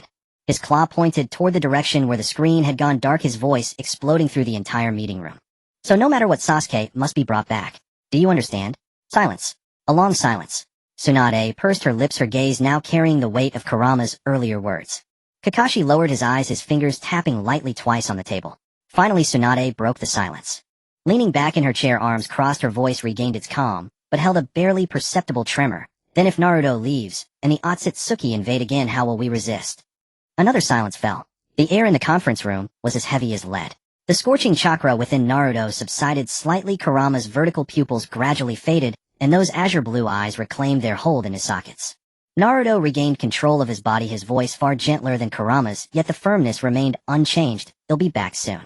He stood up, hands pressing on the table, his gaze sweeping across every face. Once I find Sasuke, I'll bring him back immediately. It won't take long. Udatane Kohara's hands trembled slightly as she gripped her cane. She raised her murky eyes to Naruto, her voice no longer aggressive, but the question still emerged. Then how long is this long? Naruto opened his mouth, but could not answer. Kakashi looked at Naruto and saw the pain in those azure blue eyes. That pain did not come from being questioned, opposed, or blamed. It came because this clumsy, single-minded student of his was betting everything for another person, and that person was also his student. He remembered the first time he led Team 7. Naruto tied to a wooden stake Sasuke, and Sakura violating the rules he had set to feed him. Back then they were all so young, so convinced they could change everything. Now Naruto had truly become Hokage, yet he looked more exhausted than when he was tied to that stake. Kakashi closed his eyes for a moment, then opened them. Go Naruto. His voice was soft, but every word was as clear as a knife carving into stone. Bring Sasuke back as you said. Leave Konoha to me. Tsunade snapped her head toward Kakashi while Uchiha Koharu and Midokado Hamura also looked up in utter astonishment. Kakashi, what are you saying? Tsunade's brow furrowed. Midokado Hamura adjusted his reading glasses, his voice thick with disbelief. Kakashi, do you realize what you're saying? You're encouraging him to do something that could plunge Konoha into immense danger. Uchiha Koharu's cane struck the floor, her voice turning sharp again. Kakashi, you were once Hokage. You should know better than anyone what the duties of a Hokage are. I do know, Kakashi interrupted her. He squinted with a smile, the same lazy grin as always, but his tone carried something that had never changed. After Naruto leaves, he'll pretend to be him. He'll use the transformation technique to become Naruto, handle official affairs, and show my face occasionally. As long as it's short enough, no one will notice. Naruto stood there, his lips trembling slightly. He looked at Kakashi, his eyes redder than before. He wanted to say something, but his throat seemed blocked, and all he could force out was a hoarse, Kakashi sensei. Midokado Hamura spoke again, his voice harsher than ever. What if the Ōtsutsuki invade during this time? Can you block them for Naruto? Can you block them for the entire shinobi world? Kakashi turned his head, the eyes above his mask staring straight at Midokado Hamura. Those eyes, usually half-closed, were now fully open, devoid of any laziness or just replaced by a calm certainty. There is no what if. I believe Naruto will definitely return. Uchiha Koharu opened her mouth to retort. Tsunade's voice rang out first. Enough. Tsunade crossed her arms, her voice not loud, but the entire room fell silent. She looked at Uchiha Koharu and Midokado Hamura, a sharpness in her gaze. Cowardice is not a good thing. And what Naruto is doing now is not just for himself. She paused, her gaze sweeping over the two advisors before landing on Naruto. The corners of her lips curled slightly. The same smile she had worn when she bet on Naruto back then. Bringing Sasuke back benefits the shinobi world and the village too.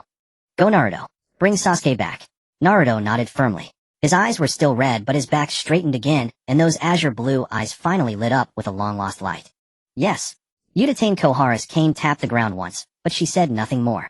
She looked at Naruto's face, reignited with determination, then at Kakashi and Tsunade. Her withered lips moved, but only a low sigh escaped. You will regret this. Her voice was hoarse and weary. Leaning on her cane, she turned and walked step by step toward the conference room door. At the door she paused without looking back. You are the Hokage. But a Hokage cannot rely solely on passion and loyalty. Midokado Hamura followed behind her, also stopping at the doorway. He turned back to glance at Naruto. That glance contained many things. Disappointment, helplessness, worry. But deep within, perhaps a complex emotion toward this seventh Hokage that even he himself had not noticed. The door closed softly behind them. The conference room was left with only Naruto, Kakashi, and Tsunade. The cold white light illuminated the room like an overexposed photograph. Naruto stood still, wiping the corner of his eyes forcefully. A wet streak glistened on the back of his hand under the light. He lowered his hand and bowed once more toward Kakashi and Tsunade. The Konohamaru squad was on patrol duty. As they chatted casually about Sasuke, Sarada's name caused her eyes to instantly cloud with a faint melancholy, unable to conceal her longing. Boruto witnessed this, and a surge of intense guilt roiled within him. He had always believed that everything was his fault. If not for his time travel, Sasuke would never have chosen to remain in the past. Overwhelmed by inner torment, he could no longer suppress it. Gnashing his teeth, he revealed the entire truth about Sasuke to Sarada. When Sarada heard the full story, that her father intended to stay alone in the past, abandoning her and her mother, her mind buzzed, her body went limp, and she collapsed to the ground, fainting on the spot. Konohamaru, Boruto, and Mitsuki hurriedly gathered around, and immediately released chakra to perform a simple rescue. But Sarada's eyes remained tightly shut with no sign of waking. In her coma, her lips kept moving and fragmented murmurs drifted out intermittently. Dad, don't leave me, and Mom. Konohamaru's heart sank. He immediately decided to cancel the remaining missions for the day. The three carefully lifted Sarada and rushed back to the Uchiha residence. Sakura, who happened to be resting at home today, was tidying up her medical kit. The moment she opened the door and saw her unconscious daughter, her heart tightened sharply, her face filled with confusion and panic. Boruto was consumed by guilt, hanging his head in silence. Konohamaru stepped forward and recounted everything that had just happened. After hearing this, Sakura trembled all over her face, turning pale. She knew Sasuke's nature. He would never make such a decision to abandon his family unless forced. Yet even as she tried to convince herself, her heart remained heavy and suffocating. Suppressing her panic, she slowed her tone and patiently pressed Boruto for details about what had happened in the past. The young man confessed everything. The time travel, the fierce battle against Ōtsutsuki Urashiki, and the many brushes with death. Learning that Sasuke had narrowly escaped death, Sakura's heart clenched, painfully filled with undisguised worry. When she heard that Sasuke had chosen to stay behind alone, sending only Boruto back to the present, a sharp pang struck her chest. Bitterness surged within her, but she refused to let others see her unease. Forcing back the sorrow in her eyes, she summoned a calm, gentle smile and softly reassured the anxious group. Don't worry. Sasuke must have an important reason for staying in the past. I trust him. Sakura activated her medical ninjutsu, and a pale green chakra enveloped Sarada. Before long, the girl slowly opened her eyes. The moment she saw her mother, Sarada's pent-up grievances burst forth. Tears streamed down her face as she threw herself into Sakura's arms, sobbing loudly, repeatedly, crying that her father had abandoned them. Sakura held her daughter tightly, silent for a long time. She gently patted her back over and over, whispering soothing words to calm the restless child. Watching the mother and daughter's grief, Boruto quickly spoke up to comfort them. Aunt Sakura, don't be sad. My father has already decided to set off in 2 days to travel to the past and bring Uncle Sasuke back. Sarada's crying stopped abruptly, and a faint light flickered in her eyes. She immediately grabbed Sakura's sleeve, insisting on going with Naruto to find her father. Sakura gently shook her head, refusing with a tender yet firm resolve. She told her to stay in Konoha, focus on training and studying, and leave the task of bringing Sasuke back to her. Sarada remained persistent, pleading and cajoling endlessly. Sakura patiently repeated her reassurances, and finally the girl reluctantly nodded, choosing to trust her mother. Sakura solemnly entrusted Konohamaru, Boruto, and Mitsuki to look after Sarada.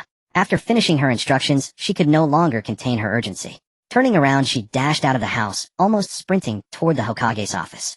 At the Hokage's office, in the meeting room, Kakashi-sensei, Granny Tsunade, thank you for supporting me. Naruto's words were cut short by a rapid knock at the door. Bang bang bang. The three exchanged glances, each with a flicker of confusion.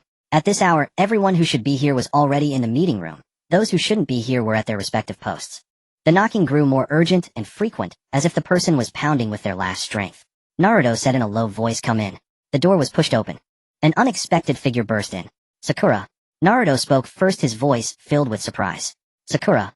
Tsunade and Kakashi exclaimed almost simultaneously. The three exchanged a look. It was not the time for Sakura to be here. Sakura stood at the door, her chest heaving from the run. Her hair was slightly disheveled, a few strands clinging to her sweaty cheeks. Clearly, she had come running all the way. Her gaze swept across the meeting room, and she visibly paused when she saw Kakashi and Tsunade. Kakashi-sensei, Tsunadesima, why are you both here? Kakashi and Tsunade exchanged a glance. Did Sakura also know about Sasuke? Sakura didn't wait for an answer. Her eyes locked onto Naruto, and she walked straight. Her steps were hurried, the heels of her shoes tapping sharply on the wooden floor of the meeting room. She stopped abruptly in front of Naruto. Her eyes were still a little red, but her gaze was unwavering. Naruto, you're going back to the past to bring Sasuke back, right? I'm coming with you. Naruto was stunned. He instinctively scratched the back of his head, the gesture stiff and awkward. He hadn't expected that even Sakura would know about this, let alone that she would come directly to him asking to go together.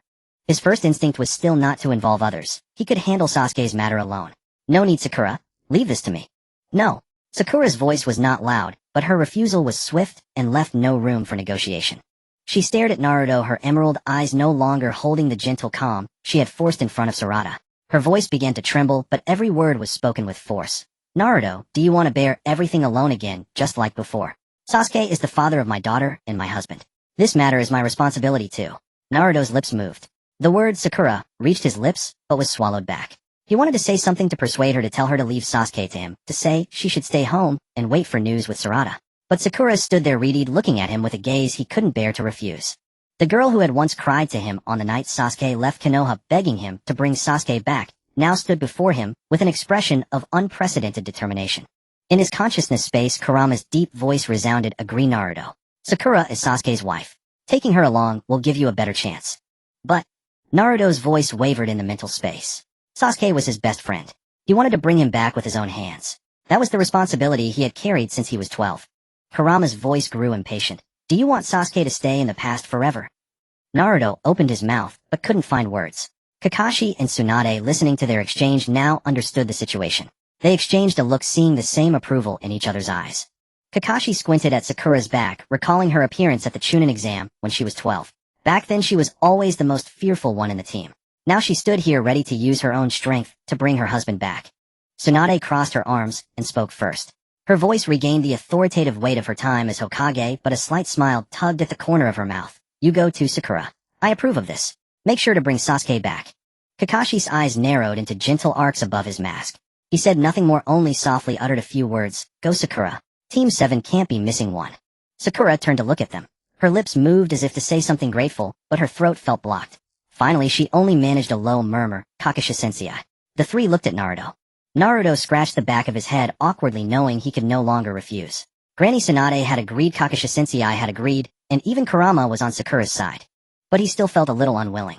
Bringing Sasuke back was his promise to Boruto, his responsibility as his best friend. He didn't want anyone to share the burden.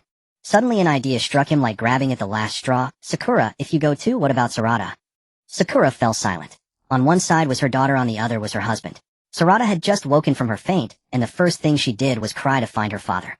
If she knew her mother was also leaving, what would become of the child? Tsunadesima. Kakashi smiled at Naruto, his narrowed eyes carrying a hint of teasing, but his tone was serious. You can also ask Hinata to help look after Tsunadesima. Kakashi smiled at Naruto, his narrowed eyes carrying a hint of teasing, but his tone was serious. You can also ask Hinata to help look after her. Don't worry about Sarada. Naruto, take Sakura. Naruto stood there, his expression a mix of laughter and tears. His last excuse was gone. He looked at Tsunade, then at Kakashi, and finally his gaze fell on Sakura. Those emerald eyes were still watching him. He suddenly felt that the expression Sakura had when she begged him to bring Sasuke back when she was 12 and the expression she wore now were somehow exactly the same. He scratched the back of his head, a helpless smile on his lips. All right. Kakashi didn't give him time to reconsider. He urged directly, you should set off now. Tsunade crossed her arms, her tone serious. That's right, Naruto. The sooner you leave, the sooner you'll return. Naruto rubbed his head, suddenly remembering something important he hadn't mentioned. He told them everything about the Kama requiring a huge amount of chakra, and how the four Kage had refused to let the tailed beasts help. Kakashi listened, then gently stroked his chin, his voice returning to the calm composure of the 6th Hokage. He'll negotiate with the Kazekage. Tsunade nodded, her voice sharp and decisive. Don't worry. He'll contact the former 4 Kage to talk to them. There's no time to lose. You two set off immediately. Yes, Granny Tsunade. Yes, Tsunadesima. Naruto sank into his consciousness space. Kurama was coiled in the darkness behind the cage, his 9 bushy tails slowly swaying, his crimson vertical pupils curving into impatient arcs. Naruto pressed his palms together. I'm counting on you, Kurama. Have everyone continue toward Konoha. Granny Tsunade and Kakashi-sensei will handle the other villains. Kurama snorted a puff of hot air, his tone gruff, but his vertical pupils showed no refusal. All right, I got it. Naruto opened his eyes, his azure pupils refocusing. He looked at Sakura, and she looked back at him. He tilted his head toward the door. Let's go. We'll meet up with everyone. Sakura nodded firmly. The two strode out of the meeting room. The corridor echoed with 2 sets of footsteps, one after the other, gradually fading away. Moonlight spilled onto the streets of Konoha, stretching their shadows long and thin. Little did Sasuke know that the 7th Hokage Naruto and Uchiha Sakura were about to descend upon him. Sasuke searched the Tsuchigumo stronghold, and then scoured the nearby towns, yet found no trace of Yugao. He stood on a protruding cliff, the night wind sweeping across the wilderness, carrying the scent of dry grass and dust, his gray-white cloak snapping in the breeze. He sighed. Jinchuriki are always moving. That's the trouble. Without a precise location, searching alone makes it impossible to say when he'll find them. As the darkness deepened, his instinct told him to find a tree to sleep in, but the memory of the stiff cold night spent on a branch still lingered in his neck, and the wind, seeping through the gaps of his cloak, had left his shoulders frozen. Sasuke decisively shook his head. As the strongest in the shinobi world, there was no need to live so frugally. After a moment of thought, he decided to head directly to the location of the other tailed beasts. A flicker of his left Rinnegan, a rift tore through the space before him, a violet-black vortex slowly expanding, its edges glowing with an eerie light, swallowing him whole. The spatial passage silently closed, and the wilderness returned to stillness. When he reappeared, he stood on a street in Kimogakure. All around was pitch black, the buildings on either side built of dark stone in a tiered mountain style with sparse streetlights casting a warm hazy glow through the night mist. No one noticed Sasuke's sudden arrival. He walked along the stone pavement, his gaze sweeping over the shop signs, then stopped. By the roadside stood a 3-story in warm yellow light spilling through the glass door. The sign read, "Lay in." The building's exterior was deep brown brick with window frames painted dark gold, far more imposing than the surrounding houses. Sasuke pushed open the door and stepped inside. The lobby was warm, carrying a faint scent of sandalwood mixed with the greasy aroma of roasted meat. Behind the counter the clerk was a native of Kumogakure, his dark brown skin glistening in the candlelight. He was stocky with broad shoulders, thick eyebrows habitually knitted into a knot, looking like a bull ready to charge. When he saw Sasuke enter, he reflexively forced a smile, revealing a row of slightly yellowed teeth, his voice gruff, yet enthusiastic. Yo, guest. Looking for a room. Layunin is the best in Kumogakure. You've come to the right place. Sasuke didn't bother examining the lobby decorations, he merely glanced at the price list on the wall. The best suite. The clerk's eyes lit up. Under the warm yellow light of the front desk, he quickly sized up the guest. Gray-white cloak, headband tied neatly at the forehead, an air of indescribable aloofness about him. The style, the aura. Clearly a man with money to spare. He rubbed his hands together, his voice growing more ingratiating. The best suite comes with a private hot spring, 100,000 ryo per night. Please pay a deposit first, and I'll arrange it immediately. Sasuke's hand froze in midair. He had forgotten. He was broke. His original body had been scouring the ninja world for Ōtsutsuki ruins, never accepting a single reward from Konoha, working purely voluntarily. One of the reasons he chose to sleep in trees. The only savings he had, a mere 1,000 ryo, had been spent entirely at the Chaoshi Tavern in Kirigakure. Now he didn't have a single ryo on him. The clerk's smile lingered for 3 seconds, then gradually froze. He stared at Sasuke's hand still inside the cloak, never having withdrawn from beside the scroll. He had seen dozens of guests every day behind the counter. Those with money reached for it quickly, those without hesitated. But this hand didn't even show hesitation. It simply had no intention of reaching for anything. The clerk's expression changed. His smile faded like a lantern snuffed by the wind, his thick brows, furrowing lips, curling downward in undisguised disdain. He straightened his previously hunched back, looking down at Sasuke. Dressed up like a gentleman, but you've got no money. He clicked his tongue, scanning Sasuke with a gaze reserved for trash. Playing the big shot with empty pockets. Get lost, don't waste my time. With that he came out from behind the counter, reaching out to shove Sasuke's shoulder, while muttering curses. These days, any scum dares to walk into Layunin. Don't they even look at themselves in a puddle? Sasuke glanced at him, his eyes devoid of any expression, not even a hint of anger. The clerk's gaze involuntarily met those eyes. His pupils dilated for a moment, then slowly contracted. Those thick, bushy eyebrows relaxed, the furrowed brow smoothed, his lips parted slightly, and his jaw, deep within his eyes, 3 tomo were slowly rotating. Got money? Sasuke's voice was flat, as if asking about the weather. Yes. The clerk's voice was devoid of any inflection, like a machine-pressed play. Give it all to me. The clerk turned, walking with stiff steps back to the front desk. He bent down, pulled open the drawer beneath the counter, and scooped out all the neatly stacked bills, then opened another drawer and grabbed all the loose coins. Holding the money in both hands, he turned and presented it solemnly to Sasuke, as if performing a sacred ritual. Sasuke looked down at the pile of money, momentarily stunned. He had only intended to take the clerk's personal savings to pay for the room, never expecting him to bring out the entire store's cash. But a little more or less didn't matter to him. It was just a life ransom. He reached out, took the money, opened his storage scroll, and swept it all inside. Then he coldly addressed the clerk, still standing there with a vacant stare. Give me the best room. The clerk nodded, robotically turned, wrote a few lines in the registration book, and took a golden key from the key cabinet. His movements were stiff yet fluid, like a puppet pulled by strings. He presented the key to Sasuke with both hands. Sasuke took it, glanced at the room number engraved on it, and before leaving, he cast a glance at the clerk. The tomo in the clerk's eyes vanished. He blinked, looking around the empty lobby in a daze, as if waking from a dream. The register was still open on the counter, the pen lying askew. He rubbed his eyes, feeling something was off, but unable to pinpoint it. Sasuke didn't look back as he climbed the stairs. Soon a heart-wrenching wail echoed from the lobby. Where's my money? The clerk collapsed behind the counter, clutching the empty drawer, his face as if struck by lightning. His lips trembled, his thick brows twisted into a knot, his eyes reddened, as if about to bleed. He repeatedly reached into the drawer, groping again and again, as if more touches would make the money materialize out of thin air. His lips trembled, his thick brows twisted into a knot, his eyes reddened, as if about to bleed. He repeatedly reached into the drawer, groping again and again. The cleaner peeked out, then shrank back. Sasuke had already pushed open the door to the luxury suite. The room was almost excessively spacious. Beyond the entrance lay a separate tea room with a rustic clay tea set on a low table and a small charcoal stove still warming a pot of water.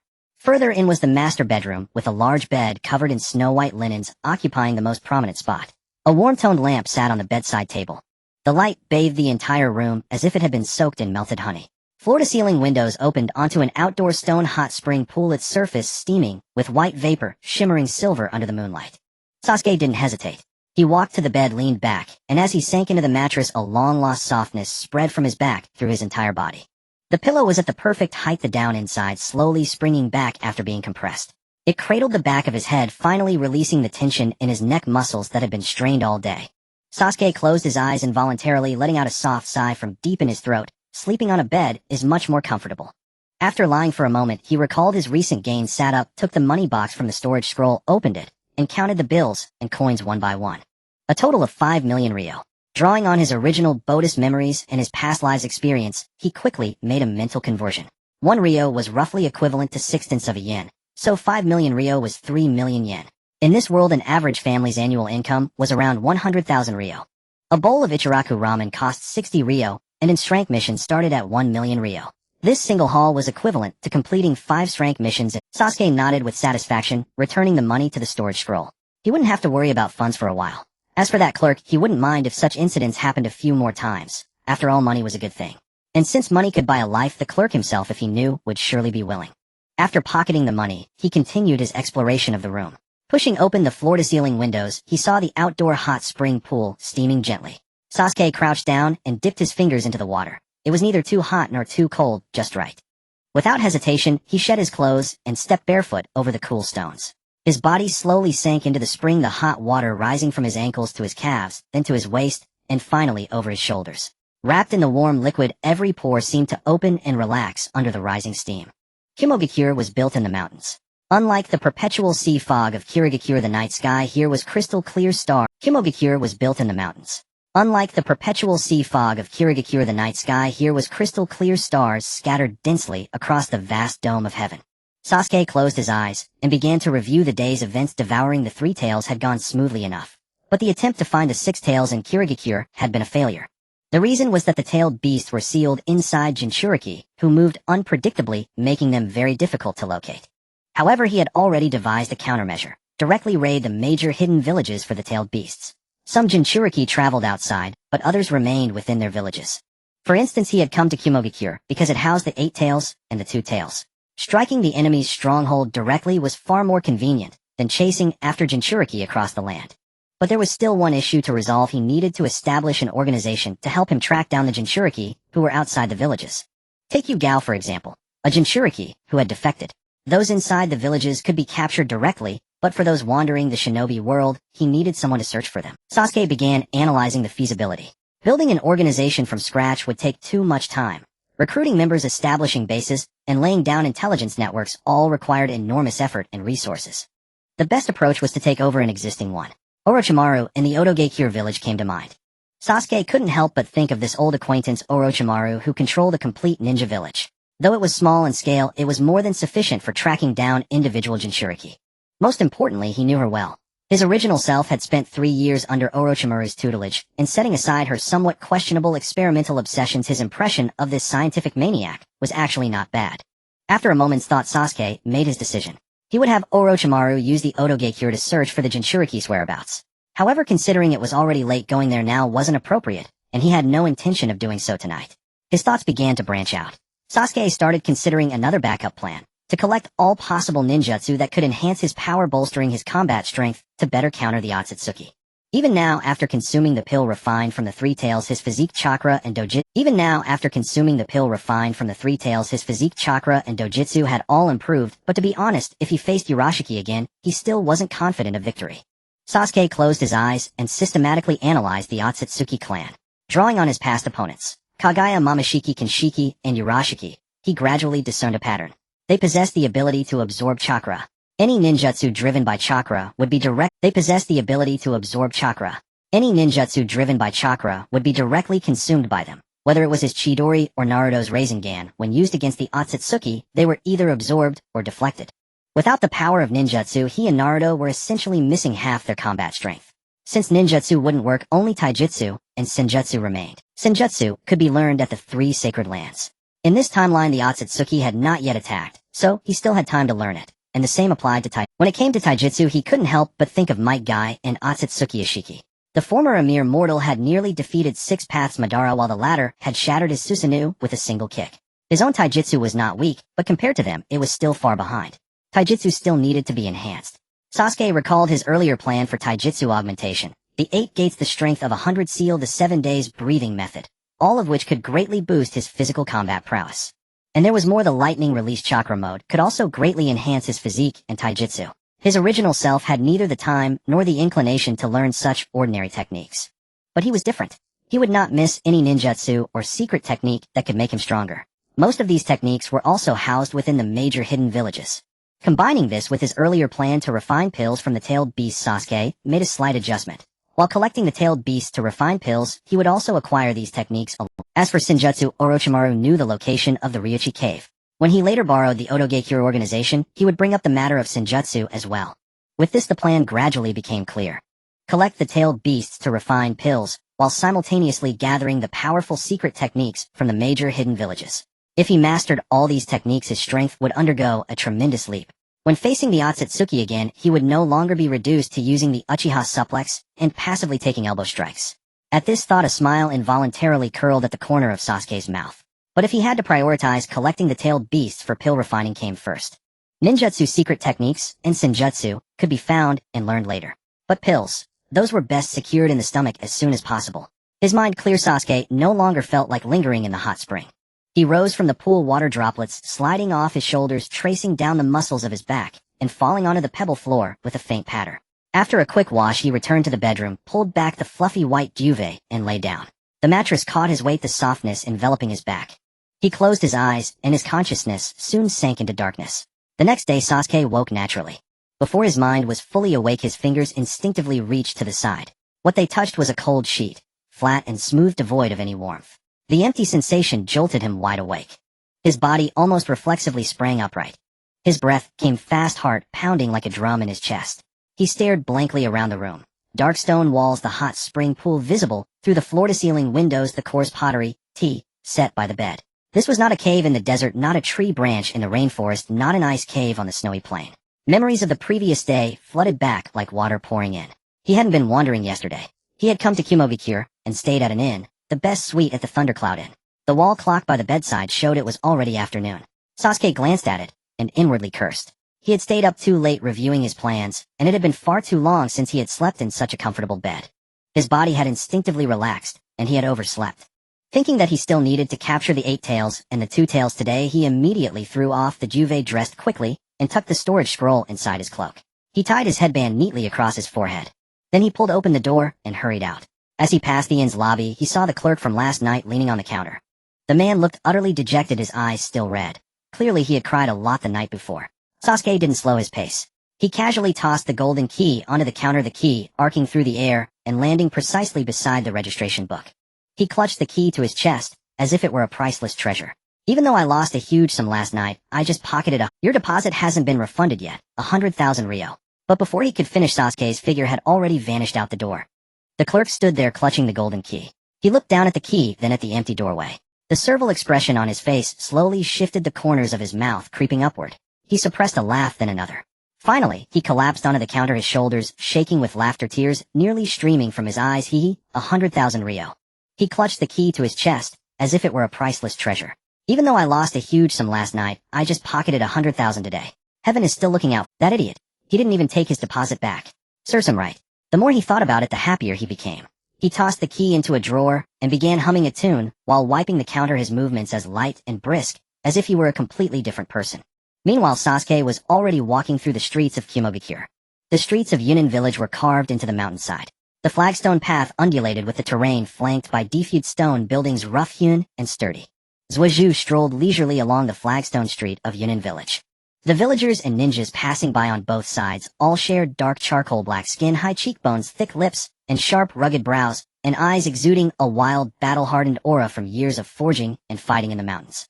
His gray-white cloak stood out sharply among the dark-skinned Yunin villagers. His skin was pale in the sunlight, his figure slender, making him appear like a crane among chickens in the midst of the sturdy Yunin crowd.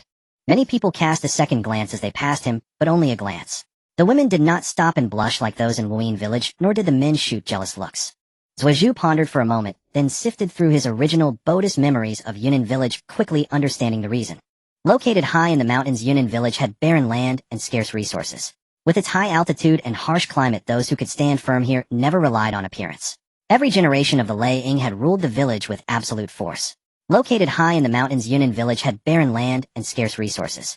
With its high altitude and harsh climate, those who could stand firm here never relied on it. This ethos thrived especially during the war-torn era and only began to change slowly after the ninja world achieved peace. But at this point in time, Yunin was at its peak of martial supremacy. However, Zhuozhu paid it no mind. He was pondering how to find the 8 tails and the 2 tails. Kalabi was the Jinchuriki of the 8 tails, and Urwei Yumurin was the Jinchuriki of the 2 tails. Both of these individuals held considerable status in Yunnan village, so their whereabouts should be much easier to track than a rogue ninja like Yugao. The problem was that barging in to capture them would cause too much commotion. If only there were a more low-key way to approach. Just as he was thinking, a ninja wearing a Yunnan forehead protector approached from not far away. He was a stocky middle-aged man, bald with dark brown skin gleaming oilily in the sunlight, and an old scar running from his brow to his chin on the right side of his face. When he saw Zhuozhu's attire, his eyes lit up. A smile of exaggerated warmth crept onto his lips as he strode forward. "Hey young man, you're from outside the village, right?" The Yunnan ninja's tone was brimming with barely suppressed excitement. Zhuozhu stopped and looked at the overly cheerful Yunnan ninja before him. He neither confirmed nor denied. Seeing Zhuozhu's reaction, the bald ninja's smile grew even brighter, his white teeth striking against his dark skin. He lowered his voice as if sharing a tremendous secret. Carefully, he pulled a flyer from his pocket printed with a large portrait of a dark-skinned man wearing sunglasses. Beside it in bold letters were the words, "Special Concert by the Great Kalabi." The bald ninja thrust the flyer towards Zhuozhu, his voice brimming with boastful salesmanship.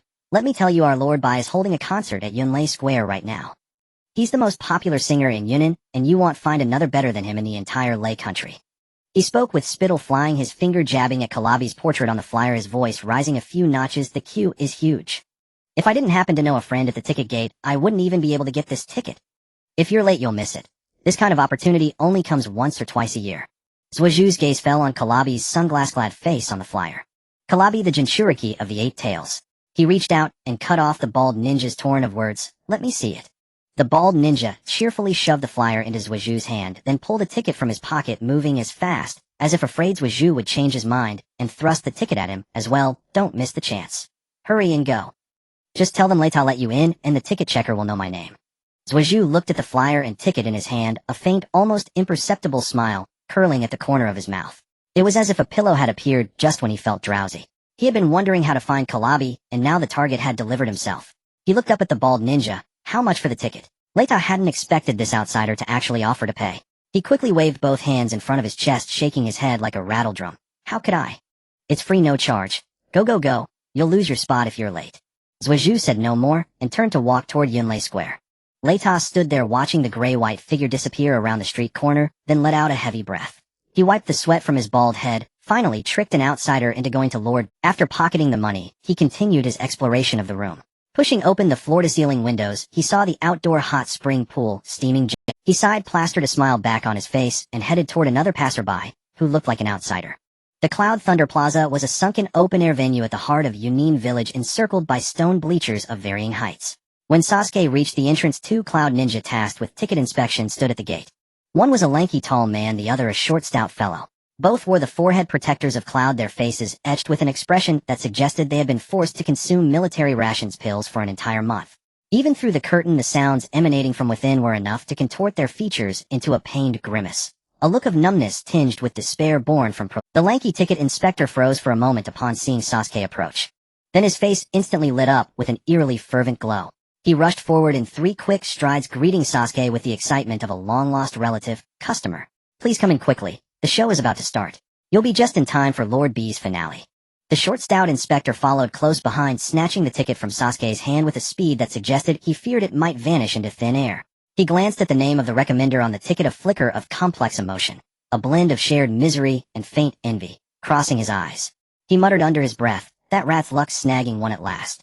Please enter, sit anywhere you like. There are still seats in the front row." The lanky inspector lifted the curtain, bending into a bow of welcome, his smile more ingratiating than if he were greeting the Raikage himself. Sasuke paid them no heed and walked in on his own. The interior of the concert venue was even more cavernous than it appeared from outside. The bleachers were sparsely dotted with about 20 spectators, most of whom wore Cloud forehead protectors. Only a handful were ordinary villagers in civilian clothes. The villagers' expressions were equally bewildered.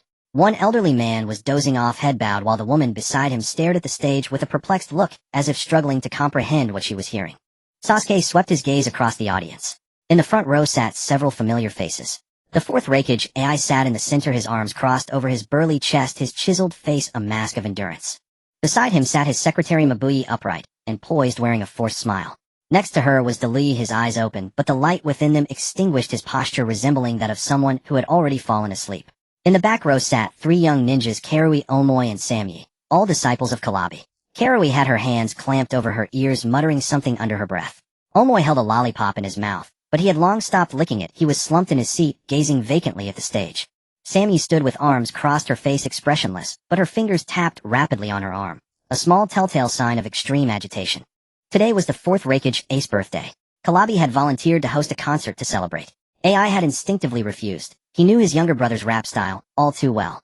But Kalabi had burst into tears on the spot, accusing his big brother of rejecting his way of blessing. Veins bulged on Ace's forehead, his fists clenched with audible cracks, yet he could not bring himself to strike. In the end, with Mabuyi's persuasion, AI reluctantly agreed. To avoid suffering alone, he dragged Mabuyi and Deluyi along, and none of Kalabi's 3 disciples managed to escape. At the center of the stage, Kalabi stood under the spotlight, his sunglasses reflecting harsh white light. His body swayed left and right with the rhythm of his own rap. Yeah, today is Big Brother's birthday, the 4th Reikage AI. My best Big Brother fists harder than stone, temper hotter than a volcano, but I still love Big Brother, and Big Brother loves me. Thank you all for listening to my song, You Fools, You Idiots. His voice echoed through the cavernous space, carrying a unique cadence and rhyme, but the pitch fluctuated wildly, defying any conventional musical logic each syllable, testing the limits of the audience's eardrums. In the front row, another vein bulged on Ace's forehead. Deluyi's eyes finally closed. Mabuyi's smile remained, but a twitch began at her temple. Just then the curtain at the entrance was pushed aside. A gray-white figure stepped in. All eyes turned toward the door, wondering which poor soul had been tricked into coming. When they saw Sasuke's unusually pale face, his sharp features beneath the headband, and his attire that clearly did not belong to Cloud, a glint of schadenfreude flickered in their eyes. Another outsider taken for a fool. Karui nudged Omoi with her elbow, lowering her voice with a snicker. Look at that unlucky foreigner, must have been conned by some bastard. Omoi, lollipop still in his mouth, replied with a tone of sympathy mixed with amusement. Poor traveler suffering this ordeal on his first day in Cloud. But hey, I didn't bring him here, so it's none of my business. Samyi merely cast a brief glance at the door, then averted her eyes, her fingers continuing their rhythmic tapping on her arm. Outsiders tricked into attending Lord B's concert happened a few times every month, as she was used to it. Sasuke noticed the stares, but though puzzled, did not dwell on them. His gaze swept from the back row to the front, Deluyi, Mabuyi, and Reikage AI. And on the stage, Kalabi lost in his performance. All of them were there. His eyes lingered a few seconds longer on a certain blonde figure. Samyi sat by the aisle with her neat golden short hair, emerald green eyes, and fair skin, a stark contrast to the dark-skinned Cloud ninjas around her. If one had to compare, she resembled a Westerner more. In his past life, when he followed Naruto before the screen, Samyi had been quite popular, thanks to her generous figure rivaling Tsunade's, and her cold, beautiful face. He had glanced at her a few times, but that was all. The filter of the screen dissipated the moment he saw her in person. His heart remained as calm as still water, neither stirred nor repulsed. He did not even spare her another glance, instead already planning how to act. The 8-Tails Jinchuriki was on stage, and the 2-Tails Jinchuriki was nowhere to be seen. Kalabi was right in front of him. Should he wait until the concert ended to lure him somewhere secluded, or strike now? Meanwhile, not far away, Samyi keenly caught the gaze that had landed on her. She was long accustomed to such blatant scrutiny. Every day, countless Cloud males cast similar looks at her, and she found it utterly vexing. She turned to meet Sasuke's eyes, saw his slender, lean frame, which in a village that revered brute strength would be deemed weak, and her disgust deepened. Sasuke, immersed in his calculations, was completely oblivious to the storm of emotions brewing in the young woman. A clear, angry voice suddenly cut through, shattering his thoughts. Hey you, can you watch where you're looking? Disgusting. Sasuke snapped back to reality, raising his eyes, slightly a faint confusion in his gaze.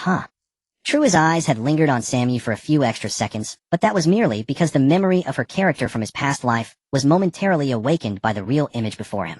I'm talking to you. Samyi's emerald eyes locked onto him coldly, her tone sharper. Just now you looked at me with that lecherous gaze. I've seen it many times, but being stared at by someone like you feels especially unpleasant. Omoi, upon seeing this, immediately stepped forward to shield Samyi, his face twisted with displeasure. He had long harbored a secret admiration for his senior sister, who was both formidable and well-endowed, though he had never dared to confess. Now seeing a strange man from another village openly ogling the woman he adored, his anger flared. His hostility deepened when he noticed Sasuke's attire, which did not belong to Cloud. He furrowed his brow and spoke with undisguised menace. Hey outsider, behave yourself and stop staring with ill intentions. If you do it again, I'll gouge out your eyes.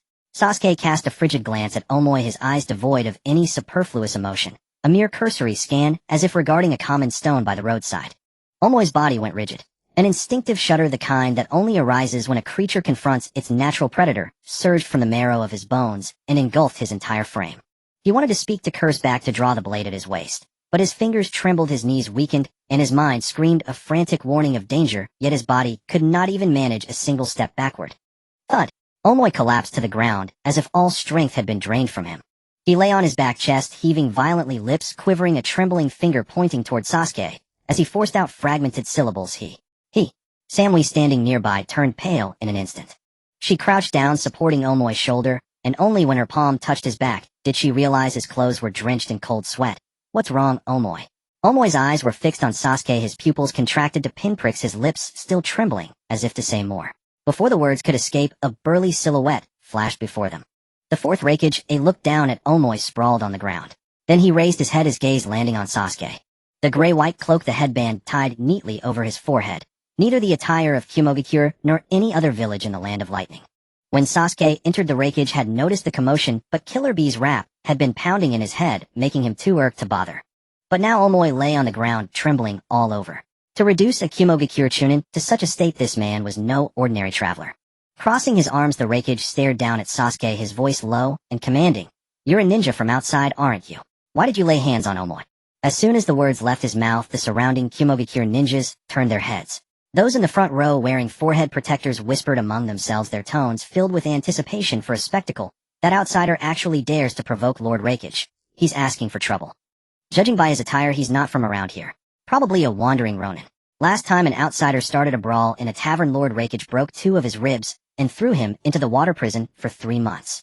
More than that, to lay a hand on a Kumogakure ninja right in front of the Raikage. This isn't something that can be settled with a simple compensation. Look at his build.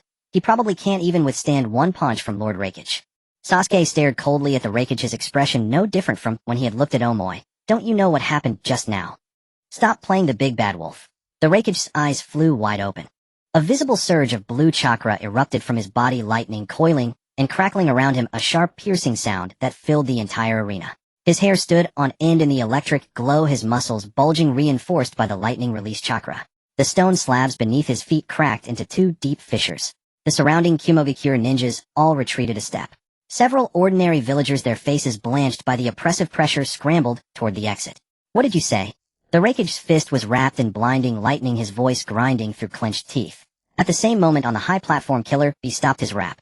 Inside the tailed beast consciousness space, the deep voice of the 8 Tails, Gyuki, suddenly rang out, carrying a surge of anger that Killer Bee had never heard before. Be this human carries the scent of the 3 Tails. But I cannot sense the 3 Tails consciousness. The 8 Tails' tentacles slowly tightened in the darkness, its crimson eyes fixed on Sasuke through the consciousness space.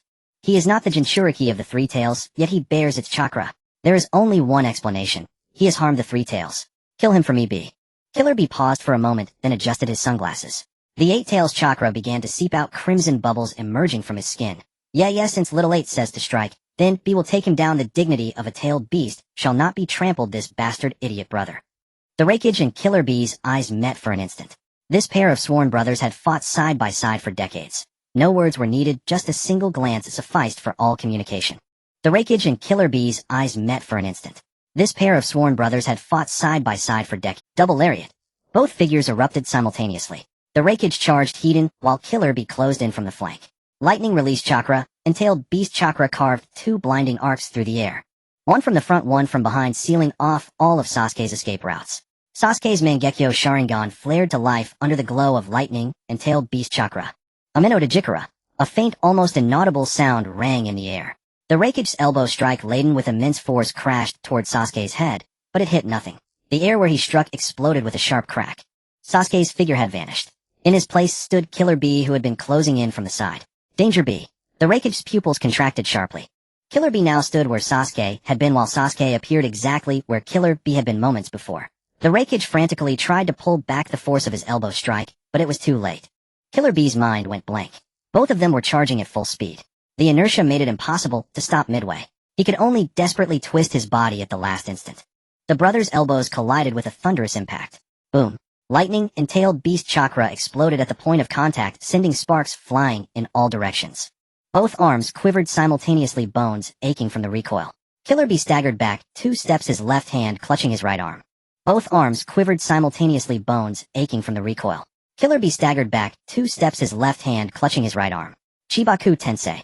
Sasuke raised his right hand, his 5 fingers aimed at the Raikage and Killer Bee. A flash of the Rinnegan in his left eye. An irresistible, terrifying gravitational force instantly enveloped the brothers. The Raikage tried to grab the edge of a nearby stadium seat, digging his fingers into the iron frame, his entire arm bulging with veins. The Raikage tried to grab the edge of a nearby stadium seat, digging his fingers into the iron frame, his entire arm bulging with veins. But his body continued to rise uncontrollably. Killer Bee extended octopus tentacles from his back, wrapping them around a lamppost on the ground. The lamppost let out a screeching metallic groan ripped from its foundation and flew skyward. What the hell is this? The Raikage's roar came from midair. His body tumbled uncontrollably, unable to orient itself. Killer Bee's voice was muffled by the wind. Little 8. What kind of jutsu is this? The Eight-Tails voice exploded in Killer Bee's mind, every tentacle standing on end. That's the Rinnegan. Run, Bee. Run. I want to run too, Little 8. The earth began to shatter. The ground, as if gripped by an invisible giant hand, peeled away in massive slabs of rock. Debris soil snapped lampposts, torn stadium seats. Everything was rising. Rock slabs the size of houses tumbled through the air, their edges studded with twisted rebar and uprooted shrubs. All of it flew in the same direction, toward the Raikage and Killer Bee. Ordinary villagers on the stands screamed in terror. Some clung to the pillars of the stands, their bodies suspended horizontally by the gravitational pull, legs kicking wildly. A Kumogakure ninja drove a kunai deep into the ground, gripping the handle with both hands, his knuckles white. His comrade held his belt, pulling him back, while the other hand dug into a crack in the earth. Fingernails gouged into the rubble, blood seeping from the tips, yet they ignored the pain. Several ninjas closer to the epicenter threw themselves flat onto the ground, their fingers hooked into the crevices of the stone slabs. Their bodies pressed flat against the surface, belts pulled taut by the suction. Shuriken and kunai from their tool pouches clattered out, sucked away. Like a swarm of falling stars flying upward, they hurtled toward the two figures in midair. An old man was grabbed by a young ninja, beside him, both of them clinging desperately to a load-bearing pillar of the stands. The old man's conical hat was yanked away, tumbling through the sky toward the Raikage. Rows upon rows of stadium seats were torn loose, the iron framework screaming in the air. Run. Head for the exit, someone shouted, his voice cracking. Hold on. Don't let go. The first stone slammed into the Raikage's back. He grunted, his muscles hardened by lightning release chakra mode, absorbing the impact. Then came the second, the third, the 10th, the 100th. Rock soil, broken trees hurtling from every direction. They swarmed toward the two cores locked in the gravitational pull midair. Killer Bee's octopus tentacles lashed wildly at the incoming rocks. 1, 2, 3, but there were too many stones from all sides. A slab of rock slammed into his shoulder from behind his body, jolting violently. Another piece of rubble struck his sunglasses, cracking them. He felt his body being wrapped and crushed by countless rocks. The sky in his field of vision grew smaller and narrower. Big brother. B. The sky in his field of vision grew smaller and narrower. Big brother. B. For a fleeting moment, the brothers' eyes met amidst the flying debris. The Raikage's gaze blazing with resentment and fury, while Killer Bee's held bewilderment and disbelief. Then an avalanche of rock and earth swallowed them whole. A thunderous crash. The ground at the center of the arena was torn apart in massive chunks. A colossal slab of rock several meters in diameter tilted up from beneath the earth, sending several ninjas who failed to escape in time tumbling to the ground.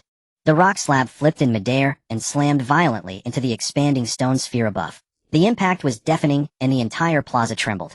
Sammy stood frozen in place. In her emerald eyes reflected the ever-growing stone sphere, the arena seats ripped up by gravity flipping in midair, and the final moment, when the Raikage and Killer Bee were swallowed by rock. How could this be? That was the Raikage-sama and the perfect Jinchuriki Bisama. The two of them together, and she could count on one hand the number of people in the entire shinobi world who could stand against them. And now the Raikage-sama and Bisama were being sealed inside a stone sphere by a man she had just insulted. Omoe lay sprawled at Samuel's feet, trembling like a leaf. He looked up at the gray-white figure, his lips opening and closing. He couldn't utter a single word. What had he said to that man? Gouge out his eyes. That man hadn't even attacked. He had merely raised his hand, and the entire Raikage Plaza began to crumble. Darui had already risen to his feet. The perpetually sleepy expression was gone, replaced by a rare look of vigilance and gravity in his eyes. A gigantic stone sphere hovered in midair. Dozens of meters in diameter, its surface pitted and scarred, embedded with broken lampposts, shattered arena seats, and uprooted trees. It rotated slowly, emitting a low rumbling hum, like a small moon forcibly wedged into the clouds. Just then a bulge appeared on the sphere's surface, then another. Cracks spread from within, and crimson-tailed beast chakra erupted through the fissures. 8 massive octopus tentacles followed, thrashing and tearing wildly at the exterior of the sphere. Stones were crushed by the tentacles, and debris rained down like a storm. The enormous body of the 8 tails was forcibly breaking free from inside the stone sphere. The cracks widened, and the beast's roar shook the remnants of the stands. Sasuke looked up at the crumbling sphere, his expression unchanged. With a flash of his left Rinnegan, a purple-black spatial rift tore open in front of him. He bent his knees and leaped, his body soaring into the air. His gray-white cloak billowed behind him as he delivered a powerful kick to the sphere. Boom. The force of the kick sent a violent shudder through the sphere, adding a dozen more cracks to its surface. The entire orb rolled toward the spatial rift. The Eight Tails' tentacles flailed wildly in the air, desperately trying to grab anything on the ground. Lampposts, rock slabs, the iron frames of the stands. But they caught nothing. The stone sphere with the Eight Tails and the wreckage inside was swallowed bit by the purple-black spatial rift. Raikage-sama, Bisama. The surviving Kumogakure ninjas scrambled out of the rubble, their eyes wide as they witnessed the scene. One of them howled and charged toward the spatial rift, clutching a kunai, his eyes bloodshot. Release the Raikage-sama and Bisama now. You bastard. Villain. Damned outsider. Stop him. Don't let him escape. Several ninjas hurled shuriken at Sasuke, the blades glinting coldly, and Sasuke's form flickered, leaving only an afterimage. All attacks missed. He landed lightly atop the sphere and kicked again. The stone sphere, along with the massive body of the Eight Tails and the wreckage, vanished completely into the spatial rift. Sasuke's figure followed close behind. The spatial rift closed silently. The purple-black vortex dissipated into the air as if it had never existed. The plaza was left in utter devastation. The ground was torn open in a crater dozens of meters wide. Most of the stands had collapsed. Broken lampposts lay twisted amid the rubble, and uprooted trees and warped metal supports were scattered everywhere. The air was thick with dust. The surviving Kumogakure ninjas crawled out of the debris, exchanging stunned glances. Their faces were etched with shock, anger, and bewilderment, but deeper than all was a sense of helplessness. From the moment that man had acted to his departure, barely a few minutes had passed, and he hadn't shown even a hint of strain. That power was utterly beyond their comprehension. Someone broke the silence, grabbing Omoy by the collar, eyes bloodshot, spittle flying. It's all your fault. If you two hadn't provoked that outsider first, the Raikage-sama and Bisama would never have fought him. He pointed at Omoy, his hand trembling. Do you have any idea who you've doomed? Omoy, grabbed by the collar, couldn't utter a word. His lips quivered and his face was ashen. He couldn't refute it because it was true. The man had only acted after being cursed by him, which had drawn the Raikage's intervention. Samui stood still, arms crossed. Her fingers no longer tapped her arm. Her face still bore that cold, calm expression, but her fingertips trembled slightly. She recalled the words she had spoken to Sasuke. Disgusting, vile, uncomfortable to be looked at by him. That man had never argued a single word in return, merely glancing at her, as if she were a stone. Karui rushed forward, shoving aside the ninja who had grabbed Omoy's collar and stood in front of Omoy. What are you saying? The Raikage-sama and Bisama will definitely come back. Instead of trying to rescue them, you're shifting blame. Everyone shut up. Maboi's voice was not loud, but it cut through the arguing clearly. The entire plaza fell silent instantly. Mabui stood straight amid the rubble. She scanned the gathered ninjas, her tone calm and steady. The most urgent matter now is to rescue the Raikage-sama and Bisama. A nearby ninja pointed at the spot where the spatial rift had vanished, his voice laced with despair. That strange circle is gone. We can't even see them. How can we rescue them?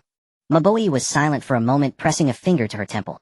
Darui jumped down from the rubble and walked over to Mabui, his voice still carrying that lazy tone, but the seriousness in his words was rare. That was probably a space-time ninjutsu. Ninjutsu, after all, is sustained by chakra. Without chakra supply, even the strongest technique will dissipate. Mabui turned to him, a glimmer of hope in her eyes. You mean we wait for the technique to dispel itself? Darui nodded. If the Raikage-sama and Bisama can hold on until then, we can receive them. Mabui took a deep breath and decisively ordered. Everyone listen. Immediately return to the village and inform the ANBU and barrier team. Mobilize everyone and establish a sensory barrier over this area. Once the space-time ninjutsu is dispelled, lock onto the Raikage-sama and Bisama's location first. The rest of you remain on standby. No one leaves. Yes. The Kumogakure ninjas responded in unison and dashed toward the village. Mabui stood where she was, staring at the spot where the spatial rift had vanished, her lips pressed into a thin line, her hands clenched tightly inside her sleeves. Darui walked over to her side and said nothing. He simply looked up at the same sky. Samui stood not far away, head bowed, silent. Omoy finally got up from the ground, but didn't bother to brush the dust off his clothes. He stood there grimy and disheveled, his lips still trembling slightly. Sasuke remained unaware of the events unfolding in Kumogakure at that moment, for he had no intention of initiating a battle on hostile territory from start to finish. At the border of the Land of Fire, a violet-black spatial rift silently opened above a desolate wasteland, expelling the colossal stone sphere and the figure draped in an ashen cloak before closing just as quietly. This was the most remote frontier of the Land of Fire, a place he had stumbled upon while searching for Ho. For dozens of miles there was no sign of human habitation, only endless wild grass stretching across the open terrain, making it the perfect battlefield. A thunderous roar erupted from within the stone sphere. 8 massive octopus tentacles burst through the cracks in the sphere, frantically thrashing against its surface. The stones were crushed under their force, raining debris in all directions. The fissures widened and crimson-tailed beast chakra gushed out from within. With a thunderous crash, a blinding flash of lightning exploded from the crack. The fourth Reikage, his body wreathed in blue lightning, tore a gaping hole in the stone sphere and leaped out. He somersaulted twice in midair before landing heavily on the ground. The impact of his weight and lightning-release chakra drove 2 deep craters into the earth beneath his feet. Debris rolled off his shoulders as his lightning-release chakra, mode-enhanced muscles withstood the force of the stones and debris pulled by the Chibaku Tensei. But his breathing was slightly more labored than usual. The Reikage glanced back at the 8 tails still struggling within the sphere and shouted, "Are you alright, B?" The 8 tails shook its head, but the voice that emerged was Killer Bees, carrying his usual rhythmic tone in fine big bro Bees still alive inside the tailed beast's consciousness space. Yuki's voice was far less relaxed than Killer Bee's tone. Its tentacles twisted anxiously in the darkness, and its crimson pupils narrowed into slits. "B, that guy has the Rinnegan. We have no chance of winning against him. Look for an opportunity to escape." Rinnegan. Killer Bee tilted his head, his sunglasses reflecting the faint light in the consciousness space. He had never heard of the Rinnegan, but the tone of his octopus partner made him shed his usual hip-hop attitude. Yuki sensed Killer Bee's confusion and was about to explain. In the real world, the Reikage, seeing that Killer Bee hadn't responded, assumed he was worried about the fight's outcome. He thumped his chest, lightning crackling around his fists, and his voice boomed with confidence, "Don't worry, B. He'll take care of that guy." Before his words faded, a flash of lightning. The Reikage's figure vanished from the spot, leaving only a shattered rock plate and the crackling residual electricity in the air. His speed was so immense that the naked eye could only catch a streak of blue afterimage. A full sprint in lightning-release chakra mode combined with his already peerless taijutsu skills. In the entire shinobi world, only a handful could match his big bro. Killer Bee's words were cut short as the Reikage's figure vanished far into the distance. In the distance, Sasuke took in the actions of both men. He did not interfere with the Reikage breaking free from the Chibaku Tensei, nor did he stop the 8 tails from escaping the stone sphere. From the very beginning, his goal was not to seal the 8 tails, but to refine it. Letting them break free on their own actually saved him a lot of trouble. The Reikage's figure rapidly grew larger in his field of vision. That blue lightning traced a straight line across the wasteland, its speed astonishing. A memory flashed through Sasuke's mind. The time of the 5 Kage summit, when his original body had suffered from the lightning release chakra mode. Back then his Mangekyo Sharingan couldn't keep up with the Reikage's speed. In the face of absolute speed, even the keenest perception was useless. He had been suppressed in every aspect, constantly on the defensive. But now the one standing here was his adult self. And this time it wasn't just the Mangekyo. It was the eternal Mangekyo and the Rinnegan. The thought lasted only an instant. The Reikage had already closed in his right arm raised high. His hand blade, cloaked in blinding lightning, came crashing down towards Sasuke's head. The strike was so fast that the very air was torn, producing a sharp whistling sound. A confident smirk curled at the corner of the Reikage's mouth. No one could dodge his lightning cutter at this range. Sasuke lowered his body. The hand blade swept past overhead, the lightning grazing his headband as the searing heat wave made the gray-white fabric flutter. In the same motion, he kicked off the ground with his right foot and spun half a turn. A precise kick landed squarely on the Reikage's back. The impact was amplified by the Reikage's own forward momentum. With a thunderous crack, the Reikage's body flew like a cannonball, tumbling across the ground for dozens of meters before he managed to stabilize. He propped himself up with one hand, squatting low as he raised his head, his face etched with disbelief. He glanced down at his chest. The lightning release chakra there was still crackling. But on his back, the spot where he had been, that outsider had managed to react to his blinding speed. A fiercer rage ignited in the Reikage's eyes. He was never one to retreat after a single failed exchange. If his speed could be matched, he would crush him with overwhelming power. With a mighty roar, his form once again transformed into lightning, charging at Sasuke with even greater speed than before. This time, instead of a hand blade, he lowered his stance during the charge, extending his right arm horizontally, channeling all his lightning release chakra into it. Lightning cutter. His hand blade swept horizontally towards Sasuke's neck, angling in with a vicious precision, carrying enough force to cleave a small mountain in two. Sasuke stood still, making no move to dodge. The Reikage's lips curled instinctively. He had him. The distance closed and his hand blade was almost touching the skin of Sasuke's neck. The Reikage's pupils contracted sharply. In Sasuke's left eye he saw it. Deep within that eye, purple ripples were glowing concentric circles, lighting up one after another. It was a pattern he had never seen before, yet every nerve in his body screamed in alarm. He couldn't pull back, couldn't even think. His body was still hurtling forward on inertia, and those eyes had consumed his entire field of vision. A flash of violet light. The Reikage's head drooped heavily. The lightning release chakra mode dissipated like smoke the moment he lost consciousness, and his body stumbled forward 2 more steps before his knees buckled, collapsing before Sasuke. Sasuke gazed at the Reikage now ensnared in Jinjutsu. The grudges from the 5 Kage summit flickered through his mind for a moment. Back then he had only the Mangekyo, and it was only thanks to Gar's mediation that he hadn't fought the Reikage to the death. But he harbored little lingering attachment to the past. He simply looked at the Reikage before him, speaking in a calm tone, as if stating a fact unrelated to himself. I will no longer dwell on past grievances. However, the fact that you and Killer Bee attacked me directly just now is a different matter. He walked up to the Reikage, looking down at those unfocused eyes. I originally intended to learn the lightning release chakra mode through peaceful means, but it seems that won't be necessary. Consider this your compensation. He extended his hand, preparing to use the Rinnegan to read the Reikage's memories of training the lightning release chakra mode. Suddenly, a rapid series of footsteps came from behind, mixed with a peculiar rhythmic beat, as if someone was running while keeping time with their feet. Don't hurt my big bro, fool idiot. Kalabi had fully broken free from the stone sphere, the crimson-tailed beast cloak surging over his body. He transformed into a streak of red lightning, bending his right arm forward with his elbow, while 8 octopus-like tails spread out behind him, propelling him towards Zuoju at a speed that nearly tore. Lightning hot knife. A violet glint flashed in Zuozu's Rinnegan, and his ocular power radiated outward in silence.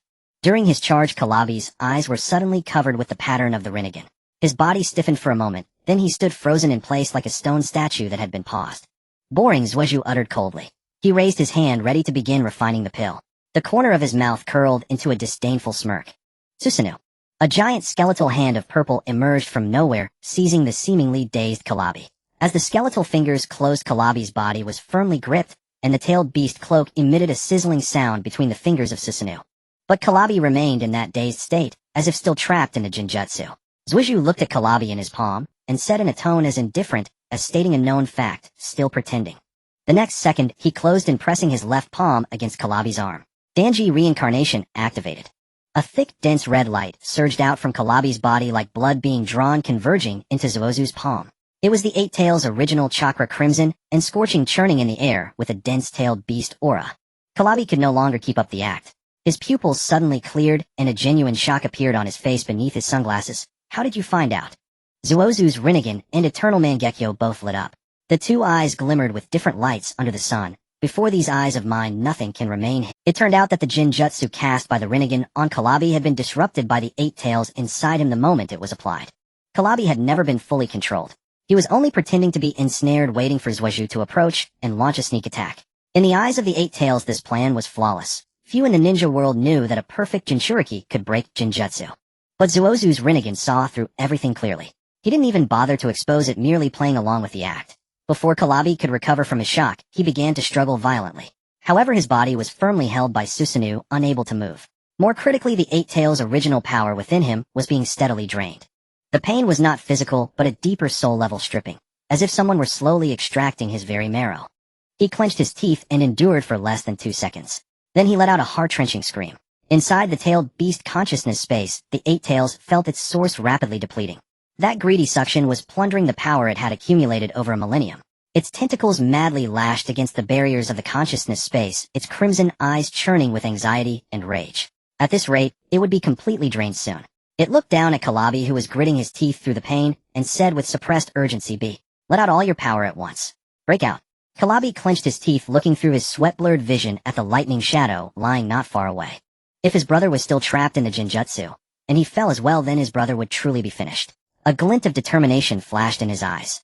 In the consciousness space, Kalabi, enduring the excruciating pain, twisted his mouth into a strange smile and squeezed out a final line of rap. Yobi won't give up, let him see the power of our fusion. A large number of crimson bubbles began to emerge on his boda's surface.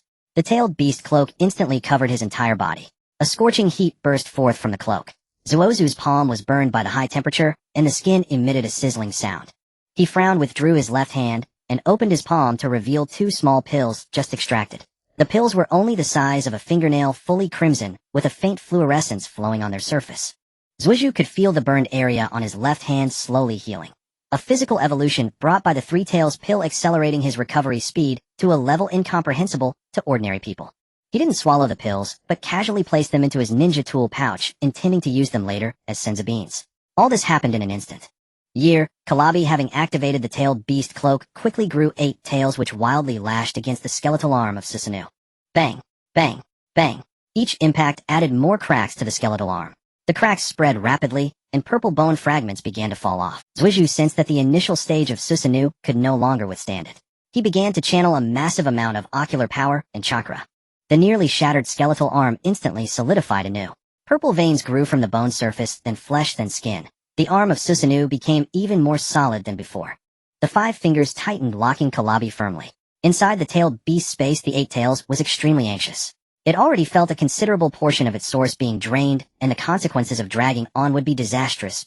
Use full power tailed beast transformation. Kalabi opened his throat, never losing his rhythm even in desperation. Little 8's power is not to be underestimated. Let him see us going all out here, take him down. In reality, Kalabi, who had only been wearing the tailed beast cloak, began to expand. The 8 tails transformed from cloak form into real octopus tentacles. His body grew wildly under the infusion of chakra, skin changing from deep red to the Gyuki's characteristic brown red. A giant octopus materialized from the chakra, its tentacles blotting out the sky, and crimson eyes opened on its massive body. The complete 8 tails, a faint smile curved at the corner of Zozu's mouth. An overwhelming amount of ocular power and chakra surged out from his body.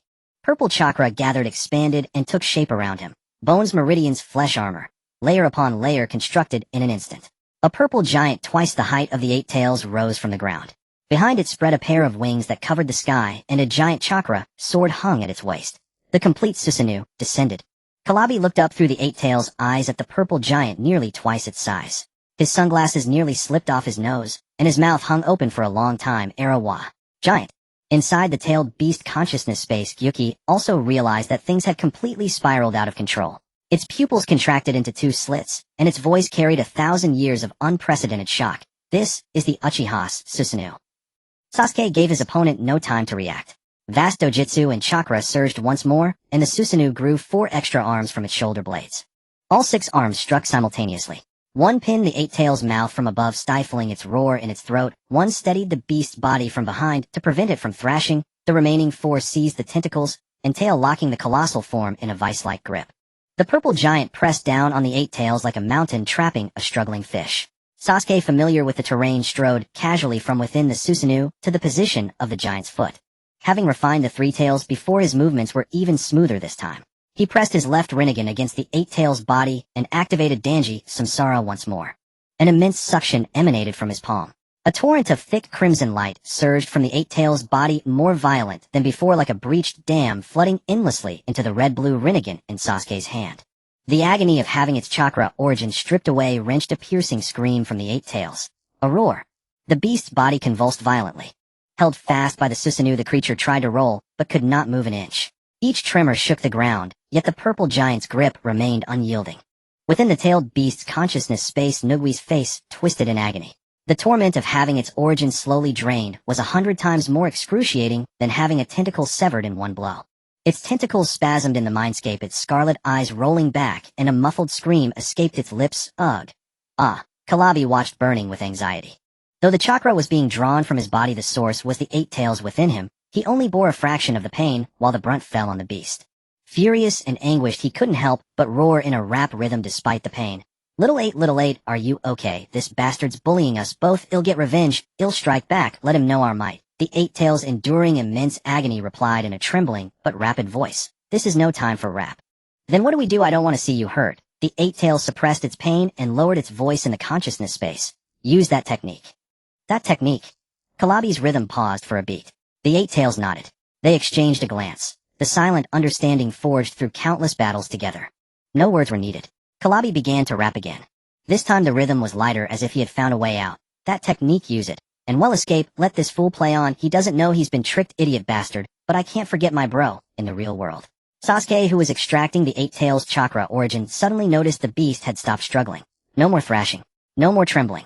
No more screams. Even the tentacles hung limp, as if it had given up. This bizarre behavior was too unusual. A sinister smile curled at the corner of Sasuke's mouth. He didn't call it out. He continued the extraction. Soon the 8 tails' tailed beast form suddenly dissolved, its massive brown body shrinking rapidly back into Kalabi himself. As the giant form vanished, the Susanoo's grip loosened. But it quickly clenched again, seizing the now shrunken Kalabi firmly. During the absorption, Sasuke clearly sensed the chakra flowing into his palm growing thinner. Still, he didn't stop. He merely turned his gaze to the lightning shadow still trapped under Genjutsu nearby. His left Rinnegan flashed. The Susanoo materialized a massive purple bow. An arrow wreathed in blinding lightning aimed at the kneeling unconscious lightning shadow. The bowstring was drawn taut, and the arrow was loosed. Just as it was about to pierce the lightning shadow, a single droplet of ink sprang up from the ground. In midair it swelled into a humanoid shape. But the arrow was too large. The ink droplet, having just formed Kalabi's upper body, was forced to expand again, instantly reverting to the Eight Tails' full form. Bang! The arrow struck the Eight Tails' body straight above the heart. With a wet thud, searing tailed beast blood gushed from the wound, splattering onto the cracked yellow earth with a sizzling hiss. The Eight Tails' massive form swayed, but it steadfastly blocked the arrow with its body. Kalabi's voice came from within the Eight Tails, mixed with pained gasps, yet he still managed to rap. Yo, how did you find out? The sever tail technique worked so well. Your eyes are too sharp, you saw through B's plan, idiot bastard. Sasuke gave a cold. He wouldn't fall for the same trick twice. His gaze swept over the Eight Tails' original Eight Tails. One of them was now empty, leaving only a bleeding stump. He squeezed hard, and the Kalabi he had been extracting turned into a massive severed tail in his hand, the cut end of the octopus tentacle still oozing viscous, tailed beast blood. But I won't allow this to happen a second time. Sasuke's voice was flat and icy. The purple giant's bow vanished, and its hands drew the massive tachi from its waist. The blade gleamed with a cold purple light in the sun. In the blink of an eye, the tachi swept horizontally, tracing a purple arc through the air. Bang bang bang bang bang bang bang. 7 dull thuds exploded almost simultaneously. The Eight Tails' remaining 7 tentacles were brutally severed. The massive white tentacles crashed to the ground, kicking up clouds of dust. Each stump spouted crimson-tailed beast chakra like 7 bloody fountains. The Eight Tails was left with only a single right horn atop its head. Sasuke glanced at the horn, then swung again. The right horn snapped off at the base, tumbled through the air, and plunged into the yellow earth. A roar. Fiery red chakra spurted from all 8 stumps simultaneously. The Eight Tails' colossal body convulsed violently in agony. Its roar shook the entire barren plain. The sound was steeped in a millennium of untasted pain and humiliation. Kalabi inside the Eight Tails let out a tearful scream, yet even so his voice retained a hint of rhythm. Little Eight. Little Eight's tails. Damn it, it'll get revenge, Ah. The 8 severed tentacles lay scattered on the ground, some still twitching with nerve reflexes. The chakra, oozing from the stumps, dyed the surrounding soil a dark. The Eight Tails' massive body crashed to its knees, completely drained of strength. Sasuke stared expressionlessly at the Eight Tails, now reduced to nothing but a torso.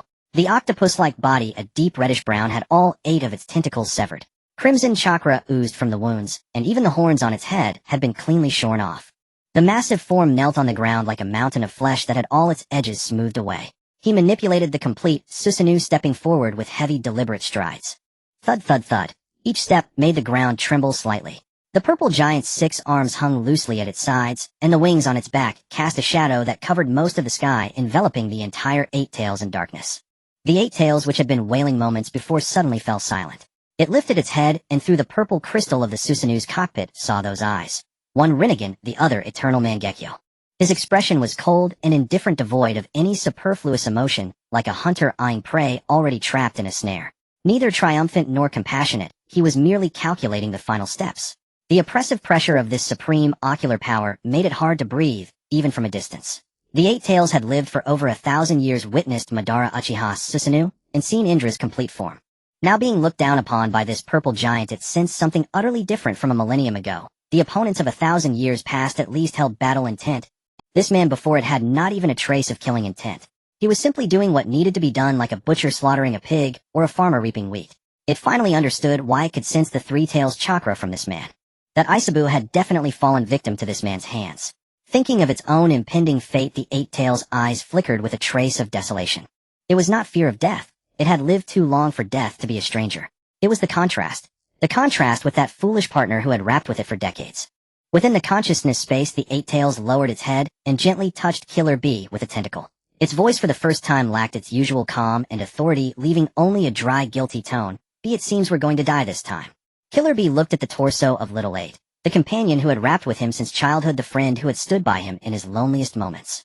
Now all its tentacles were severed, even its horns were gone. Tears welled up in his eyes, but he blinked hard to force them back. He wanted to start a rap, his most natural way to cope with any emotion, through rhythm and rhyme, but his throat was choked with emotion. He forced a smile and spoke with a trembling voice. It's okay, B is willing to die with Little Eight. In the next life, while still be partners, still rap together. His voice shook violently, the rhyme falling apart. Yet he insisted on finishing the last line. In that world, B will find this man, slash him with 8 swords, smash him with 800 octopus balls, avenge Little Eight. the 6 arms of the complete Susanoo seized the 8 tails once more. Unlike before, the tailless 8 tails was much easier to grasp. 4 arms pinned its torso, 1 arm covered its mouth, and another supported it from below, holding it firmly in midair. The 8 tails struggled briefly, but with all its tentacles gone, it was like a prisoner with limbs severed, unable to mount even the feeblest resistance. Sasuke pressed his left palm against the 8 tails' body and activated Danji Samsara once more. A tremendous suction force erupted. The 8 tails' body convulsed violently. Its blocked mouth could not utter a sound, and every muscle in its torso spasmed. Thick viscous red light surged out from within it in an endless stream, more torrential than any previous time, converging into a crimson waterfall that poured into Sasuke's palm. Those red lights churned and condensed in the air like extracted souls screaming in silence. Within the tailed beast's consciousness space, the 8 tails let out a heart-wrenching scream. Its tentacles slammed frantically against the barriers of the consciousness space, its bloodshot eyes rolled back, and its pupils contracted and dilated repeatedly. It did not beg for mercy or curse. In the intervals of its screams, it used the last of its strength to push Killer Bee away, unwilling to let him share its pain. Killer Bee watched his heart, feeling as if it were being carved out piece by piece. He saw little 8 writhing in agony, its tentacles convulsing from the torment, while he could only stand there, a useless spectator. He clenched his fists, his nails digging into his palms, blood seeping through his fingers. He suddenly spoke, his voice eerily calm. Little 8 released the tailed beast form. Let me take over. The 8 tails' tentacles paused for a moment. It shook its head with all its might, its voice trembling with pain. No, Bee. If you revert to your original form, you'll suffer the same pain as me. Little 8, entrust your body to me. Killer Bee's tone suddenly turned serious. Behind his sunglasses, his eyes held a seriousness Gyuki had never seen before. I have a way to escape from here. Gyuki was taken aback. Instinct told him something was wrong. He never used such a solemn tone at times like this. Bee's style was to rap out all his tension and fear. The searing pain was eroding Gyuki's judgment, each second stretching into an eternity. It didn't want to die, and even less did it want Bee to die with it. Even if there was only a glimmer of hope. The 8 tails nodded. In the real space, the 8 tails' tailless body poofed and transformed back into Killer Bee. The Susanoo arms that had been gripping the 8 tails' torso were caught off guard, their hands grasping at empty air as Killer Bee's body fell through the gaps.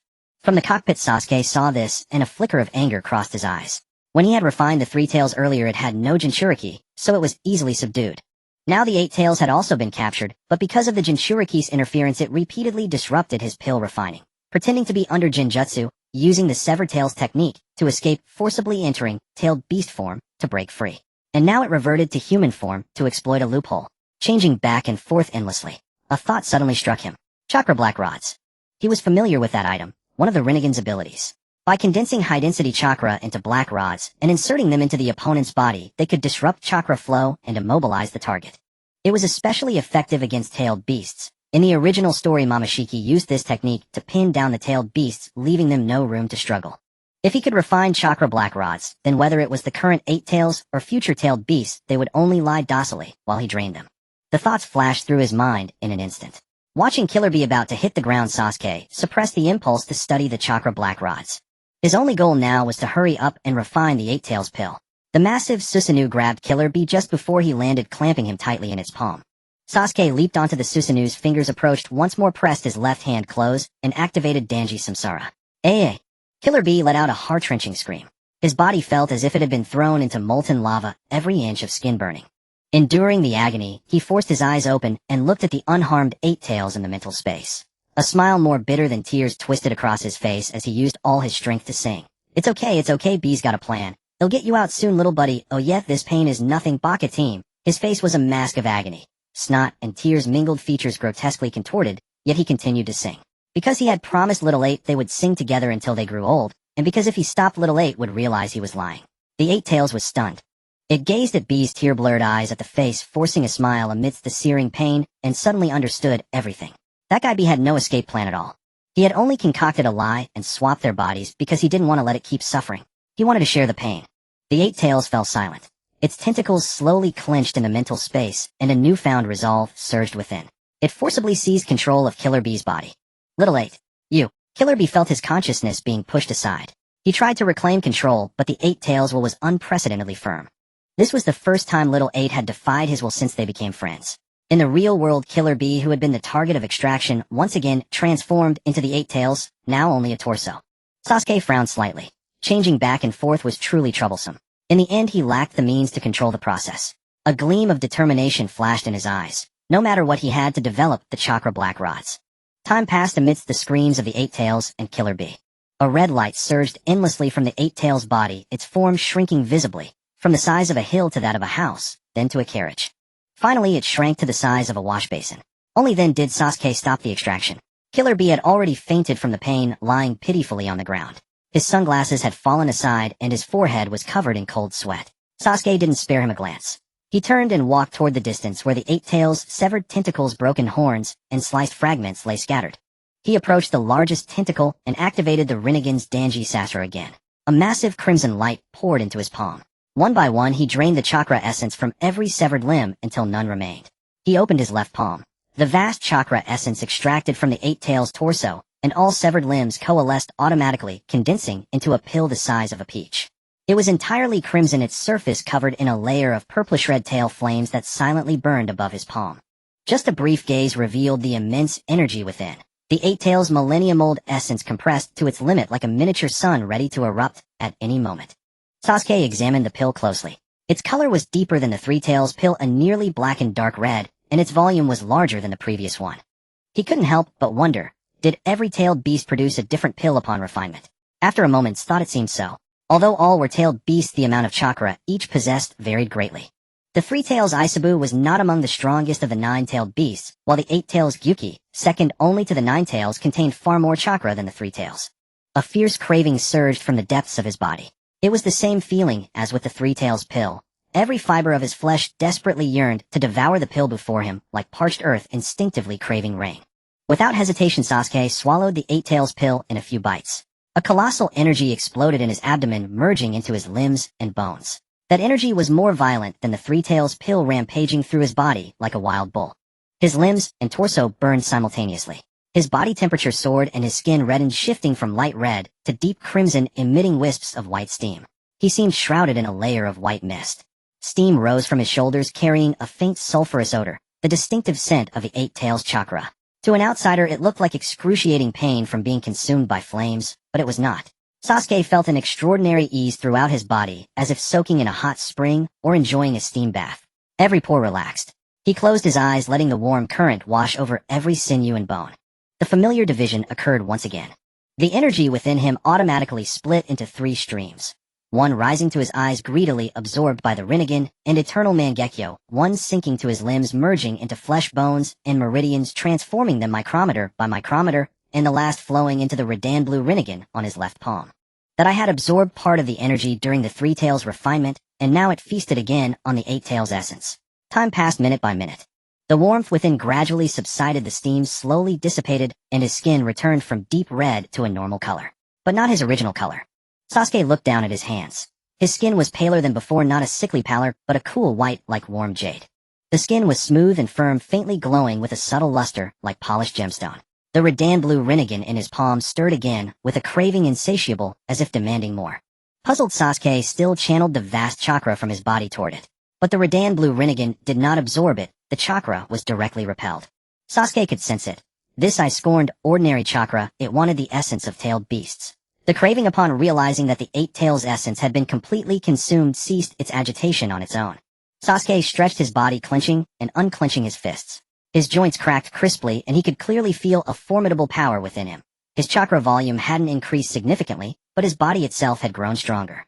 The resilience of his muscles, the density of his bones, the unobstructed flow of his meridians, all were on a different level than before. He unwrapped the black bandages from his prosthetic left hand and placed both hands side by side. The originally pale prosthetic and his right hand were now very close in color. It wasn't that the prosthetic had changed, his entire complexion had become lighter, narrowing the color difference. I see. My body has evolved again. Sasuke rewrapped the black bandages. He estimated that after consuming one more pill he would no longer need the bandages to conceal the difference. Not just the body. He closed his eyes and sensed his dojutsu reserve. The Rinnegan's power had surged dramatically. After initially devouring the Three Tails pill, he had gained the ability to use Amenodajikara once more. With the additional 2 uses from the Eight Tails pill, his total had accumulated to about 7 times. 7 uses of Amenodajikara in a single battle. Though still far from his peak, it was already vastly more powerful than when he had started. But more than the dojutsu, it was the physical transformation that delighted him. He could feel that this body was gradually evolving from an ordinary human vessel into a higher existence. To use an analogy, it resembled the Six Paths body. Suppressing the urge to delve deeper, he had more pressing matters at hand. Sasuke glanced at Killer B, who lay unconscious from the pain on the ground, then at the Reikage, who was still under Jinjutsu in the distance. It was time to reclaim the lightning release chakra mode. He stepped before the Reikage and pressed his left palm against the Reikage's head. The next moment the Rinnegan glowed with a violet light. Memories of Reikage unfolded before Sasuke's eyes like flipping through a book. The training grounds of childhood, the stern face of the third Reikage, the ecstasy of first mastering the lightning release chakra mode, and the countless times of agony and perseverance in tempering his body within lightning. Sasuke filtered out the useless memories and precisely locked onto what he sought. Found it. From the third Reikage's first instruction on the lightning release chakra mode. The nature transformation of lightning released the technique of wrapping the body in lightning and the method of stimulating nerves and muscles with electric current. To the decades of relentless training memories of the Reikage himself, every detail, every secret, every experience was laid bare before Sasuke. From the third Reikage's first instruction on the lightning release chakra mode. The nature transformation of lightning released the technique of wrapping the body in lightning and the method of stimulating nerves and muscles with electric current. To the decades of relentless training memories of the Reikage himself, every detail, every secret, every experience. The threshold for training is extremely high, requiring Kaidora-level lightning control and a vast amount of chakra. An ordinary Jonin's chakra reserve wouldn't even last 10 seconds. More critically, it demands a formidable physical body. As a vessel, high-voltage lightning can instantly sear the skin and burn through the meridians. But once mastered, its combat power is terrifying. Speed approaching the flying thunder god, too fast for even the Mangekyo Sharingan to track, defense capable of deflecting ordinary ninjutsu, only vulnerable to the Raizen Shuriken and other attribute-piercing techniques. Taijutsu, laced with high-voltage lightning, each punch, and kick enough to paralyze the opponent's meridians. Precisely because of its extreme difficulty, even hailed as the strongest Reikage since the third took decades to bring this ninja body art to full mastery. And with this art he firmly secured his place among the top 5 Kage. A smile curled at the corner of Sasuke's mouth. So this is it. This technique was practically following the entire process of the third Reikage teaching as recorded in his memory. Sasuke began to mobilize the lightning release chakra within his body.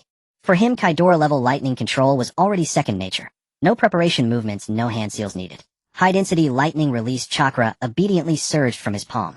He guided the lightning throughout his body, stimulating cells, meridians, and bones. The first activation left his body far from adapted.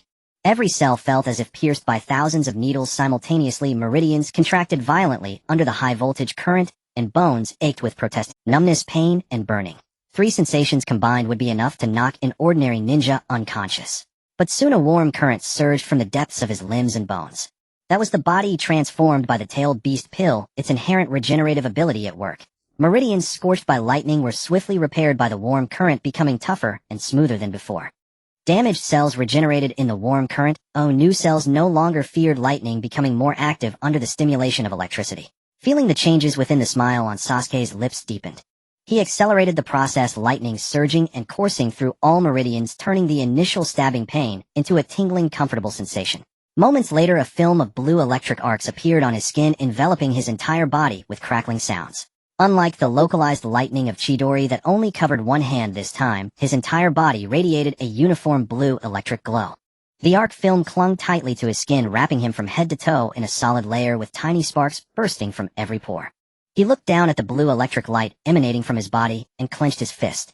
The increase in speed and reflexes was clearly perceptible. The world seemed to slow down for a moment, everything around him sharper and more distinct. Though the quality was similar to Chidori, the coverage was incomparable. So this is minor mastery, Sasuke murmured. The reason was not complicated. His lightning release proficiency was already at its peak. The Rinnegan's insight and control allowed him to precisely manage every thread of lightning flowing through his meridians, and most crucially, his physique evolved after consuming 2 tailed beast pills. It had far exceeded the threshold required for training the lightning release chakra mode. All these factors combined enabled him to achieve in a short, while what took the Reikage decades to master, minor mastery. But full mastery could not be attained overnight through skill and technique alone. It required long-term tempering of bones, tendons, and skin with lightning to induce a permanent qualitative transformation of the body. Sasuke was well aware of this and felt no dissatisfaction. Catching up to the Reikage's decades of progress in such a short time was something ordinary ninja could never imagine. He looked at the Reikage before him, and Killer Bee collapsed on the ground, and summarized the gains of this trip. The 8 Tails chakra pill was in hand, the lightning release chakra mode was in hand. Next, only the 2 Tails chakra pill remained, and there was one more matter to settle. Sasuke pried open the Reikage's eyelid. and with a flash of violet light from the Rinnegan, he precisely sealed all memories of today from the Reikage. He repeated the same procedure on Killer Bee. When the two woke up, they would only remember that Killer Bee held a concert today. With a flicker of his left Rinnegan, a spatial rift opened before him. Sasuke, like picking up chicks, grabbed the Reikage, and Killer Bee one in each hand, and stepped through. Kumo-rai Plaza. On this rubble torn apart by the Chibaku Tensei, Kumogakure ninjas now stood in full force. The barrier squad had deployed a perception barrier around the area with dense ceiling talismans tightly encircling the entire plaza. Thousands of ninjas held kunai, forming layers of blockade around the central zone, while Ambu waited on the rooftops ready at a moment's notice. Mabui stood at the forefront, her brow furrowed, hands clenched tightly inside her sleeves. Darui beside her crossed his arms, his eyes scanning the surroundings with. Behind them were dozens of Kumogakure ninjas on high alert, their faces etched with anxiety and unease. It's been so long already. Hasn't that guy's chakra run out? A middle-aged ninja's palm was slick with sweat as he gripped his kunai. Maybe he's already left this area. No matter how wide we spread our perception barrier, there are always gaps. A companion's voice carried suppressed worry. The Raikage will definitely defeat that outsider, someone declared firmly. No one in this world can outrun the Raikage. Bisama is also a perfect Jinchuriki. Together no one can defeat them. That's right, the Raikage will bring Bisama back and haul that outsider in for judge. Omoi remained silent. He stood at the periphery of the crowd, eyes fixed on where the spatial rift had closed, lips tightly pressed, hands hanging at his sides, fingers unconsciously twisting the hem of his clothes. Raikage, Bisama, please come back safely. Samui stood beside him, arms crossed, silent. Her pale skin stood out among the darker-skinned Kumogakure ninjas, and her short golden hair swayed slightly in the breeze. Her expression remained that same cool, composed beauty, but her eyes betrayed her. Those emerald eyes held no focus, only a deep, lingering regret. If only she hadn't said those words, if only she had kept her mouth shut, perhaps Omoi would not have provoked, and perhaps the Raikage would not have intervened. Just as some began to grow restless, a purple ring of light appeared in space. All eyes turned in unison toward the glow. Kunais were drawn simultaneously, the metallic scrape merging into a single sound. The barrier squad's hands formed seals ready to activate the sealing technique. The ring expanded, and a gray-white figure stepped out from within. Sasuke stood before the ring, carrying a person in each hand. In his left was the fourth Reikage, in his right the eight tails Jinchuriki Killer Bee. One hung limp like a rag doll, the other curled up, unconscious. The plaza fell silent for a full 2 seconds, then erupted. It's the Raikage. Bisama. That bastard. How dare he? A ninja, eyes reddened, hands trembling on his kunai, voice cracking with rage. Release the Raikage and Bisama right now. You animal. Damned outsider. They'll kill you. Several ninjas charged forward, kunai glinting coldly in the air. Sasuke stepped out from the spatial passage, and upon seeing the densely packed crowd on Cloud Thunder Plaza was slightly startled. His Rinnegan swept across the surroundings. All the ninjas hidden behind ruins on cliffs, and at the edge of the barrier were laid bare before his eyes. Thousands of cloud ninjas layered in concentric circles, sealing the entire plaza with no escape. The cold glint of kunai and explosive tags gleamed in a continuous sheet under the sunlight. His original plan had been simple. Throw the Reikage and Killer Bee back, then go hunt the two tails. When he left, there were only about 20 people in the plaza, now thousands had appeared.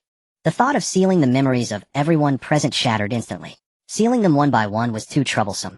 Memory sealing was an extremely chakra-draining technique, and with thousands of people, he had no idea how long it would take. After all, this timeline had little impact on him personally, so he simply couldn't be bothered. The train of thought seemed long, yet it was but a fleeting moment. Several cloud ninjas, kunai in hand, had already charged before Sasuke, the cold gleam of the blades aimed directly at his throat and heart. Sasuke gave them a cold glance. Boring. He tossed the Reikage and Killer Bee, whom he was holding by the scruff, like two bowling balls. Their bodies arced through the air, carrying a dull whoosh of wind, and crashed squarely into the foremost ninjas. Bang! Bang! The charging ninjas were sent flying by the sheer impact of the Reikage and Killer Bee. They tumbled backward like kites with broken strings, slamming into the crowd behind them. The dull thuds of bone against bone merged into a continuous cacophony, and cries of agony rose and fell. A large swath of the crowd fell like dominoes. The frontline ninjas were scattered in disarray, their pouches spilling shuriken and kunai with a clatter. Lord Reikage. Lord B. The surviving ninjas scrambled to their feet. They saw Reikage and Killer Bee lying motionless in the rubble, eyes closed, limbs limp. Both were covered in dust, their clothes tattered, chests still, faces as pale as paper. A bald ninja's eyes suddenly reddened. The veins on his hand gripping the kunai bulged, and his voice tore from his throat like a ripped scream. Lord Reikage and Lord B are dead. That bastard killed them. What? Several ninjas around him let out simultaneous roars of grief and fury. That outsider killed Lord Reikage and Lord B. The shout exploded across the plaza like a spark dropped into a haystack, instantly igniting the entire square. The lament of the frontline ninjas spread to the rear, and the roars from the rear stoked even greater outrage farther back. In that same instant, thousands reddened their eyes, clenched their weapons, and their gazes sharp as blades converged in unison on the gray-white figure at the center of the plaza. Avenge Lord Raikage. Kill that bastard. Tear him limb from limb. Darui stood at the forefront of the crowd. On his face, which always wore a not awake expression, all traces of lethargy had been burned away by fury. He glanced at the fallen Raikage in the distance, then at Sasuke, in his gray-white cloak. His teeth ground audibly. He clapped his hands together, fingers flying in a blur of hand seals too fast to follow. Storm Release Laser Circus. He brought his hands together, and dozens of water jets mixed with lightning release chakra burst from his palms. The jets split midair into a dense web of lasers, each carrying high-voltage lightning capable of piercing steel. They shot toward Sasuke from all directions. Blue beams tore through the air with a piercing shriek. Mabui reacted almost simultaneously, suppressing her fear and raising her right hand high. Her voice, though not loud, reached every cloud ninja with precision. Squads 1 to 4 prepare fire and lightning release. Squads 5 and 6 coordinate with shuriken and explosive tags. Covering fire. Release. Hundreds of ninjas formed hand seals at once. In an instant, the air was filled with countless blue lightning bolts and orange flames. Lightning and fire release wove into a net of firepower with no blind spots. From every corner of the plaza, they rained down on Sasuke. Explosive tags were flung like snowflakes. Shuriken traced countless arcs of cold light. The entire plaza was lit as bright as day by the lightning and flames. The ground trembled under the impact of the jutsu. Omoi stood beside Samui, his hands shaking, but he gritted his teeth and completed the final seal. He wanted to make up for his earlier blunder, to prove with action that he wasn't just a reckless fool. He took a deep breath and shouted, "Lightning Release Shock." A thick bolt of lightning shot from his palms, stronger than any he had ever produced in training. It arced through the air, merging into the already sky-covering torrent of jets. Boom. All attacks struck simultaneously. A massive cloud of smoke erupted at the center of the plaza. Flames, lightning, rubble, and fragments of explosive tags churned and crashed within. The shockwave swept outward in all directions. The nearest ninjas were knocked off their feet by the blast, and stones struck their headbands with sharp clinks. Smoke shrouded the entire plaza. Silence lasted for about 2 breaths. A ninja in the front row broke the silence first. Staring at the thick smoke, his lips curled involuntarily, and his voice carried the wild joy of survival. Hit. Hit. With that mini jutsu landing, even if you were made of iron, he'd be blown to pieces. "We got him," another shouted, his voice almost cracking. "We avenged Lord Raikage." One man daring to challenge all of Cloud. Arrogant fool. A Chunin sheathed his kunai, slapped his comrade on the shoulder, and laughed until tears nearly came. "See that? That's the power of Cloud. Outsider strong, enemy or not. When we all join forces, they still die, without a burial." The plaza was filled with a surge of vindication. The fear and fury of moments ago had transformed into cheers of victory. Some embraced. Some tossed their weapons into the air. Some knelt on the ground, kowtowing toward the Raikage direction. Omoi looked at the smoke, slowly unclenching his fists, finally forcing a faint smile. Samui stood beside him, with a bloody scratch on her arm from the rubble kicked up by the shockwave. She gazed at the smoke and let out a soft sigh. At one corner of the plaza, atop a half-collapsed watchtower, Yujito, knee crouched in the shadows, arms crossed, watching the distant ruins covered by jutsu with cold eyes. She was one of the combatants, urgently summoned by Mabui. When the ANBU messenger bird landed on her windowsill, she hadn't even had time to grab her tool pouch. Only a pair of kunai, and rushed over. Hearing that the outsider had captured both the Raikage and Killer Bee, she thought it impossible. Someone who could defeat the 4th Raikage and a perfect Jinchuriki simultaneously. There were only a handful in the ninja world. How could such a person suddenly appear out of nowhere? Now, looking at the smoke over the plaza, a smirk of disdain curled at the corner of her mouth. Thousands focusing fire. Even a tailed beast would shed a layer of skin. That guy's bones are probably nowhere to be found. She leaped down from the watchtower, landing lightly on the ground, her braids swinging up and then settling. In the consciousness space, the voice of the two-tails Matatabi was the complete opposite of her calm. The massive blue cat beast had all its fur bristling, pupils narrowed to slits, claws digging fiercely into the walls of the consciousness space, making a scraping sound. That its voice trembled, not from anger, but from a fear surging from the depths of its soul. "Run, run. He's found us." Yujito didn't stop walking, her tone laced with irritation. "Matatabi, is this the mighty enemy you spoke of? Thousands focused fire. Even a tailed beast might not survive. That guy's bones are probably gone, and you still want me to run? You fool." Matatabi's roar exploded in the consciousness space, laden with a 1,000-year-old tremor. It could sense it. That man carried the scent of Isabu, of Gyuki, like a hunter still reeking of his prey's blood. Isabu was done, Gyuki was done, and it was next. Its voice cracked with fear, losing all dignity of a tailed beast. "He's not dead. His chakra is still there. Right in that smoke. He's watching you. He can see you. The roar of Matatabi had not yet faded. The smoke in the center of the square slowly dissipated. The first thing to emerge was a patch of violet gleaming with a cold luster, the color of armor. Then came the wings. Two massive sky-obscuring wings unfurled from the smoke spanning dozens of meters. The wind pressure they generated sent debris flying in all directions. The wind tore the smoke apart, completely revealing the full figure. A violet war god stood in the center of the square. It towered over 100 meters in height, with Itachi sheathed at its waist. Behind it spread a pair of overwhelming wings, each feather's edge shimmering with an eerie violet light. Violet armor encased its entire body, from chest plate to shoulder guards to leg guards, layered intricately. Its head bore the iconic Tengu mask of Susanoo. From the hollow eye sockets gleamed a cold violet light. It resembled a god of slaughter from ancient myths. Just standing there, it evoked a profound sense of helplessness in the face of natural disaster rising from the marrow of one's bones. The hundreds of lightning and fire techniques that had struck it moments ago had left not a single scratch. All sound in the square ceased. The silence was terrifying. The ninja who had been cheering moments before stood with mouths agape, smiles frozen on their faces. The chunin who had returned his kunai to its pouch looked up at the violet giant, his lips beginning to tremble. The kunai slipped from his fingers and struck the ground with a sharp metallic clang. In the silence it was piercing. Ah, Ariwa. His vocal cords still vibrated, but the sound no longer seemed human. What is that? No one answered him. A bald ninja stared up at Susanoo's pupilless Tengu mask. His legs were rooted to the ground as if filled with lead. He opened his mouth to speak, but only a short whimper escaped his throat. That fear ran too deep, so deep that even sound failed. It was a despair welling up from the depths of the soul, like the last blank moment of an ant before being crushed by a giant boot. So huge. A young genin beside him let his shuriken fall to the ground. Tears had already filled his eyes. His voice trembled, bigger than a tailed beast. Can a human really do this? Monster. Someone murmured, as if in a dream. The words spread like ripples through the crowd. One by one the ninja repeated the same word, their tones shifting from shock to fear to despair. The ecstasy and triumph of moments before were shattered. A cold realization weighed heavily on every heart. The person they had tried to kill possessed this power. Samui stood still, looking up at the sky-obscuring violet war god. The sunlight was largely blocked by Susanoo's wings, casting a shadow that enveloped her entirely. Her hands hung at her sides, fingertips trembling uncontrollably. She had thought he was merely a traveler without power. That beneath that handsome face lay a frail frame. Now this 100-meter violet giant stood before her. Hundreds of ninjutsu had struck it without leaving a single scratch. What a powerful man. She had misjudged him from the very first glance. Omoi stood beside Samui, his legs as weak as overcooked noodles. He looked up at the violet war god at the sky-obscuring wings and felt that the lightning he had just fired was a joke. Inside the cockpit at the very center of Susanoo's forehead, Sasuke's expression was cold. After being strengthened by two-tailed beast pills, his five senses were extremely sharp. Even through Susanoo's protection, he could clearly hear the words of the people below.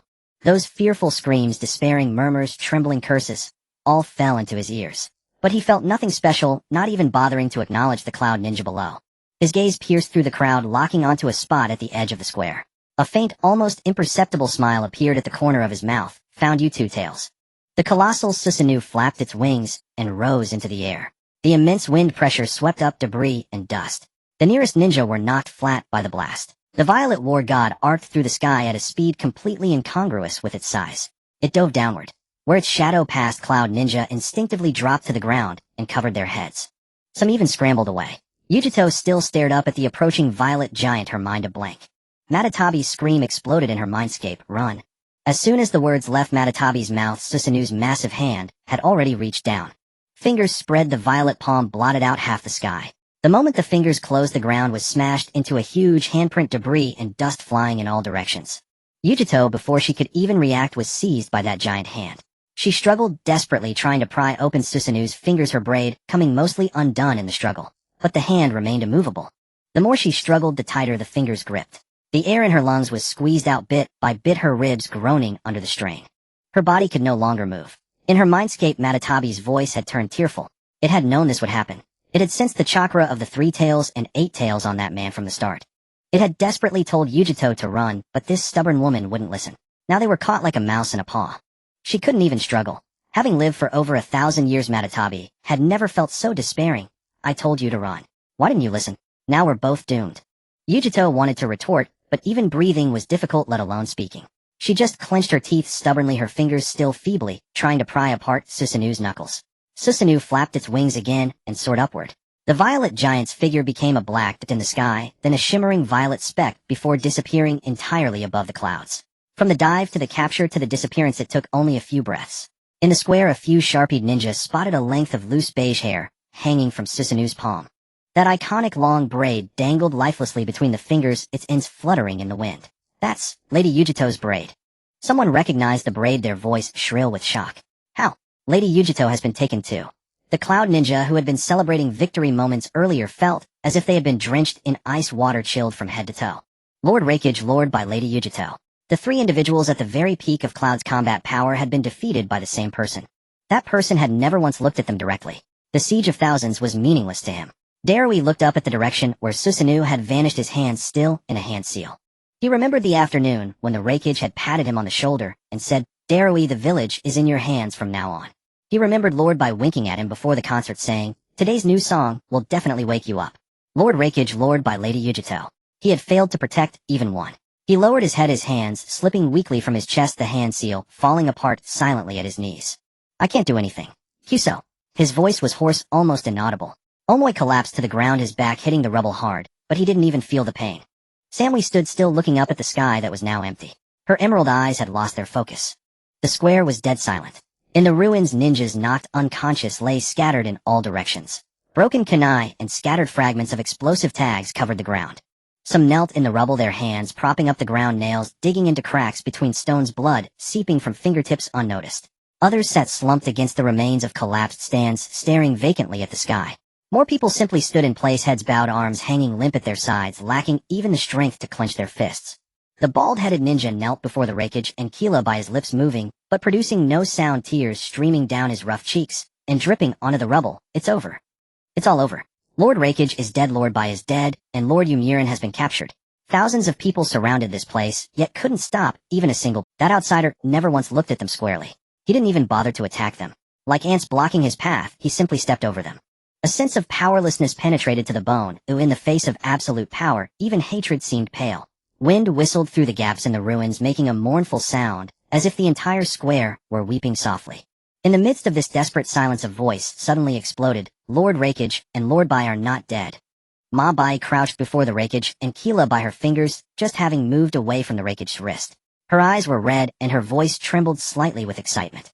She lifted her head and shouted to the surroundings, "He has a pulse. It's a Jinjutsu. Lord Raikage is just under a Jinjutsu. Lord Bai is still breathing. Medical corps. Hurry, call the medical corps." The dead silence of the square was shattered by this cry. The bald-headed ninja who had been kneeling suddenly looked up, tears still on his face, but his mouth already wide with a grin. He scrambled to his feet, but because his legs had gone numb from kneeling too long, he fell again as soon as he stood up, scraping his knee, without even noticing the pain. He shouted at the top of his lungs toward the edge of the crowd, "Medical corps. Where's the medical corps? Hurry, Lord Raikage is not dead."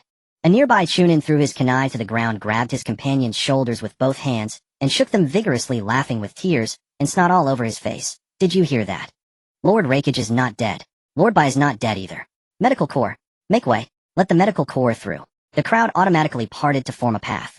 Several ninjas shoved a cloud ninja medic carrying a medical kit forward with flustered hands. The medic was a young woman with round-framed glasses, fine beads of sweat glistening on her dark brown skin. Her medical kit was nearly torn off in the jostling, so she quickly protected it with both hands. Stumbling, she rushed to the front of Kila Bai and the Raikage. She knelt in the rubble, placed her palm on Kila Bai's chest, and the green light of the mystical palm technique began to glow. After a moment, her tightly furrowed brows relaxed slightly. "Lord Bai is badly injured, but there is still a conscious reaction. He needs immediate further treatment." She then turned to the Raikage, pressing her fingers against his temple to sense the flow of chakra, and her tone became more certain. "Lord Raikage's body is fine. He is merely under a Jinjutsu, with his chakra temporarily suppressed." "Excellent." Someone jumped straight up, arms raised over their head, as if they had won a great battle. "I knew it. How could Lord Raikage be defeated by that kind of outsider?" A ninja who had just been wiping tears sniffled hard, rubbed his face messily with his sleeve, and laughed more bitterly than he cried. "Thank the Sage of Six Paths for his blessing. Thank the third Raikage for his protection." The bald-headed ninja knelt on the ground, palms together, bowing to the sky again and again. The atmosphere in the square shifted like an overturned hourglass. The earlier despair and dead silence were washed away completely. Some hugged each other, jumping and shouting. Others slumped to the ground, gasping for breath. Some patted their chests, and some laughed until tears came. Mabai looked at the noisy crowd around her, took a deep breath, stood up straight, and shouted, "Quiet down. Don't disturb Lord Raikage and Lord Bis treatment. Her voice was not loud, but it precisely overpowered all the noise. The cheers on the square abruptly stopped. The ninjas instinctively shut their mouths, but the smiles on their faces could not be contained.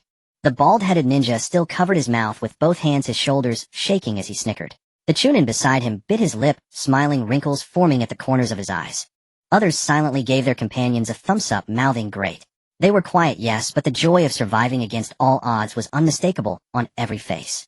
Ma Bai crouched down, placed her palm on the Raikage's forehead, and slowly infused chakra. The binds of the Jinjutsu loosened layer by layer under her chakra's impact. The Raikage's tightly furrowed brows gradually relaxed.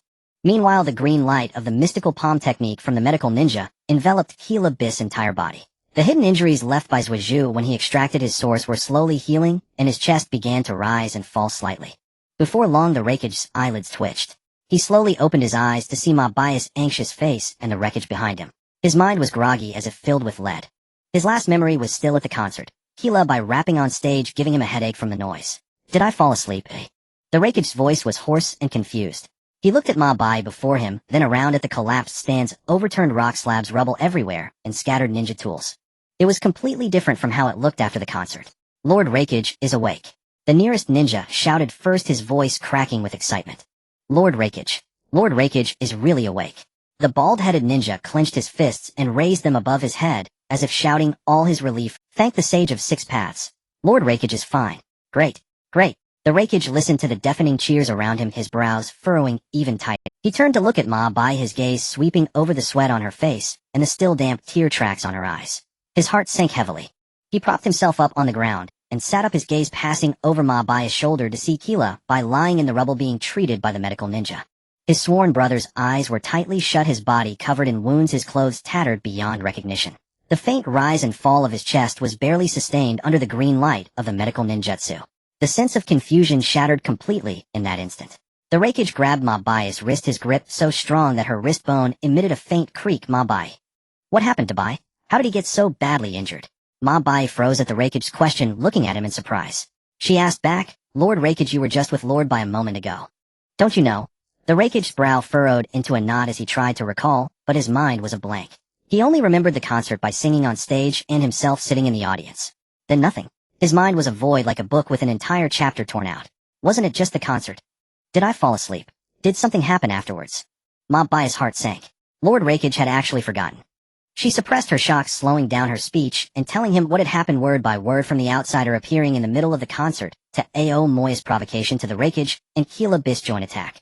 To that man using a strange technique to seal the two into a stone ball and take them away. She spoke of the sensory barrier on the square. She said that when the man in the gray-white cloak reappeared, he was carrying the Raikage and Kila Bai, one in each hand, and the concentrated attacks of thousands of people could not harm him in the slightest. Finally, she looked into the Raikage's eyes, her voice lowered. Lord Raikage, when you returned, you were already under a Jinjutsu and unconscious. Lord Bai is seriously injured and still under treatment. After hearing this, the Raikage was silent for about 2 seconds, then snorted, a disdainful curl forming at the corner of his mouth. What a joke.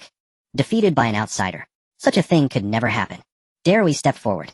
He stood before the Raikage, meeting those eyes still clouded with suspicion, and spoke in that same languid tone, each word carrying a weight of lead. Raikage-sama, it is exactly as Mabui said. Look around you. These are the scars left by the battle. The Raikage followed Darui's gesture. The collapsed stance. That was where he and B had crashed after the backlash of the double lariat. The ground was pockmarked with craters of all sizes, remnants of the planetary devastation, their bottoms littered with twisted lampposts and fractured rebar warped by gravitational forces. The air hung thick with acrid smoke, the residual chakra of hundreds of lightning and fire release techniques discharged simultaneously. Samly spoke, her voice still cool and aloof, but a keen ear could catch a faint tremor she struggled to suppress. Raikage-sama, it is true. That stranger possessed power beyond our comprehension from the very beginning. I thought he was merely a frail traveler. It was my own prejudice. This is entirely my fault. Omoy stood beside Samly, head bowed, hands clenched into fists at his sides. His voice was hoarse, caught between self-reproach and justification. Raikage-sama, Lord B indeed attacked that man alongside you. But he used a strange jutsu to swap your positions. Then he employed a technique that manipulates gravity. Everyone saw it. I couldn't react in time. I was utterly useless. Karui nodded vigorously beside him, her eyes still red. The surrounding shinobi chimed in, adding details in a babble of voices, all telling the same account. Every man present was not only an elite of the Cloud's various divisions, but also the Raikage's most trusted subordinates. The Raikage fell silent for a moment, then the veins on his forehead began to bulge one by one. That outsider. His teeth ground audibly. The lightning release chakra mode erupted in an instant. Blue lightning surged from his body, his hair stood on end, his muscles bulged, and the stone slabs beneath his feet cracked into two deep furrows. Crackling arcs of electricity coiled around him, the air ionized with a piercing hum. That outsider. Where is he now? The plaza fell silent. Shinobi exchanged glances, none daring to speak. The silence stretched for several breaths. Darui looked up. He's gone. And he took Yujito with him. The Raikage's pupils contracted sharply. The two tails Jinchuriki, captured. His chest heaved violently, lightning chakra leaping wildly across his skin, his fists clenched until bones creaked. Which direction did he flee? Darui pointed at the sky. The Raikage stared at him, uncomprehending. Which direction? Raikage-sama, he flew away. The Raikage froze. Flew away. That outsider had vanished into the sky. Where could he search? He suddenly lifted his right foot and stomped hard on the ground. Lightning chakra blasted through his soul, shattering the stone slab into a spiderweb of cracks several meters wide. Fragments of rock bounced and clattered against the surrounding shinobi. No one dared to dodge. Issue a bounty. His voice boomed like a thunderclap from the deepest chamber of his chest, each word saturated with unbridled fury. A worldwide bounty. 100 million Ryo. Declare him a man to be killed on sight by Cloud. Spread his portrait across the 5 great nations. Let the entire shinobi world know the cost of provoking Cloud. Yes, Raikage-sama. Mabui bowed her head in response, her voice steady, but the clenched sleeve of her robe betrayed the turmoil within. The surrounding shinobi were silent, as mice, none daring to breathe loudly.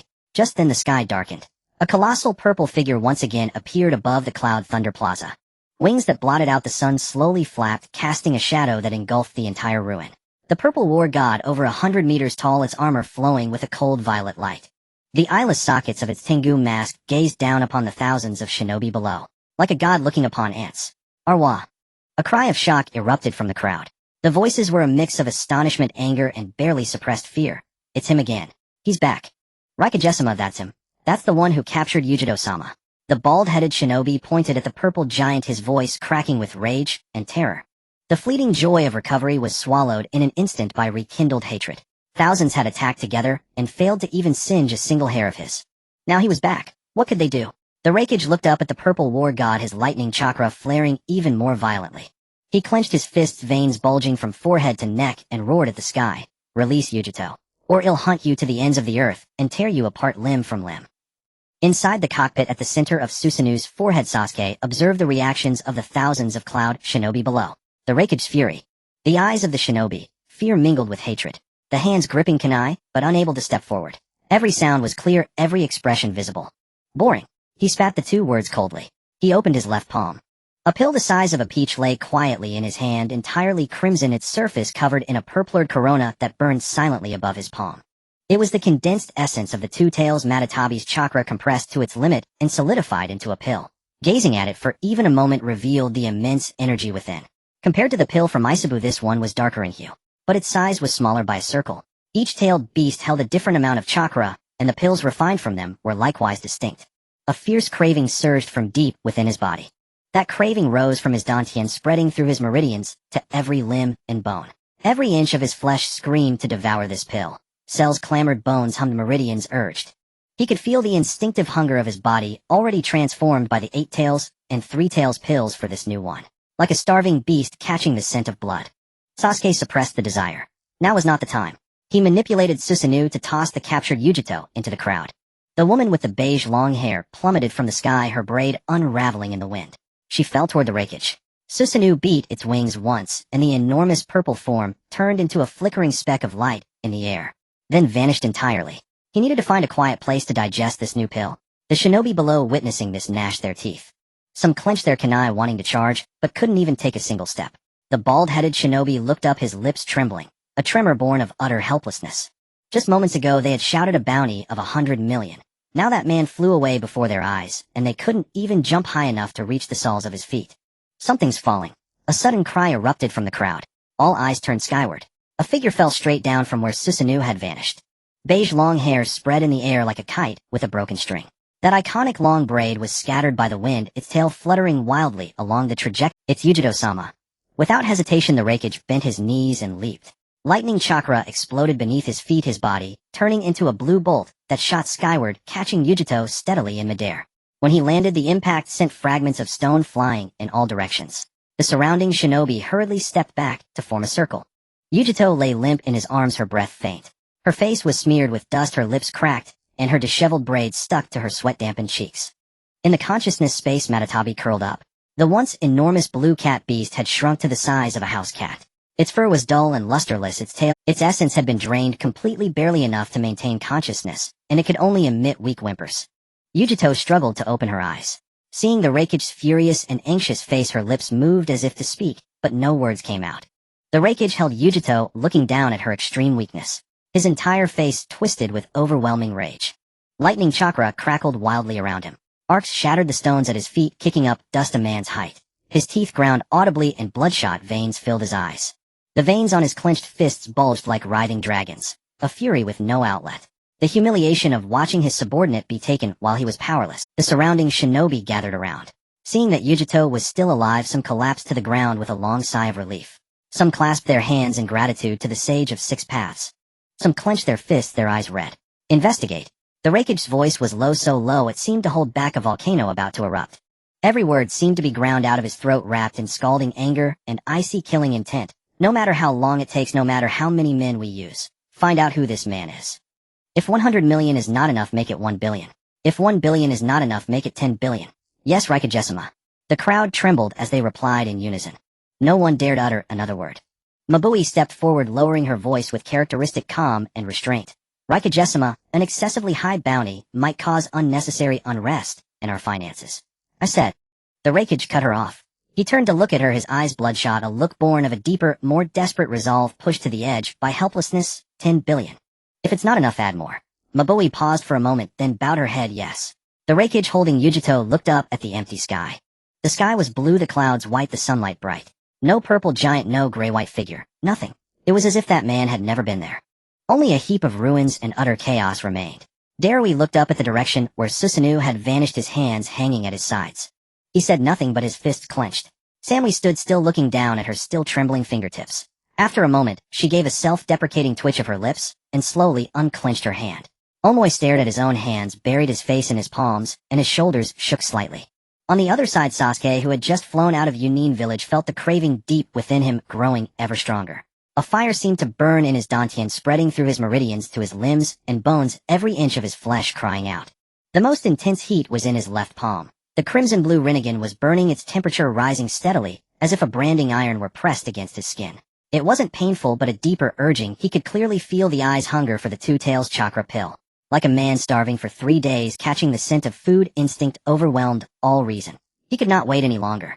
Standing inside the cockpit of Susanoo, Sasuke's Rinnegan swiftly scanned the terrain below, mountains, rivers, dense forests, and his gaze locked onto a massive ancient tree. The tree stood in the heart of a forest, its trunk so thick that it would take over a dozen people to encircle it. Its canopy blotted out the sky, and its sturdy branches stretched horizontally like a natural aerial platform. That one. With a flap of Susanoo's wings, the colossal purple war god dove toward the ancient tree. The moment he neared the canopy, Sasuke dispelled Susanoo. The purple giant vanished into thin air. He somersaulted midair and landed steadily on the thickest branch. Without a moment's hesitation, he took the Two Tails chakra pill and swallowed it in 2 or 3 bites. The pill dissolved upon entering his mouth. A familiar surge of heat exploded from his abdomen, rushing through his meridians toward every limb. His body temperature soared and his skin began to redden, from pale to deep crimson, then to a nearly translucent fiery hue, like embers burned through. Wisps of white steam rose from his shoulders and the crown of his head. He was enveloped in a swirling white mist. The heat current split into 3 streams, one rising to his eyes, one sinking into his flesh and bones, and the third surging toward the crimson blue Rinnegan in his left palm. Then Sasuke felt a strange change. The crimson blue Rinnegan was absorbing the Two Tails chakra essence in vast quantities, and this time it devoured even more than the combined total of his eyes and physique. The eye in his left palm grew slightly warm, like an insatiable vortex, greedily swallowing the chakra essence in one gulp. What was happening? Sasuke frowned, but no one could answer. Time passed. Just as the warmth within began to subside, a chill surge of technique information suddenly flooded his mind. As if someone had directly poured knowledge not his own into his memory. Sasuke felt a flicker of joy. This familiar sensation meant he had awakened a dojutsu. Then he looked closer, and his pupils contracted slightly. Dojutsu 1000 Paper Cranes Instant Tracing Blue Ring reflects the sky transform into cranes to evade harm. Ability: when the blue Rinnegan is active, it triggers automatically the instant before an attack hits the user. The physical body disperses into red light chakra paper cranes completely immune to the attack. The paper cranes have no substance and cannot be destroyed or locked onto. The body can be reassembled at any location on the battlefield with no landing lag. Notes: in normal state it consumes only standard dojutsu power and can be used freely and repeatedly. Continuous high-frequency activation will rapidly drain the blue Rinnegan's dojutsu power, making it temporarily unusable. Ability restriction: can only evade instantaneous burst attacks. Cannot remove persistent damage already attached, such as burns, toxins, or spatial erosion. When the red Rinnegan is active, this ability is forcibly locked. Summary: exclusive space-time evasive ability of the blue Rinnegan.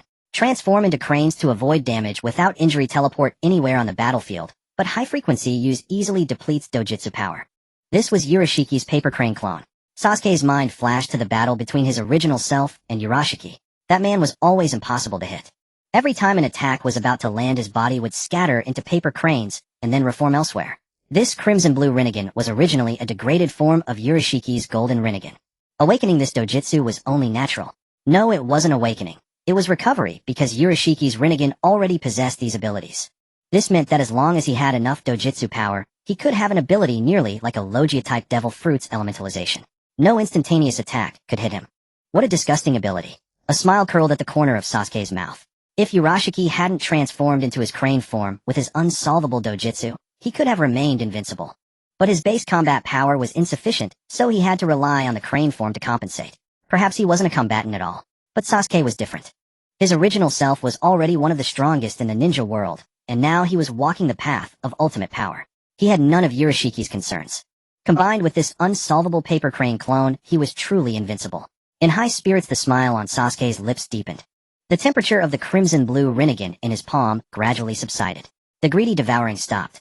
The warm current returned to an even three-way distribution, steadily nourishing every corner of his body. Sasuke's left thumb unconsciously stroked the crimson blue Rinnegan in his palm. The touch was warm and smooth like a jade stone warmed by the sun. What a good thing, he murmured. Time continued to flow. The warmth gradually calmed, and the steam slowly dissipated. The crimson blue Rinnegan stopped absorbing, and his eyes and physique completed their final transformation. Sasuke closed his eyes, clenched his fists, and carefully sensed the changes in his body. His dojutsu power had grown again, but this increase was neither as much as the 8 Tails pill nor the 3 Tails pill. Most of the energy had been monopolized by the crimson blue Rinnegan.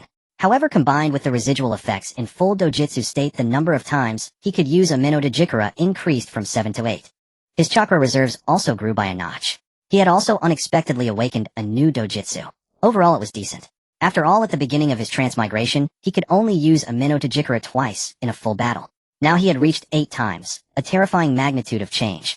And he had only refined the pills of 3-tailed beasts with 6 more to refine, and the crimson blue Rinnegan was still absorbing energy. He had a chance to awaken all of Urashiki's dojutsu. That guy had relied on those broken abilities to remain undefeated. Now Sasuke, with his already formidable combat power combined with the unsolvable paper crane, cloned the ever-evolving 6 paths body, 8 uses of a Mino Dojikara, the newly acquired lightning release chakra mode. Perhaps he would even ascend to the 6 paths level again, and stronger than before. The corners of Sasuke's mouth began to rise.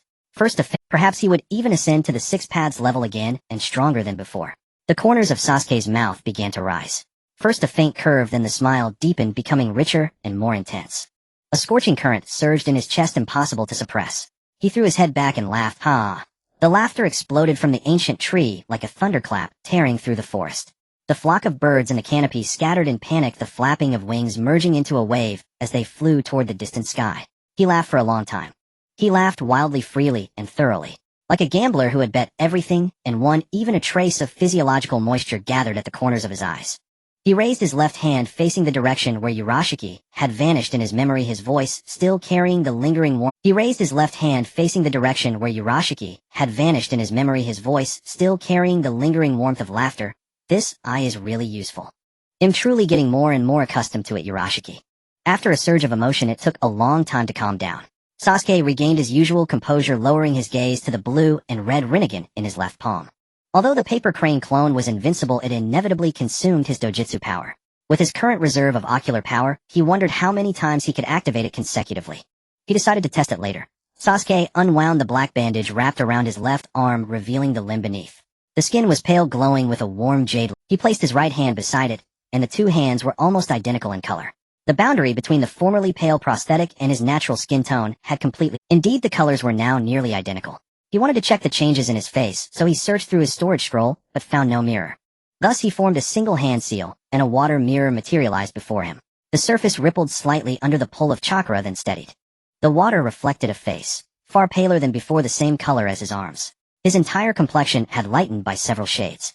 If his previous skin had been fair, now it was a cold white, like the rocks on a snow-capped peak illuminated by moonlight. If anyone who had known him before saw him, now they would never recognize him as the same person. Sasuke reached out and touched his cheek. The skin felt smooth. It carried a faint jade-like coolness. He untied his headband, and his black hair fell loose. Against the dark strands, the patch of white was strikingly conspicuous. On the left side of his forehead, a lock of hair was completely white from root to tip, like a streak of moonlight frozen in his hair. Sasuke's hand paused. He had always known his body was changing, but seeing his hair turn color still startled him. Unbidden, the image of Six Paths Madara flashed through his mind. Silver white hair, cascading down his back, along with the signature pale skin of all the Ōtsutsuki clan. These beings all shared one trait: extremely fair skin and hair tinged with varying degrees of white. Given his own recent transformations, he was indeed evolving toward a Six Paths body. He rubbed his chin and thought. His changes were entirely due to consuming those tailed beast pills. Could it be that the Ōtsutsuki clan originally did not have white skin? Only after eating pills and chakra fruits did their bodies transform into what they were later. And then generation after generation, all Ōtsutsuki became white.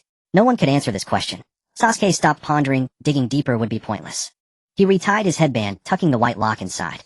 He continued to sense his body's changes, recalling the immense self-healing power from when he first consumed the three. Now that he had also consumed the 8 tails and 2 tails pills, would his healing become even stronger? He drew his Kusanagi sword and slashed his arm.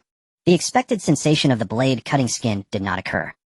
He looked down. His skin was intact, not even a scratch. Only a faint white pressure mark remained. Sasuke was stunned. He channeled chakra into the Kusanagi sword to enhance its sharpness. He slashed again. The blade left a deeper white indentation on his skin, but still did not break the surface. He raised an eyebrow. Was his defense now this formidable? He formed a single hand seal and activated Chidori current. Blue-white lightning coiled around the Kusanagi sword, emitting a piercing screech. He slashed once more. This time the blade finally cut through his skin. A drop of crystal-clear blood oozed from the wound, a deep red, like a ruby refracting a faint gleam in the sunlight. His body's defense was astonishing. Sasuke stared at the blood trail. He could probably withstand crank and drank ninjutsu with ease now. As he thought, the ruby-like blood suddenly seemed alive. It flowed back into the wound, and the split skin closed in the blink of an eye. The white mark faded and his skin returned to its smooth state, as if never injured. His healing had grown even stronger. And that blood like a gem was not something a normal human could possess. Sasuke looked at his fully restored arm, feeling the endless warm current flowing through his meridians. He murmured, "Has my body evolved again?" His mind flashed back to the scene of Ōtsutsuki Urashiki being hit by Chidori, and healing shortly after, and Six Paths Madara having half his body blown off by Guy's kick, yet regenerating as if nothing happened. Compared to those broken abilities, his current healing and defense, though formidable, were still trivial in the grand scheme. But he might still reach that level in the future. A faint smile curled at the corner of Sasuke's mouth, his thoughts growing clearer. A question occurred to him. Was he now at the Six Paths level? He closed his eyes and began to examine himself. He had been growing stronger, his body evolving continuously. But those hallmark abilities of the Six Paths level, Six Paths Yin-Yang Release, truth-seeking balls, had not manifested at all. After a long moment, he shook his head. He was not yet Six Paths level. The gap between Six Paths and quasi-Six Paths was like the gap between chi refining and foundation establishment in a cultivation world. A chi refining cultivator could keep growing, 12 layers, 13 layers, but still could not compare to foundation establishment. It was the same for him. His ocular power, physique, chakra reserves, and new dojutsu were all increasing, but he was still wandering within the realm of quasi-Six Paths. Even if he reached the peak of quasi-Six Paths, he would still be quasi-Six Paths. So how could he ascend to Six Paths? The original Sasuke had been granted Six Paths, empowered directly by the Sage of Six Paths. That path was closed to him. Obito and Madara had become the 10 Tails Jinchuriki. Kagaya had eaten the chakra fruit. All three relied on external power. His case was the same, consuming tailed beast pills. But he had not yet triggered a qualitative change from quantitative accumulation. His thoughts grew clearer, and his path became more defined. By consuming the chakra pills of all 9 tailed beasts, he could restore his 6 paths. Sasuke clenched his fists, gaining a new understanding of his condition, and his mind became calmer. Next there were 6 more tailed beasts. But before that there was one thing he needed to do, chakra black rods. The previous refining of the 3 tails had gone smoothly. But with the 8 tails and 2 tails the presence of their Jinchuriki made it much harder. Killer Bee and Yujito had repeatedly interfered with his refining. They pretended to be under Jinjutsu swapped with severed tails, forcibly tailed beastified, or turned back into human form to exploit openings. They kept shifting forms endlessly. He had to use chakra black rods to control these Jinchuriki, and make them obediently undergo refining. He closed his eyes to search through the original Sasuke's memories of chakra black rods. After a long time he opened his eyes. So that's it. Chakra black rods were created by using the Rinnegan to forcibly solidify yin and yang elements in a certain ratio into black rods. Driving them into an enemy's body could disrupt chakra flow and seal their movements. The original Sasuke had never used them because he lacked sufficient yang attribute essence. But he was different. Sasuke sensed the thick yang attribute essence within him, the result of transplanting Hashirama's arm. A smile appeared on his lips. The current him was no longer the original Sasuke with all his restraints. He compressed yin and yang attribute chakra in the required ratio according to the Rinnegan Dojutsu technique. Before long a pitch-black rod slowly emerged from his palm. Its surface was smooth and cold, and in his hand, he could feel the dense aura of Yin-Yang Release contained within. It was like a piece of compressed dark metal. He succeeded on the first try. The Rinnegan was truly convenient. With this he no longer had to worry about the tailed beasts resisting when he captured them. In the original story, everyone who wielded chakra black rods had been a boss. Nagato Obito Madara Momoshiki Ishiki. Now Uchiha Sasuke had truly become a boss. Sasuke's mood grew increasingly buoyant. Beyond the chakra black rods, he had made an unexpected discovery while probing his internal chakra natures. Sasuke extended his palm and conjured a water sphere out of thin air. The orb hovered briefly in his palm before he casually dismissed it, then reformed a stone sphere. This was chakra condensed from the water and earth natures, and it was innate indistinguishable from the fire and lightning natures he had possessed since birth. His memory was clear. His original body had always possessed only 2 innate natures, fire and lightning. These water and earth natures had clearly manifested only after his transmigration. He hadn't noticed earlier when using the water mirror, but now he understood. He had awakened new innate natures. A shinobi's chakra natures are divided into innate and acquired. Except for Yin-Yang Release, all other natures could be cultivated postnatally. But techniques using acquired natures had far less amplification than innate ones. This was why many shinobi, even after supplementing all missing natures, still relied primarily on their innate natures for combat. The water and earth natures he had gained were completely innate. What exactly was happening? Sasuke rubbed his chin, beginning to piece it together. Since his transmigration, the only differences from his original body were the transplantation of Hashirama's prosthetic arm and consuming 3 tailed beast pills. Could it be due to Hashirama's arm? Or the tailed beast pills? He recalled from the original story. Everyone who successfully transplanted Hashirama's cells had a high probability of using wood release, and wood release corresponded exactly to water and earth natures. Hashirama's prosthetic arm was highly likely, but tailed beast Jinchuriki could also use their corresponding tailed beast's Kekkei Genkai. During Naruto's battle against Kagaya, he had used every tailed beast's Kekkei Genkai. Consuming tailed beast pills to awaken innate natures was also possible. After some thought, both possibilities existed. Currently, he possessed 7 natures, all except wind. He needed verification, and Shikaku just happened to possess wind release. Plus Gaara was likely still in Sunagakure at this point in time. After weighing various factors, Sasuke decided on his next target, Shikaku. A flicker of his left Rinnegan, and a purple-black rift tore open in the space before him. The vortex slowly expanded, and he stepped through, off to Sunagakure. Meanwhile, in the future timeline, in a hollow valley outside Konoha, the massive bodies of 7-tailed beasts formed in a regular circle. Shikaku swirled desert, San Matatabi padded with elegant feline steps. Son Goku sat cross-legged on a rocky hill. Kokuo lowered its enormous horse, head over the grassland. Saiken slowly swayed its tentacles in a freshly dug pool. Chomei folded its wings in midair. Killer Bee stood casually among the tailed beasts. 7 colossal chakra signatures shrouded the entire valley like another world. Lee hovered in midair, ancient patterns on its shell lighting up one by one with a dark golden glow. 7 torrents of chakra poured into its body from different directions. Crimson, deep blue slate, gray russet, milky white, ethereal blue, and emerald green. Each color represented a tailed beast chakra. Lee had never felt such abundant chakra, though every pattern on its shell glowed faintly. It extended its limbs and head from the shell, stretching with contentment. It had been a long time since it felt such chakrage comfort. It inwardly praised its own wisdom. The last to arrive was Isabu. The 3-tailed beast dragged its heavy shell slowly from the marsh onto the shore. Crushing countless rocks and shrubs along the way, it was panting heavily by the time it reached Lee. Yet it persisted in transferring all its chakra to Lee. After a long moment, a deep voice emerged from within the shell. Naruto, I've finished transferring my chakra. Naruto stood in the center of the valley looking up at Aisaba's eyes slightly drooping with exhaustion. He scratched his head, a genuine apology in his voice. Thank you, Aisabu. You've worked hard. He looked down at Lee in his hands. The ancient patterns on its shell had blazed into a brilliant dark gold. The whole turtle radiated a warm glow like a lit old lantern. Lord Lee, can you take us back to the past now? Lee, immensely pleased with the abundant chakra, poked its head out from the shell and hummed softly in a slow, languid tone. Thanks. Naruto held Lee in his palms, grinning like a child with a new toy. The other tailed beasts gathered around. Shikaku crossed its arms and spoke in its usual sharp, irascible tone, but the words were surprisingly gentle. All right, Naruto, get ready to go. Bring Sasuke back soon. Son Goku sat cross-legged on the rocky hill, its single eye fixed on Naruto, voice low and rumbling. We've put in a lot of effort. You'll have to throw a party when this is over. A gathering of all 9-tailed beasts. It's been over a decade since the last one. Matatabi flicked its emerald tail elegantly. Its cat pupils narrowed into slits in the sunlight. There must be sake at the party. I want Kumogakure's Thunder Brew. Kokuo raised its head and let out a long whinny in agreement. Saiken's tentacles swayed gently in the water, its ethereal blue light flickering with its voice. We can talk about the party later. Naruto, go now. Chome folded its wings midair, all 6 compound eyes fixed on Naruto, its voice soft yet earnest. Bring that annoying guy back. The shinobi world is too quiet without him.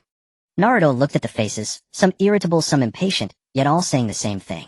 He took a deep breath and bowed deeply toward the 8-tailed beasts. Straightening up, his eyes were slightly red, but his voice was unusually clear. Thank you, everyone. Truly thank you. Kurama poked its head out from the consciousness space, its crimson slit eyes full of impatience. It didn't want to participate in such sentimental scenes. Its 9 tails slapped the void behind the cage, irritably, voice low and gruff. Hurry up, Naruto. It'll be dark if you dawdle any longer. Naruto nodded, took a deep breath, and lifted Lee before him. I'm counting on you, Lord Lee. Lee hummed nonchalantly. Its shell began to spin, ancient patterns erupting with brilliant golden light.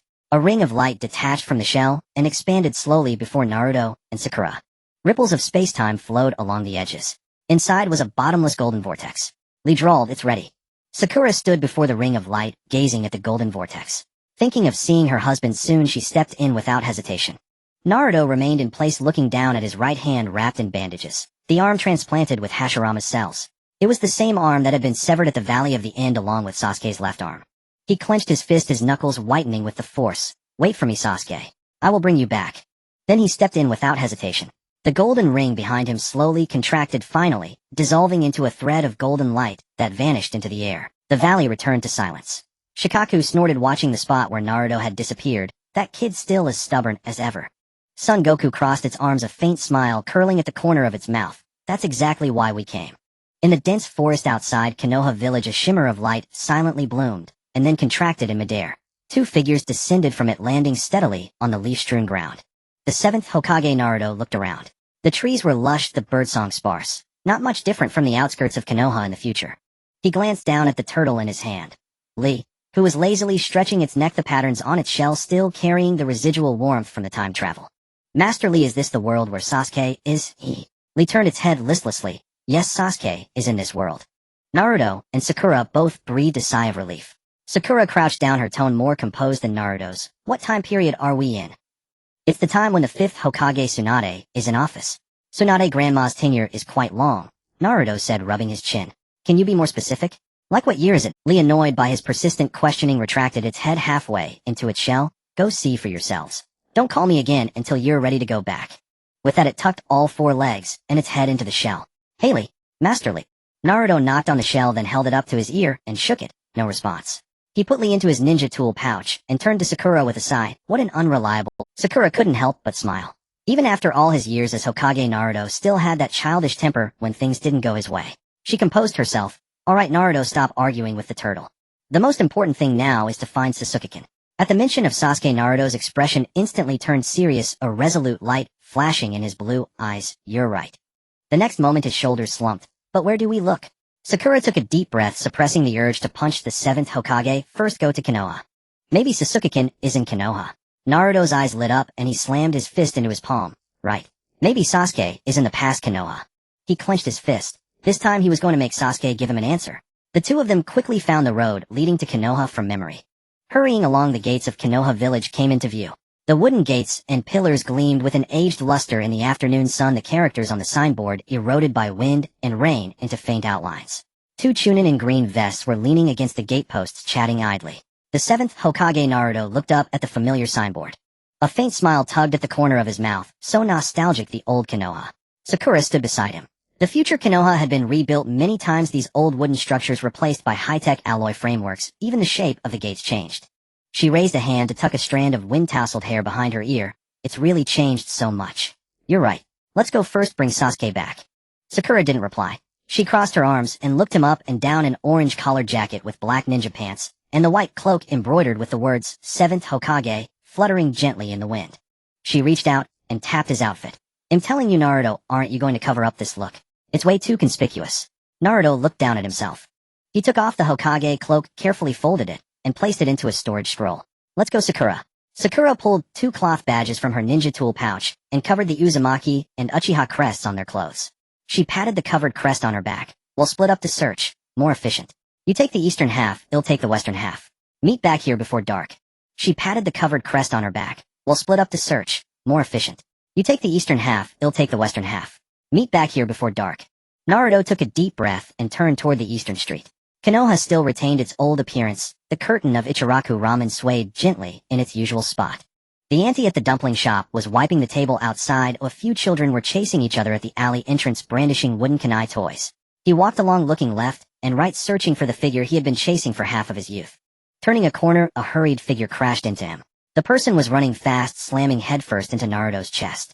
Naruto stood perfectly still. Instead, the one who collided was bounced back 2 steps, crouching on the ground, holding his head. Ouch! The young Naruto rubbed his bruised forehead and quickly bowed in apology. Sorry. Are you okay, old man? He looked up and saw that he had bumped into a blonde man more than a head taller than him, with similar whisker marks on his face. The 7th Hokage Naruto looked down at the boy before him. Blonde hair, blue eyes, the 6 whisker marks on his face, and that loud voice. His heart leaped. It was his past self. He suppressed the surging emotions within, kept his expression casual, bent down, and gently held the boy's shoulders. It's okay. But why are you in such a hurry? Heading somewhere. The young Naruto stood up straight, flashing a bright grin. He was about to speak, but his words froze mid-sentence. The temperature of the large hand on his shoulder was rising, and something was flowing out of him through that hand. That power rose from the depths of his dantian, traveled up, through his meridians, flowed, through his chest, his shoulder, and through the point of contact, surged endlessly into the blonde man before him. Like an underground river that had slumbered for ages, suddenly finding a new channel, silent yet unstoppable.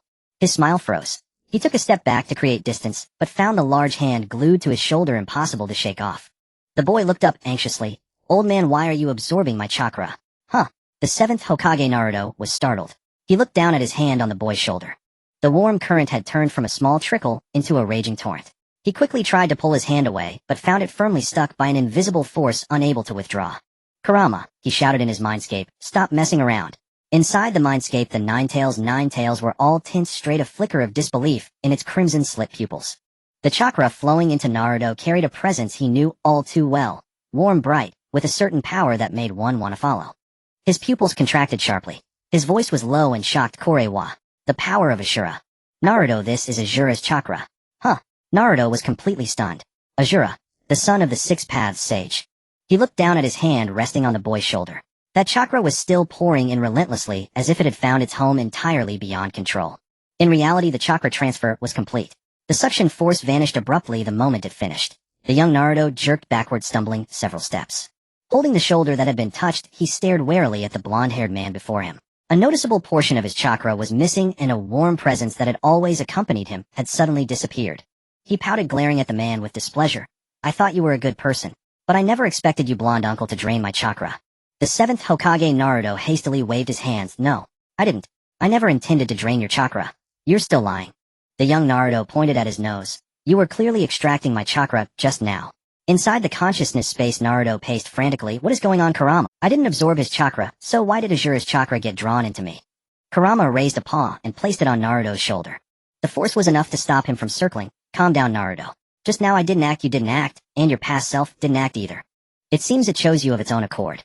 Naruto's face grew even more perplexed. Why though? I already have Ashura's chakra myself, so why does it need to come into my body again?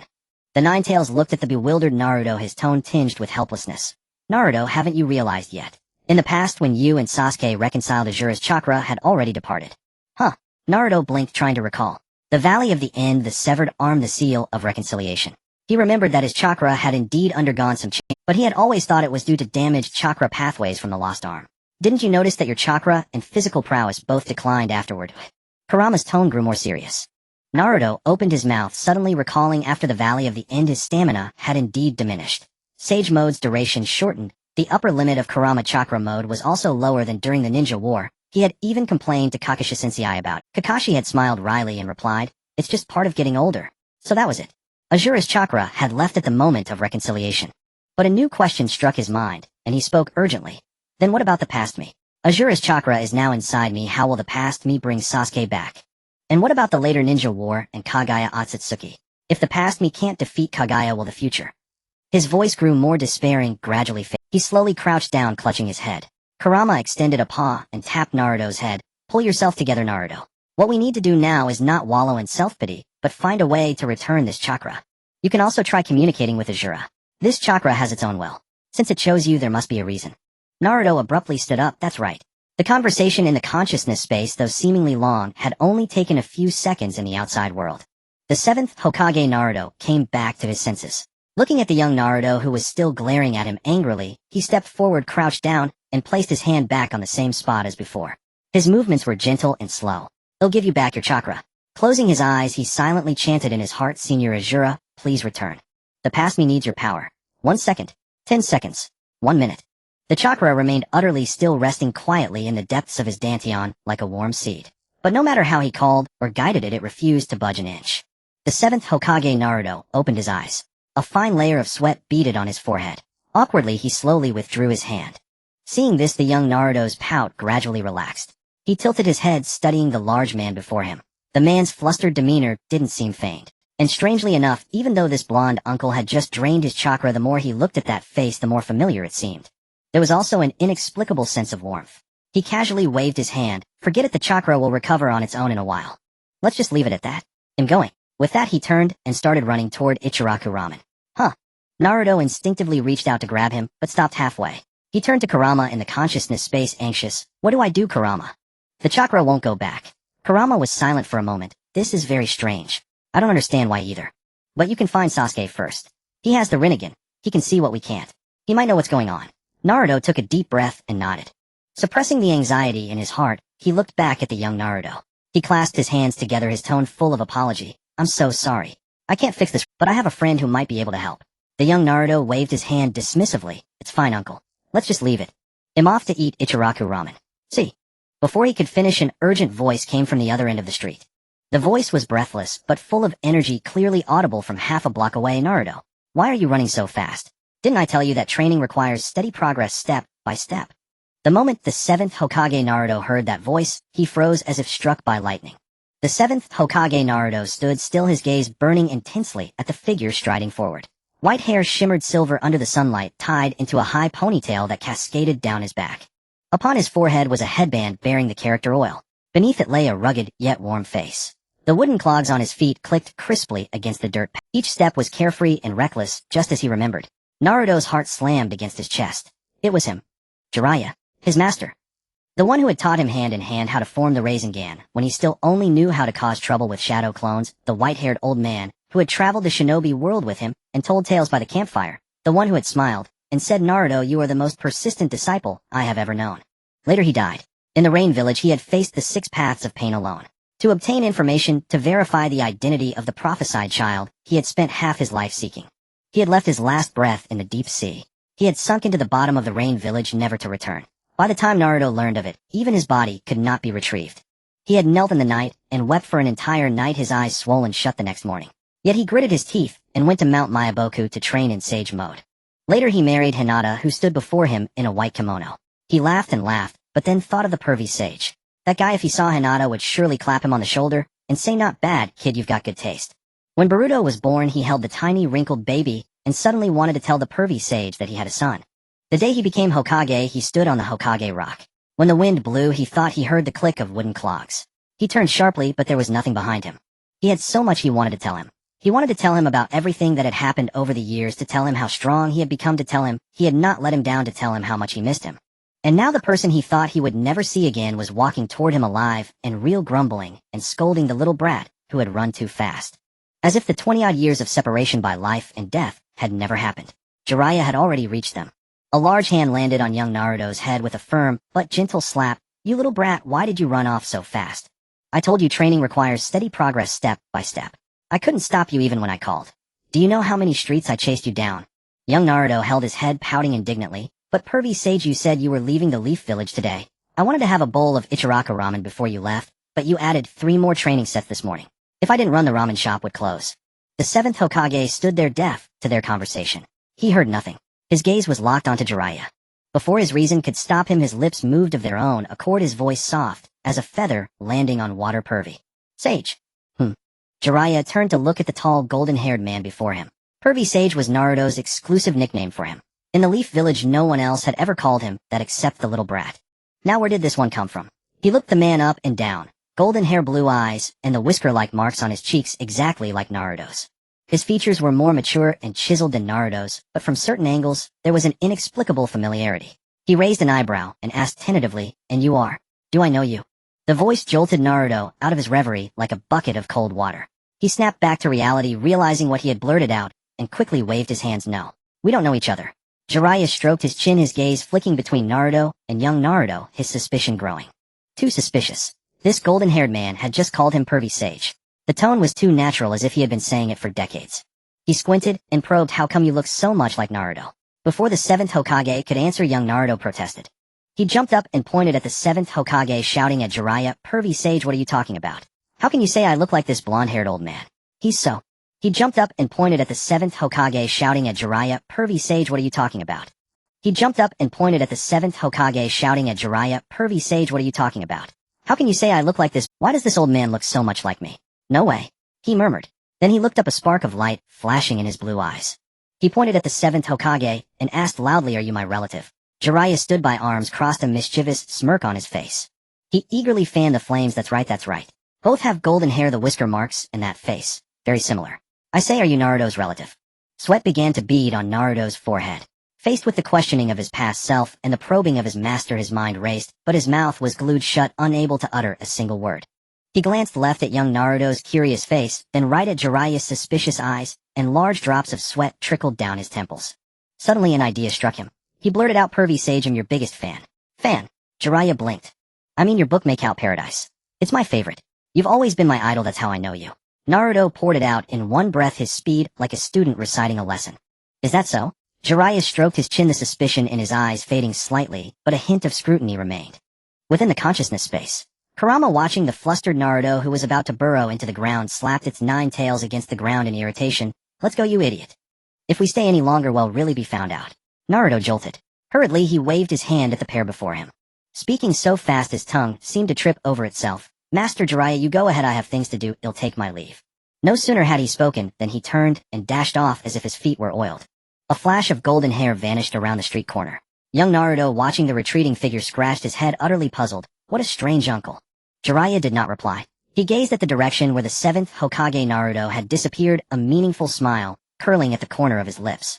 It seemed he had discovered something astonishing. He shrugged off the travel bag he had prepared to take on his journey. Shoving it into young Naruto's arms, he said, "The trip is postponed for now. Also, today's training is cancelled. Do as you please." "Huh?" Young Naruto, clutching the bag thrust into his arms, had yet to react before Jiraiya strode off in the direction the 7th Hokage Naruto had taken. His wooden clogs clacked against the dirt road. Young Naruto stood there, bag in hand, tilting his head as he watched Jiraiya's sprinting figure, and muttered, "How strange." He shrugged and turned toward Ichiraku Ramen.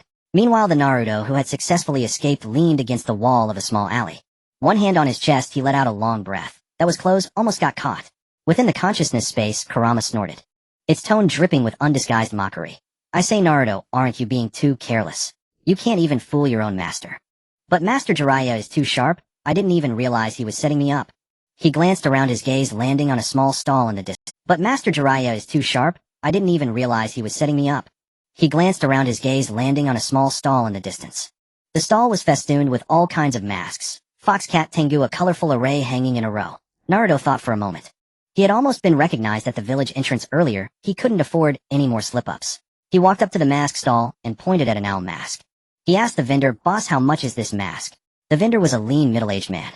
Wiping dust off the stall with a rag, he looked up, and upon seeing the face of the golden-haired man, his brow furrowed almost reflexively, a wave of inexplicable disgust rising in his heart. This man's hair was too yellow, the whisker marks on his face too strange.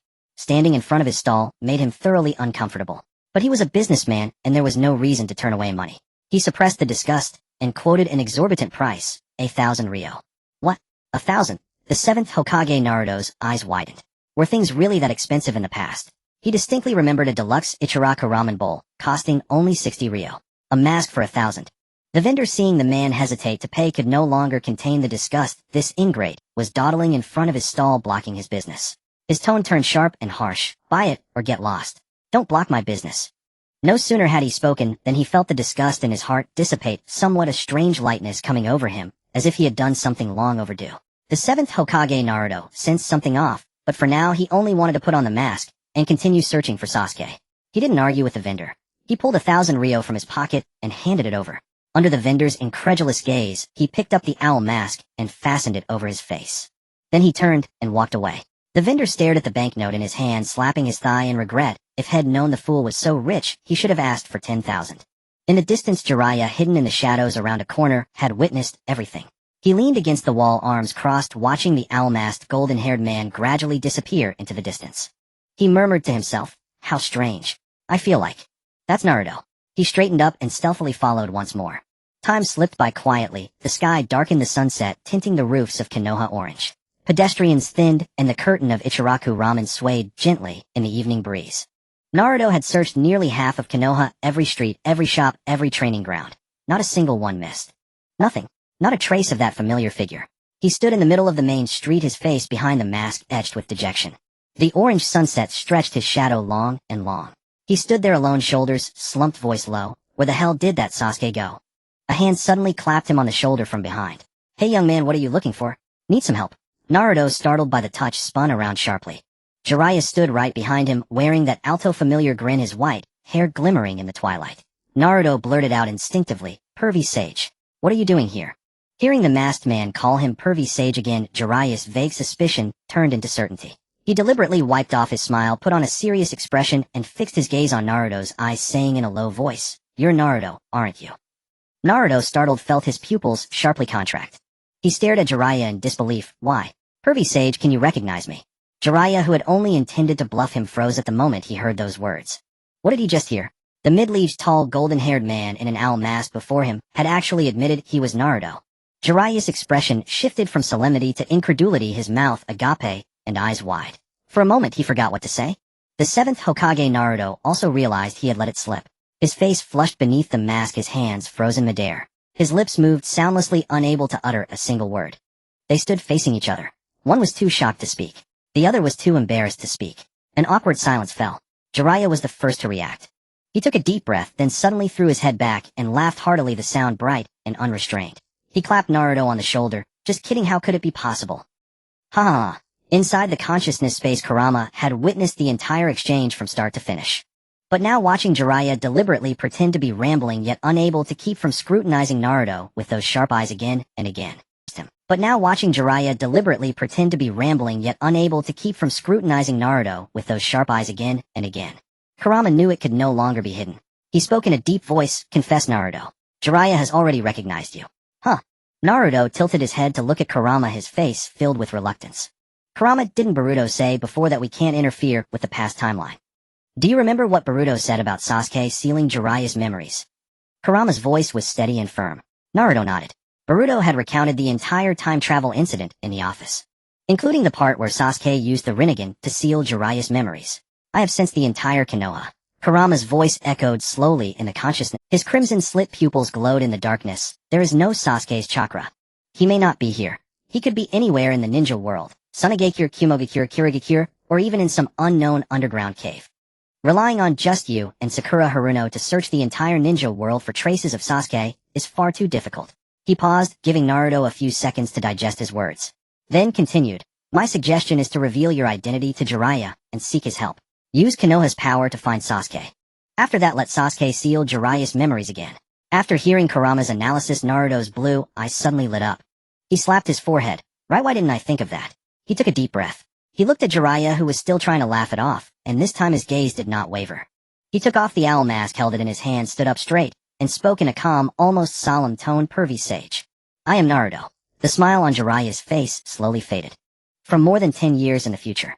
The 7th Hokage. The night wind blew from the end of the street lanterns, swaying gently overhead. From more than 10 years in the future.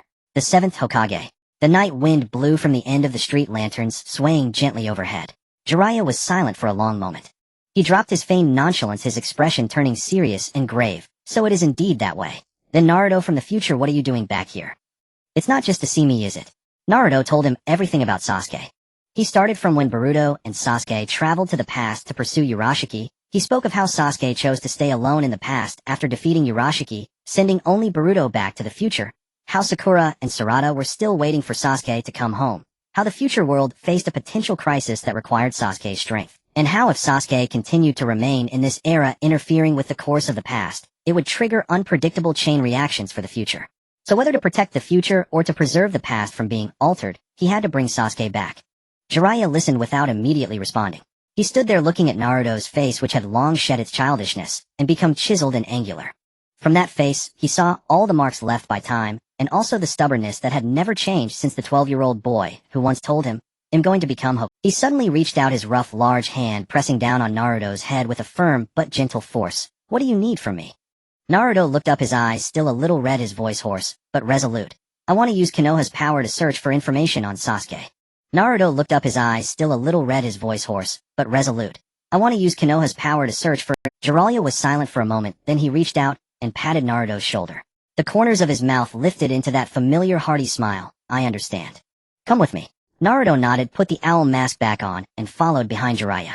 The two walked one after the other through the twilight streets of Konoha, heading toward the office building of the 5th Hokage Tsunade. The clacking of wooden clogs and the rustling of ninja sandals on the dirt path intertwined their shadows, stretching long on the ground.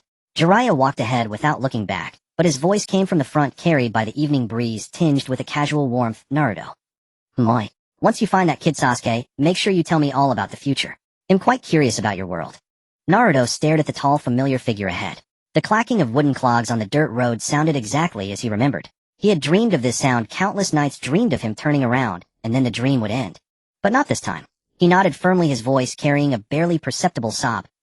Definitely. On the other side, Sakura had searched almost all of Konoha. That familiar neighborhood still lay desolate, with weeds growing through the cracks in the stone pavement. She stood before the old house for a long time, yet that familiar neighborhood still lay desolate, with weeds growing through the cracks in the stone pavement. She stood before the old house for a long time, yet never pushed open the door. Even the house where they would one day live had not yet had its foundation laid. There was only an empty stretch of grassland, silent in the evening breeze. Nothing. Sasuke was nowhere to be found.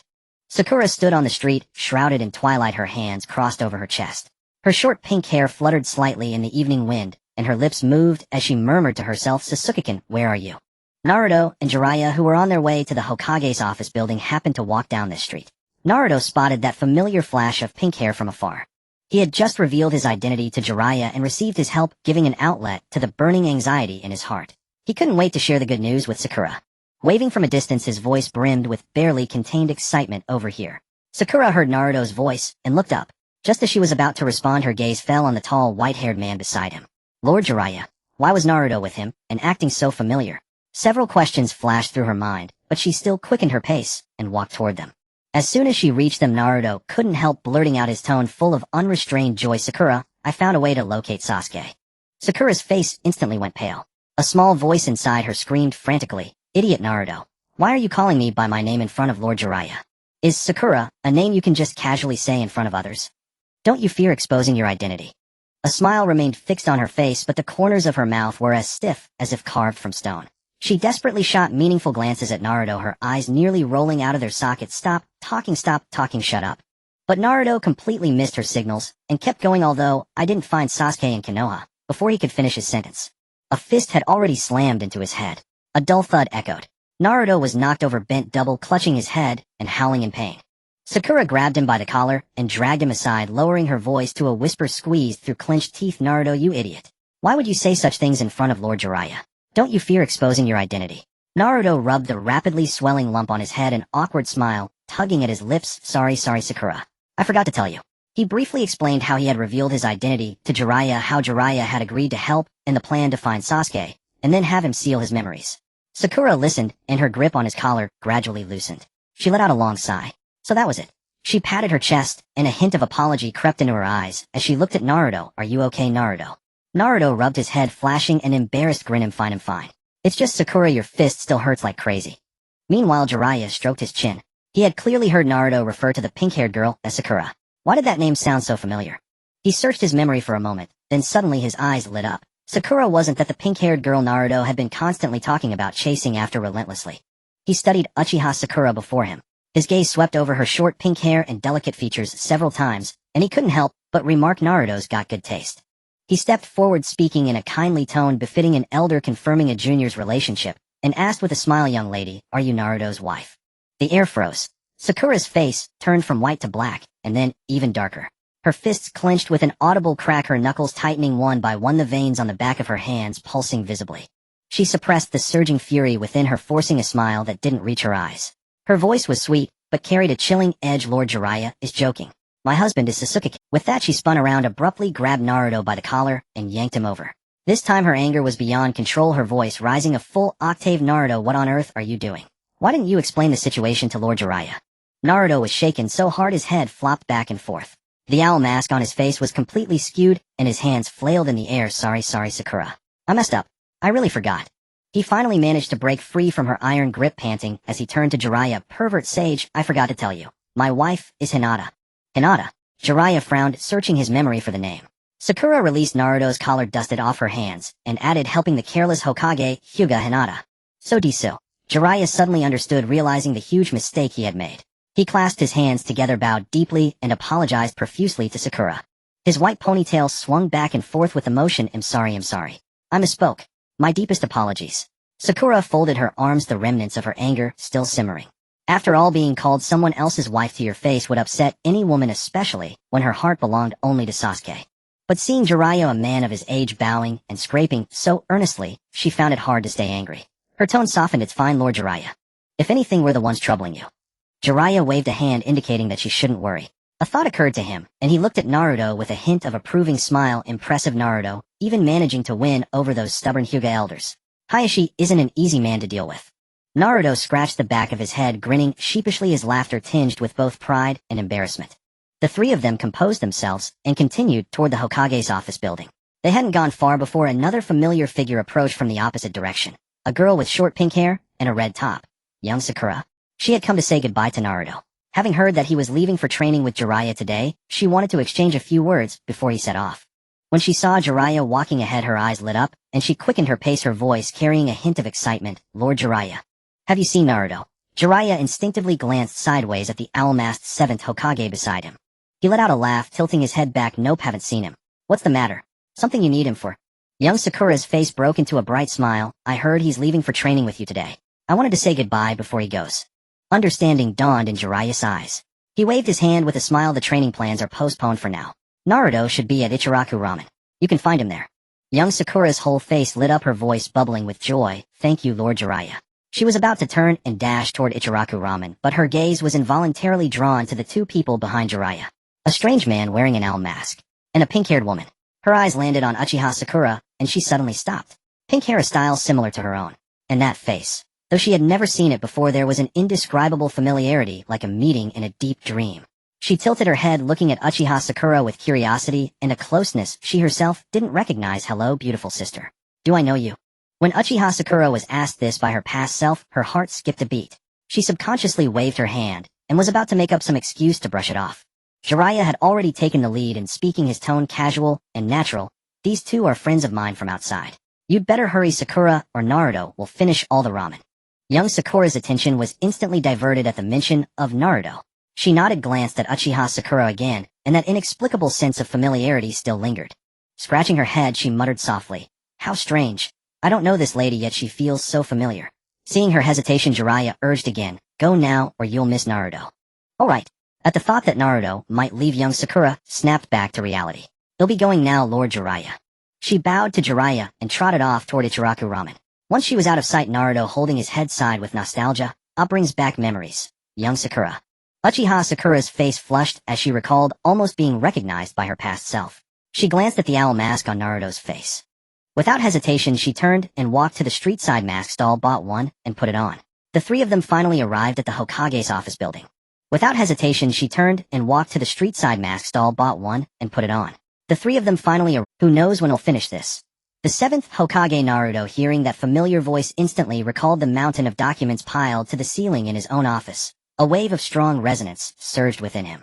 He couldn't help but remark, "I used to think being Hokage was easy, but now I know how troublesome it is." As soon as he said it, Jiraiya and Uchiha Sakura both turned to look at him.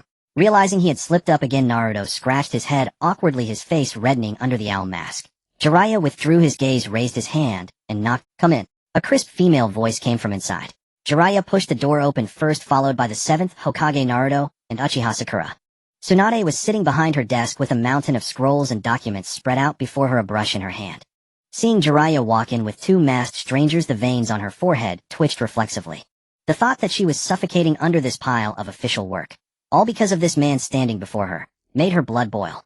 She slammed the brush down on the table and glared at Jiraiya, fuming. "Jiraiya, weren't you supposed to be out training with Naruto today? Why are you still here?" Jiraiya laughed it off, rubbing the back of his head with an innocent grin. "Easy, Tsunade, don't be mad.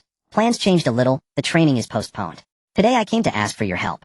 Tsunade crossed her legs, folded her arms, and looked thoroughly impatient. "Talk. I want to use Konoha's power to find someone." Jiraiya's playful expression vanished, and his tone turned serious.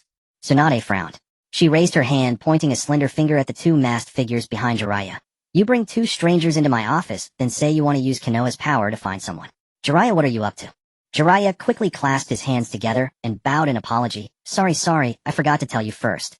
On the way to the Hokage's office, the three had agreed. The fewer people who knew about their future identities, the better. Apart from Jiraiya, they would not reveal it to anyone for now.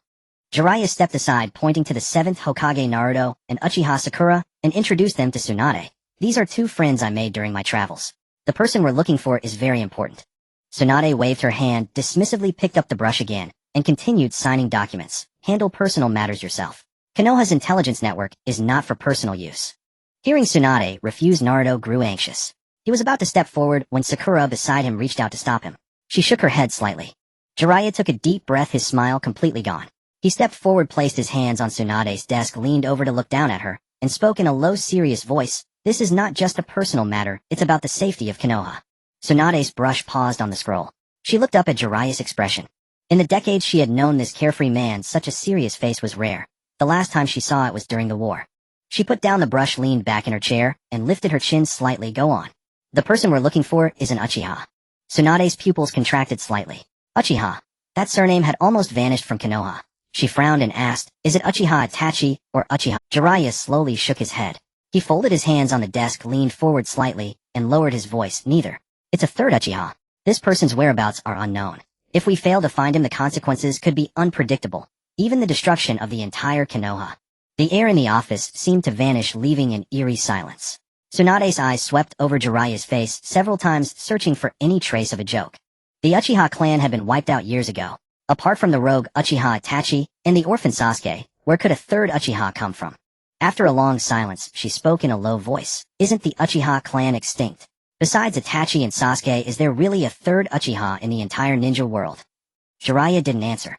He just stared straight into Tsunade's eyes without blinking.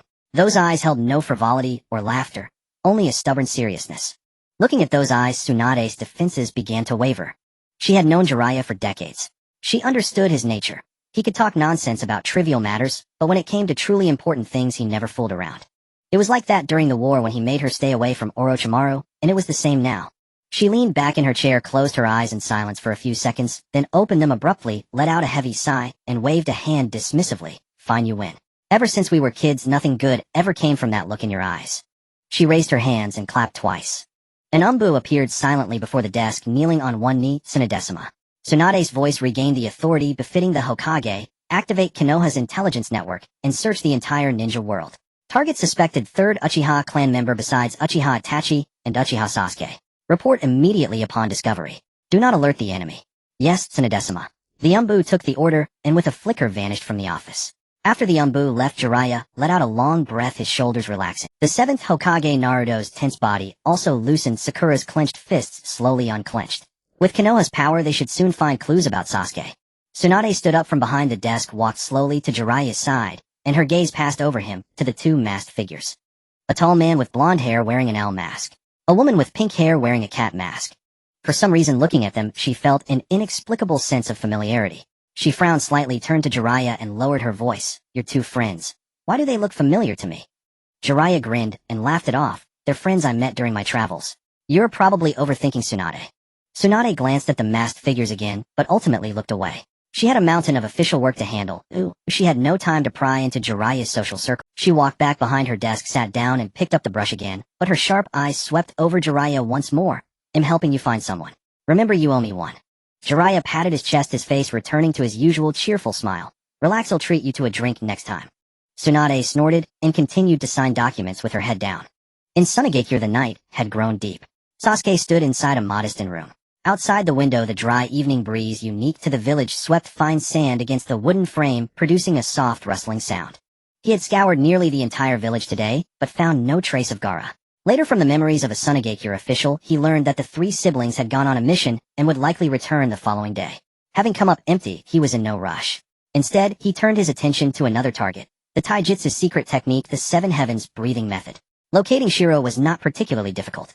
A youth merely a year older than Sasuke in this timeline, Shiro was still an inconspicuous genin of Sunagakure. No one would have imagined that through self-exploration he had created a taijutsu capable of rivaling the Eight Gates. Sasuke used his Rinnegan to read the boy's memories, imprinting the full application of the Seven Heavens breathing method into his mind. Unlike the Eight Gates, which burns the heart, the Seven Heavens breathing method burns the lungs. Through a special breathing pattern, it forces the body beyond its limits, achieving a state of hyperactivation. Even when pushed to its extreme, it does not guarantee death like the Eight Gates, only exhaustion. This also meant the technique's ceiling was lower than the Eight Gates, but each had its own advantages. Later, as a token of gratitude for Shiro's teaching, Sasuke reciprocated by showing him the Rinnegan. By now the night was heavy. Sasuke sat cross-legged on the tatami mat of the inn, his eyes closed. Blue lightning crackled around him, arcs of electricity leaping across his skin, flickering in the dim room. This was the lightning release chakra mode. He continuously converted chakra into lightning, then guided the current to permeate his body. The lightning pierced through his skin like countless red-hot needles, stabbing into his muscle fibers, sending stabs of pain from every limb. Then came a deeper numbness. The current traveled along his meridians, worming into every minute nerve ending. Muscles spasmed uncontrollably under the electric shock, and his bones vibrated with a hum only he could hear, as if struck by countless tiny hammers. His internal organs trembled. His heart, stimulated by the electricity, accelerated each beat, threatening to burst from his chest. Such agony would have rendered an ordinary ninja unconscious. Yet Sasuke only furrowed his brow slightly, his breathing steady. Though the stinging persisted, another force surged from deep within his body. A gentle warmth spread along his meridians, enveloping every muscle fiber, seared by the lightning. The tiny wounds torn by the current healed instantly, as the warm flow passed over them. New cells formed at a speed imperceptible to the naked eye. Numbed nerve endings regained sensation, and the repaired muscle fibers became more compact. The meridians, widened by the lightning, were reshaped by the warmth, their walls tougher and more resilient, capable of channeling more chakra in less time. He could clearly feel that the muscles tempered by the lightning release and then restored by his regenerative ability were stronger than before. Each cycle of pain and repair was a refinement. The meridians grew broader, reducing resistance to chakra flow. The resilience of his skin increased, and when he clenched his fist, he sensed a faint resistance on its surface. It was as if he wore an invisible, form-fitting armor. Muscle density increased, his knuckles cracked as he made a fist. The sense of power was more solid than before, and with each round of tempering, his body underwent a clear enhancement. But as time passed, the feeling of strengthening gradually diminished. His innate regenerative ability did not weaken, but his body had begun to adapt to that level of electric. Just as the same medicine loses its efficacy after prolonged use, his muscles and meridians developed a tolerance to the lightning release tempering. Sasuke opened his eyes, looked down at his clenched and then relaxed fist, and a smile touched his lips. How wonderful. He had not expected the lightning release chakra mode combined with his current physique to yield such dramatic results. From his memories, he knew clearly that the Raikage had suffered severe damage when he first used lightning to temper his body. He had lain bedridden for 10 to 15 days, unable to move, relying on medical ninja and natural healing to recover slowly. Only after years of repeated stimulation did his body gradually acclimate and the injuries lessen. But for Sasuke, no treatment was needed. His body healed itself. The stinging and numbness deep in his muscles were fading, and the overt sense of augmentation was dwindling.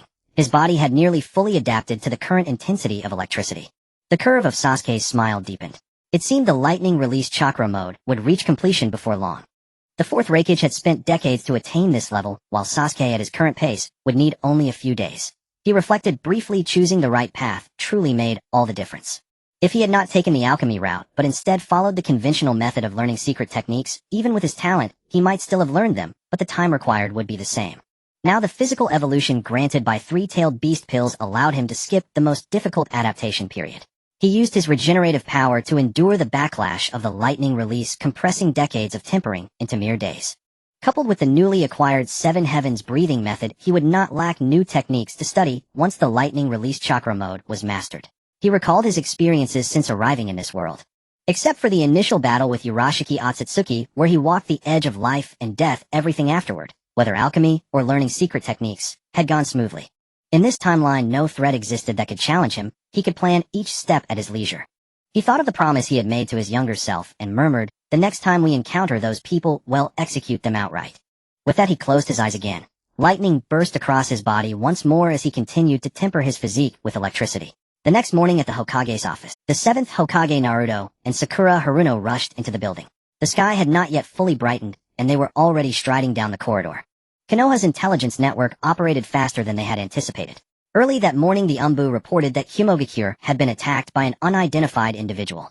According to Kumogakure's official statement, the 4th Raikage had personally intervened, using the lightning lariat to gravely wound the assailant. On the verge of death, the attacker summoned a colossal purple humanoid figure fully armored and winged before escaping amid the chaos. Kumogakure had issued a high bounty across the entire ninja world, claiming that the individual was extremely powerful, capable of surviving a direct hit from the Raikage, and thus highly dangerous. Tsunade pushed the Umbu's overnight intelligence report toward Naruto and Sakura. Jiraiya sat on a nearby sofa, holding the scroll unusually. Tsunade glanced at the two and got straight to the point. "This is all the intelligence we have. The Raikage's official statement says he severely wounded the attacker, but the exact losses and battle details remain undisclosed. However, given his personality, issuing a bounty so hastily suggests the situation is far more serious than he lets on. Moreover, the purple giant mentioned in the report, fully armored and winged. See if it matches the person you're looking for." Naruto's pupils constricted sharply. A purple giant armor wings. He was all too familiar with it. That was the complete Susanoo. It was Sasuke's Susanoo. He stared at every line of the report, his breathing quickening.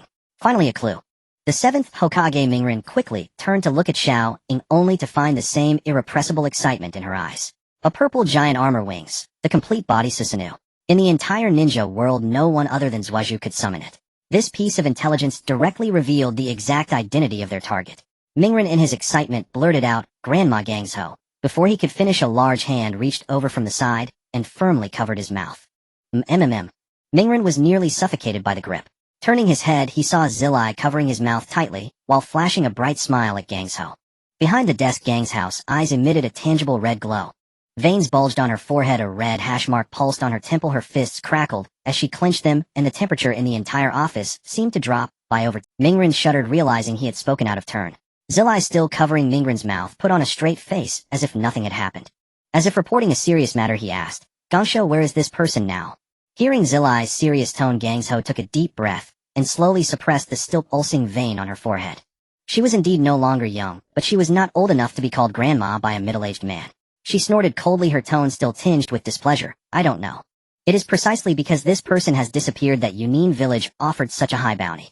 If they knew where he was, the Laying would have personally gone after him long ago. Would there still be any need for you to ask here?" Mingren was taken aback, then his shoulders slumped. The good news was that there was news of Zhuozhu. The bad news was that Zhuozhu had disappeared again. He muttered under his breath, "That Zhuozhu, always causing worry." Beside him, Xiao Ying held the intelligence report, her brow furrowing deeper and deeper. Severely wounded by the Laying's lightning plow-hot knife and fled in disgrace. This just doesn't seem right. She pointed at that line and handed the report to Mingren. Mingren looked down, his eyes wide with disbelief, and cried out, "No way. Was Uncle Laying really that strong when he was young?" In the consciousness space, Joey watched Mingren's foolish expression, speechlessly resting his forehead in his hand, his 9 tails thumping the ground in irritation. "Mingren, you idiot. This intelligence is clearly fake, can't you see that?" Mingren was stunned by the shout and scratched his head at a loss. Joey's 9 tails flicked back and forth in irritation. "You, after all these years, your intelligence hasn't improved one bit. That Laying can't even beat you. How could he severely wound Zhuozhu with a single blow? If he really had that ability, why didn't he defeat Yuzhibo Band during the Ninja World War?" Mingren blinked, suddenly enlightened. "All right." He stroked his chin, then frowned.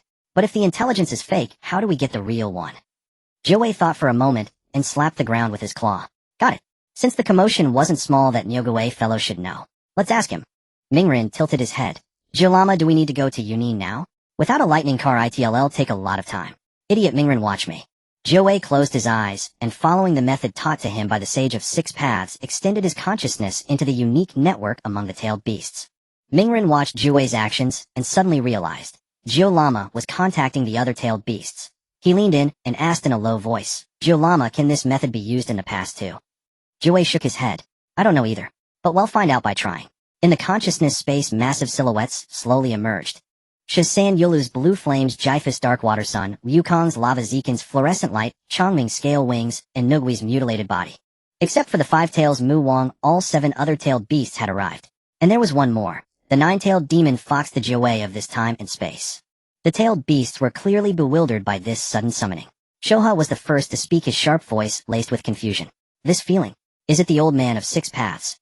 Sun Wukong sat cross-legged in the void, his single eye scanning the surroundings. Doesn't seem like it. The old man's aura is not like this.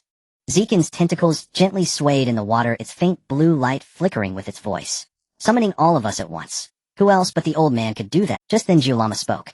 It's not the old man. I summoned you. The eyes of all the tailed beasts turned sharply toward the source of the voice.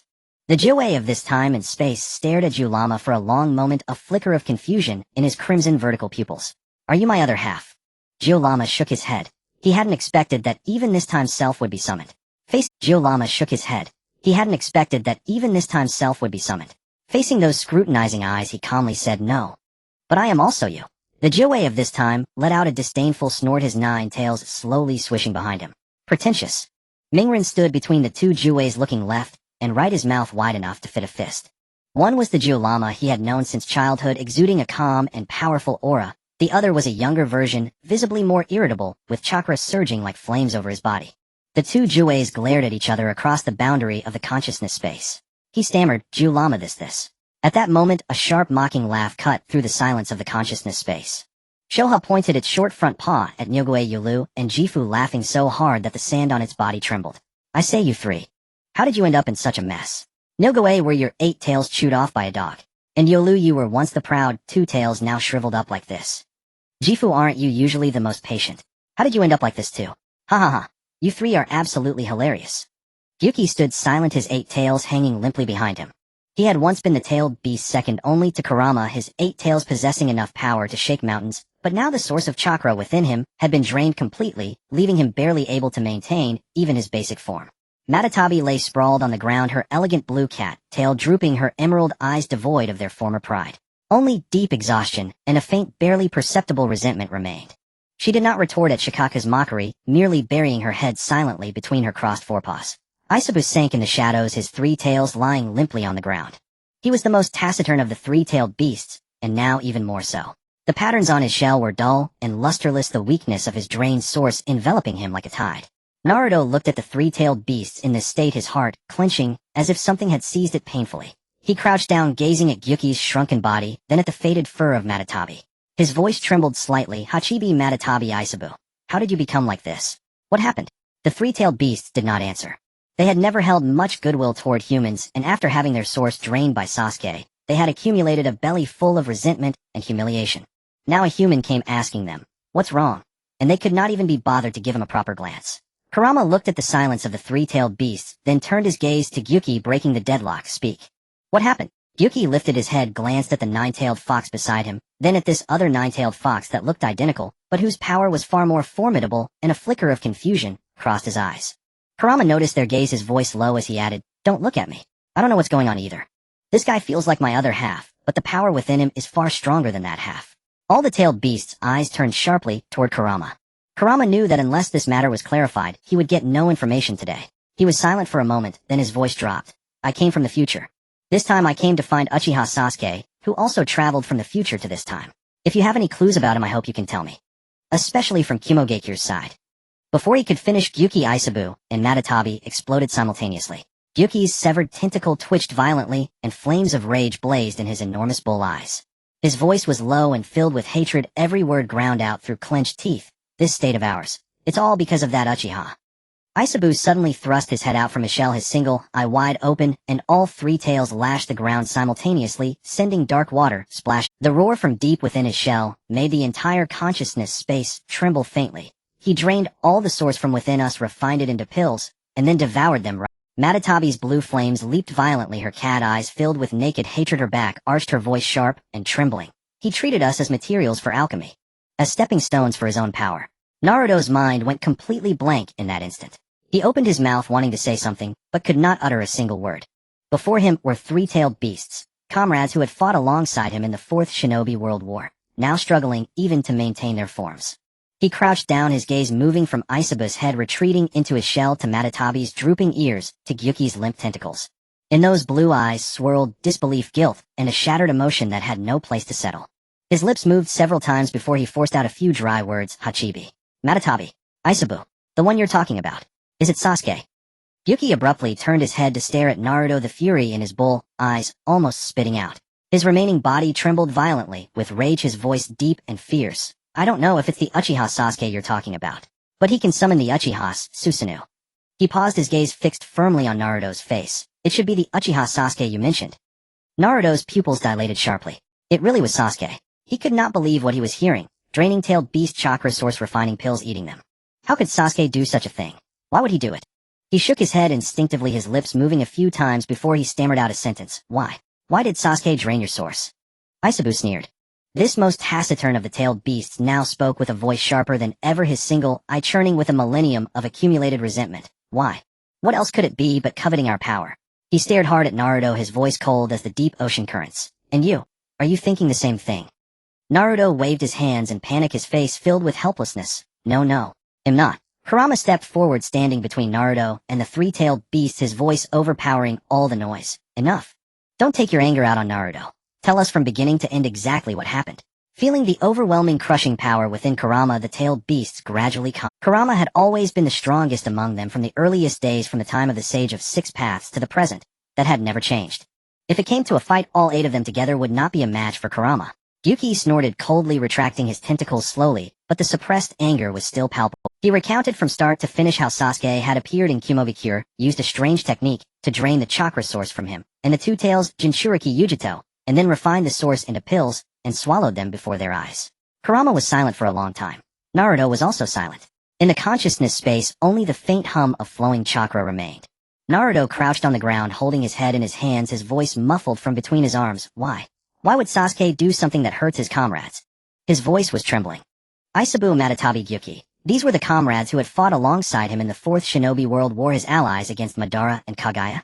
And now Sasuke had personally reduced them to this state. Kurama looked at Naruto like this, and his 9 tails slowly drooped.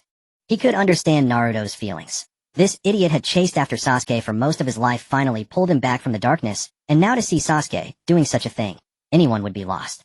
He spoke in a low voice. The most important thing now is to find Sasuke. Find him, and we can know what's going on.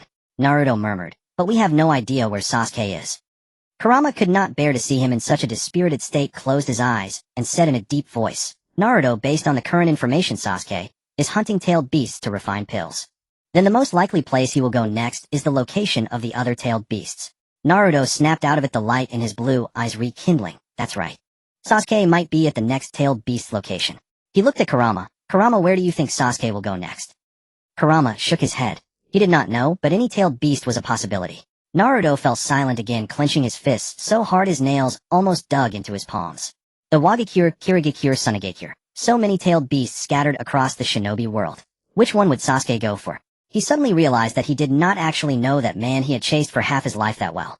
When Sasuke decided to do something, he never consulted anyone, never left any clues. He came alone, left alone, and did things no one could imagine in places no one knew. It was the same when he defected back then, and it is still the same now. The 8-tailed beasts around them quietly watched the conversation between Naruto and Kurama, their initial fury gradually subsiding. They could see that this human genuinely intended to stop the villain who was extracting their essence. Whether sincere or feigned, at least on this point their goals aligned. Just then Shikaku let out a disdainful snort.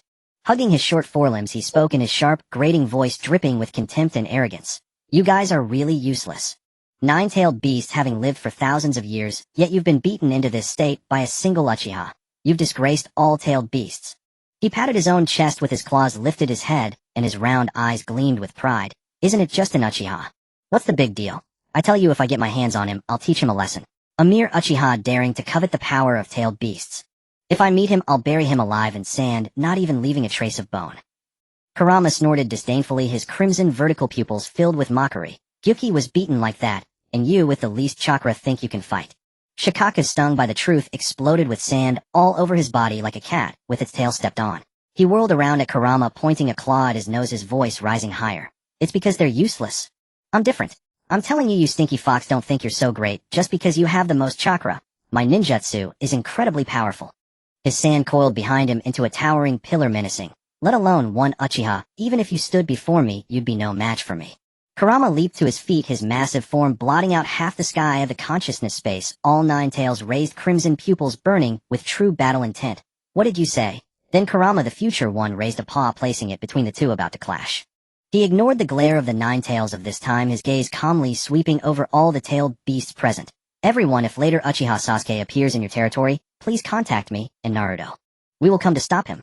The nine tails of this time watched the familiar rapport between that future Kurama and the middle-aged man named Naruto and thought of the brat sealed inside him who constantly shouted about becoming Hokage.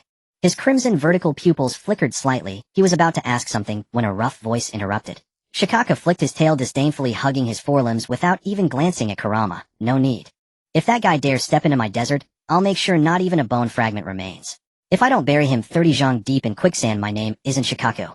If he's smart, he'll steer clear of Sunagakure. If not, Hemai Desert is just missing a Yuka brand human sculpture. With a bang, Shikaku's phantom vanished from the consciousness space. Kurama stared at the spot where Shikaku had disappeared, a wave of helplessness washing over him. This guy has no idea how strong Sasuke is. He sighed and turned to the remaining tailed beasts. Everyone, if you encounter danger, you can contact us. The other tailed beasts nodded in unison. One more friend was better than one more enemy. Son Goku departed first. Komiai spread his wings, Saiken sank into the water, and Isabu and Matatabi faded away slowly, their bodies weak. Naruto suddenly sensed something wrong. Looking around, Kurama didn't Mu Wang show up. Kurama's pupils contracted slightly as he quickly scanned the positions of all the tailed beasts. That Shikaku came, Matatabi came, Isabu came, Son Goku came, Saiken came, Komiai came, Gyuki came, and the nine tails of this time also came. Only the five tails Mu Wang had not appeared from the very beginning. His tail unconsciously tensed for a moment. It seemed so. Before they could think further, the phantoms of all the tailed beasts had dispersed.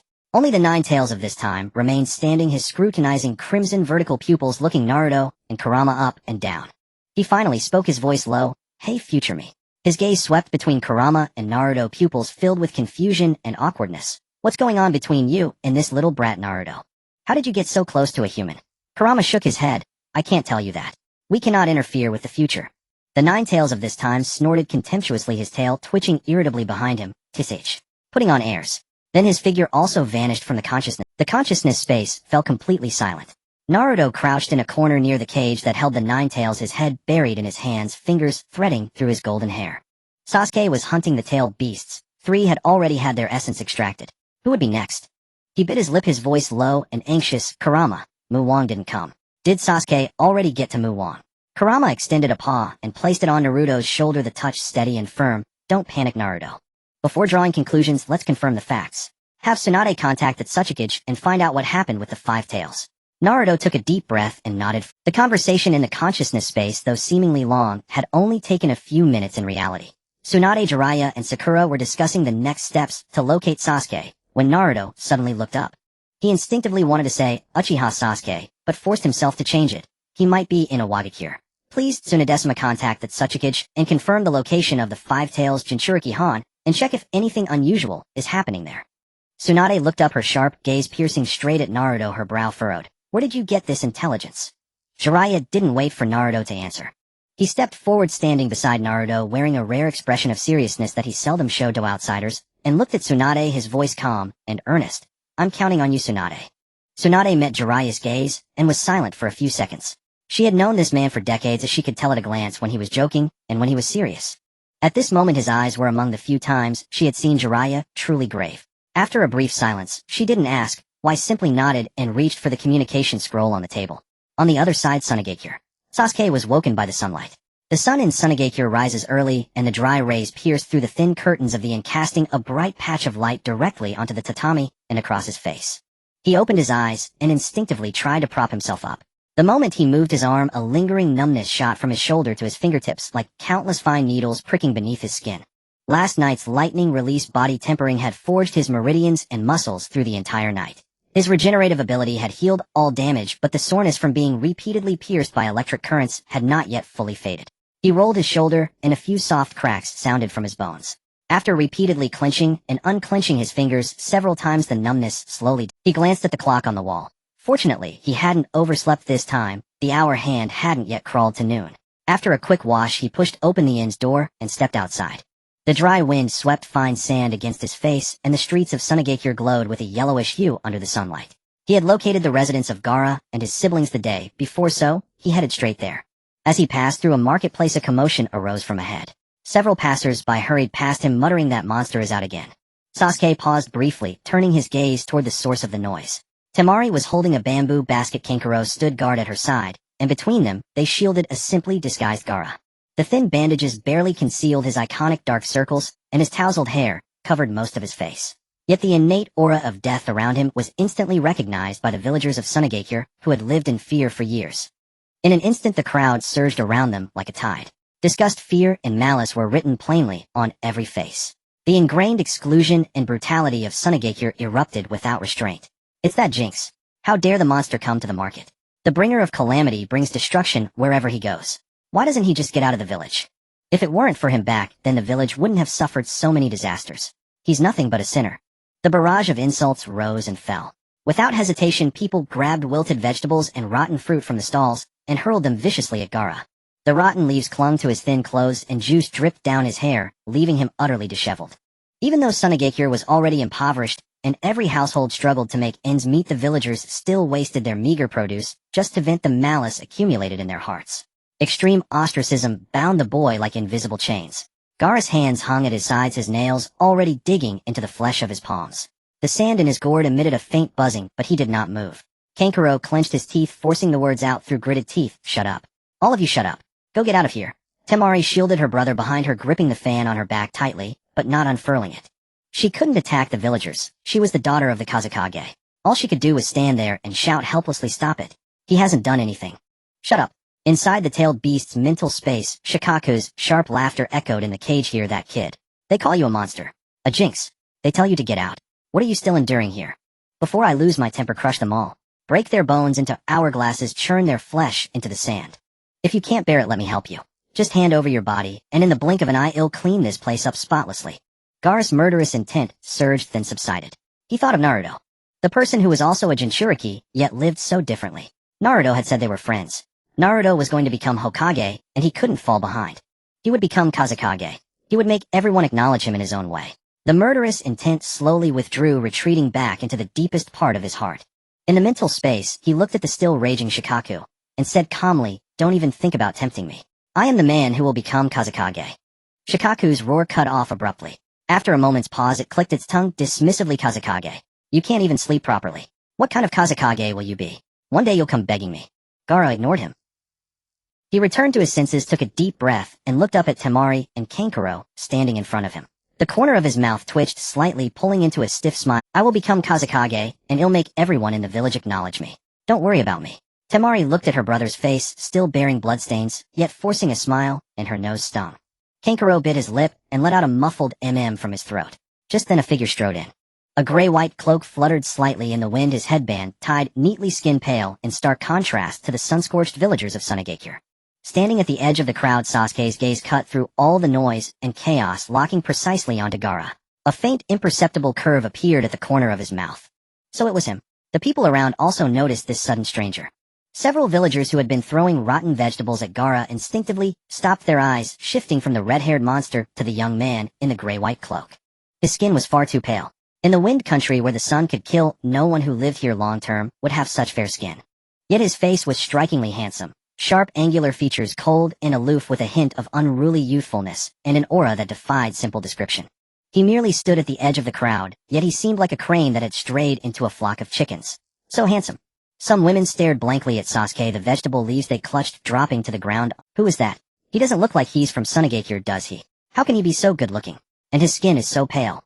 A bold girl stood on tiptoe, trying to get closer, two blushes rising on her cheeks. Temari was originally shielding Gaara, but when she noticed the shift in the crowd's attention, she followed their gazes, and her face also flushed red. Her hand dropped unconsciously, her heartbeat quickening by half a beat. This guy, he's pretty handsome, huh? Sasuke paid no attention to his surroundings. Expressionless, he kept walking, the burning gazes falling on him, leaving not a trace.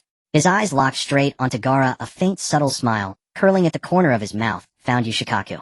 Shikaku also sensed it.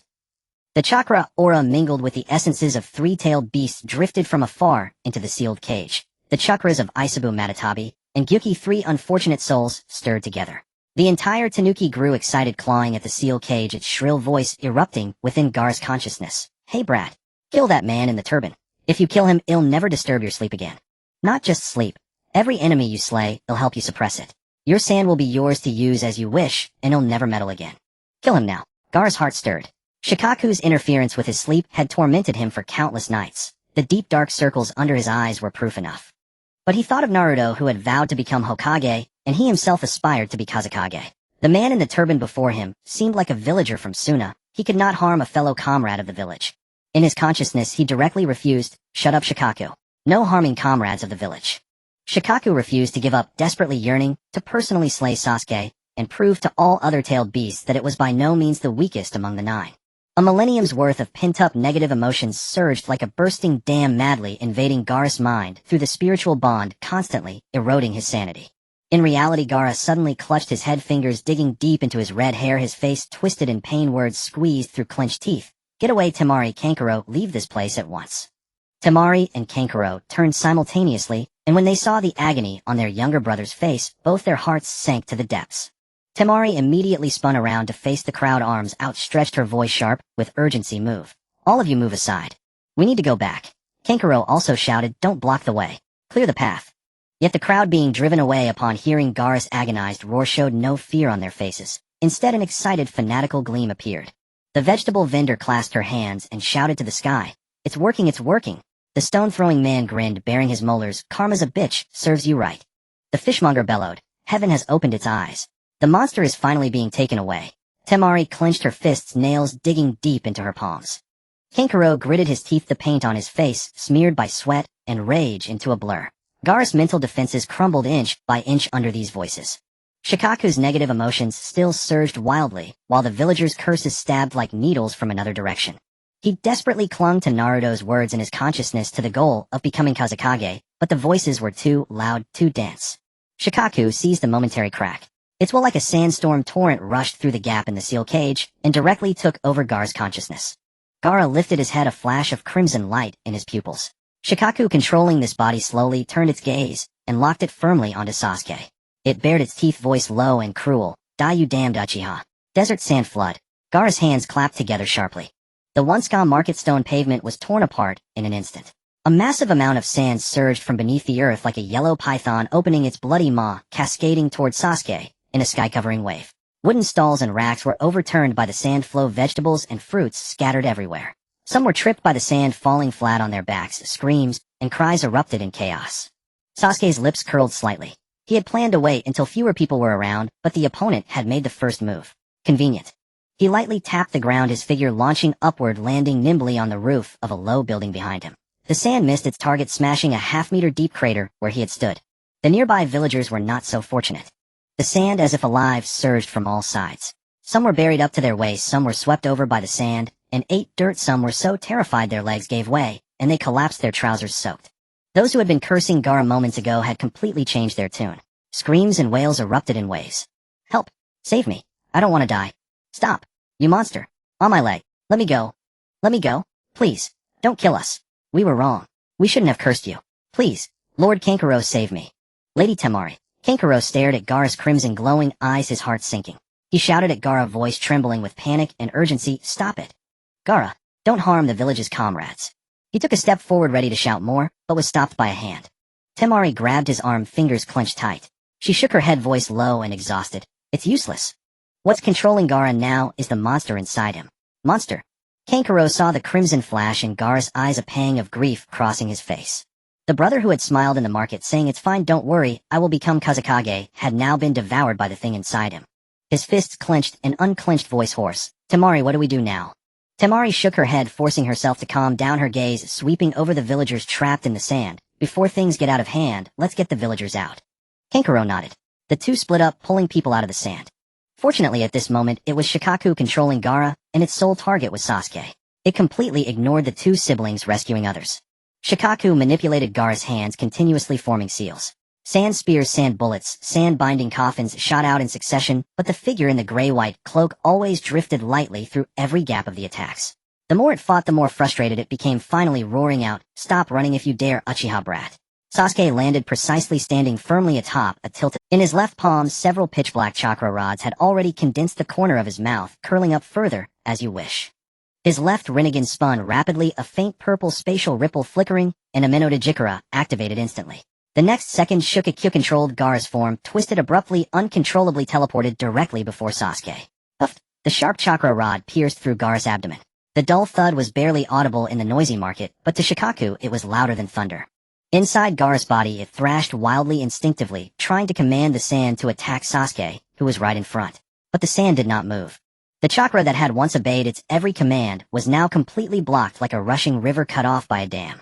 Shocked and enraged, it slammed against the seal cage inside Gaara again and again, trying over and over, but could not lift even a grain of sand. The body, that black rod. For the first time, Shikaku's voice carried a note of panic. Sasuke gave him no time to react. Thud, thud, thud. Several black rods shot out from his palm, piercing precisely into Gaara's limbs. The moment the black rods entered, they released the suppressing force of Yin-Yang Release, spreading through the meridians to every part of the body, completely sealing the flow of tailed beast chakra. Gaara's body drooped like a puppet whose power had been cut off, his limbs hanging limply. Sasuke lifted Gaara by the back of his collar with one hand, pushed off the ground, and leaped onto the roof in a few swift strides. His figure vanished among the low buildings of Sunagakure after a few bounds, disappearing from everyone's sight. The sand in the market without its controller scattered to the ground with a rustling sound. The villagers buried in the sand crawled out, covered in dust, spitting dirt from their mouths, some collapsing to the ground, gasping for air. Before the relief of surviving the disaster had even faded, they eagerly waved and cheered in the direction where Sasuke had disappeared. "That handsome guy in the headband, he's amazing. Thank you for subduing that monster. He's handsome and kind-hearted. What a good person. That monster deserved it. Someone should have dealt with him long ago. Best if he's taken away and never comes back. He got stabbed several times, didn't he? That monster won't die, will he? Dying out there would be even better. Sunagakure could finally have some peace." Temari and Kankuro stood in the middle of the chaotic market, surrounded by villagers, joyfully celebrating the monster being taken away, their faces pale as paper. Temari stared in the direction Sasuke had disappeared, her hands hanging at her sides, her nails digging deep into her palms. She had seen with her own eyes the man in the gray-white cloak pierce Gaara's abdomen and limbs, then carry him away like a chick. She didn't know who that person was nor why he had taken Gaara, but she knew that if she didn't act now, her brother might never return. "Let's go, Kankuro." Temari grabbed her brother's arm, her voice urgent and decisive. "To the Kazekage building. Tell the village and have them send a rescue team to bring Gaara back." Kankuro nodded firmly, and the two turned and sprinted toward the Kazekage building. Meanwhile, Sasuke carried Gaara out of Sunagakure's territory, found an empty stretch of sand, and casually threw Gaara to the ground. Chakra black rods pierced through Gaara's limbs and abdomen, pinning him firmly. Due to the interference of the black rod, Shikaku's will was forcibly suppressed deep within the seal, and Gaara regained control of his consciousness. He raised his head with difficulty, his voice hoarse, but his gaze resolute. "Who are you? Why did you bring me here?" The only response was Sasuke's icy palm. "Pupil art Danji reincarnation. Activate." A blinding crimson light burst forth from within Gaara, flowing continuously through the palm into Sasuke's body. An excruciating pain instantly engulfed Gaara's entire being. He could no longer hold back, and a blood-curdling scream tore from his throat. "Aya!" Within the consciousness space, Shikaku rammed its head against the cage walls in frantic panic, filled with disbelief. It finally saw the purple eye with concentric rings in Sasuke's left eye. The Rinnegan. The old man's eyes. It suddenly recalled Gyuki's roar in the consciousness space, Isabe's dull despair, and Matatabi's weakness, so profound it couldn't even. At the time it had mocked them, saying, "You three are useless, and if I ever run into him, I'll give him a piece of my mind." "Aya, stop it." Shikaku's screams echoed in the consciousness space, its body convulsing violently within the ceiling cage, the once massive sand form shrinking visibly at an alarming rate. Now it finally understood what the Eight Tails and the others had felt. The agony of being drained from the very marrow, making even screaming a luxury. It thought of the words it had said to them back then. Isabe's silence as it withdrew into its shell, Matatabi's mournful cries buried between its paws, Gyuki's limp tentacles. They hadn't been useless, they had simply been too despairing to argue with it.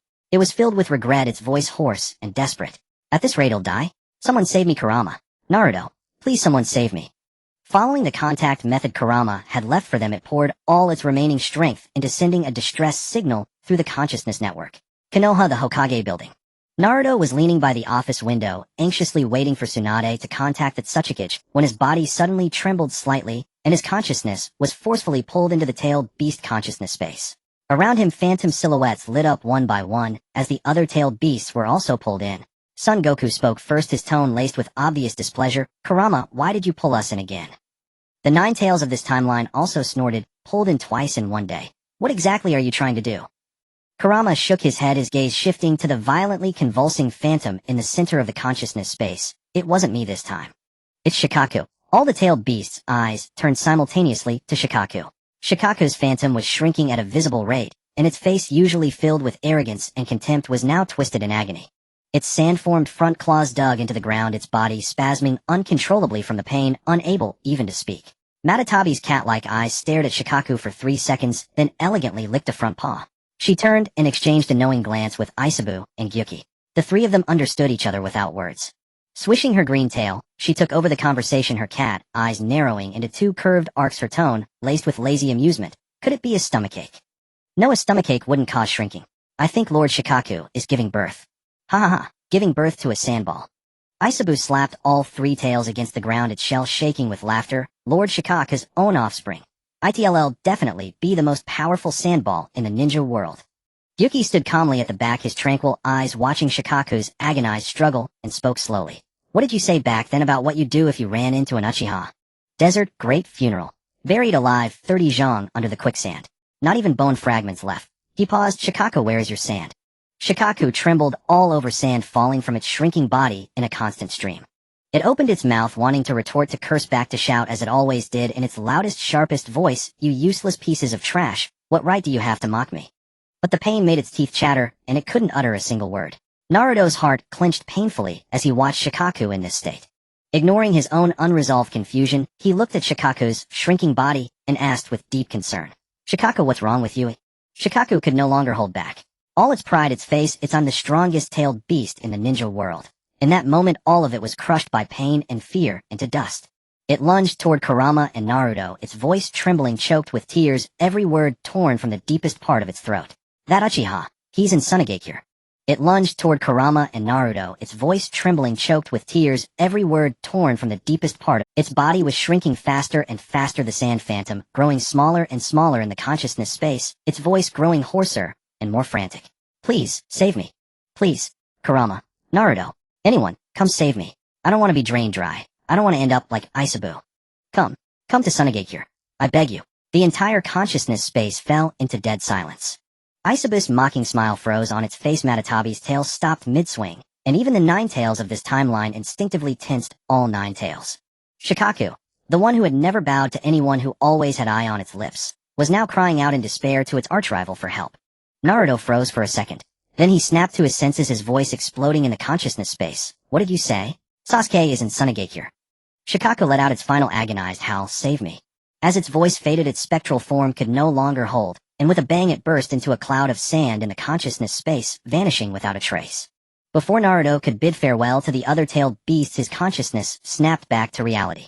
He jolted upright, turned to Sakura, and his voice was urgent and explosive. Sasuke is in Tsunade. Sakura was stunned by his outburst.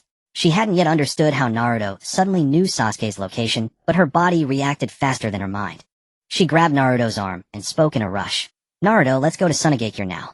Tsunade's eyes widened sharply. What had she just heard?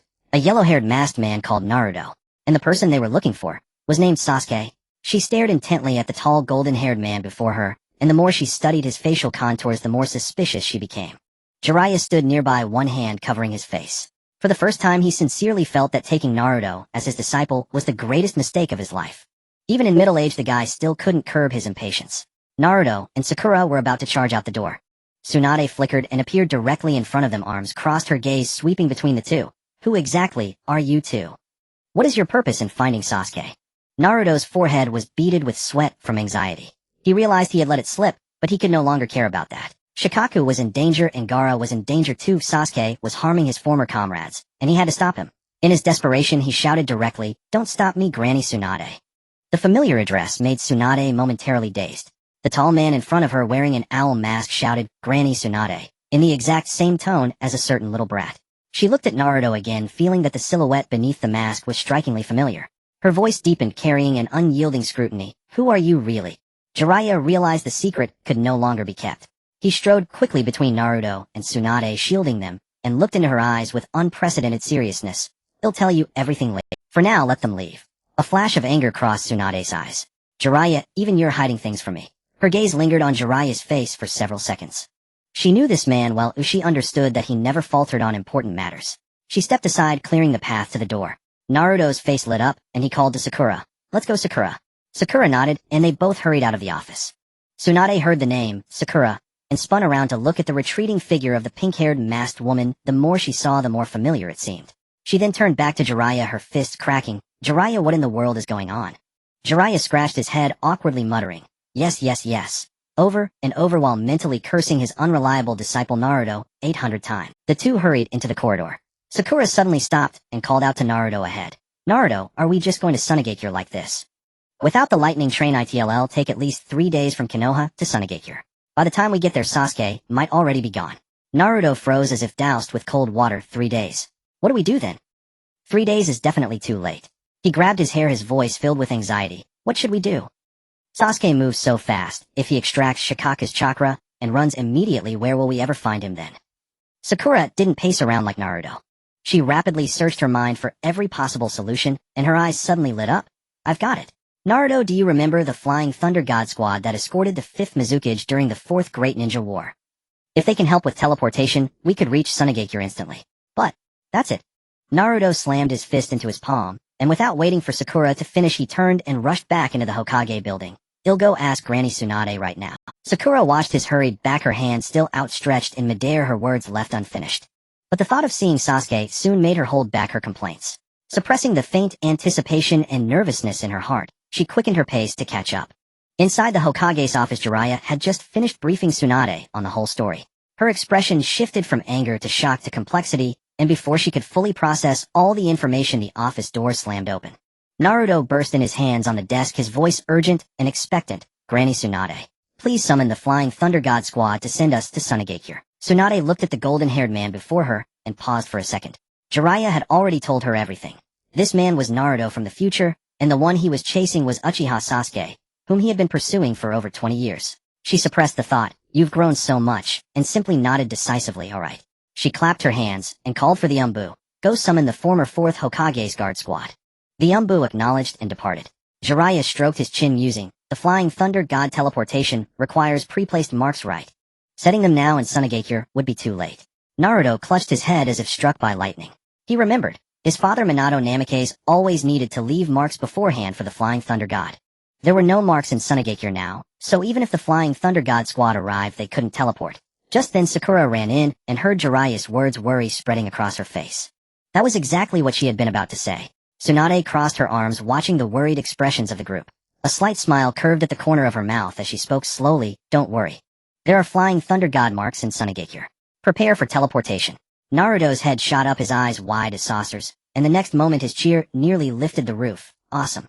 Jiraiya looked at Tsunade in surprise. "How are there Flying Thunder God marks in Sunagakure?" Tsunade revealed a mysterious smile. "That's a secret." In truth, it wasn't just Sunagakure. Marks had been secretly placed in all 5 great nations. She only learned of this after becoming Hokage. She had originally thought they would only be used in times of war, but unexpectedly they came in handy today. Soon 3 ninjas pushed open the door and entered. Genma Shiranui led the way, still chewing on his senbon. Alredo Namishi followed closely behind. Iwashi Tatami entered last. The 3 stopped and knelt on one knee in unison. "Tsunadesima." Tsunade nodded, slightly gesturing for them to rise. She pointed at Naruto and Sakura, who still wore the owl masks. "The ones to be teleported this time are these 2. Destination, Sunagakure." Shiranui Igama nodded faintly, the senbon in his mouth swaying lightly as he spoke. "Tsunadesima, the Flying Thunder God technique can only teleport 1 person at a time. Moreover, Sunagakure is far from Konoha. After each teleportation, we need time to recover chakra before initiating the second. There will be an interval between the first and the second." Tsunade nodded, then turned to Naruto and Sakura. "So which of you will go first?" Sakura wanted to go first. She hadn't seen her husband in far too long. She wanted to tell him not to bear the pressure alone, to persuade him to return, to let him know Sarada was waiting for him, and she was waiting too. Naruto also wanted to go first. Shikaku and Gaara were in danger. He had to rush there to stop Sasuke, and he also wanted to confront him face to face, asking why he would hurt their comrades. Both wanted to go first, yet neither could bear to argue with the other. Finally, Sakura spoke first. She looked at Naruto, her voice calm and gentle. "You go first, Naruto. He'll go later." Naruto looked at Sakura, his lips moving as if to say something, then swallowed the words. In the end, he just nodded firmly, turned to face the Flying Thunder God trio, and bowed solemnly. "I'm counting on you." Shiranui, Gunma, Ibiki Marino, and Awashi Tatame joined hands and formed seals, encircling Naruto. The light of the Flying Thunder God technique flared, a white flash past, and the four figures vanished from the office simultaneously. When they reappeared, Naruto was standing on the sandy outskirts of Sunagakure. Beneath his feet was scorching sand stretching endlessly into a barren yellow gobi. The dry wind carried fine particles that stung his face, and in the distance the iconic circular buildings of Sunagakure were faintly visible. "We made it, Sunagakure." Shiranui Ginma lowered his hands from the seals, and smiled with a hint of ruefulness. "We're not skilled enough. If it were the fourth Hokage, he could teleport someone all by himself." Naruto knew his father's prowess and didn't bother to explain. His mind was fixed on only one thing. Shikaku and Gaara were still in dire straits. He nodded hurriedly to the three. "Thank you. I'm off." With that, he turned and dashed toward the depths of the desert beyond Sunagakure. Watching Naruto's retreating figure, Ibiki muttered, "Did I just hear Tsunadesima call him Naruto?" Shiranui Ginma smiled, recalling the blonde kid in the village who always shouted, "I'm going to be Hokage. Maybe it's a coincidence." Awashi nodded. "What a coincidence." Shiranui Ginma withdrew his gaze and clapped his hands. "Let's focus on recovering chakra. There's still one more person to teleport before we're done." "Yes, Captain." As Naruto sprinted across the desert, he urgently called out in his mind, "Kurama, sense Sasuke's location. Hurry." The Nine-Tails closed its eyes, extending its perception to the maximum range. Soon it caught a familiar chakra signature to the northwest of Sunagakure. Cold sharp mingled with the chakra of Isabu, Matatabi, Gyuki, and Shikaku. The One-Tail's chakra was rapidly fading like a candle about to burn out. He snapped his eyes open, his voice laced with rare urgency, "Found Sasuke." Meanwhile, on the open ground outside Sunagakure, Gaara's screams had turned hoarse, almost inaudible. His limbs were pinned to the ground by black rods, leaving him unable to move his body, convulsing in agony. Crimson light continued to pour out of him. Shikaku's chakra essence was being drained tube by tube. Inside Gaara, Shikaku's cries grew weaker until he barely had the strength to rattle the cage. Sasuke looked down at the remaining chakra essence within. Gaara frowned, and said with impatience, "Draining a sealed Jinchuriki is so slow. When I took Isabis, it was done in no time." Despite the complaint, his hands never stopped the technique. The palm of his left hand continued to steadily absorb Shikaku's essence. Just then a figure dashed down from a distant sand dune. The orange jacket stood out starkly against the yellow sand. Blonde hair was tousled by the wind, and a foolish owl mask still covered his face. Naruto saw Gaara pinned to the ground, enveloped in red light, and heard his heart-wrenching screams. It felt as if something had brutally stabbed his heart. Until now he had clung to a last shred of hope regarding the tailed beasts. He told himself Sasuke had just had a misunderstanding with Isabu and the others, and once he found him, everything could be explained. But witnessing this scene shattered all self-deception. He clenched his fists and roared, "Yamaro! Sasuke! Why? Why are you attacking the tailed beasts?" Hearing that familiar Sasuke, the man froze. The way he said it, the tone. Only one person in the entire ninja world addressed him like that. He followed the voice. Orange jacket, blonde hair, wearing a ridiculously stupid owl mask, but the build, the gait, the way he waved his hand. He would recognize him even if he were reduced to ash. Uzumaki Naruto. No middle-aged Naruto. Sasuke's brain short-circuited for a second. He rubbed his eyes vigorously with his right hand, then opened them again. The orange figure was still there, charging toward him at high speed, kicking up a trail of yellow dust on the sand. Sasuke instinctively leaned back, his face a mask of disbelief. How did middle-aged Naruto find his way here? Shouldn't he be off shining in Boruto's story? What is he doing here?